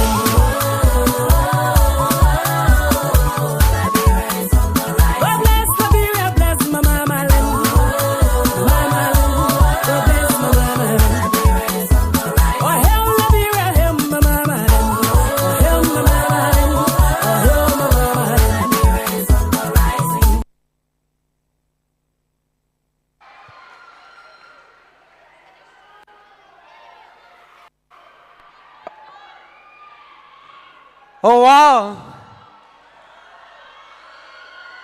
Wow.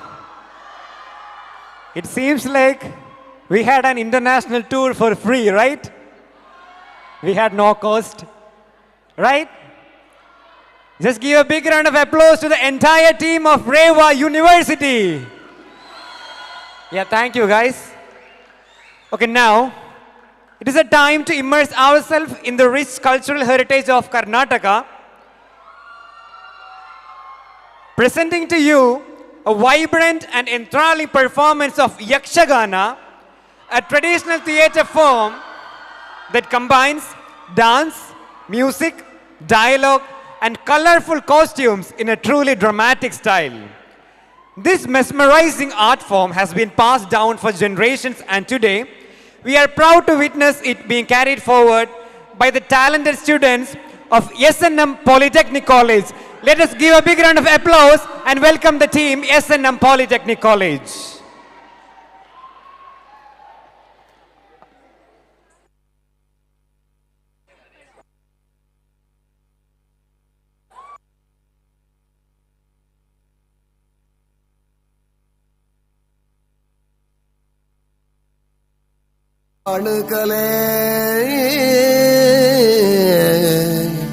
Yakshagana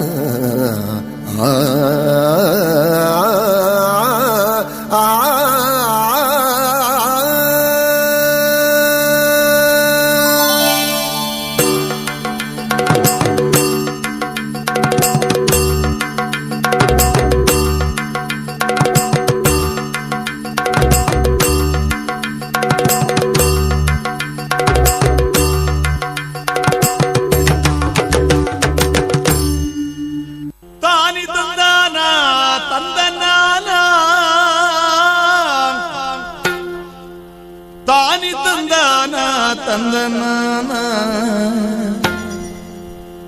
ತಾನಿ ತಂದಾನ ತಂದನ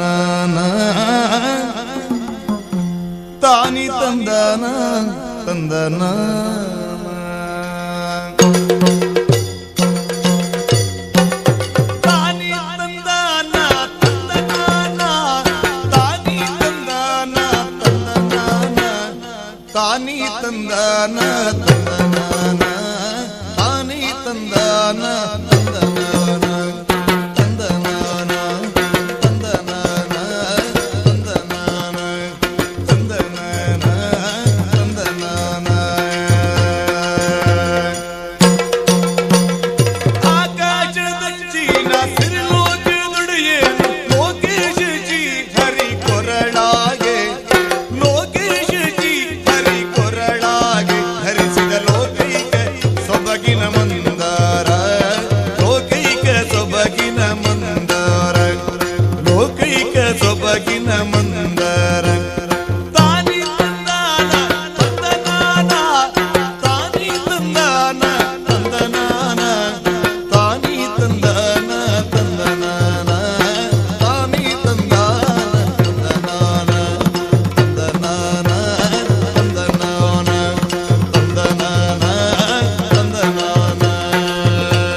ನಮ್ಮ ತುಳುನಾಡಿನ performance ಹೇಗಿದ್ರಪ್ಪ?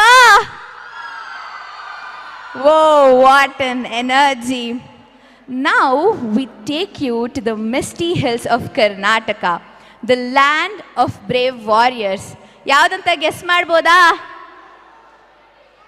Cool. ನಮ್ಮ Kodagu. We have two beautiful women who is going to represent their own district. Over to you.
ನಲ್ಲ ಮನೆ ಕಟ್ಟಿ ತಪ್ಪಳೆ ಬಪ್ಪುಳಿಯ ನನ್ನ ನೀನು ಮಂಗಾಲಾಪಕ್ಕೆ ಒತ್ತೊಳಿಯ ಚೆರಿಯ ಮನೆಲಿಗೆ ಪುಳಿಯ ಬಲ್ಯ ಮನೆಲಿಗೆ ಪುಳಿಯ ನಲ್ಲ ಮನೆ ಕಟ್ಟಿ ತಪ್ಪಳೆ ಬಪ್ಪುಳಿಯ ನನ್ನ ನೀನು ಮಂಗಾಲಾಪಕ್ಕೆ ಒತ್ತೊಳಿಯ ಅರೆ ನನ್ನ ನೀನು ಮಂಗಲಾಪಕ್ಕೆ ಒತ್ತೊಳಿಯ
How was the performance, guys?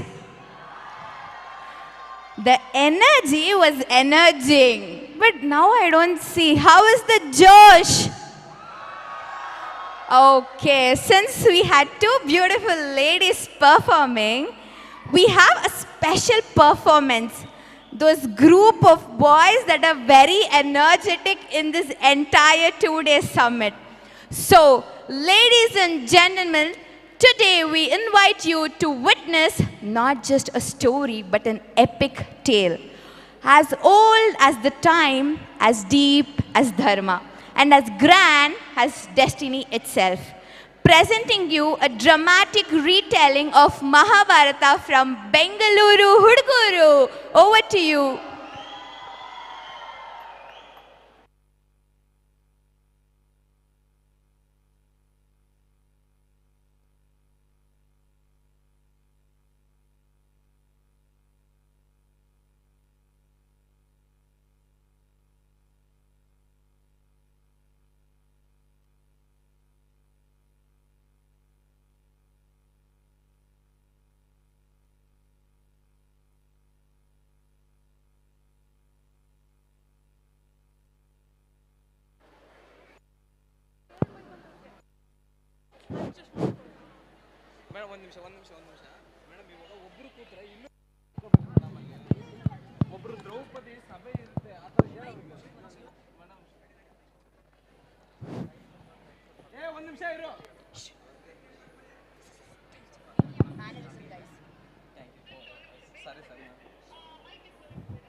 Hello.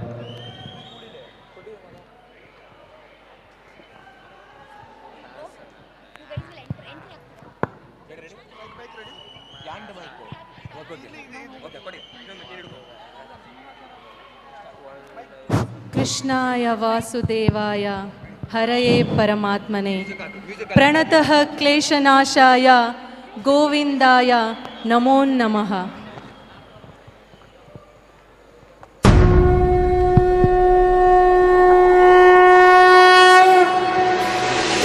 कथे संग्रामವು ವಿಶ್ವದ ಕಲ್ಯಾಣವು ಧರ್ಮ ಅಧರ್ಮ ಆದಿ ಅನಂತ ಸತ್ಯ ಅಸತ್ಯ ಕ್ಲೇಶ ಕಳಂಕ ಸ್ವಾರ್ಥದ ಪರಮಾರ್ಥದ ಕಥೆ ಶಕ್ತಿದು ಭಕ್ತಿದು ಜನ್ಮಗಳ ಮುಕ್ತಿದು ಜೀವನದ ಸಂಪೂರ್ಣ ಸಾರವಿದು ಯುಗ ಯುಗದ ಕಣಕಣದಿ ಸೃಷ್ಟಿಯ ದರ್ಪಣದಿ ವೇದಗಳ ಪಾಠ ಪಾರವು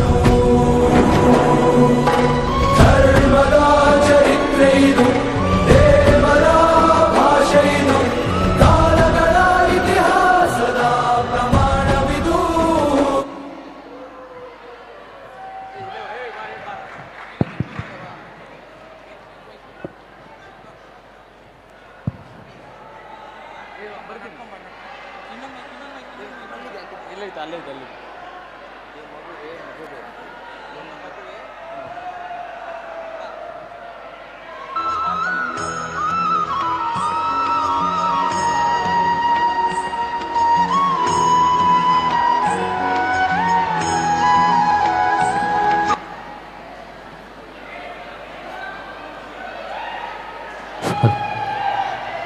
ಮಗುವೇ, ನನ್ನ ಮಗುವೇ, ಒಳ್ಳೆಯ ಸಮಯ ಎಲ್ಲರಿಗೂ ಬರುತ್ತದೆ. ಆದರೆ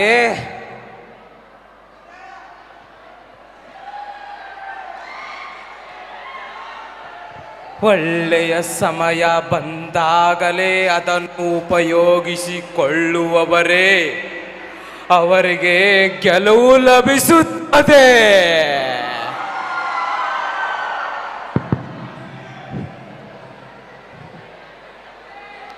ಏ ಮಗುವೆ, ಮಗುವೆ, ನಿನ್ನ ಇಡೀ ವರ್ಷದ ಪ್ರತಿಕಾರ ತೀರಿಸುವ ಕ್ಷಣ ಈ ಗಳಿಗೆಗೆ ಬಂದಿದೆ. ಪಾಂಡವರನ್ನು ಈ ಸಭೆಗೆ ಆಹ್ವಾನಿಸಿ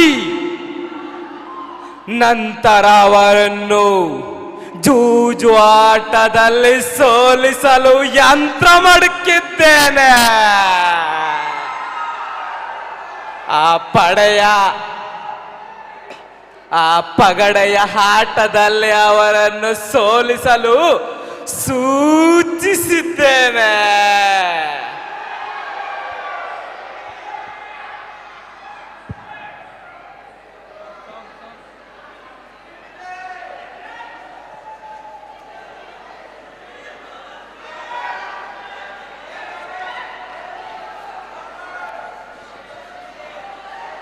ದುಶ್ಯಾಸನ ಅಗ್ರಜ ಕರೆದು ದಾಸಿ ದ್ರೌಪದಿಯನ್ನು ಈ ಸಭೆಗೆ ನಿಮ್ಮ ಅಪ್ಪಣೆಯಂತೆ ಆಗಲಿ.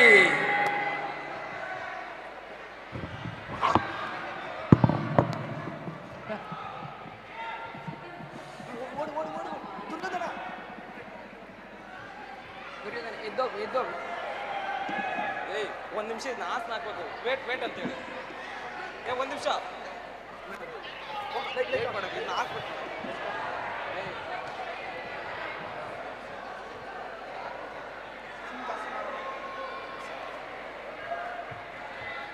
ಹೇ ದ್ರೌಪದಿ,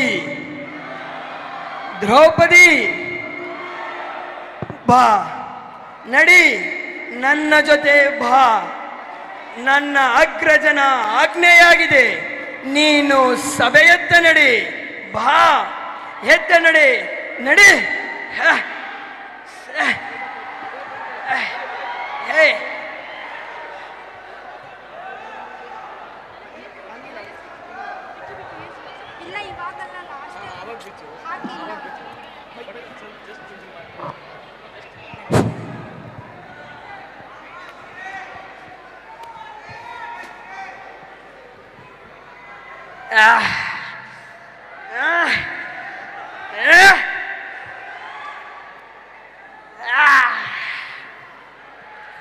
ಅಗ್ರಜ, ನಮ್ಮ ದಾಸಿಯನ್ನು ನಾನು ಎಳೆದು ತಂದಿರುವೆ.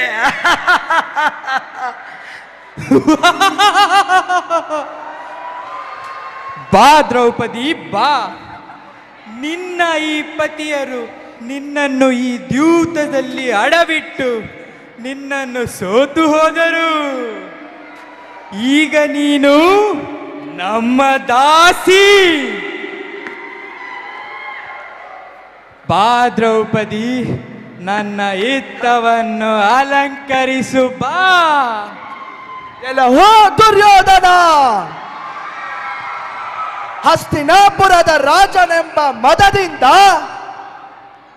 ಕುರುವಂಶದ ಕುಲವಧು ಆದ ದ್ರೌಪದಿಯನ್ನು ನಿನ್ನ ತೊಡೆಯ ಮೇಲೆ ಕುಳಿತುಕೋ ಎಂದಿದ್ದಕ್ಕೆ ರಣಭೂಮಿಯಲ್ಲಿ ನಿನ್ನ ತೊಡೆಯನ್ನು ಮುರಿದು ಹಾಗೂ ನಿನ್ನ 99 ಸಹೋದರರ ಮೃತ್ಯುವನ್ನು ಸ್ವೀಕರಿಸಿ ನನ್ನ ಈ ಪ್ರತಿಜ್ಞೆಯನ್ನು ನೆರವೇರಿಸುತ್ತೇನೆ, ನೆನಪಿಟ್ಟುಕೋ. ಭೀಮಾ, ಇದು ರಾಜಾಜ್ಞೆ. ನೀನು ನನ್ನ ದಾಸ, ಕುಳಿತುಕೋ.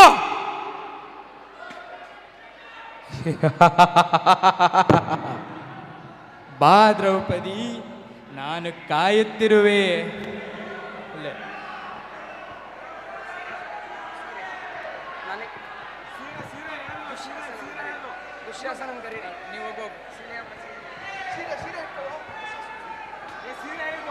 ದುಶ್ಯಾಸನ ಅಗ್ರಜ, ಇವಳು ನನ್ನ ಮಾತನ್ನು ಕೇಳುತ್ತಿಲ್ಲ.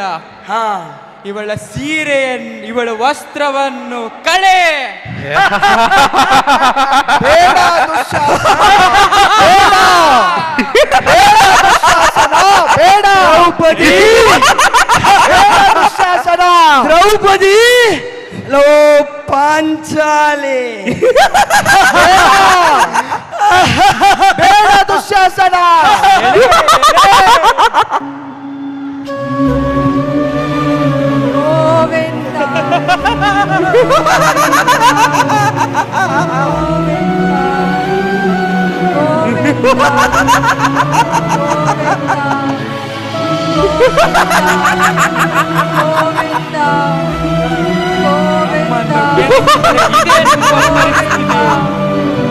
ಗೋವಿಂದ ಗೋವಿಂದ ಗೋವಿಂದ.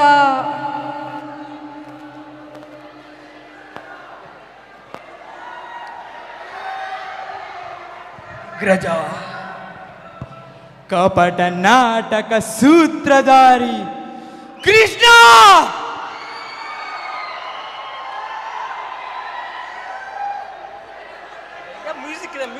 ಕೇಳಿಸ್ಕೋ ದ್ರೌಪದಿ, ಈ ರಣರಂಗದಲ್ಲಿ ನಿನ್ನ ಎದೆಯನ್ನು ಬಗೆದು ನಿನ್ನ ರಕ್ತದಿಂದ ನನ್ನ ಕೇಶವನ್ನು ತೊಳೆಯುವ ತನಕ ನನ್ನ ಕೇಶವನ್ನು ಬಿಡುವುದಿಲ್ಲ, ಕಟ್ಟುವುದಿಲ್ಲ.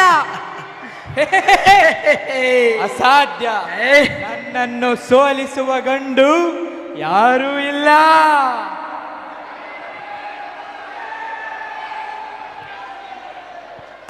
ಏ ಕೃಷ್ಣ ಇಲ್ಲಿ, ಕೃಷ್ಣ ಕೃಷ್ಣ, ವೇರ್ ಇಸ್ ಕೃಷ್ಣ? ರಿಮಾ ರಿಮಾ ರಿಮಾ ರಿಮಾ ರಿಮಾ.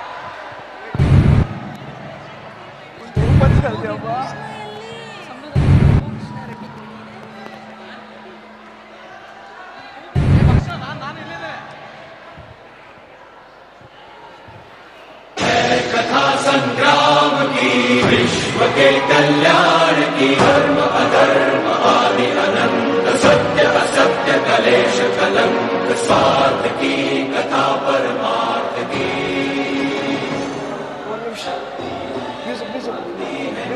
जन्मों की मुक्ति है जीवन का ये सब.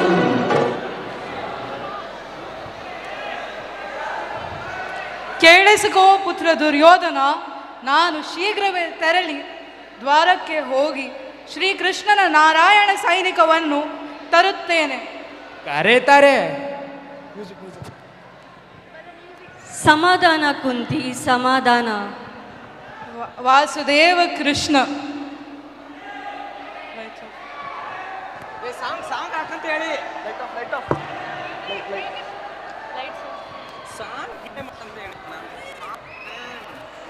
Music and song plan. Music and song.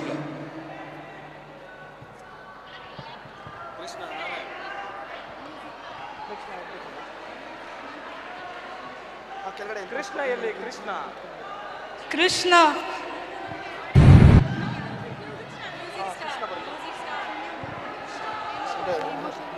ಸುಮ್ಮನೆ ಅಲ್ಟಾ ಇರಬೇಕು, ಅಲ್ಟಾ ಇರಬೇಕು, ಸ್ವಲ್ಪ ಎಕ್ಸ್ಪ್ರೆಷನ್ ಸರಿ ಆಗಬೇಕು.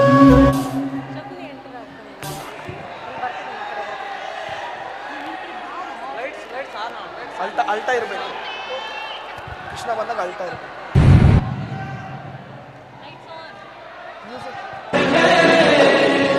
कृष्ण की कथा संग्राम की, विश्व के कल्याण की, धर्म अधर्म.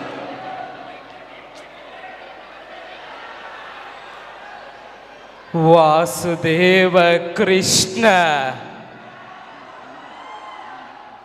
ವಾಸುದೇವ ಕೃಷ್ಣ.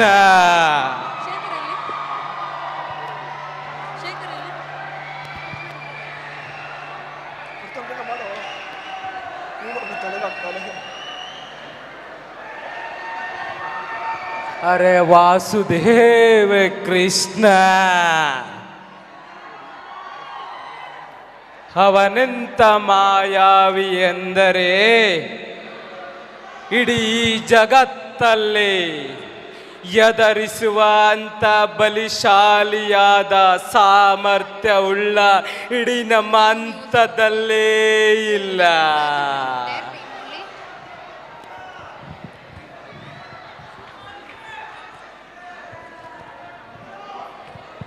ಪ್ರಣಾಮಗಳು ಮಾಮಾಶ್ರೀ.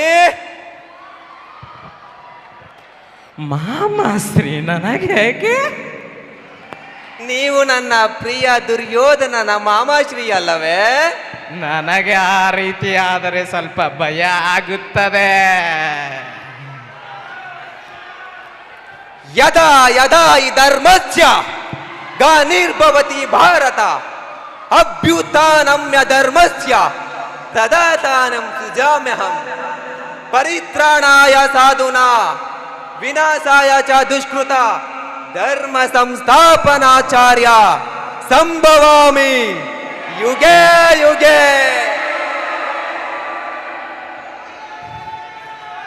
ವಿಶ್ವದಲ್ಲಿ ಅಧರ್ಮವೆಲ್ಲ ಹೆಚ್ಚಾದಾಗೆಲ್ಲ, ಅಧರ್ಮವು ಹೆಚ್ಚಾದಾಗೆಲ್ಲ, ಧರ್ಮದ ಅವನತಿ ಆದಾಗೆಲ್ಲ ಧರ್ಮ ಸಂಸ್ಥಾಪನೆಗಾಗಿ ಮತ್ತೆ ಮತ್ತೆ ಜನ್ಮ ತಾಳುತ್ತೇನೆ ಪ್ರತಿ ಯುಗದಲ್ಲಿ. ನಾನು ಪುರುಷನೂ ಅಲ್ಲ, ನಾನು ಸ್ತ್ರೀಯೂ ಅಲ್ಲ, ನಾನು ನಪಂಸಕನೂ ಅಲ್ಲ, ನಾನು ಶರೀರವೂ ಅಲ್ಲ, ನಾನು ಶರೀರದ ಅಂಗವೂ ಅಲ್ಲ, ನಾನೇ ಜ್ಞಾನವು, ನಾನೇ ಸೃಷ್ಟಿಯು, ನಾನೇ ಪರಬ್ರಹ್ಮನು. ಎಲ್ಲಿಯವರೆಗೂ ಅಧರ್ಮ ಹೆಚ್ಚಾಗುವುದೋ, ಅಧರ್ಮೀಯರ ಉನ್ನತಿ ಹೆಚ್ಚಾಗುವುದೋ, ಅಧರ್ಮವನ್ನು ಸರ್ವನಾಶ ಮಾಡಿ ಧರ್ಮ ಸಂಸ್ಥಾಪನೆಗಾಗಿ ಮತ್ತೆ ಮತ್ತೆ ಜನ್ಮ ತಾಳುತ್ತೇನೆ ನಾನು ಯುಗದಲ್ಲಿ. ಈ ಕಲಿಯುಗ ಯಾವ ರೀತಿ ಭೀಕರವಾಗಿ ಅವನತಿಯಾಗುವುದೆಂದರೆ, ಪ್ರತಿ ಒಬ್ಬ ಮನುಷ್ಯರು ತಮ್ಮನ್ನು ತಾವು ಪ್ರೀತಿಸಿ ಪ್ರೀತಿಸಿ ತನ್ನ ತಾನು ತ್ಯಾಗವನ್ನು ಮಾಡಿ ಮೊಸಳೆ ಇಲ್ಲದ ನೀರಿನಲ್ಲಿ, ಸಮುದ್ರವಿಲ್ಲದ ಮೀನಿನಲ್ಲಿರುತ್ತಾ ಪ್ರಾಣವನ್ನು ತ್ಯಾಗ ಮಾಡುತ್ತಾರೆ. ಎಲ್ಲಿಯವರೆಗೂ ಒಂದು ಹೆಣ್ಣಿನ ಮೇಲೆ ಶೋಷಣೆ ನಿರಂತರವಾಗಿ ಹೆಚ್ಚಿಸುವುದೋ ಅಲ್ಲಿಯವರೆಗೂ ನಾನು ಜನ್ಮ ತಾಳುತ್ತೇನೆ. ಇಂದು ನಡೆದ ಮಹಾಭಾರತ ಯುದ್ಧದಲ್ಲಿ ಇದು ಧರ್ಮ ಸಂಸ್ಥಾಪನೆಗಾಗಿ ನಡೆದ ಯುದ್ಧ, ಭರತನು ಆಳಿದ ಯುದ್ಧ, ಭರತ ಕಂಡ. ಇಲ್ಲಿ ಒಂದೇ ಪ್ರಕಾರದ ನ್ಯಾಯ ಬರುವುದು.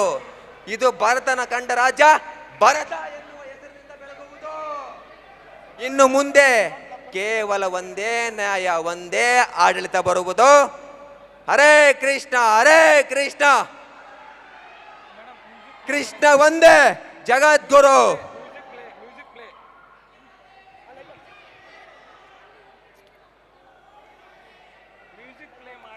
ದ್ರೌಪದಿ ದ್ರೌಪದಿ ಎಲ್ಲರೂ ಒಟ್ಟಿಗೆ ದ್ರೌಪದಿ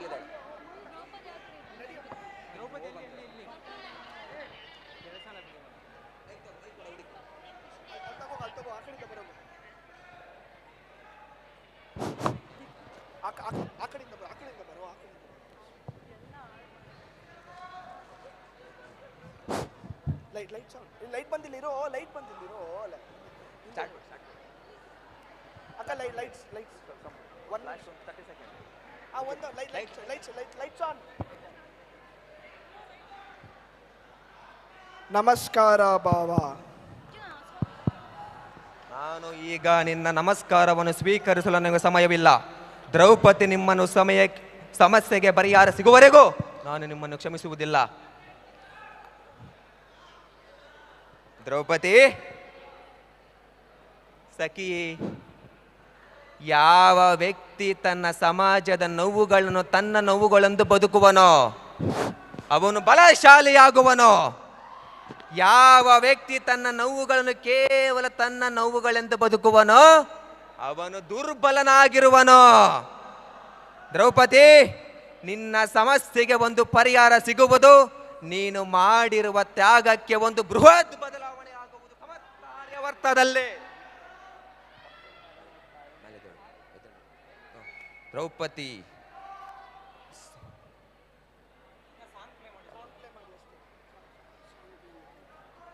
ಲಾಸ್ಟ್ ಮ್ಯೂಸಿಕ್ ಬರುತ್ತೆ. ಮ್ಯೂಸಿಕ್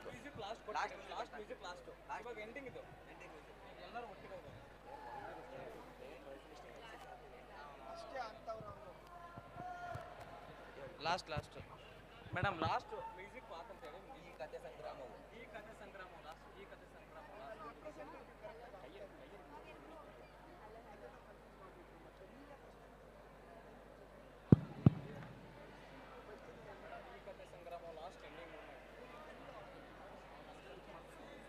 ವಸುದೇವಸುತಂ ದೇವಂ ಕಂಸಚಾಣೂರಮರ್ದನಂ Devaki ಪರಮಾನಂದಂ ಶ್ರೀಕೃಷ್ಣಂ Vande ಜಗದ್ಗುರುಂ.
Okay, guys, how was the performance? Is the energy dropping from the audience? How was the performance? Okay. Yeah. So now, coming to the stage, are the students from around the world, diverse in their origin, but united here in India. They bring with them not just style, but stories. Stories of where they come from and how they have found a second home here.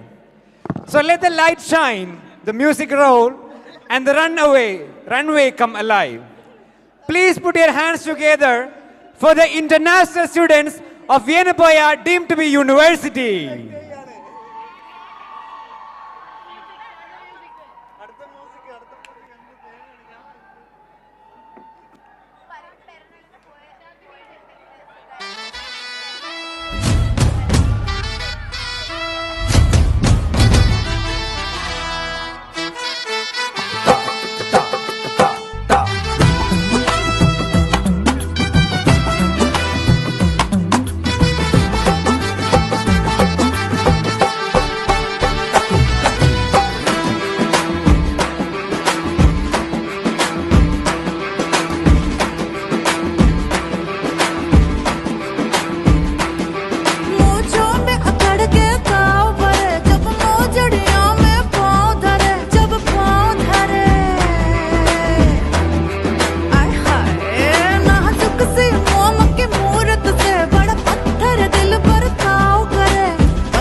Ragamanjari మాయమ్మ పేరు తలవనోళ్ళు లేరు మేస్తిరి కళాకారుల family మరి నే గచ్చ కడితే నిద్రపోతు నిండు రాత్రి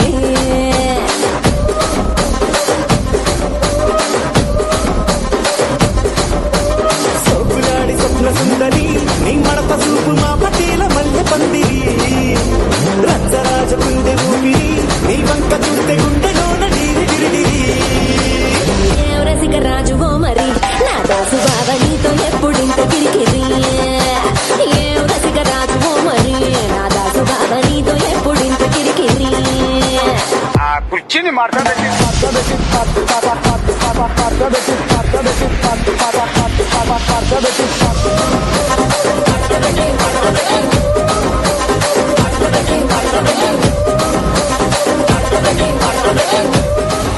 झम नाच आजे धमाधम ढोल बाजे नॉन स्टॉप हल्ला मचेगा ओए नाचो सारे पापा पीपनी पे आजा नया स्टेप सीखे नॉन स्टॉप हल्ला मचेगा ओए नाचो सारे अपनी फेमस है रात वाली यारियां जाने सारा जहां बेथलपुर मां सुन ले ओ छोरियां झूमे नगरियां जब जब ये घूमे कमरिया तारी कमरिया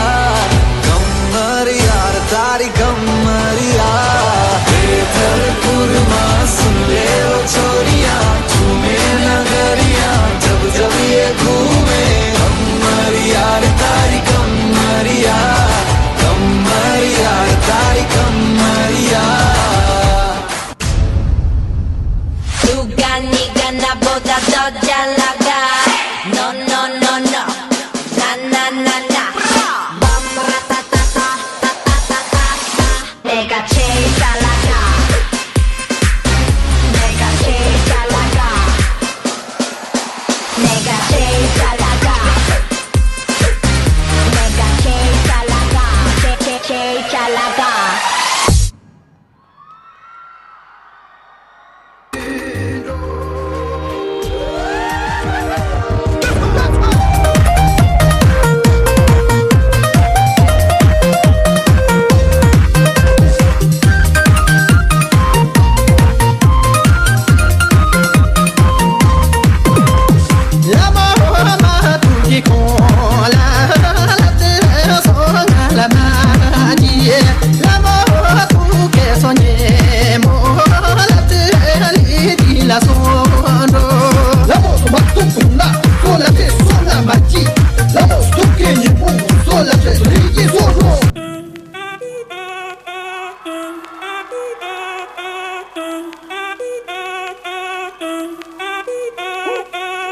Si el ritmo te lleva a mover la cabeza, ya empezamos como es. Mi música no discrimina a nadie, así que vamos a romper. Con lo mío todos se mueven, la fiesta la llevo en mis genes. Yo soy la reina de los nenes, mi gente no se detiene, aquí nadie se quiere ir. As soon as I walk in, boys start they talking, right as that booty sway. Slay. Lift up your people, Texas, Puerto Rico, Islands to Mexico. ¿Y dónde está mi gente? Que fue a bouger la tête. ¿Y dónde está mi gente? Say yeah, yeah, yeah. 1, 2, 3, luego.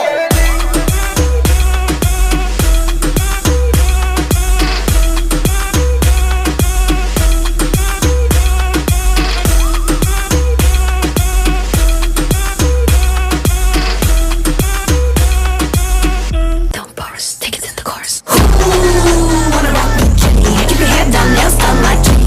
I've got him obsessed like Jenny. Like Jenny. I think I really like Jenny. Haters that don't really like Jenny. 'Cause they can never ever be Jenny. But have you ever met Jenny? It's Jenny.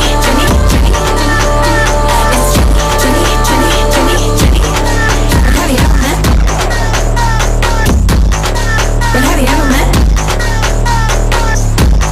But have you ever met?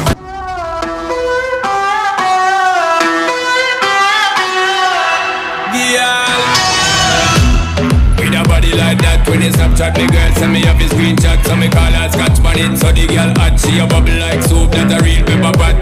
Check your iPhone for the iMessages. Send me outside, park up inna the X6 with the Guinness and Magnum, ready with the mix. So me know tonight your business get fixed, girl. Me love how you wine and bubble, girl. When you go on your toe and tip on it, body look tight and right, girl. When you print up your thing and grip on it, treat me like a app when you hot. Put me on the desktop, then you double click on it. Me want you bum click on it. Do all kind of trick on it. Wine, girl. Same way. Wine, girl. Me not come here for no gameplay. Wine, girl. Same way. Wine, girl. Do all kind of trick on it. Wine, girl. Same way. Wine, girl. Me not come here for no gameplay. Wine, girl. Same way. Wine, girl.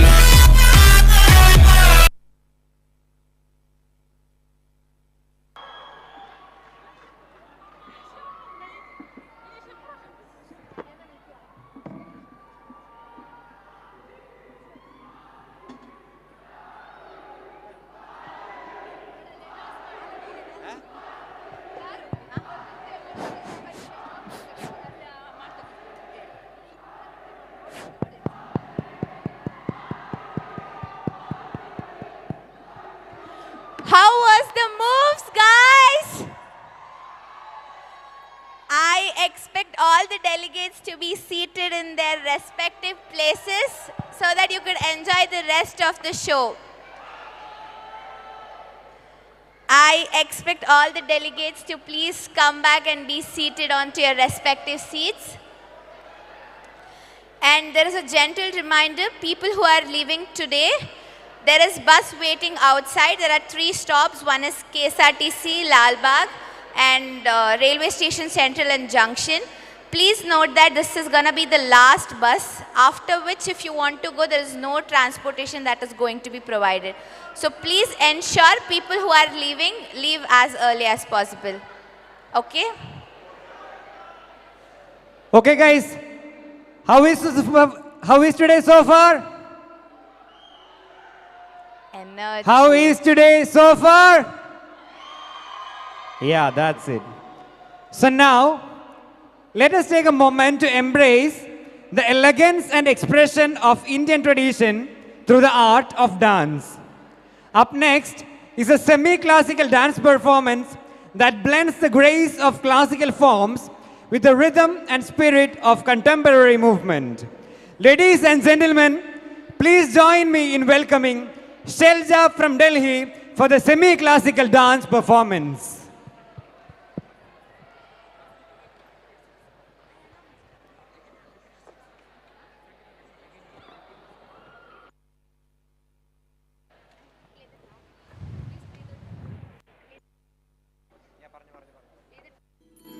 रघुकुल रीत सदा चली आई, प्राण जाए पर वचन न जाए।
Okay, so how was that energy from Delhi?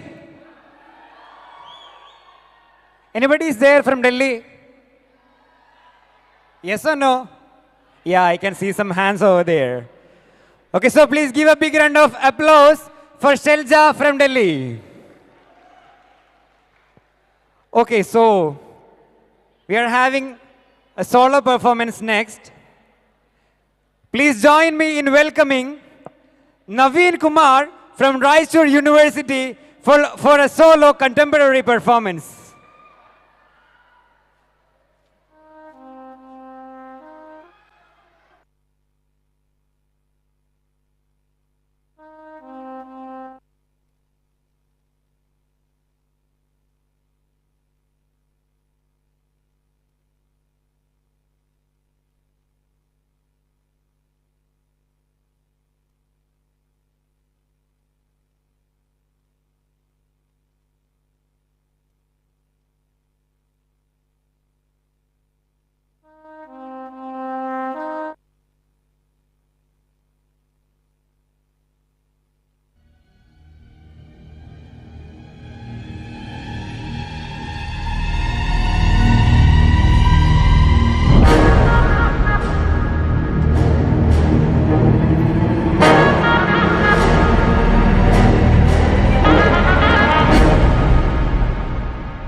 your breath.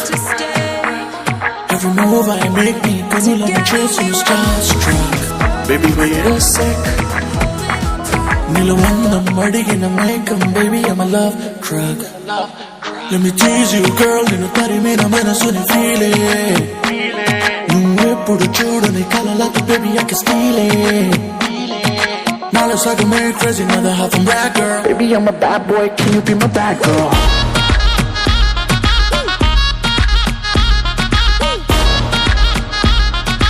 Baby I'm a bad boy, can you be my bad girl?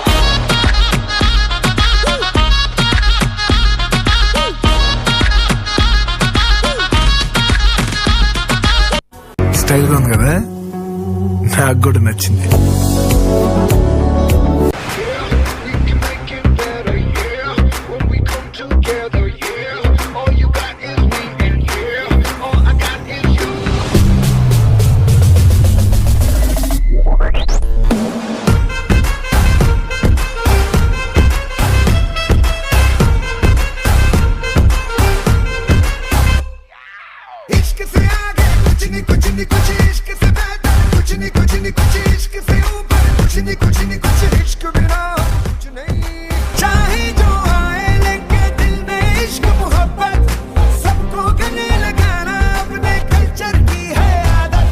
Swag से करेंगे सबका स्वागत.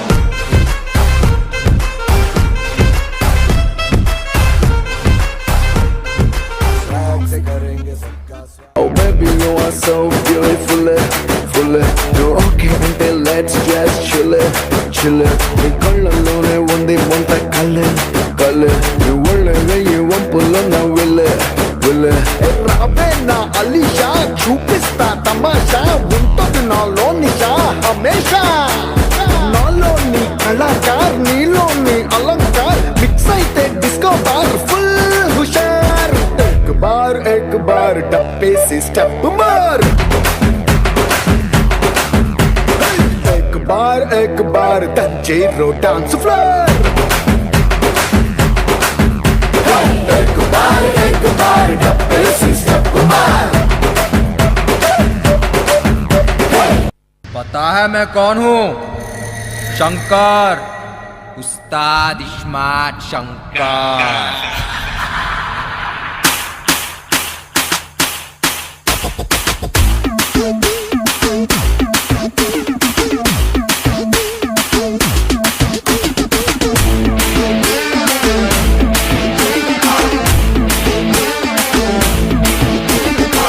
बिड़लको बेफिकर सड़क सड़क कड़क पुकर. स्टाइल देखो नीचे ऊपर इश इश इश माटे. नाम बोले तो गली हडल डबल दिमाग उंदी इधर कर ले अपने नीचे नजर इश इश इश माटे. हैदराबाद शहर में पूछो बे साले, चार मीनार चादर घाट अंता ना दे. गिर गिर गिर गिर गिर गिर गिर गिर गिर जैसे नाकी गिर गिर.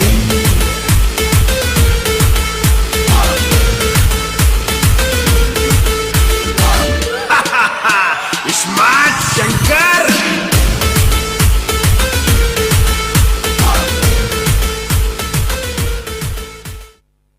రాములో రాములా నన్నాగం చేసింది రో.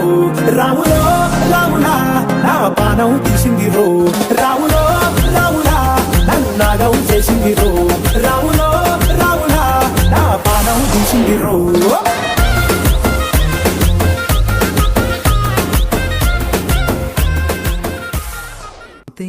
కంప్లీట్ అవ్వట్లేదు. కంప్లీట్ అవ్వలేదా? అమ్మా ఇన్ని పాటలతో ప్యాక్ చేశాక కూడా డైలాగ్ లేదనా? నీకు పెళ్ళి ఎన్ని సంవత్సరాలు? First second third?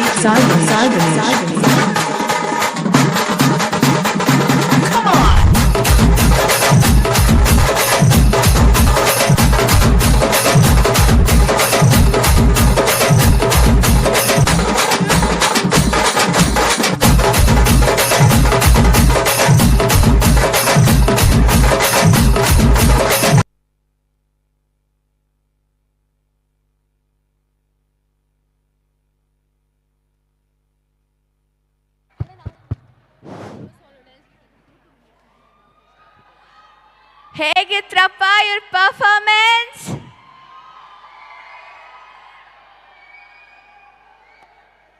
The audience itself is enough to say how the performance was. Can I have 6 people who can volunteer for an activity now so that we can get back the josh? The couples or the duo who is coming should be of the same gender. Can I have 3 sets of people?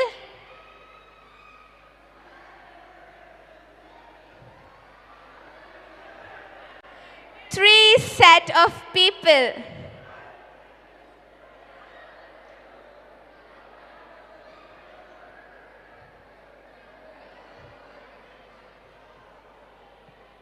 One pair.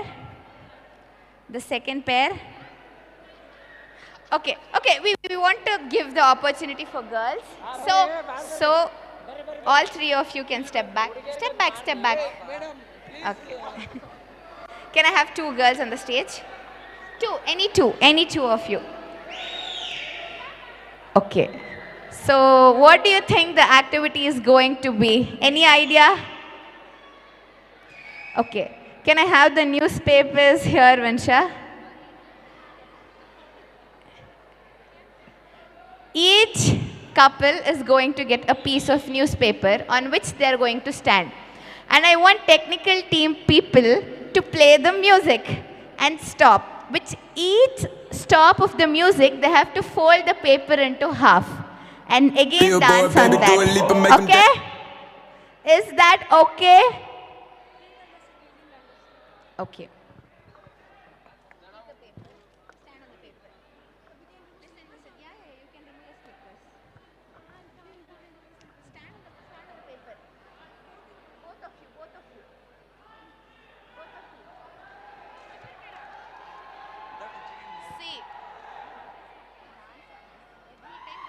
Stop, you have to fold the paper and then dance on that. Paper. Okay? What? Dance completely. Nobody should be out of the paper. Okay? You can carry that. Whatever you want. Standing and dancing. Okay? And then when the music stops, we have to hold that. And then when the music stops, we have to hold that. Yeah.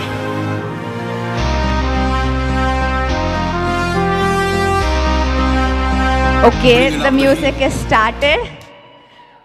I want people to be creative with the dance move. Is that fine? So can I have the technical people playing the music?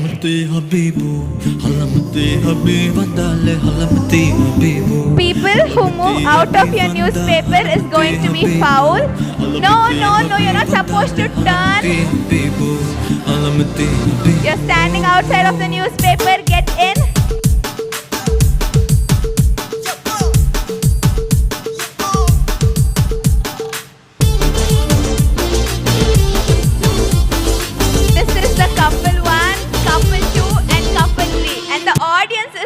To decide who danced the best, okay?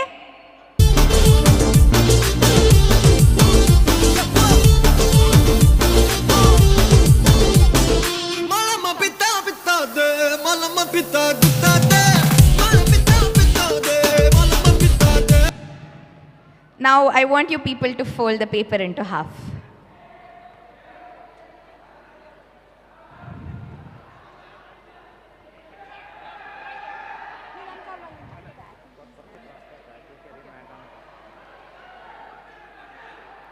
Fold fast. Okay, can I have the technical team playing the music, please?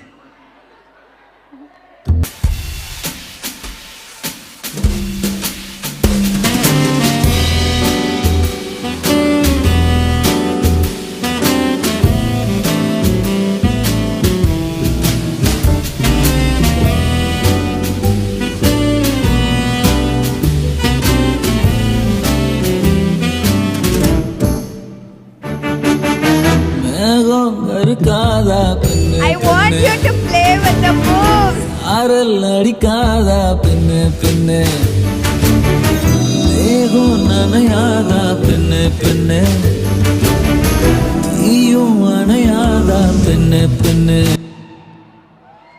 fold the paper into half.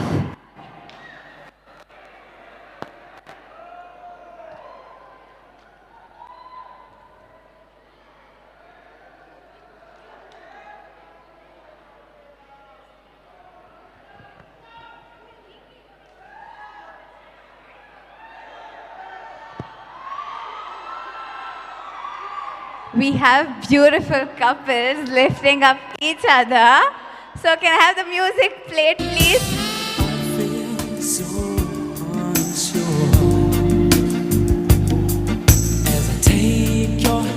Whoa! That was a strategic move. They moved. You guys are foul. Please step back.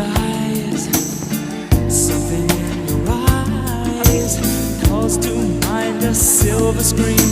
And all it's sad goodbye.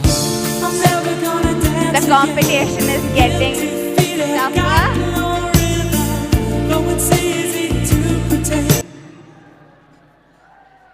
Okay, fold the paper into half again.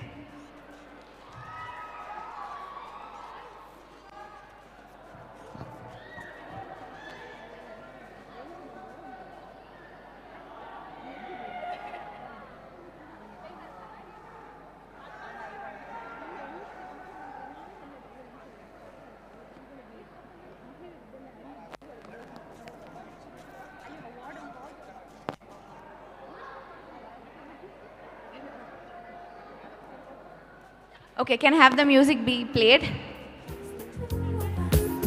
Just the two of us building castles in the sky. Just the two of us, you and I. We look for love, no time for tears. Wasted water's all that is, and it don't make no flowers grow. Good things might come to those who wait, but not for those who wait too late. We gotta go for all we know.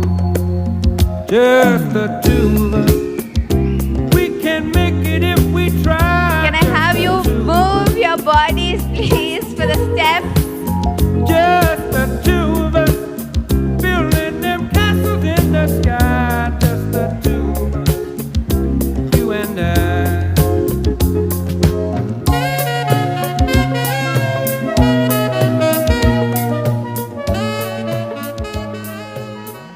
Okay, we'll let the audience decide, should the couple 2 win or should couple 3 win? Who is going to be the winner that the audience will decide? People who thinks that the couple second should win, please do a hoo-ha.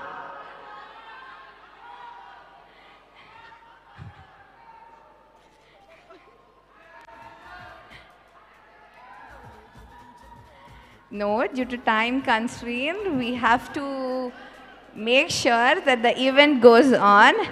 And since the audience is not able to decide who the winner is, we'll ask the couple 1 who thinks should be the winner. Couple number 3. Okay, since they have decided it's the couple 3rd who is going to win, thank you for your time. You can have your seats. Thank you.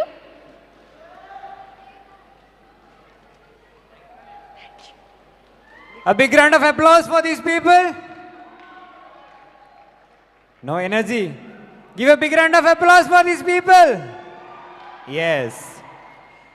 So India's true beauty lies in its incredible diversity, and today we are about to witness a glimpse of the vibrant and colorful culture of the Northeast. Coming up is a dance performance by Team Meghalaya celebrating the rich traditions, rhythm and spirit of Northeast India. Please give a big round of applause to them.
singay tang de khoklen khon ma sikhe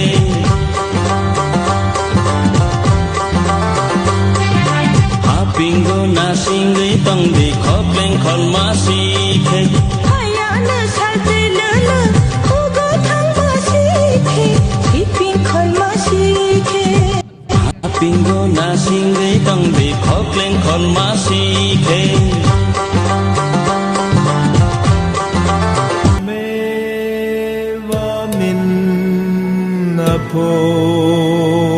Pogtai kame va me na pogtai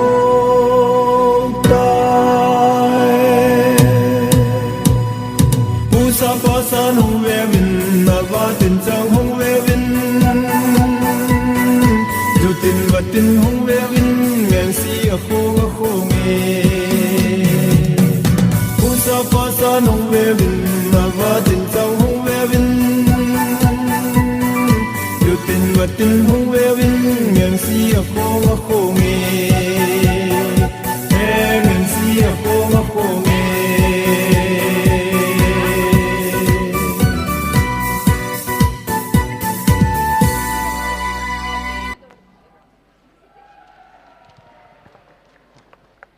How was the performance, guys? Okay. There is one special person. He himself is called as Michael Jackson of Karunadu. Can we have a round of applause for Sharad for his performance?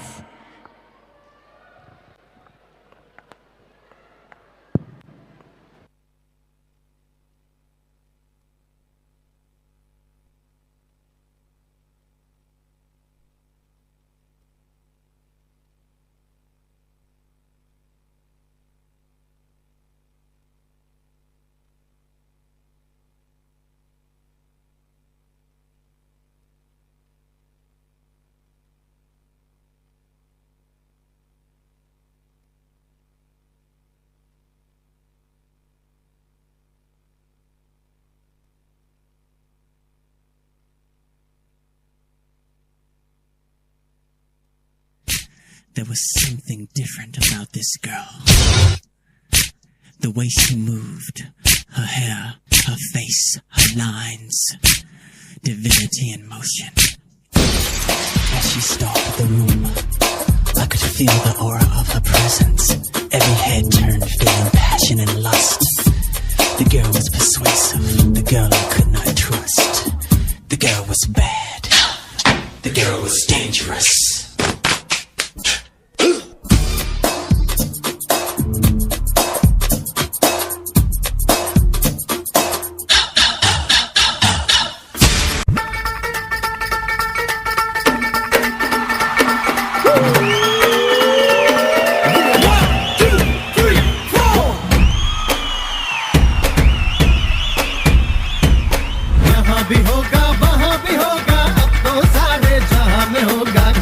मेरा ही जलवा मेरा ही जलवा अरे यहाँ भी होगा वहाँ भी होगा अब तो सारे जहाँ में होगा क्या मेरा ही जलवा मेरा ही जलवा Hero, so you think you can dance, Watch Yeah, proof. हुस्न तेरा तौबा तौबा तौबा तौबा हुस्न तेरा तौबा तौबा तौबा तौबा हुस्न तेरा तौबा तौबा तौबा तौबा हुस्न तेरा तौबा तौबा तौबा तौबा आओ ले लिया कुड़ी ने दिल साडा हाले थोड़ा साफ जहा नहीं लगदा इरादा गुत्त बाली लंबी नहीं रखी है मुट्टे यार ने है देखदा परांदा नहीं हो देखदा पराडा स्टॉप फिगर तो लगदी लटीनो एक बारी दस दो जी इन्नी क्यों शकीनो कल ही तू इटली तो आई मर जानी ते परस तू पेरिस तो मंगाया वैलेंटिनो हाँ तेनू क्यों ना दिखा तेरे तो की सिखा तेरे ते की लिखा हुस्न तेरा तौबा तौबा तौबा तौबा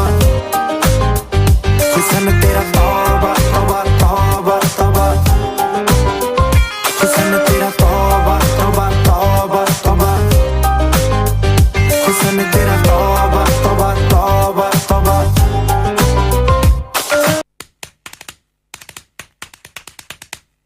okay ಇದೋಕೆ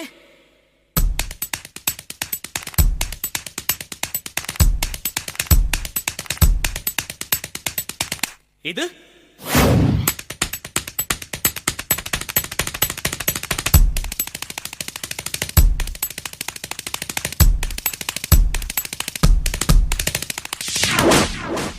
okay okay 1 2 3 4 1 2 3 4 A B C D A A I E सारे गामा जो रे मी फा तद्दित तगड़ो चिंचाक चिंचा Monday Tuesday Wednesday Thursday Friday Saturday Sunday 1 2 3 4 okay 1 2 3 4 okay A B C D okay A A I E okay okay okay okay okay okay My soul my heart my love my dream my soul my heart my love my dream okay okay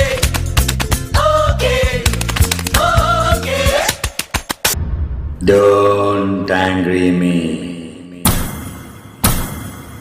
शेर 2 कदम पीछे जाता है, डर के नहीं, झपटने के लिए। Is this entertaining?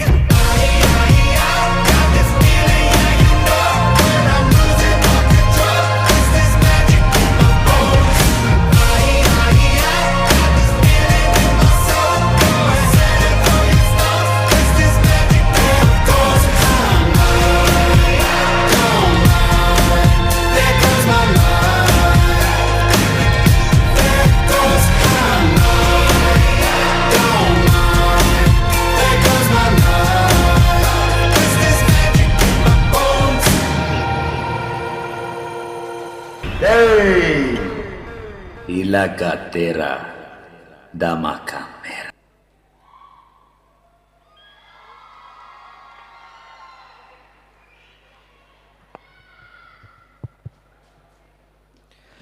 What a Josh!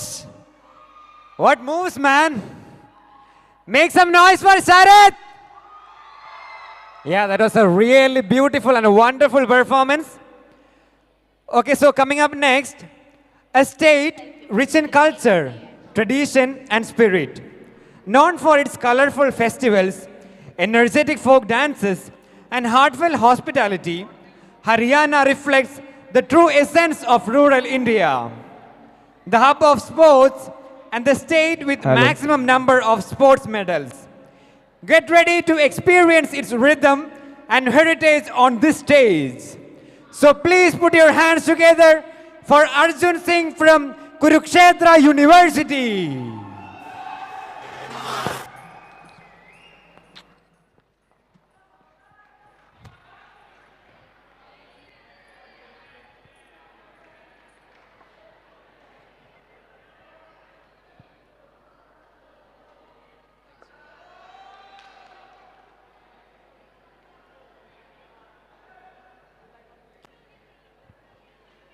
Good evening, everyone. Respected all the teachers present here and all the delegates. My name is Romit Malik from Haryana. First of all, I would like to say hello in Haryanvi. Ram Ram Bhai Sarane. So, let's take you to the journey to the land of Srimad Bhagavad Gita. And yeah, please tie up your belt because our flight is going to land in Haryana. Moreover, I would like to say few words in Haryanvi. किसानों की भूमि, जवानों की भूमि, किसानों की भूमि, जवानों की भूमि, खेल के मैदानों की भूमि, इतिहास है ये, गवाह हमारा, हरियाणा है माँ भारत की भूमि। अगर लेना हो गीता का ज्ञान, हरियाणा में आना, क्योंकि जीतो या हरी का आना, दूध दही का खाना, देशा में देश मारा हरियाणा।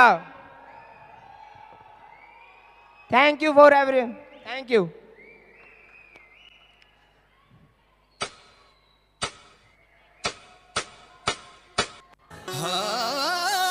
हरियाणा एक, हरियाणवी एक, सादा विचार बड़ा ही नेक, जब जी चाहे आके देख, हरियाणा एक, हरियाणवी एक। दुनिया में हो, दुनिया में, दुनिया में हो गया नाम हमारे हरियाणे का, हो थारे आने तब बढ़ गया मान हमारे हरियाणे का, हरियाणे तब बढ़ गया मान हमारे हरियाणे का।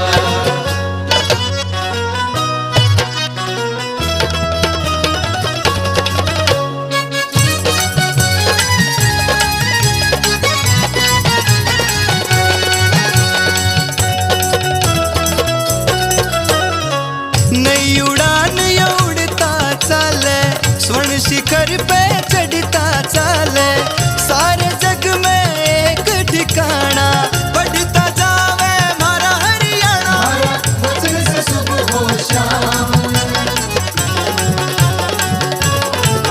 बस नाम कमाने का। तारे आने तब बढ़ गया मान हमारे हरियाणे का, हरियाणे तब बढ़ गया मान हमारे हरियाणे का।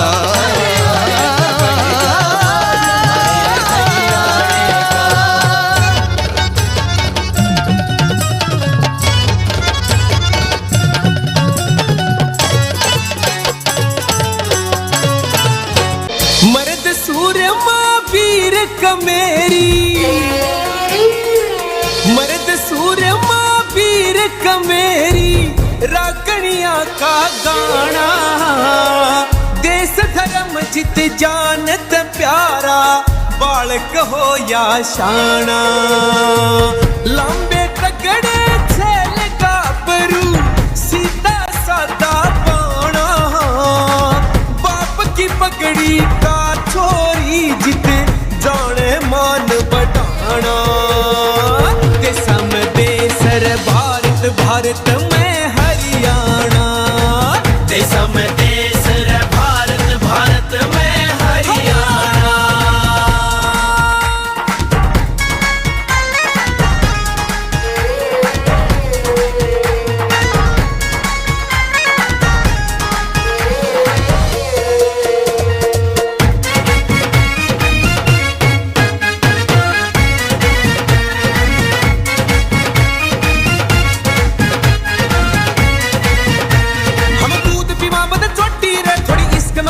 मोटी रे मरे छोरे मन के मोजी रे, कोई जमींदार कोई फौजी रे, कोई जमींदार कोई फौजी रे, कोई जमींदार कोई फौजी रे। मरे होली फागनी राणे रे, कर केवर बापी चाले रे, अड़गरे रंगीले प्यासा दी, थोड़े जीजा साड़ी अड़बादी, जीजा साड़ी अड़बादी, थोड़े जीजा साड़ी अड़बादी। ओ मीठे गीत लुगाइया के जन, कोयल बोले डाली पे, डीजे की लोड़ नहीं अड़े, वीर नाच ले ताली पे, एक खासी पे घूंघट हो जा, एक खासी पे घूंघट हो जा, ईसा अड़े शर्माना, देशम देसर भारत, भारत में हरियाणा, देशम देसर भारत, भारत में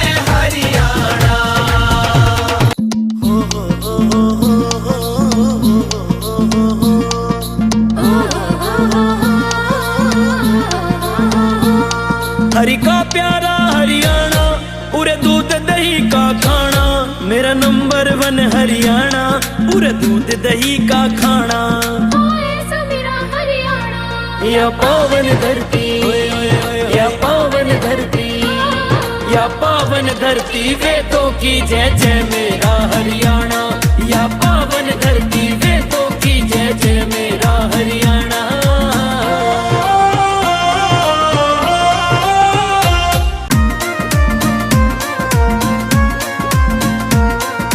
मंदिर मस्जिद और गुरुद्वारे सारे धर्म उरे पावे। दिवाली दशहरा ईद और तीज मिलके उरे मनावे। दिवाली दशहरा ईद और तीज मिलके उरे मनावे। सूर्य ग्रहण और गीता जयंती ब्रह्मसरोवर का नाना। सूर्य ग्रहण और गीता जयंती ब्रह्मसरोवर का नाना। या पावन धरती, या पावन धरती, या पावन धरती वेदों की जय जय मेरा हरियाणा। या पावन धरती वेदों की जय जय मेरा Haryana.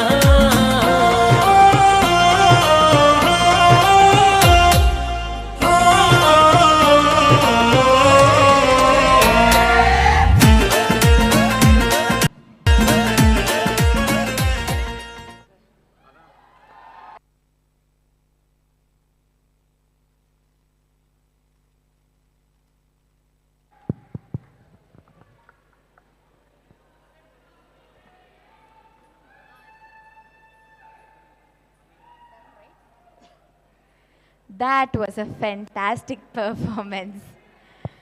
How many of you are Raghu Dikshit fan? I thought I alone was a fan, and I think we have a huge fan base. So we have a person who is going to sing a song from Raghu Dikshit album from SNM Polytechnic. Over to you. And people who are going to leave before 12, make sure you contact Sinan, the organizing volunteer from Yenepoya University.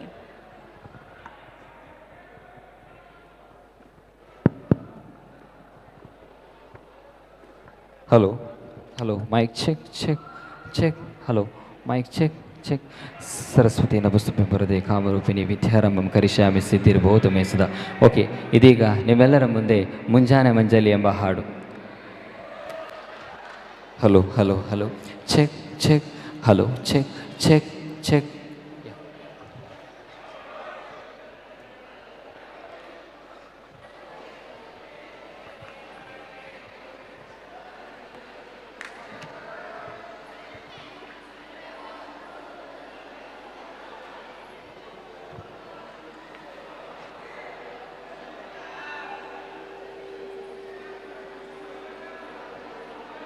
Hello hello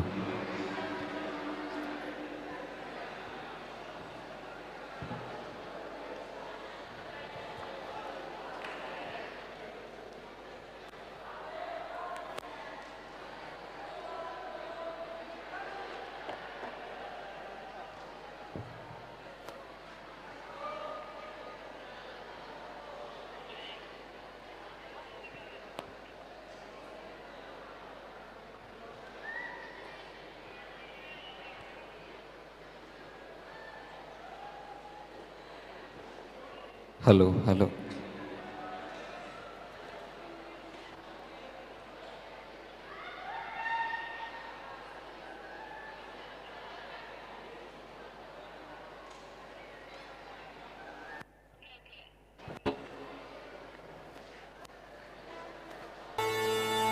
hello hello check check okay okay hello hello check check check yeah hello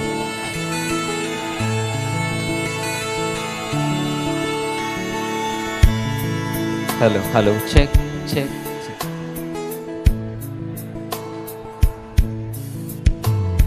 ಮುಂಜಾನೆ ಮಂಜಲ್ಲಿ ಮುಸ್ಸಂಜೆ ತಿಳಿತಂಪಲ್ಲಿ ಓಲವೇ ನೀನಲ್ಲಿ ಹುಡುಕಾಟ ನಿನಗಿನ್ನಲ್ಲಿ ನನ್ನೆದೆಯೊಳಗೆ ನೀ ಇಳಿದು ಜನಮನದ ಮೌನ ಮುರಿದು ಬಿಸಿ ಉಸಿರನ್ನು ನೀ ಬಗೆದು ನಿಟ್ಟುಸಿರನ್ನು ನೀ ತೆಗೆದು ನನ್ನೊಮ್ಮೆ ಆವರಿಸು ಈ ಬೇಗೆ ನೀ ಹರಿಸು ಮನದಾಳದ ಉಲ್ಲಾಸನೇ ಕುಂತಲ್ಲು ನೀನೆ ನಿಂತಲ್ಲು ನೀನೆ ಎಲ್ಲೆಲ್ಲೂ ನೀನೆ ಸಖಿ ಕಣ್ಣಲ್ಲೂ ನೀನೆ ಕನಸಲ್ಲೂ ನೀನೆ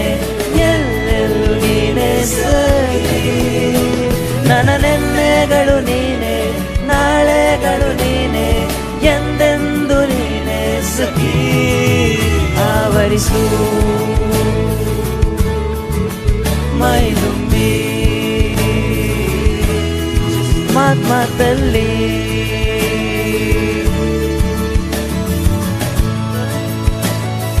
hello hello hello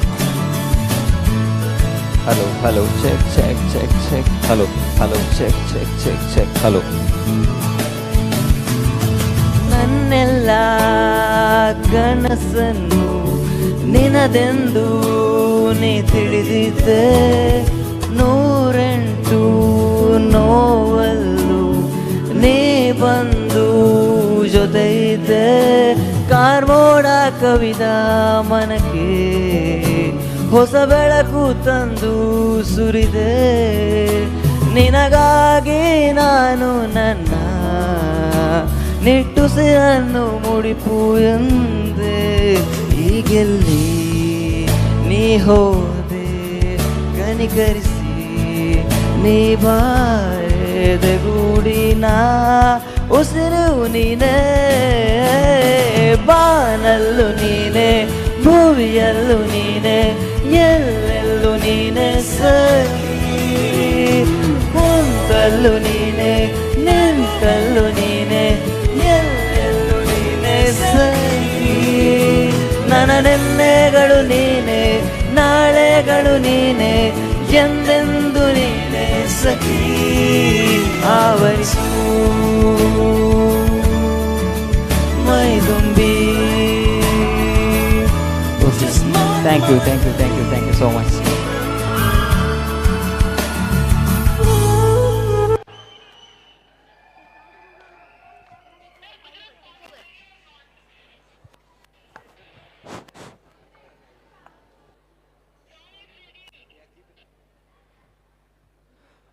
What a melodious song, right? Yeah, it was absolutely melodious. So up next is a mesmerizing dance performance that brings alive the spirit of this majestic state. With graceful hand movements and the rhythmic beats of traditional folk music, this performance reflects the soul of Rajasthan. Proud, vibrant and timeless. Welcome, Team Rajasthan.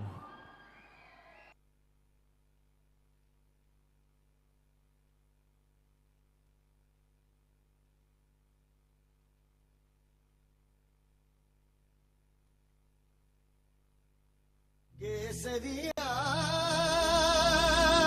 बालम आओ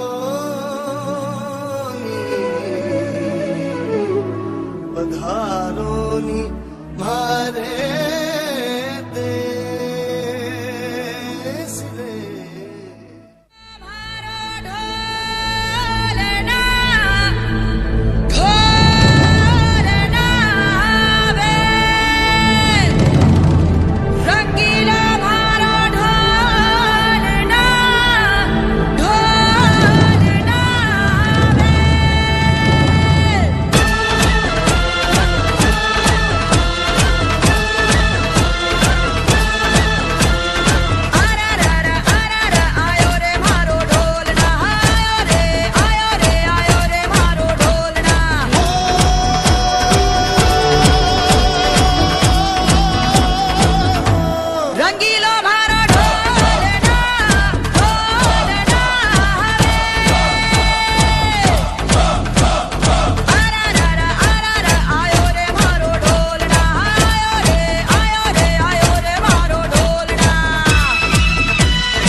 मैं आया रे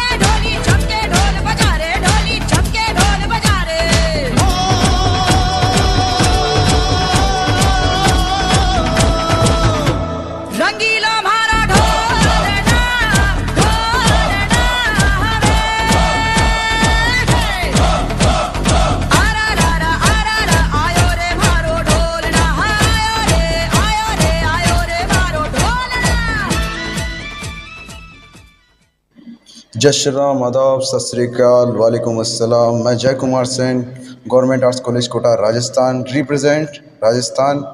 अब आपने dance तो देख लिया, अब हमारा थोड़ा दिल की आंख भी देख लो।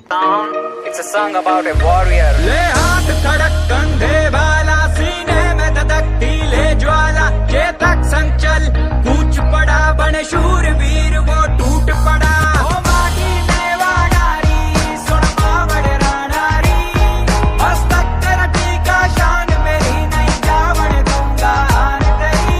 तुझको ये ज़बान मेरी, तुझ पे वार का जान मेरी, बाली तुझ पे प्राणारी, ओ माटी में वाडारी। रणभूमि जब निकल पड़ू, सीने में धधकती अंगार रहे, बड़काल दुश्मनों पे गिरू, मुख से निकलती ललकार रहे, कटे शीशों का अंबार करूं, जब तक हाथों में तलवार रहे, रण विजय का वर्ण करूं, एक लिंग जी की जय जयकार रहे, लहू में मेरी ज्वाला ताप करे, मन शत्रुओं का भेकर कांप करे, कण कण से आती ये आवाज रहे, मेरी माँ भूम हमेशा आजाद रहे।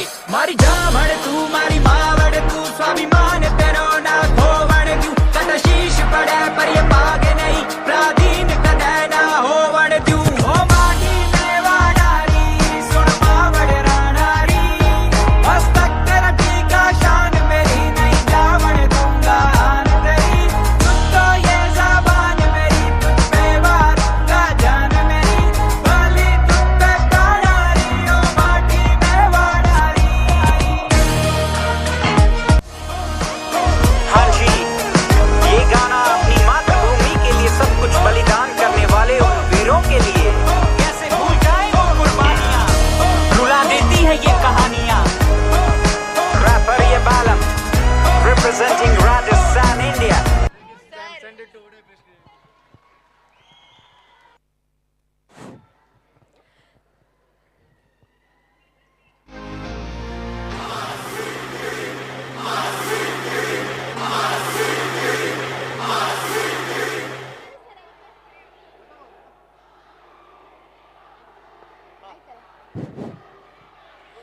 Thank you for the performance. Up next, we have Rajat, who is going to explain the India's heritage with the Janapada Gite. Over to him.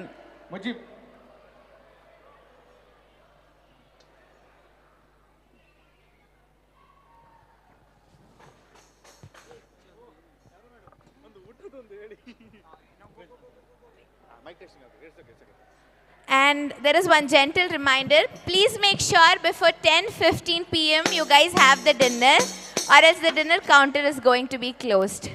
ರಜತೈನೊಳ್ಳಿ Sharanabasaveshwara ವಿಜ್ಞಾನ ಪದವಿ ಮಹಾವಿದ್ಯಾಲಯ, ಗುಲ್ಬರ್ಗಾ ಯೂನಿವರ್ಸಿಟಿ, ಕಲಬುರಗಿ.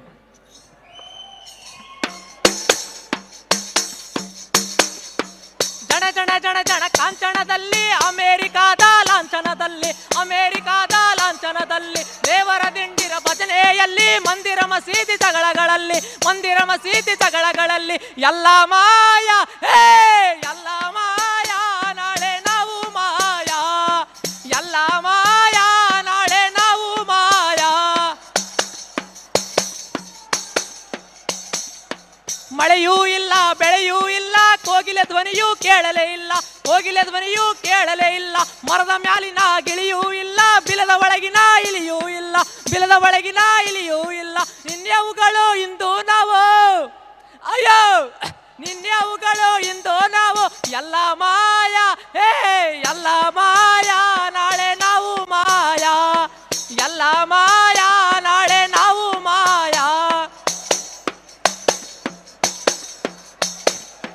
ಅಪ್ಪ ಅಮ್ಮರ ಕಾಲದಲ್ಲಿ ಗುಂಡು ತೋಪುಗಳು ಇದ್ದವೋ ಅಣ್ಣ, ಗುಂಡು ತೋಪುಗಳು ಇದ್ದವೋ ಅಣ್ಣ. ಮೋಡಗಳನ್ನೇ ಗದುರಿ ಅವುಗಳು ಮಳೆಯನ್ನೇ ತರುತ್ತಿದ್ದವೋ ಅಣ್ಣ, ಮಳೆಯನ್ನೇ ತರುತ್ತಿದ್ದವೋ ಅಣ್ಣ. ಮುಚ್ಚಿ ಹೋದವೋ ಬತ್ತಿ ಹೋದವೋ, ಅಯ್ಯೋ ಮುಚ್ಚಿ ಹೋದವೋ ಬತ್ತಿ ಹೋದವೋ, ಜಗಕ್ಕೆ ಶಾಪ ಕೊಟ್ಟು ಹೋದವೋ. ಮನುಕುಲದ ಜೀವಿಗಳಿಗೆ ಎಚ್ಚರಿಕೆ ನೀಡಿ ಹೊಸ ಭಾಷ್ಯ ಬರೆದ ಸಾಲುಮರದ ತಿಮ್ಮಕ್ಕ, ಸುಕ್ರಿಬೊಮ್ಮ ಗೌಡತಿ, ತುಳಸಿಗೌಡ ಹಾಲಕ್ಕಿ ಕಾಡು ಸಂರಕ್ಷಣೆಯ ಜೀವನಾಡಿಯಾಗಿದ್ದಾರೆ. ಕಾಡಿನ ಮರಗಳನ್ನೇ ತಮ್ಮ ಮಕ್ಕಳೆಂದು ಭಾವಿಸಿ ಸಂರಕ್ಷಣೆ ಮಾಡಿದ್ದಾರೆ.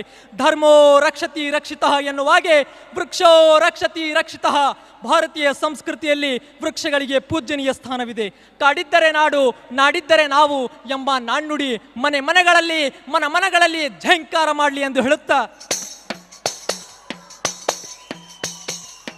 ಮುಚ್ಚಿ ಹೋದವೋ ಬತ್ತಿ ಹೋದವೋ, ಜಗಕ್ಕೆ ಶಾಪ ಕೊಟ್ಟು ಹೋದವೋ. ಎಲ್ಲ ಮಾಯಾ ನಾಳೆ ನಾವು ಮಾಯಾ, ಎಲ್ಲ ಮಾಯಾ ನಾಳೆ ನಾವು ಮಾಯಾ. ಟ್ಯೂ ಟ್ಯೂ ಟ್ಯೂತು ತಂಬೂರಿಲ್ಲ, ಜಕ್ಕಣಕ್ಕ ಜಕ್ಕಣಕ್ಕ ತಂಬಟೆಗಳಿಲ್ಲ, ಜಕ್ಕಣಕ್ಕ ಜಕ್ಕಣಕ್ಕ ತಂಬಟೆಗಳಿಲ್ಲ. ಟಸ್ಸು ಪುಸ್ಸುಗಳು ಬಂದವೋ ಎಲ್ಲ, ಅಯ್ಯೋ ಟಸ್ಸು ಪುಸ್ಸುಗಳು ಬಂದವೋ ಎಲ್ಲ. ಕಲೆಯೂ ಕೂಡ ಕೊಲೆ ಆಯ್ತಲ್ಲ, ಸಿನಿಮಾ ಟಿವಿ ಭೂತಕ್ಕೆ ಸಿಕ್ಕಿ ಸಂಸ್ಕೃತಿ ಎಲ್ಲ ಸೊರಗಿ ಹೋಯಿತು, ಸಂಸ್ಕೃತಿ ಎಲ್ಲ ಸೊರಗಿ ಹೋಯಿತು. ರಾಗದಿಂದ ಹಾಡಿದಾಗ ಜನರನ್ನು ಮೆಚ್ಚಿಸಬಹುದು, ಅನುರಾಗದಿಂದ ಹಾಡಿದಾಗ ಪರಮಾತ್ಮನನ್ನು ಮೆಚ್ಚಿಸಬಹುದು. ಅಂಧರ ಬಾಳಿನ ಸುಂದರ ಚಂದಿರ ಗದುಗಿನ ಗವಾಯಿ ಗಿರಿಶಿಖರ, ಉಭಯಗಾನಾಚಾರ್ಯ ಪದ್ಮವಿಭೂಷಣ ಗಾನಯೋಗಿ ಪಂಡಿತ್ ಪುಟ್ಟರಾಜ್ ಕವಿ ಗವಾಯಿಗಳನ್ನು ಮರೆಯುವ ಸಂಗತಿ ಇವತ್ತು ಅವರ ಪಾಪ್ ಸಾಂಗ್ಗಳಿಂದ ಅವರ ಬೆಲೆ ಕಡಿಮೆ ಆಗ್ಲತ್ತದ ರೀ. ಅವರು ಶಿಷ್ಯರು ಯಾವ ಮಟ್ಟಕ್ಕೆ ಬೆಳೆದಾರಂದ್ರೆ 5 ಲಕ್ಷ ಸಂಭಾವನೆ ಕೊಟ್ಟರು, ಇವಾಗ ಬರ್ಲಕ್ಕ ಟೈಮ್ ಇಲ್ಲ ಅಂತಾರೆ. ನೀವೆಲ್ಲ ಭಾರತ ರತ್ನ ಬಿಸ್ಮಿಲ್ಲಾ ಖಾನ್ ಅವರ ಹೆಸರು ಕೇಳಿರ್ಬೋದಲ್ಲ. ಪಾಕಿಸ್ತಾನದವರು ಮಂದಿ ಕೇಳ್ತಾರೆ ಬಿಸ್ಮಿಲ್ಲಾ ಖಾನ್ ರವರಿಗೆ ಏನು ಕಿಮ್ಮತ್ತದ ಈ ಭಾರತ ದೇಶದೊಳದಾಗ, ಪಾಕಿಸ್ತಾನಕ್ಕೆ ಬರ್ರಿ ಅಂತ ಹೇಳ್ತಾರೆ. ಬಿಸ್ಮಿಲ್ಲಾ ಖಾನ್ ಅವರು ಒಂದು ಮಾತು ಹೇಳ್ತಾರೆ, ನಾ ಪಾಕಿಸ್ತಾನಕ್ಕೆ ಬರ್ತೀನಿ, ನನ್ನೊಂದು ವಾಸ್ತು ಪೆಟ್ಟಿಗೆ ಅದ ತೊಗೊಂಡು ನೋಡ್ರಿ ಅಂತ. ಏನಿದೆ ವಾಸ್ತು ಪೆಟ್ಟಿಗೆ, ಏನಿದೆ ವಾಸ್ತು ಪೆಟ್ಟಿಗೆ ಕೇಳಿದಾಗ, ಕಾಶಿ ವಾರಣಾಸಿಯಲ್ಲಿ ಭೋರ್ಗರಿ ಇರ್ತಕ್ಕಂತಹ ಗಂಗಾ ನದಿಯನ್ನು ಪಾಕಿಸ್ತಾನಕ್ಕೆ ತೊಗೊಂಡ್ರಿ, ನಾ ಬರ್ತೀನಿ ಅಂತ ಹೇಳ್ತಾರೆ. ಬಿಸ್ಮಿಲ್ಲಾ ಖಾನ್, ಉಸ್ತಾದ್ ಅಲ್ಲಾ ರಕ್, ಜಾಕಿರ್ ಹುಸೇನ್ ಅಂತಹ ದಿವ್ಯ ರತ್ನಗಳು ನಮ್ಮ ಭಾರತ ದೇಶದಲ್ಲಿ ಇದ್ದುವು. ಭಾರತ ಮಾತೆಯ ಬಸಿರಲ್ಲಿ ಬಂದ ಹಿರಿಮೆಯ ಹಿರಿಮಕ್ಕಳು ನಾವು ನೀವೆಲ್ಲ ಆಗಬೇಕೆಂದು ಹೇಳುತ್ತಾ, ಟಸ್ಸು ಪುಸ್ಸುಗಳು ಬಂದವೋ ಎಲ್ಲ, ಕಲೆಯೂ ಕೂಡ ಕೊಲೆ ಆಯ್ತಲ್ಲ, ಸಿನಿಮಾ ಟಿವಿ ಭೂತಕ್ಕೆ ಸಿಕ್ಕಿ ಸಂಸ್ಕೃತಿ ಎಲ್ಲ ಸೊರಗಿ ಹೋಯಿತು, ಸಂಸ್ಕೃತಿ ಎಲ್ಲ ಸೊರಗಿ ಹೋಯಿತು. ಎಲ್ಲ ಮಾಯಾ ಹೇ ಎಲ್ಲ ಮಾಯಾ ನಾಳೆ ನಾವು ಮಾಯಾ, ಎಲ್ಲ ಮಾಯಾ ನಾಳೆ ನಾವು ಮಾಯಾ. ಅರಿಶಿಣ ನುಂಗಿತು ಫೆರಂಡ ಲವ್ಲಿ, ಕುಂಕುಮ ನುಂಗಿತು ಸಿಕ್ಕಾರ ಚುಕ್ಕಿ, ಕುಂಕುಮ ನುಂಗಿತು ಸಿಕ್ಕಾರ ಚುಕ್ಕಿ. ಎಳೆ ನೀರನ್ನೇ ಇರಿದುಕೊಂಡಿತು, ಅಯ್ಯೋ ಎಳೆ ನೀರನ್ನೇ ಇರಿದುಕೊಂಡಿತು, ಕೊಕೋ ಕೋಲಾ ಕೇಕೆ ಹಾಕಿತು. ಟಿವಿದಾಗೆಲ್ಲ ಅಡ್ವರ್ಟೈಸ್ ಕೊಡ್ಲಾಕ್ ಬರ್ತಾರೆ, ಕಾಜಲು, ಕತ್ರಿನಾ ಕೈಫು, ಫಿರಲ್ಲೊಲ್ಲಿ ಅಂತ ಅವಂತ. ನಮ್ಮ ರೊಕ್ಕ ತೊಗೊಂಡು ನಮಗೆ ಮೋಸ ಮಾಡ್ತಾರೆ. ಕ್ರಿಕೆಟ್ ಪ್ಲೇಯರ್ಸ್ ಎಲ್ಲ ಬರ್ತಾರೆ, ಈಗ ಬೂಸ್ಟು ಕೋಕೋ ಕೋಲಾ ಅವೆಲ್ಲ ಕುಡಿಬೇಡ್ರಿ, ಹೀಗೆ ಪೆನಲ್ ಡಿಸ್ಕಷನ್ ಆಯಿತು, ಮಜ್ಜಿಗೆ ಕುಡ್ರಿ, ಆಮ್ಲಿ ಕುಡ್ರಿ, ಗಟ್ಟಿ ಮುಟ್ಟಿ ಜಟ್ಟಿ ಆಗ್ತೀರಿ ಅಂತ ಹೇಳುತ್ತಾ, ಕೋಕೋ ಕೋಲಾ ಕೇಕೆ ಹಾಕಿತ್ತು, ಅರಶಿಣ ನುಂಗಿತ್ತು ಫೆರಂಡ ಲವ್ಲಿ, ಕುಂಕುಮ ನುಂಗಿತ್ತು ಸಿಕ್ಕರ್ ಚುಕ್ಕಿ. ಎಳೆ ನೀರನ್ನೇ ಇರಿದುಕೊಂಡಿತ್ತು, ಕೋಕೋ ಕೋಲಾ ಕೇಕೆ ಹಾಕಿತು. ಎಲ್ಲ ಮಾಯಾ ನಾಳೆ ನಾವು ಮಾಯಾ, ಎಲ್ಲ ಮಾಯಾ ನಾಳೆ ನಾವು ಮಾಯಾ. ಫರಂಗಿಯವರು ಮತ್ತೆ ಬಂದರೆ, ಬ್ರಿಟಿಷರು ಮತ್ತೆ ಬಂದರೆ ಪೂರ್ವ ಸ್ವಾತಂತ್ರ್ಯದ ನೆನಪು, ಮತ್ತೆ ಒಡೆದು ಆಳುವ ನೀತಿಯನ್ನು ತೆಗೆದುಕೊಂಡ್ರೆ ಅವರು ಇಲ್ಲಿ ಇದ್ದು ಇಂಗ್ಲೀಷನ್ನು ಬಿಟ್ಟು ಹೋಗಿದ್ದಾರೆ. ರಾಷ್ಟ್ರಕ್ಕಾಗಿ ಹಿಂದಿಯನ್ನು ಕಲಿಯೋಣ, ಜ್ಞಾನಕ್ಕಾಗಿ ಹಿಂದಿಯನ್ನು ಕಲಿಯೋಣ. ಹೆಚ್ಚಾಗಿ ಬಳಸುವ ಭಾಷೆ ಯಾವುದಾದರೆ ಅದು ಕನ್ನಡ ಭಾಷೆಯನ್ನು ಬೆಳೆಸೋಣ ಅಂತ ಹೇಳುತ್ತಾ, ಕುವೆಂಪು ಇಂಗ್ಲೀಷ್ ಪ್ರೊಫೆಸರ್ ಬೆಳೆದಿದ್ದು ಕನ್ನಡ, ಗಿರಡ್ಡಿ ಗೋವಿಂದರಾಜ್ ಇಂಗ್ಲೀಷ್ ಪ್ರೊಫೆಸರ್ ಬೆಳೆದಿದ್ದು ಕನ್ನಡ. ಕುವೆಂಪು ಇಂಗ್ಲೀಷ್ ಪ್ರೊಫೆಸರ್ ಬೆಳೆದಿದ್ದು ಕನ್ನಡ, ಗಿರಡ್ಡಿ ಗೋವಿಂದರಾಜ್ ಇಂಗ್ಲೀಷ್ ಪ್ರೊಫೆಸರ್ ಬೆಳೆದಿದ್ದು Kannada, P Lankesh English professor ಬೆಳೆದಿದ್ದು ಕನ್ನಡ. ನಾವೆಲ್ಲ ಹೊಸ ವರ್ಷ ಜನವರಿ 1ಕ್ಕೆ ಆಚರಣೆ ಮಾಡ್ತೀವಿ ರೀ, ಅದು ನಮ್ಮ ಆಚರಣೆ ಅಲ್ಲ. ಯುಗಾದಿಯನ್ನು ಹೊಸ ವರ್ಷ ಆಚರಣೆ ಮಾಡೋಣ. ಹಳೆಯ ಬಾವಿಯ ತಳದ ನೀರಿನಾಗ ಹಸಿರು ಚಿಗುರುತ್ತಾವ, ಬೇರಿಗೆ ಮೊಳಕೆ ಹೊಡೆಯುತ್ತಾವ, ಭೂತ ಬೇತಾಳ ಜೋತ ಬಾವಲಿ ಮ್ಯಾಲ ಕೂಗುತ್ತಾವ, ಮರದಾಗ ಕರಗ ಕುಡಿಯುತ್ತಾವ, ಮರದ ಎಲೆನೇರಳು ಮನೆಯ ಗೋಡೆ ಮೇಲೆ ಆಡುತ್ತಾವ ಆಟ, ಮೂಡೆವ ತೊಗಲಗುಂಬಿ ಆಟ. ಪಾಶ್ಚಿಮಾತ್ಯ ರಾಷ್ಟ್ರಗಳ ಸಂಸ್ಕೃತಿಯನ್ನು ಆಚರಿಸೋಣ, ಆದರೆ ಒಳ್ಳೆಯ ಸಂಸ್ಕೃತಿಯನ್ನು ಆಚರಿಸೋಣ. ಭಾರತಕ್ಕೆ ಗೌರವಕ್ಕೆ ಚ್ಯುತಿ ತರುವಂತಹ ಆಚರಣೆಗಳು ಬೇಡ ಎಂದು ಹೇಳುತ್ತಾ, ಫರಂಗಿಯವರು ಮತ್ತೆ ಬಂದರೆ ನಾಳೆ ನಾವು ನೀವು ಎಲ್ಲ ಮಾಯ ಎಲ್ಲ ಮಾಯ ನಾಳೆ ನಾವು ಮಾಯ ಎಲ್ಲ ಮಾಯ ನಾಳೆ ನಾವು ಮಾಯ. ಧನ್ಯವಾದಗಳು.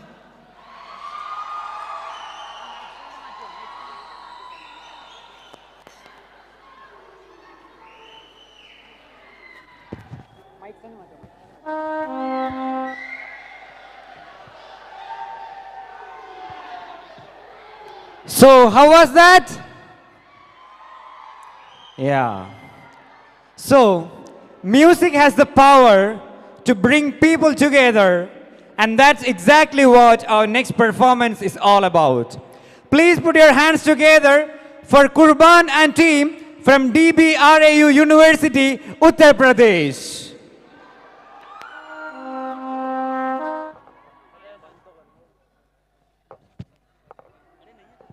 Hello, hello. Hello, hello.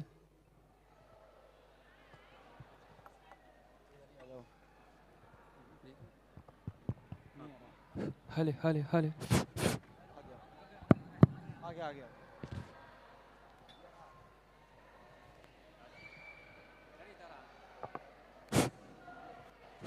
Hello. Radhe Radhe Radhe Radhe.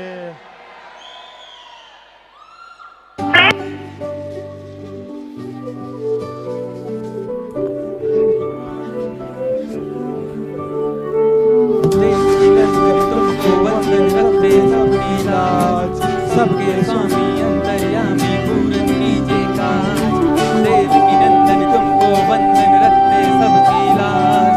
सबके स्वामी अंतर्यामी पूरन कीजे काज. मन मंदिर में सजे बिहारी मनमोहन तेरी छवि अति प्यारी. मन मंदिर में सजे बिहारी मनमोहन तेरी छवि अति प्यारी. बंसी बजैया रास रचैया पालनहार मेरे तुम ही खिवैया. तुमसे बड़ा कहाँ कौन कन्हैया. श्री कृष्ण गोविंद हरे मुरारी. हे नाथ नारायण वासुदेवा. श्री कृष्ण गोविंद हरे मुरारी. हे नाथ नारायण वासुदेवा. वेद की नंदन तुमको वंदन रखते सबकी राज. सबके स्वामी अंतर्यामी पूरन कीजिए काज. यस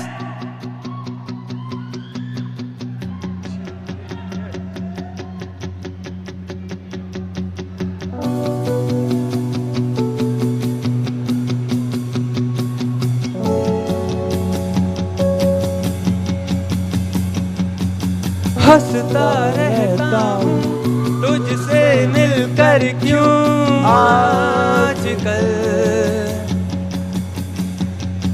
बदले बदले हैं मेरे तेवर क्यों आजकल.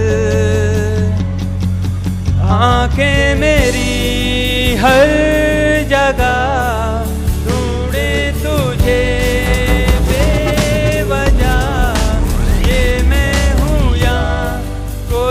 और है मेरी तरह. कैसे हुआ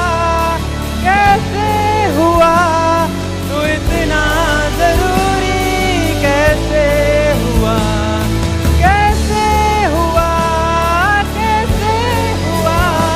तू इतना जरूरी. कैसे हुआ.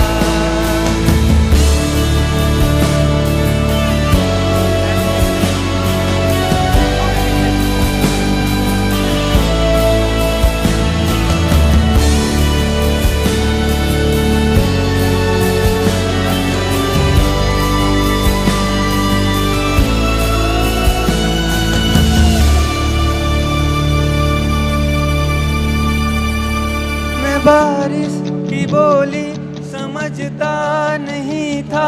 हवाओं से मैं यूं उलझता नहीं था. है सीने में दिल भी कहाँ थी मुझे ये खबर.